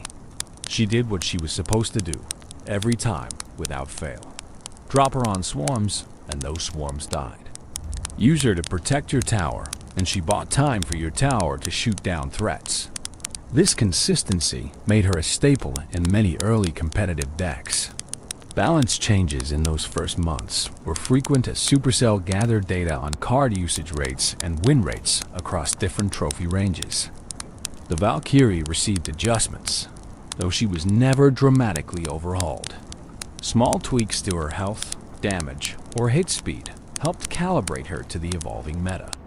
When swarm strategies dominated, she became more popular, and sometimes her usage rates would climb high enough to warrant a small nerf. When air-heavy metas developed and players loaded decks with baby dragons, minions, and balloons, Valkyrie usage would drop since she couldn't address those threats, and sometimes she'd receive small buffs to keep her competitive. The introduction of new cards constantly challenged the Valkyrie's place in the meta. Each new release potentially changed what decks were popular, what strategies worked, what threats needed answering. The Valkyrie had to prove her relevance with each shift. When Sparky was added, a high elixir splash damage threat that could devastate if not countered, the Valkyrie wasn't a great answer, but she could tank Sparky shots while you deployed more appropriate counters. When the Lumberjack arrived with his fast movement and high single target damage, the Valkyrie could survive his assault and clear support troops, though she wasn't ideal for handling the Lumberjack himself. Each new card created new puzzles, and the Valkyrie's role in solving those puzzles had to be evaluated. Deck archetypes began to crystallize in those early months. Players discovered that certain strategies worked better than others, that certain combinations of cards had synergy that made them stronger than the sum of their parts. Beatdown decks focused on building large pushes with tanks and support troops. Siege decks used buildings like X-Bow and Mortar to attack towers from their own side. Control decks aimed to defend efficiently and win through counter pushes. Cycle decks used cheap cards to constantly threaten and outpace opponents. The Valkyrie found homes in multiple archetypes, most prominently in control and beatdown strategies where her defensive reliability and ability to support pushes made her valuable. The community began creating content around Clash Royale, strategy guides and deck lists, YouTube videos analyzing gameplay, Reddit discussions about optimal strategies. The Valkyrie featured prominently in these early learning resources. Beginner guides would recommend her as a solid defensive card that functioned well at every trophy level. Intermediate guides would discuss her placement nuances, teaching players how positioning her one tile this way versus that way could determine whether she defended successfully or allowed damage through. Advanced guides would explore her role in specific matchups and how to maximize value from each Valkyrie deployment. Trophy pushing, the attempt to climb as high as possible on the competitive ladder, became a major focus for dedicated players. The Valkyrie was a common sight in trophy-pushing decks because she helped create the kind of consistent defensive performances necessary for winning the majority of your matches. You couldn't push to high trophies with inconsistent decks that sometimes won big but often lost badly. You needed reliability, and the Valkyrie delivered. She wasn't the star of trophy-pushing decks usually, but she was often a crucial supporting actor, the card that enabled your actual win condition to do its job by keeping your side of the arena clear of threats. The social aspect of Clash Royale, the ability to join clans, share replays, request card donations, and participate in clan wars, created communities of players who would discuss strategy and share discoveries. Within clans, experienced players would advise newcomers, and the Valkyrie featured in much of this advice. Make sure you have a spell, and the Valkyrie for swarms became common wisdom passed from veteran clan members to newer players. These clan communities helped disseminate knowledge about card interactions and strategic principles, accelerating the development of the collective understanding of the game. The first major balance update after soft launch came and went, and the Valkyrie remained largely unchanged, a testament to how well calibrated she was from the start. Some cards received significant buffs or nerfs, having proven too weak or too strong in actual play. The Valkyrie sat in that desirable middle ground where her usage rate was healthy, present in enough decks to matter, but not so dominant that she appeared in every single match. And her win rate was balanced, neither so high that she guaranteed victories nor so low that playing her was a disadvantage. This balanced sweet spot is the goal for every card, and the Valkyrie achieved it early and maintained it consistently. As spring turned to summer in 2016, and Clash Royale's worldwide release brought millions more players into the game, the meta continued evolving rapidly. New players brought fresh perspectives, some having never played Clash of Clans, approaching the game with completely different intuitions and strategies. The Valkyrie's usage patterns shifted with the influx of players, but she remained viable, adaptable to whatever the current popular strategies demanded. If the meta shifted toward ground-heavy compositions, she saw more play. If air units dominated for a period, her usage would dip but never disappear entirely, because even in air-heavy metas, players still needed answers to the ground threats that inevitably appeared. The psychological aspect of the Valkyrie's presence in the meta shouldn't be underestimated. Even when she wasn't in your deck, the possibility that your opponent had Valkyrie influenced your decisions. You might hesitate to play Skeleton Army too aggressively, knowing that Valkyrie could be waiting. You might adjust how you built your pushes, spreading troops out more to avoid giving a Valkyrie maximum value. This invisible pressure, the need to respect cards even when they aren't currently on the field, is part of Clash Royale's strategic depth. The Valkyrie created and still creates this pressure, forcing opponents to play more carefully, more thoughtfully, to consider whether this is the moment to commit resources or whether they should wait, conserving elixir for more favorable opportunities. The spinning death, combat style and abilities. To truly understand the Valkyrie's power and her role in Clash Royale, we must examine in detail the mechanics of her combat style. The spinning attack that defines her isn't just a visual flourish. It's a carefully designed mechanical system that creates unique gameplay opportunities and challenges. Every aspect, from the timing of her swings to the precise radius of her attacks to the damage values and health breakpoints, contributes to her place in the game's delicate balance. The 360-degree attack pattern is the most fundamental aspect of the Valkyrie's combat mechanics. Unlike most troops in Clash Royale who attack in front of them, dealing damage to whatever target they're currently facing, the Valkyrie hits everything within her melee range simultaneously. This is crucial to understand. When she swings her axe, it's not a targeted attack against one enemy. It's an area effect centered on her position. Every ground troop within range takes damage, regardless of direction. They could be in front of her, behind her, to her sides, it doesn't matter. If they're in range, they're taking damage. This mechanic makes her extraordinarily effective against multiple small units. A skeleton army consists of 15 skeletons. Against most single-target troops, those 15 skeletons deal their damage collectively, their DPS combining to quickly eliminate threats. Against the Valkyrie, their number doesn't help them. She hits all of them with each swing. One rotation of her axe can eliminate the entire army if they're clustered closely enough. Same principle applies to Goblin Gang, Minion Horde. Though minions are air units, so she can't actually hit them. But if they were ground troops, same concept, or any other swarm composition. The Valkyrie turns the swarm's number advantage into irrelevance. Her attack speed of 1.5 seconds means she completes a full axe rotation every 1.5 seconds.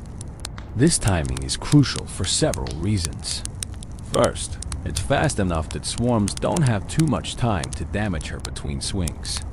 If her attack speed were 2.5 seconds, even weak troops would deal significant damage in that interval. At 1.5 seconds, she gets attacks off quickly enough to minimize the damage she takes. Second, it's slow enough that opponents have a brief window to deploy additional troops between her swings. This creates skill-based interaction. A skilled player defending against Valkyrie can time their troop deployments to land right after she swings, giving their troops maximum time to damage her before her next swing. This timing creates micro-level gameplay depth. The damage per hit has been adjusted multiple times over Clash Royale's history, but it's always calibrated to achieve specific interactions at tournament standard levels, where card levels are normalized for fair competition. She should kill skeletons, bats, and spear goblins in 1 hit. She should kill goblins and archers in 2 hits. She should handle tanky swarm units like guards in 3 or 4 hits. These breakpoints matter enormously. If she required 2 hits to kill skeletons instead of 1, a skeleton army would deal double the damage to her before being eliminated. If she killed archers in 1 hit instead of 2, she'd be significantly stronger on defense. These damage values are calibrated with immense precision to create the desired gameplay balance. Her health pool sits in a similar zone of careful calibration. She needs to survive certain amounts and types of damage to fulfill her role. She should survive a direct hit from Fireball spell, though it should significantly weaken her. She should tank multiple strikes from small units while she eliminates them. She should be able to walk through one tower's damage for a reasonable period. Not long enough to take the tower down herself, but long enough to support a push. But she shouldn't be so tanky that she becomes unkillable. Air troops should be able to focus fire on her and eliminate her before she crosses the arena. High-damage single-target troops like Prince or Mini P.E.K.K.A. should be able to take her down without too much difficulty if they can isolate her. The range of her attacks is deceptively important. She has melee range, meaning troops have to be very close to her to take damage. But that melee range extends in all directions, creating a circular danger zone around her position. This zone is why placement matters so much with Valkyrie. If you place her 1 or 2 tiles away from where enemies are approaching, she might not engage them immediately, having to walk into range, potentially allowing them to slip past or deal damage to your tower. But if you place her directly on top of approaching troops, she immediately begins her spinning assault, maximizing her effectiveness. This placement precision separates mediocre Valkyrie players from skilled ones. Understanding exactly where to drop her in different situations requires experience and spatial awareness. Against a ground push coming down one lane, you want to place her in the center of the approaching group to hit as many units as possible with each swing. Against split lane pressure, you might need to place her to cover one lane while other defenders handle the second lane. Against building targeting troops with support units behind them, you want to place her in a position where she doesn't chase the tank but instead engages the support troops, clearing them while your tower damages the tank. The Valkyrie's target selection follows a specific priority system. She doesn't target buildings, only attacking enemy troops. When multiple enemy troops are in range, she doesn't choose between them. Her area attack hits all of them simultaneously. But when no troops are in her immediate range and multiple enemies are at different distances, she walks toward whichever target is closest. This can sometimes lead to suboptimal pathing if the closest target is a less important one. But it's also predictable, allowing skilled players to manipulate her movement by carefully positioning units to pull her in desired directions. Her movement speed is classified as medium, the same as cards like Knight, Valkyrie, and many others. This speed creates specific timing windows in gameplay. From the moment she's deployed to the moment she reaches enemy towers takes a predictable amount of time. Players can internalize these timings, knowing roughly when a Valkyrie will arrive, when they need to deploy defensive troops to intercept her, when their own supporting troops will catch up to her if they deploy them afterward. Medium speed is also slow enough that fast-moving threat cards like Prince, Ram Rider, or Hog Rider can outpace her, requiring different defensive solutions. The interaction between the Valkyrie and Crown Towers, the main towers you're trying to defend and destroy, is carefully tuned. A Valkyrie by herself attacking a tower won't take it down. She doesn't deal enough damage quickly enough, and the tower's DPS will eliminate her before she deals critical damage. But she can chip away at tower health, and if supported by other troops, or if the opponent is low on elixir and can't defend properly, she can contribute meaningful damage. More importantly, her presence on offense forces defensive reactions. Opponents have to address her, which creates opportunities for your other cards to exploit. The spinning animation itself is mesmerizing and serves gameplay purposes beyond just looking cool. It provides clear visual communication. You can tell at a glance whether the Valkyrie is attacking or simply walking. When she's spinning, she's in combat mode, dealing damage to everything around her. When she's walking normally, she hasn't engaged enemies yet. This visual clarity helps players parse complex battlefield situations quickly. In the chaos of a battle with multiple troops from both sides, being able to instantly identify which troops are attacking and which are moving to position is crucial information. The opera singing that accompanies her attacks adds auditory communication to the visual signals. You can hear when a Valkyrie is fighting, even if you're focused on another part of the battlefield. This audio cue helps with battlefield awareness, letting you know that combat is happening in that location without needing to directly watch it every second. The choice of operatic singing specifically is both characterful and practical. It's distinctive, unlike the sounds made by other troops, ensuring you won't confuse Valkyrie's audio signature with anyone else's. And it ties back to the Wagner Ride of the Valkyries reference, connecting the character to her mythological and cultural roots. The physics of her spin, in the abstracted game logic sense, rather than realistic physics, creates interesting interactions with knockback effects. If a bowler's rolling boulder hits a Valkyrie, she gets knocked back but continues spinning. If a Mega Knight lands on her, she gets pushed away but doesn't stop attacking. She can't be stunned by electro effects like Electro Wizard or Zap Spell, at least not in the sense of stopping her from attacking. These resistance properties make her reliable. Once deployed and engaged, she's going to do her job. Opponents can't easily interrupt or disable her. Her interaction with building placement creates advanced strategic layers. Buildings in Clash Royale can be placed in various positions to pull troops, changing their pathing and causing them to walk toward the building instead of toward towers. The Valkyrie can be pulled by buildings, but because she doesn't prioritize buildings and only attacks them when no enemy troops are present, a building alone won't effectively counter her. She destroyed the building eventually, but if there are enemy troops around, she engaged them instead. This makes her somewhat resistant to being kited, pulled around the arena away from meaningful targets, compared to troops that specifically chase buildings. The concept of spell value is crucial in Clash Royale. Using a spell efficiently means hitting multiple enemy troops or dealing damage to troops plus a tower.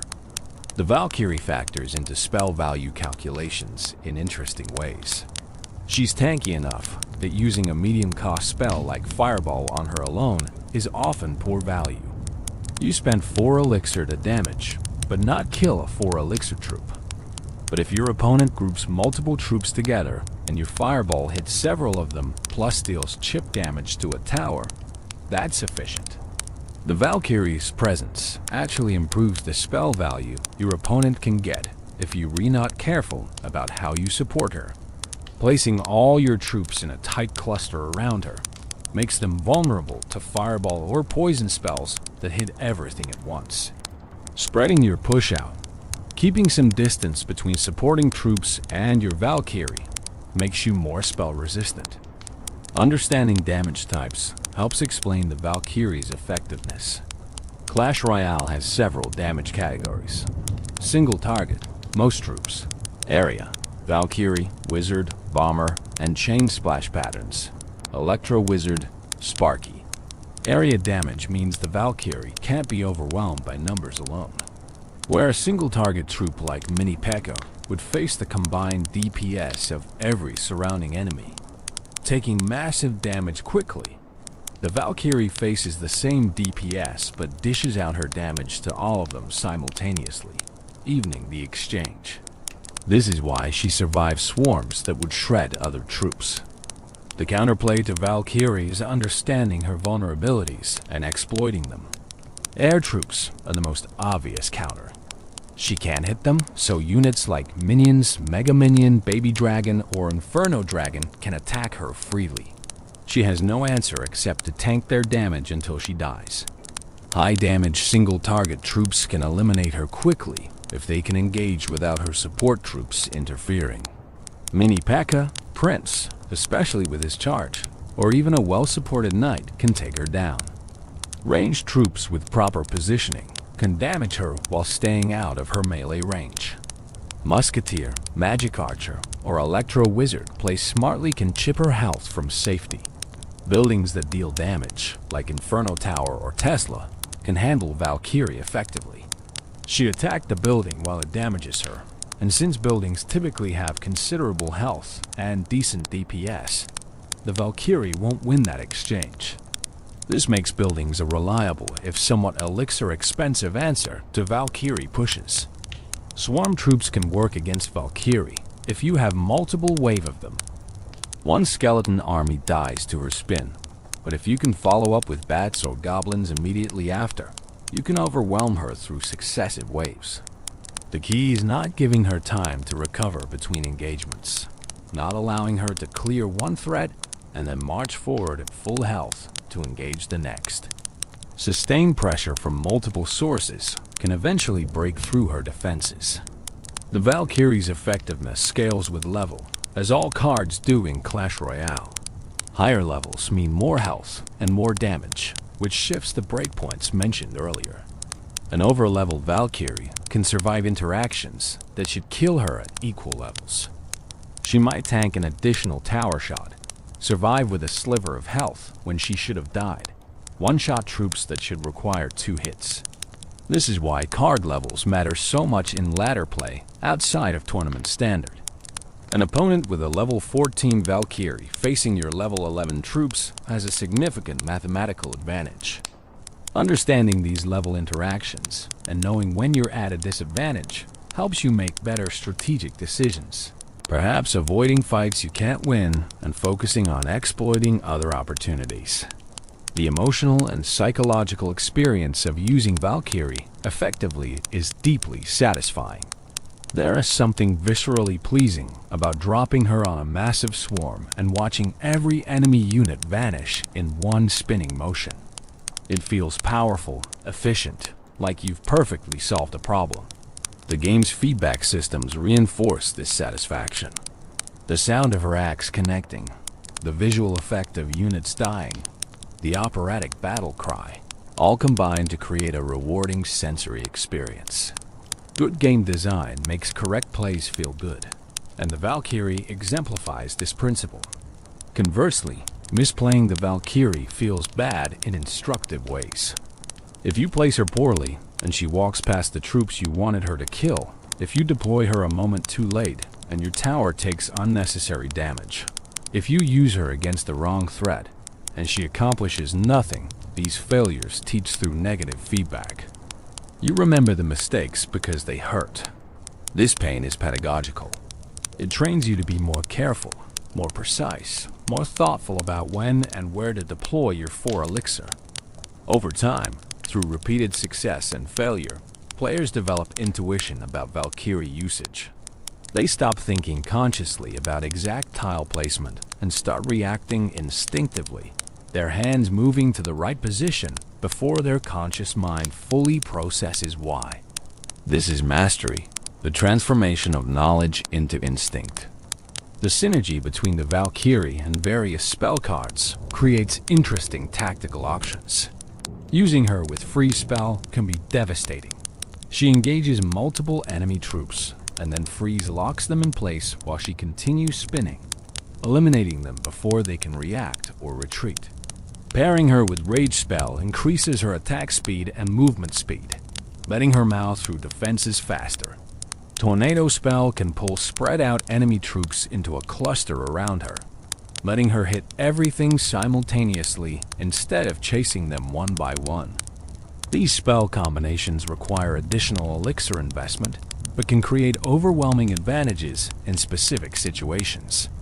The Valkyrie's role in various deck archetypes deserves exploration. In beatdown decks built around heavy tanks like Golem or Giant, she serves as support, protecting the tank from swarms and area damage troops that would normally defend efficiently against big, slow pushes. She walks behind the tank, clearing defenders, ensuring the tank reaches the tower with support troops intact. In control decks, focused on efficient defense and counter pushes, she's a defensive anchor, the reliable answer to ground swarms that lets you defend efficiently and then transition surviving troops into offense. In bridge spam decks that apply constant pressure at both bridges, she can be part of the spam, a tanky threat that demands an answer while your other cards attack from different angles. Cycle decks, which use cheap cards to quickly rotate back to their win condition, sometimes include Valkyrie, despite her 4 elixir cost being higher than ideal for pure cycle. She provides necessary defensive stability in decks that otherwise might struggle against swarms. The cycle principle is playing cards quickly to get back to your key card, maybe a Hog Rider or Mire, but you need to survive while cycling. And the Valkyrie helps ensure you don't take massive damage from swarm rushes while you're reworking through your deck rotation. The Valkyrie's matchup against specific meta decks shifts with the meta itself.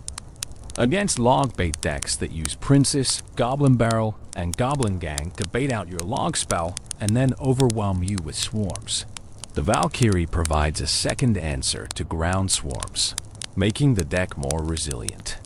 Against graveyard decks that spawn skeletons around your tower, she can clear those skeletons effectively if positioned correctly, though Poison Spell is usually the primary answer. Against bridge spam, she can stop the spam troops at the bridge, preventing them from reaching your tower and creating positive elixir traits. Against beatdown, she's useful but not a complete answer. She handles the support troops accompanying the tank, but can't kill the tank itself efficiently.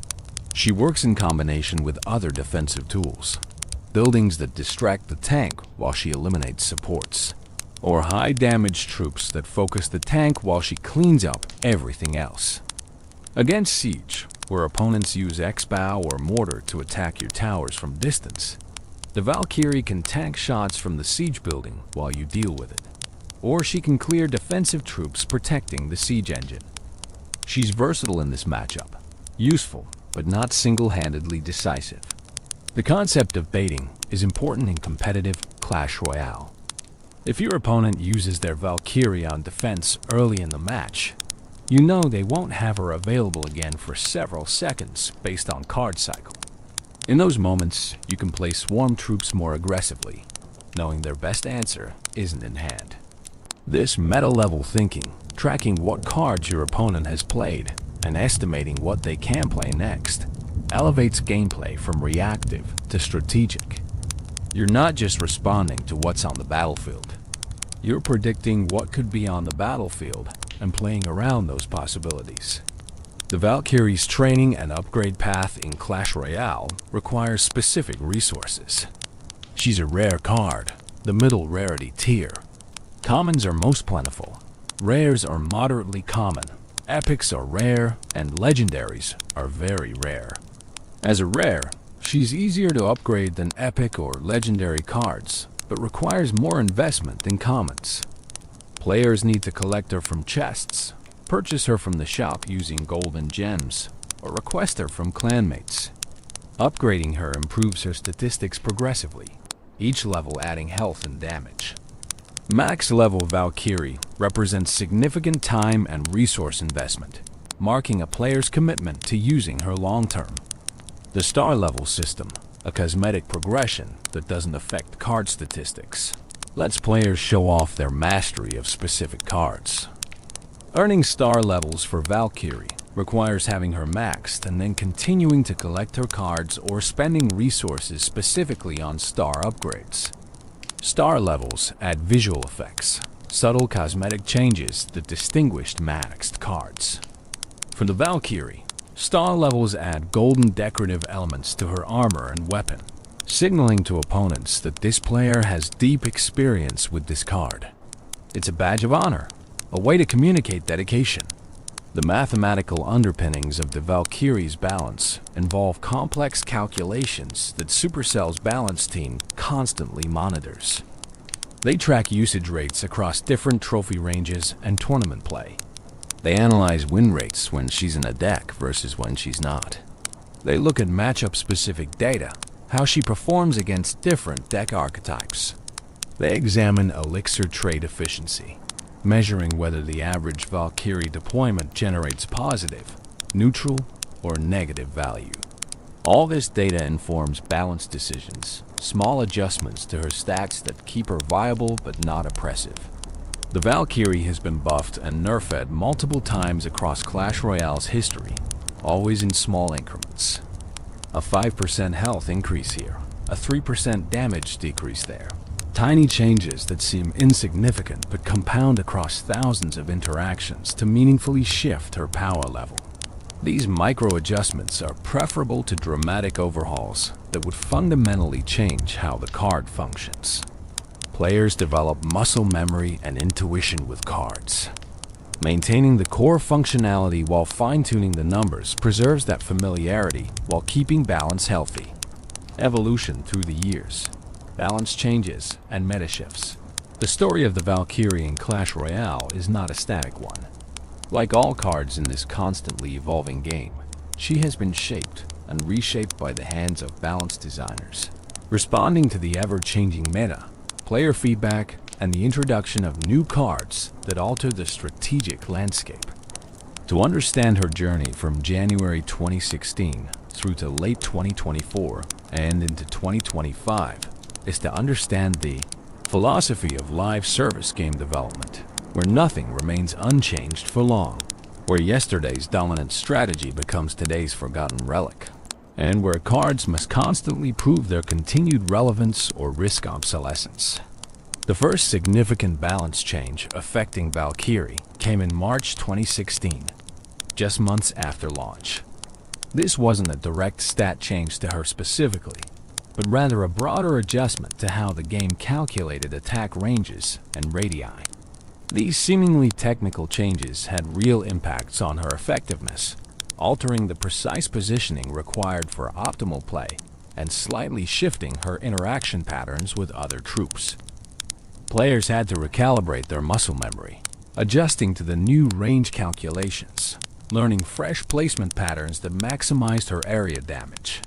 In July 2016, Supercell implemented a balance patch that reduced the Valkyrie's hit points by 5%.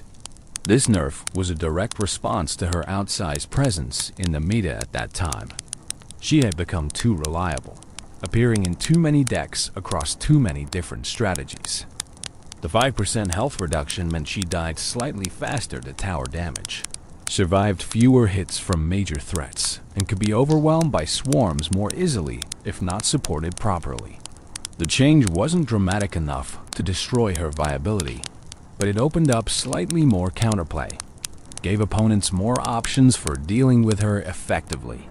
The September 2016 update brought the Valkyrie a buff, increasing her hit points by 5%. This essentially reversed the July nerf, but it came after months of meta evolution. New cards had been released, strategies had developed, and what had been too strong in July was now appropriately powerful in September. This illustrates an important principle of live balance. Changes aren't made in a vacuum. What's balanced depends entirely on context, on what other cards exist, what strategies are popular, what the player base has learned and adapted to. A card can receive the exact same stats back that were previously problematic, and those stats can now be perfectly fine because everything around them has changed. December 2016 brought another balance patch, and this time the Valkyrie received a 4% damage increase. Her health had been adjusted multiple times, but her damage output had remained relatively stable. The increase made her slightly more threatening offensively, allowing her to deal meaningful chip damage to towers more effectively and killing certain troops in one fewer hit at specific level interactions. This damage boost came at a time when defensive structures and spells were very popular in the meta, making offensive troops need every advantage they could get to push through heavy defensive setups. The year 2017 brought new challenges for the Valkyrie with the introduction of several cards that complicated her role. The Executioner, released in January, provided a ranged area damage option that could handle swarms from safety, competing with Valkyrie for deck slots in compositions that needed swarm clear. The Bats card, cheap flying swarm troops, became popular and were a threat the Valkyrie couldn't address. The Night Witch, controversial on release, spawned bats constantly, creating situations where ground-based area damage like Valkyrie struggled to provide complete answers. A significant rework came in June 2017 when Supercell adjusted the Valkyrie's initial attack time, the delay between deployment and her first axe swing. They reduced this initial attack delay significantly, making her engage threats faster when dropped. This change made her more responsive, more effective at immediately shutting down swarms upon deployment. Previously, there was a longer wind-up time where swarms could deal substantial damage before her first spin. The reduced delay made her much more reliable as a reactive defensive tool. October 2017 brought a balance change that affected many troops' retargeting systems, and the Valkyrie was among them. The changes made troops less likely to retarget to different enemies mid-attack, creating more predictable behavior. For the Valkyrie, this meant her pathing became slightly more consistent, less prone to the weird wandering that sometimes occurred when enemies were entering and leaving her range rapidly. The year 2018 saw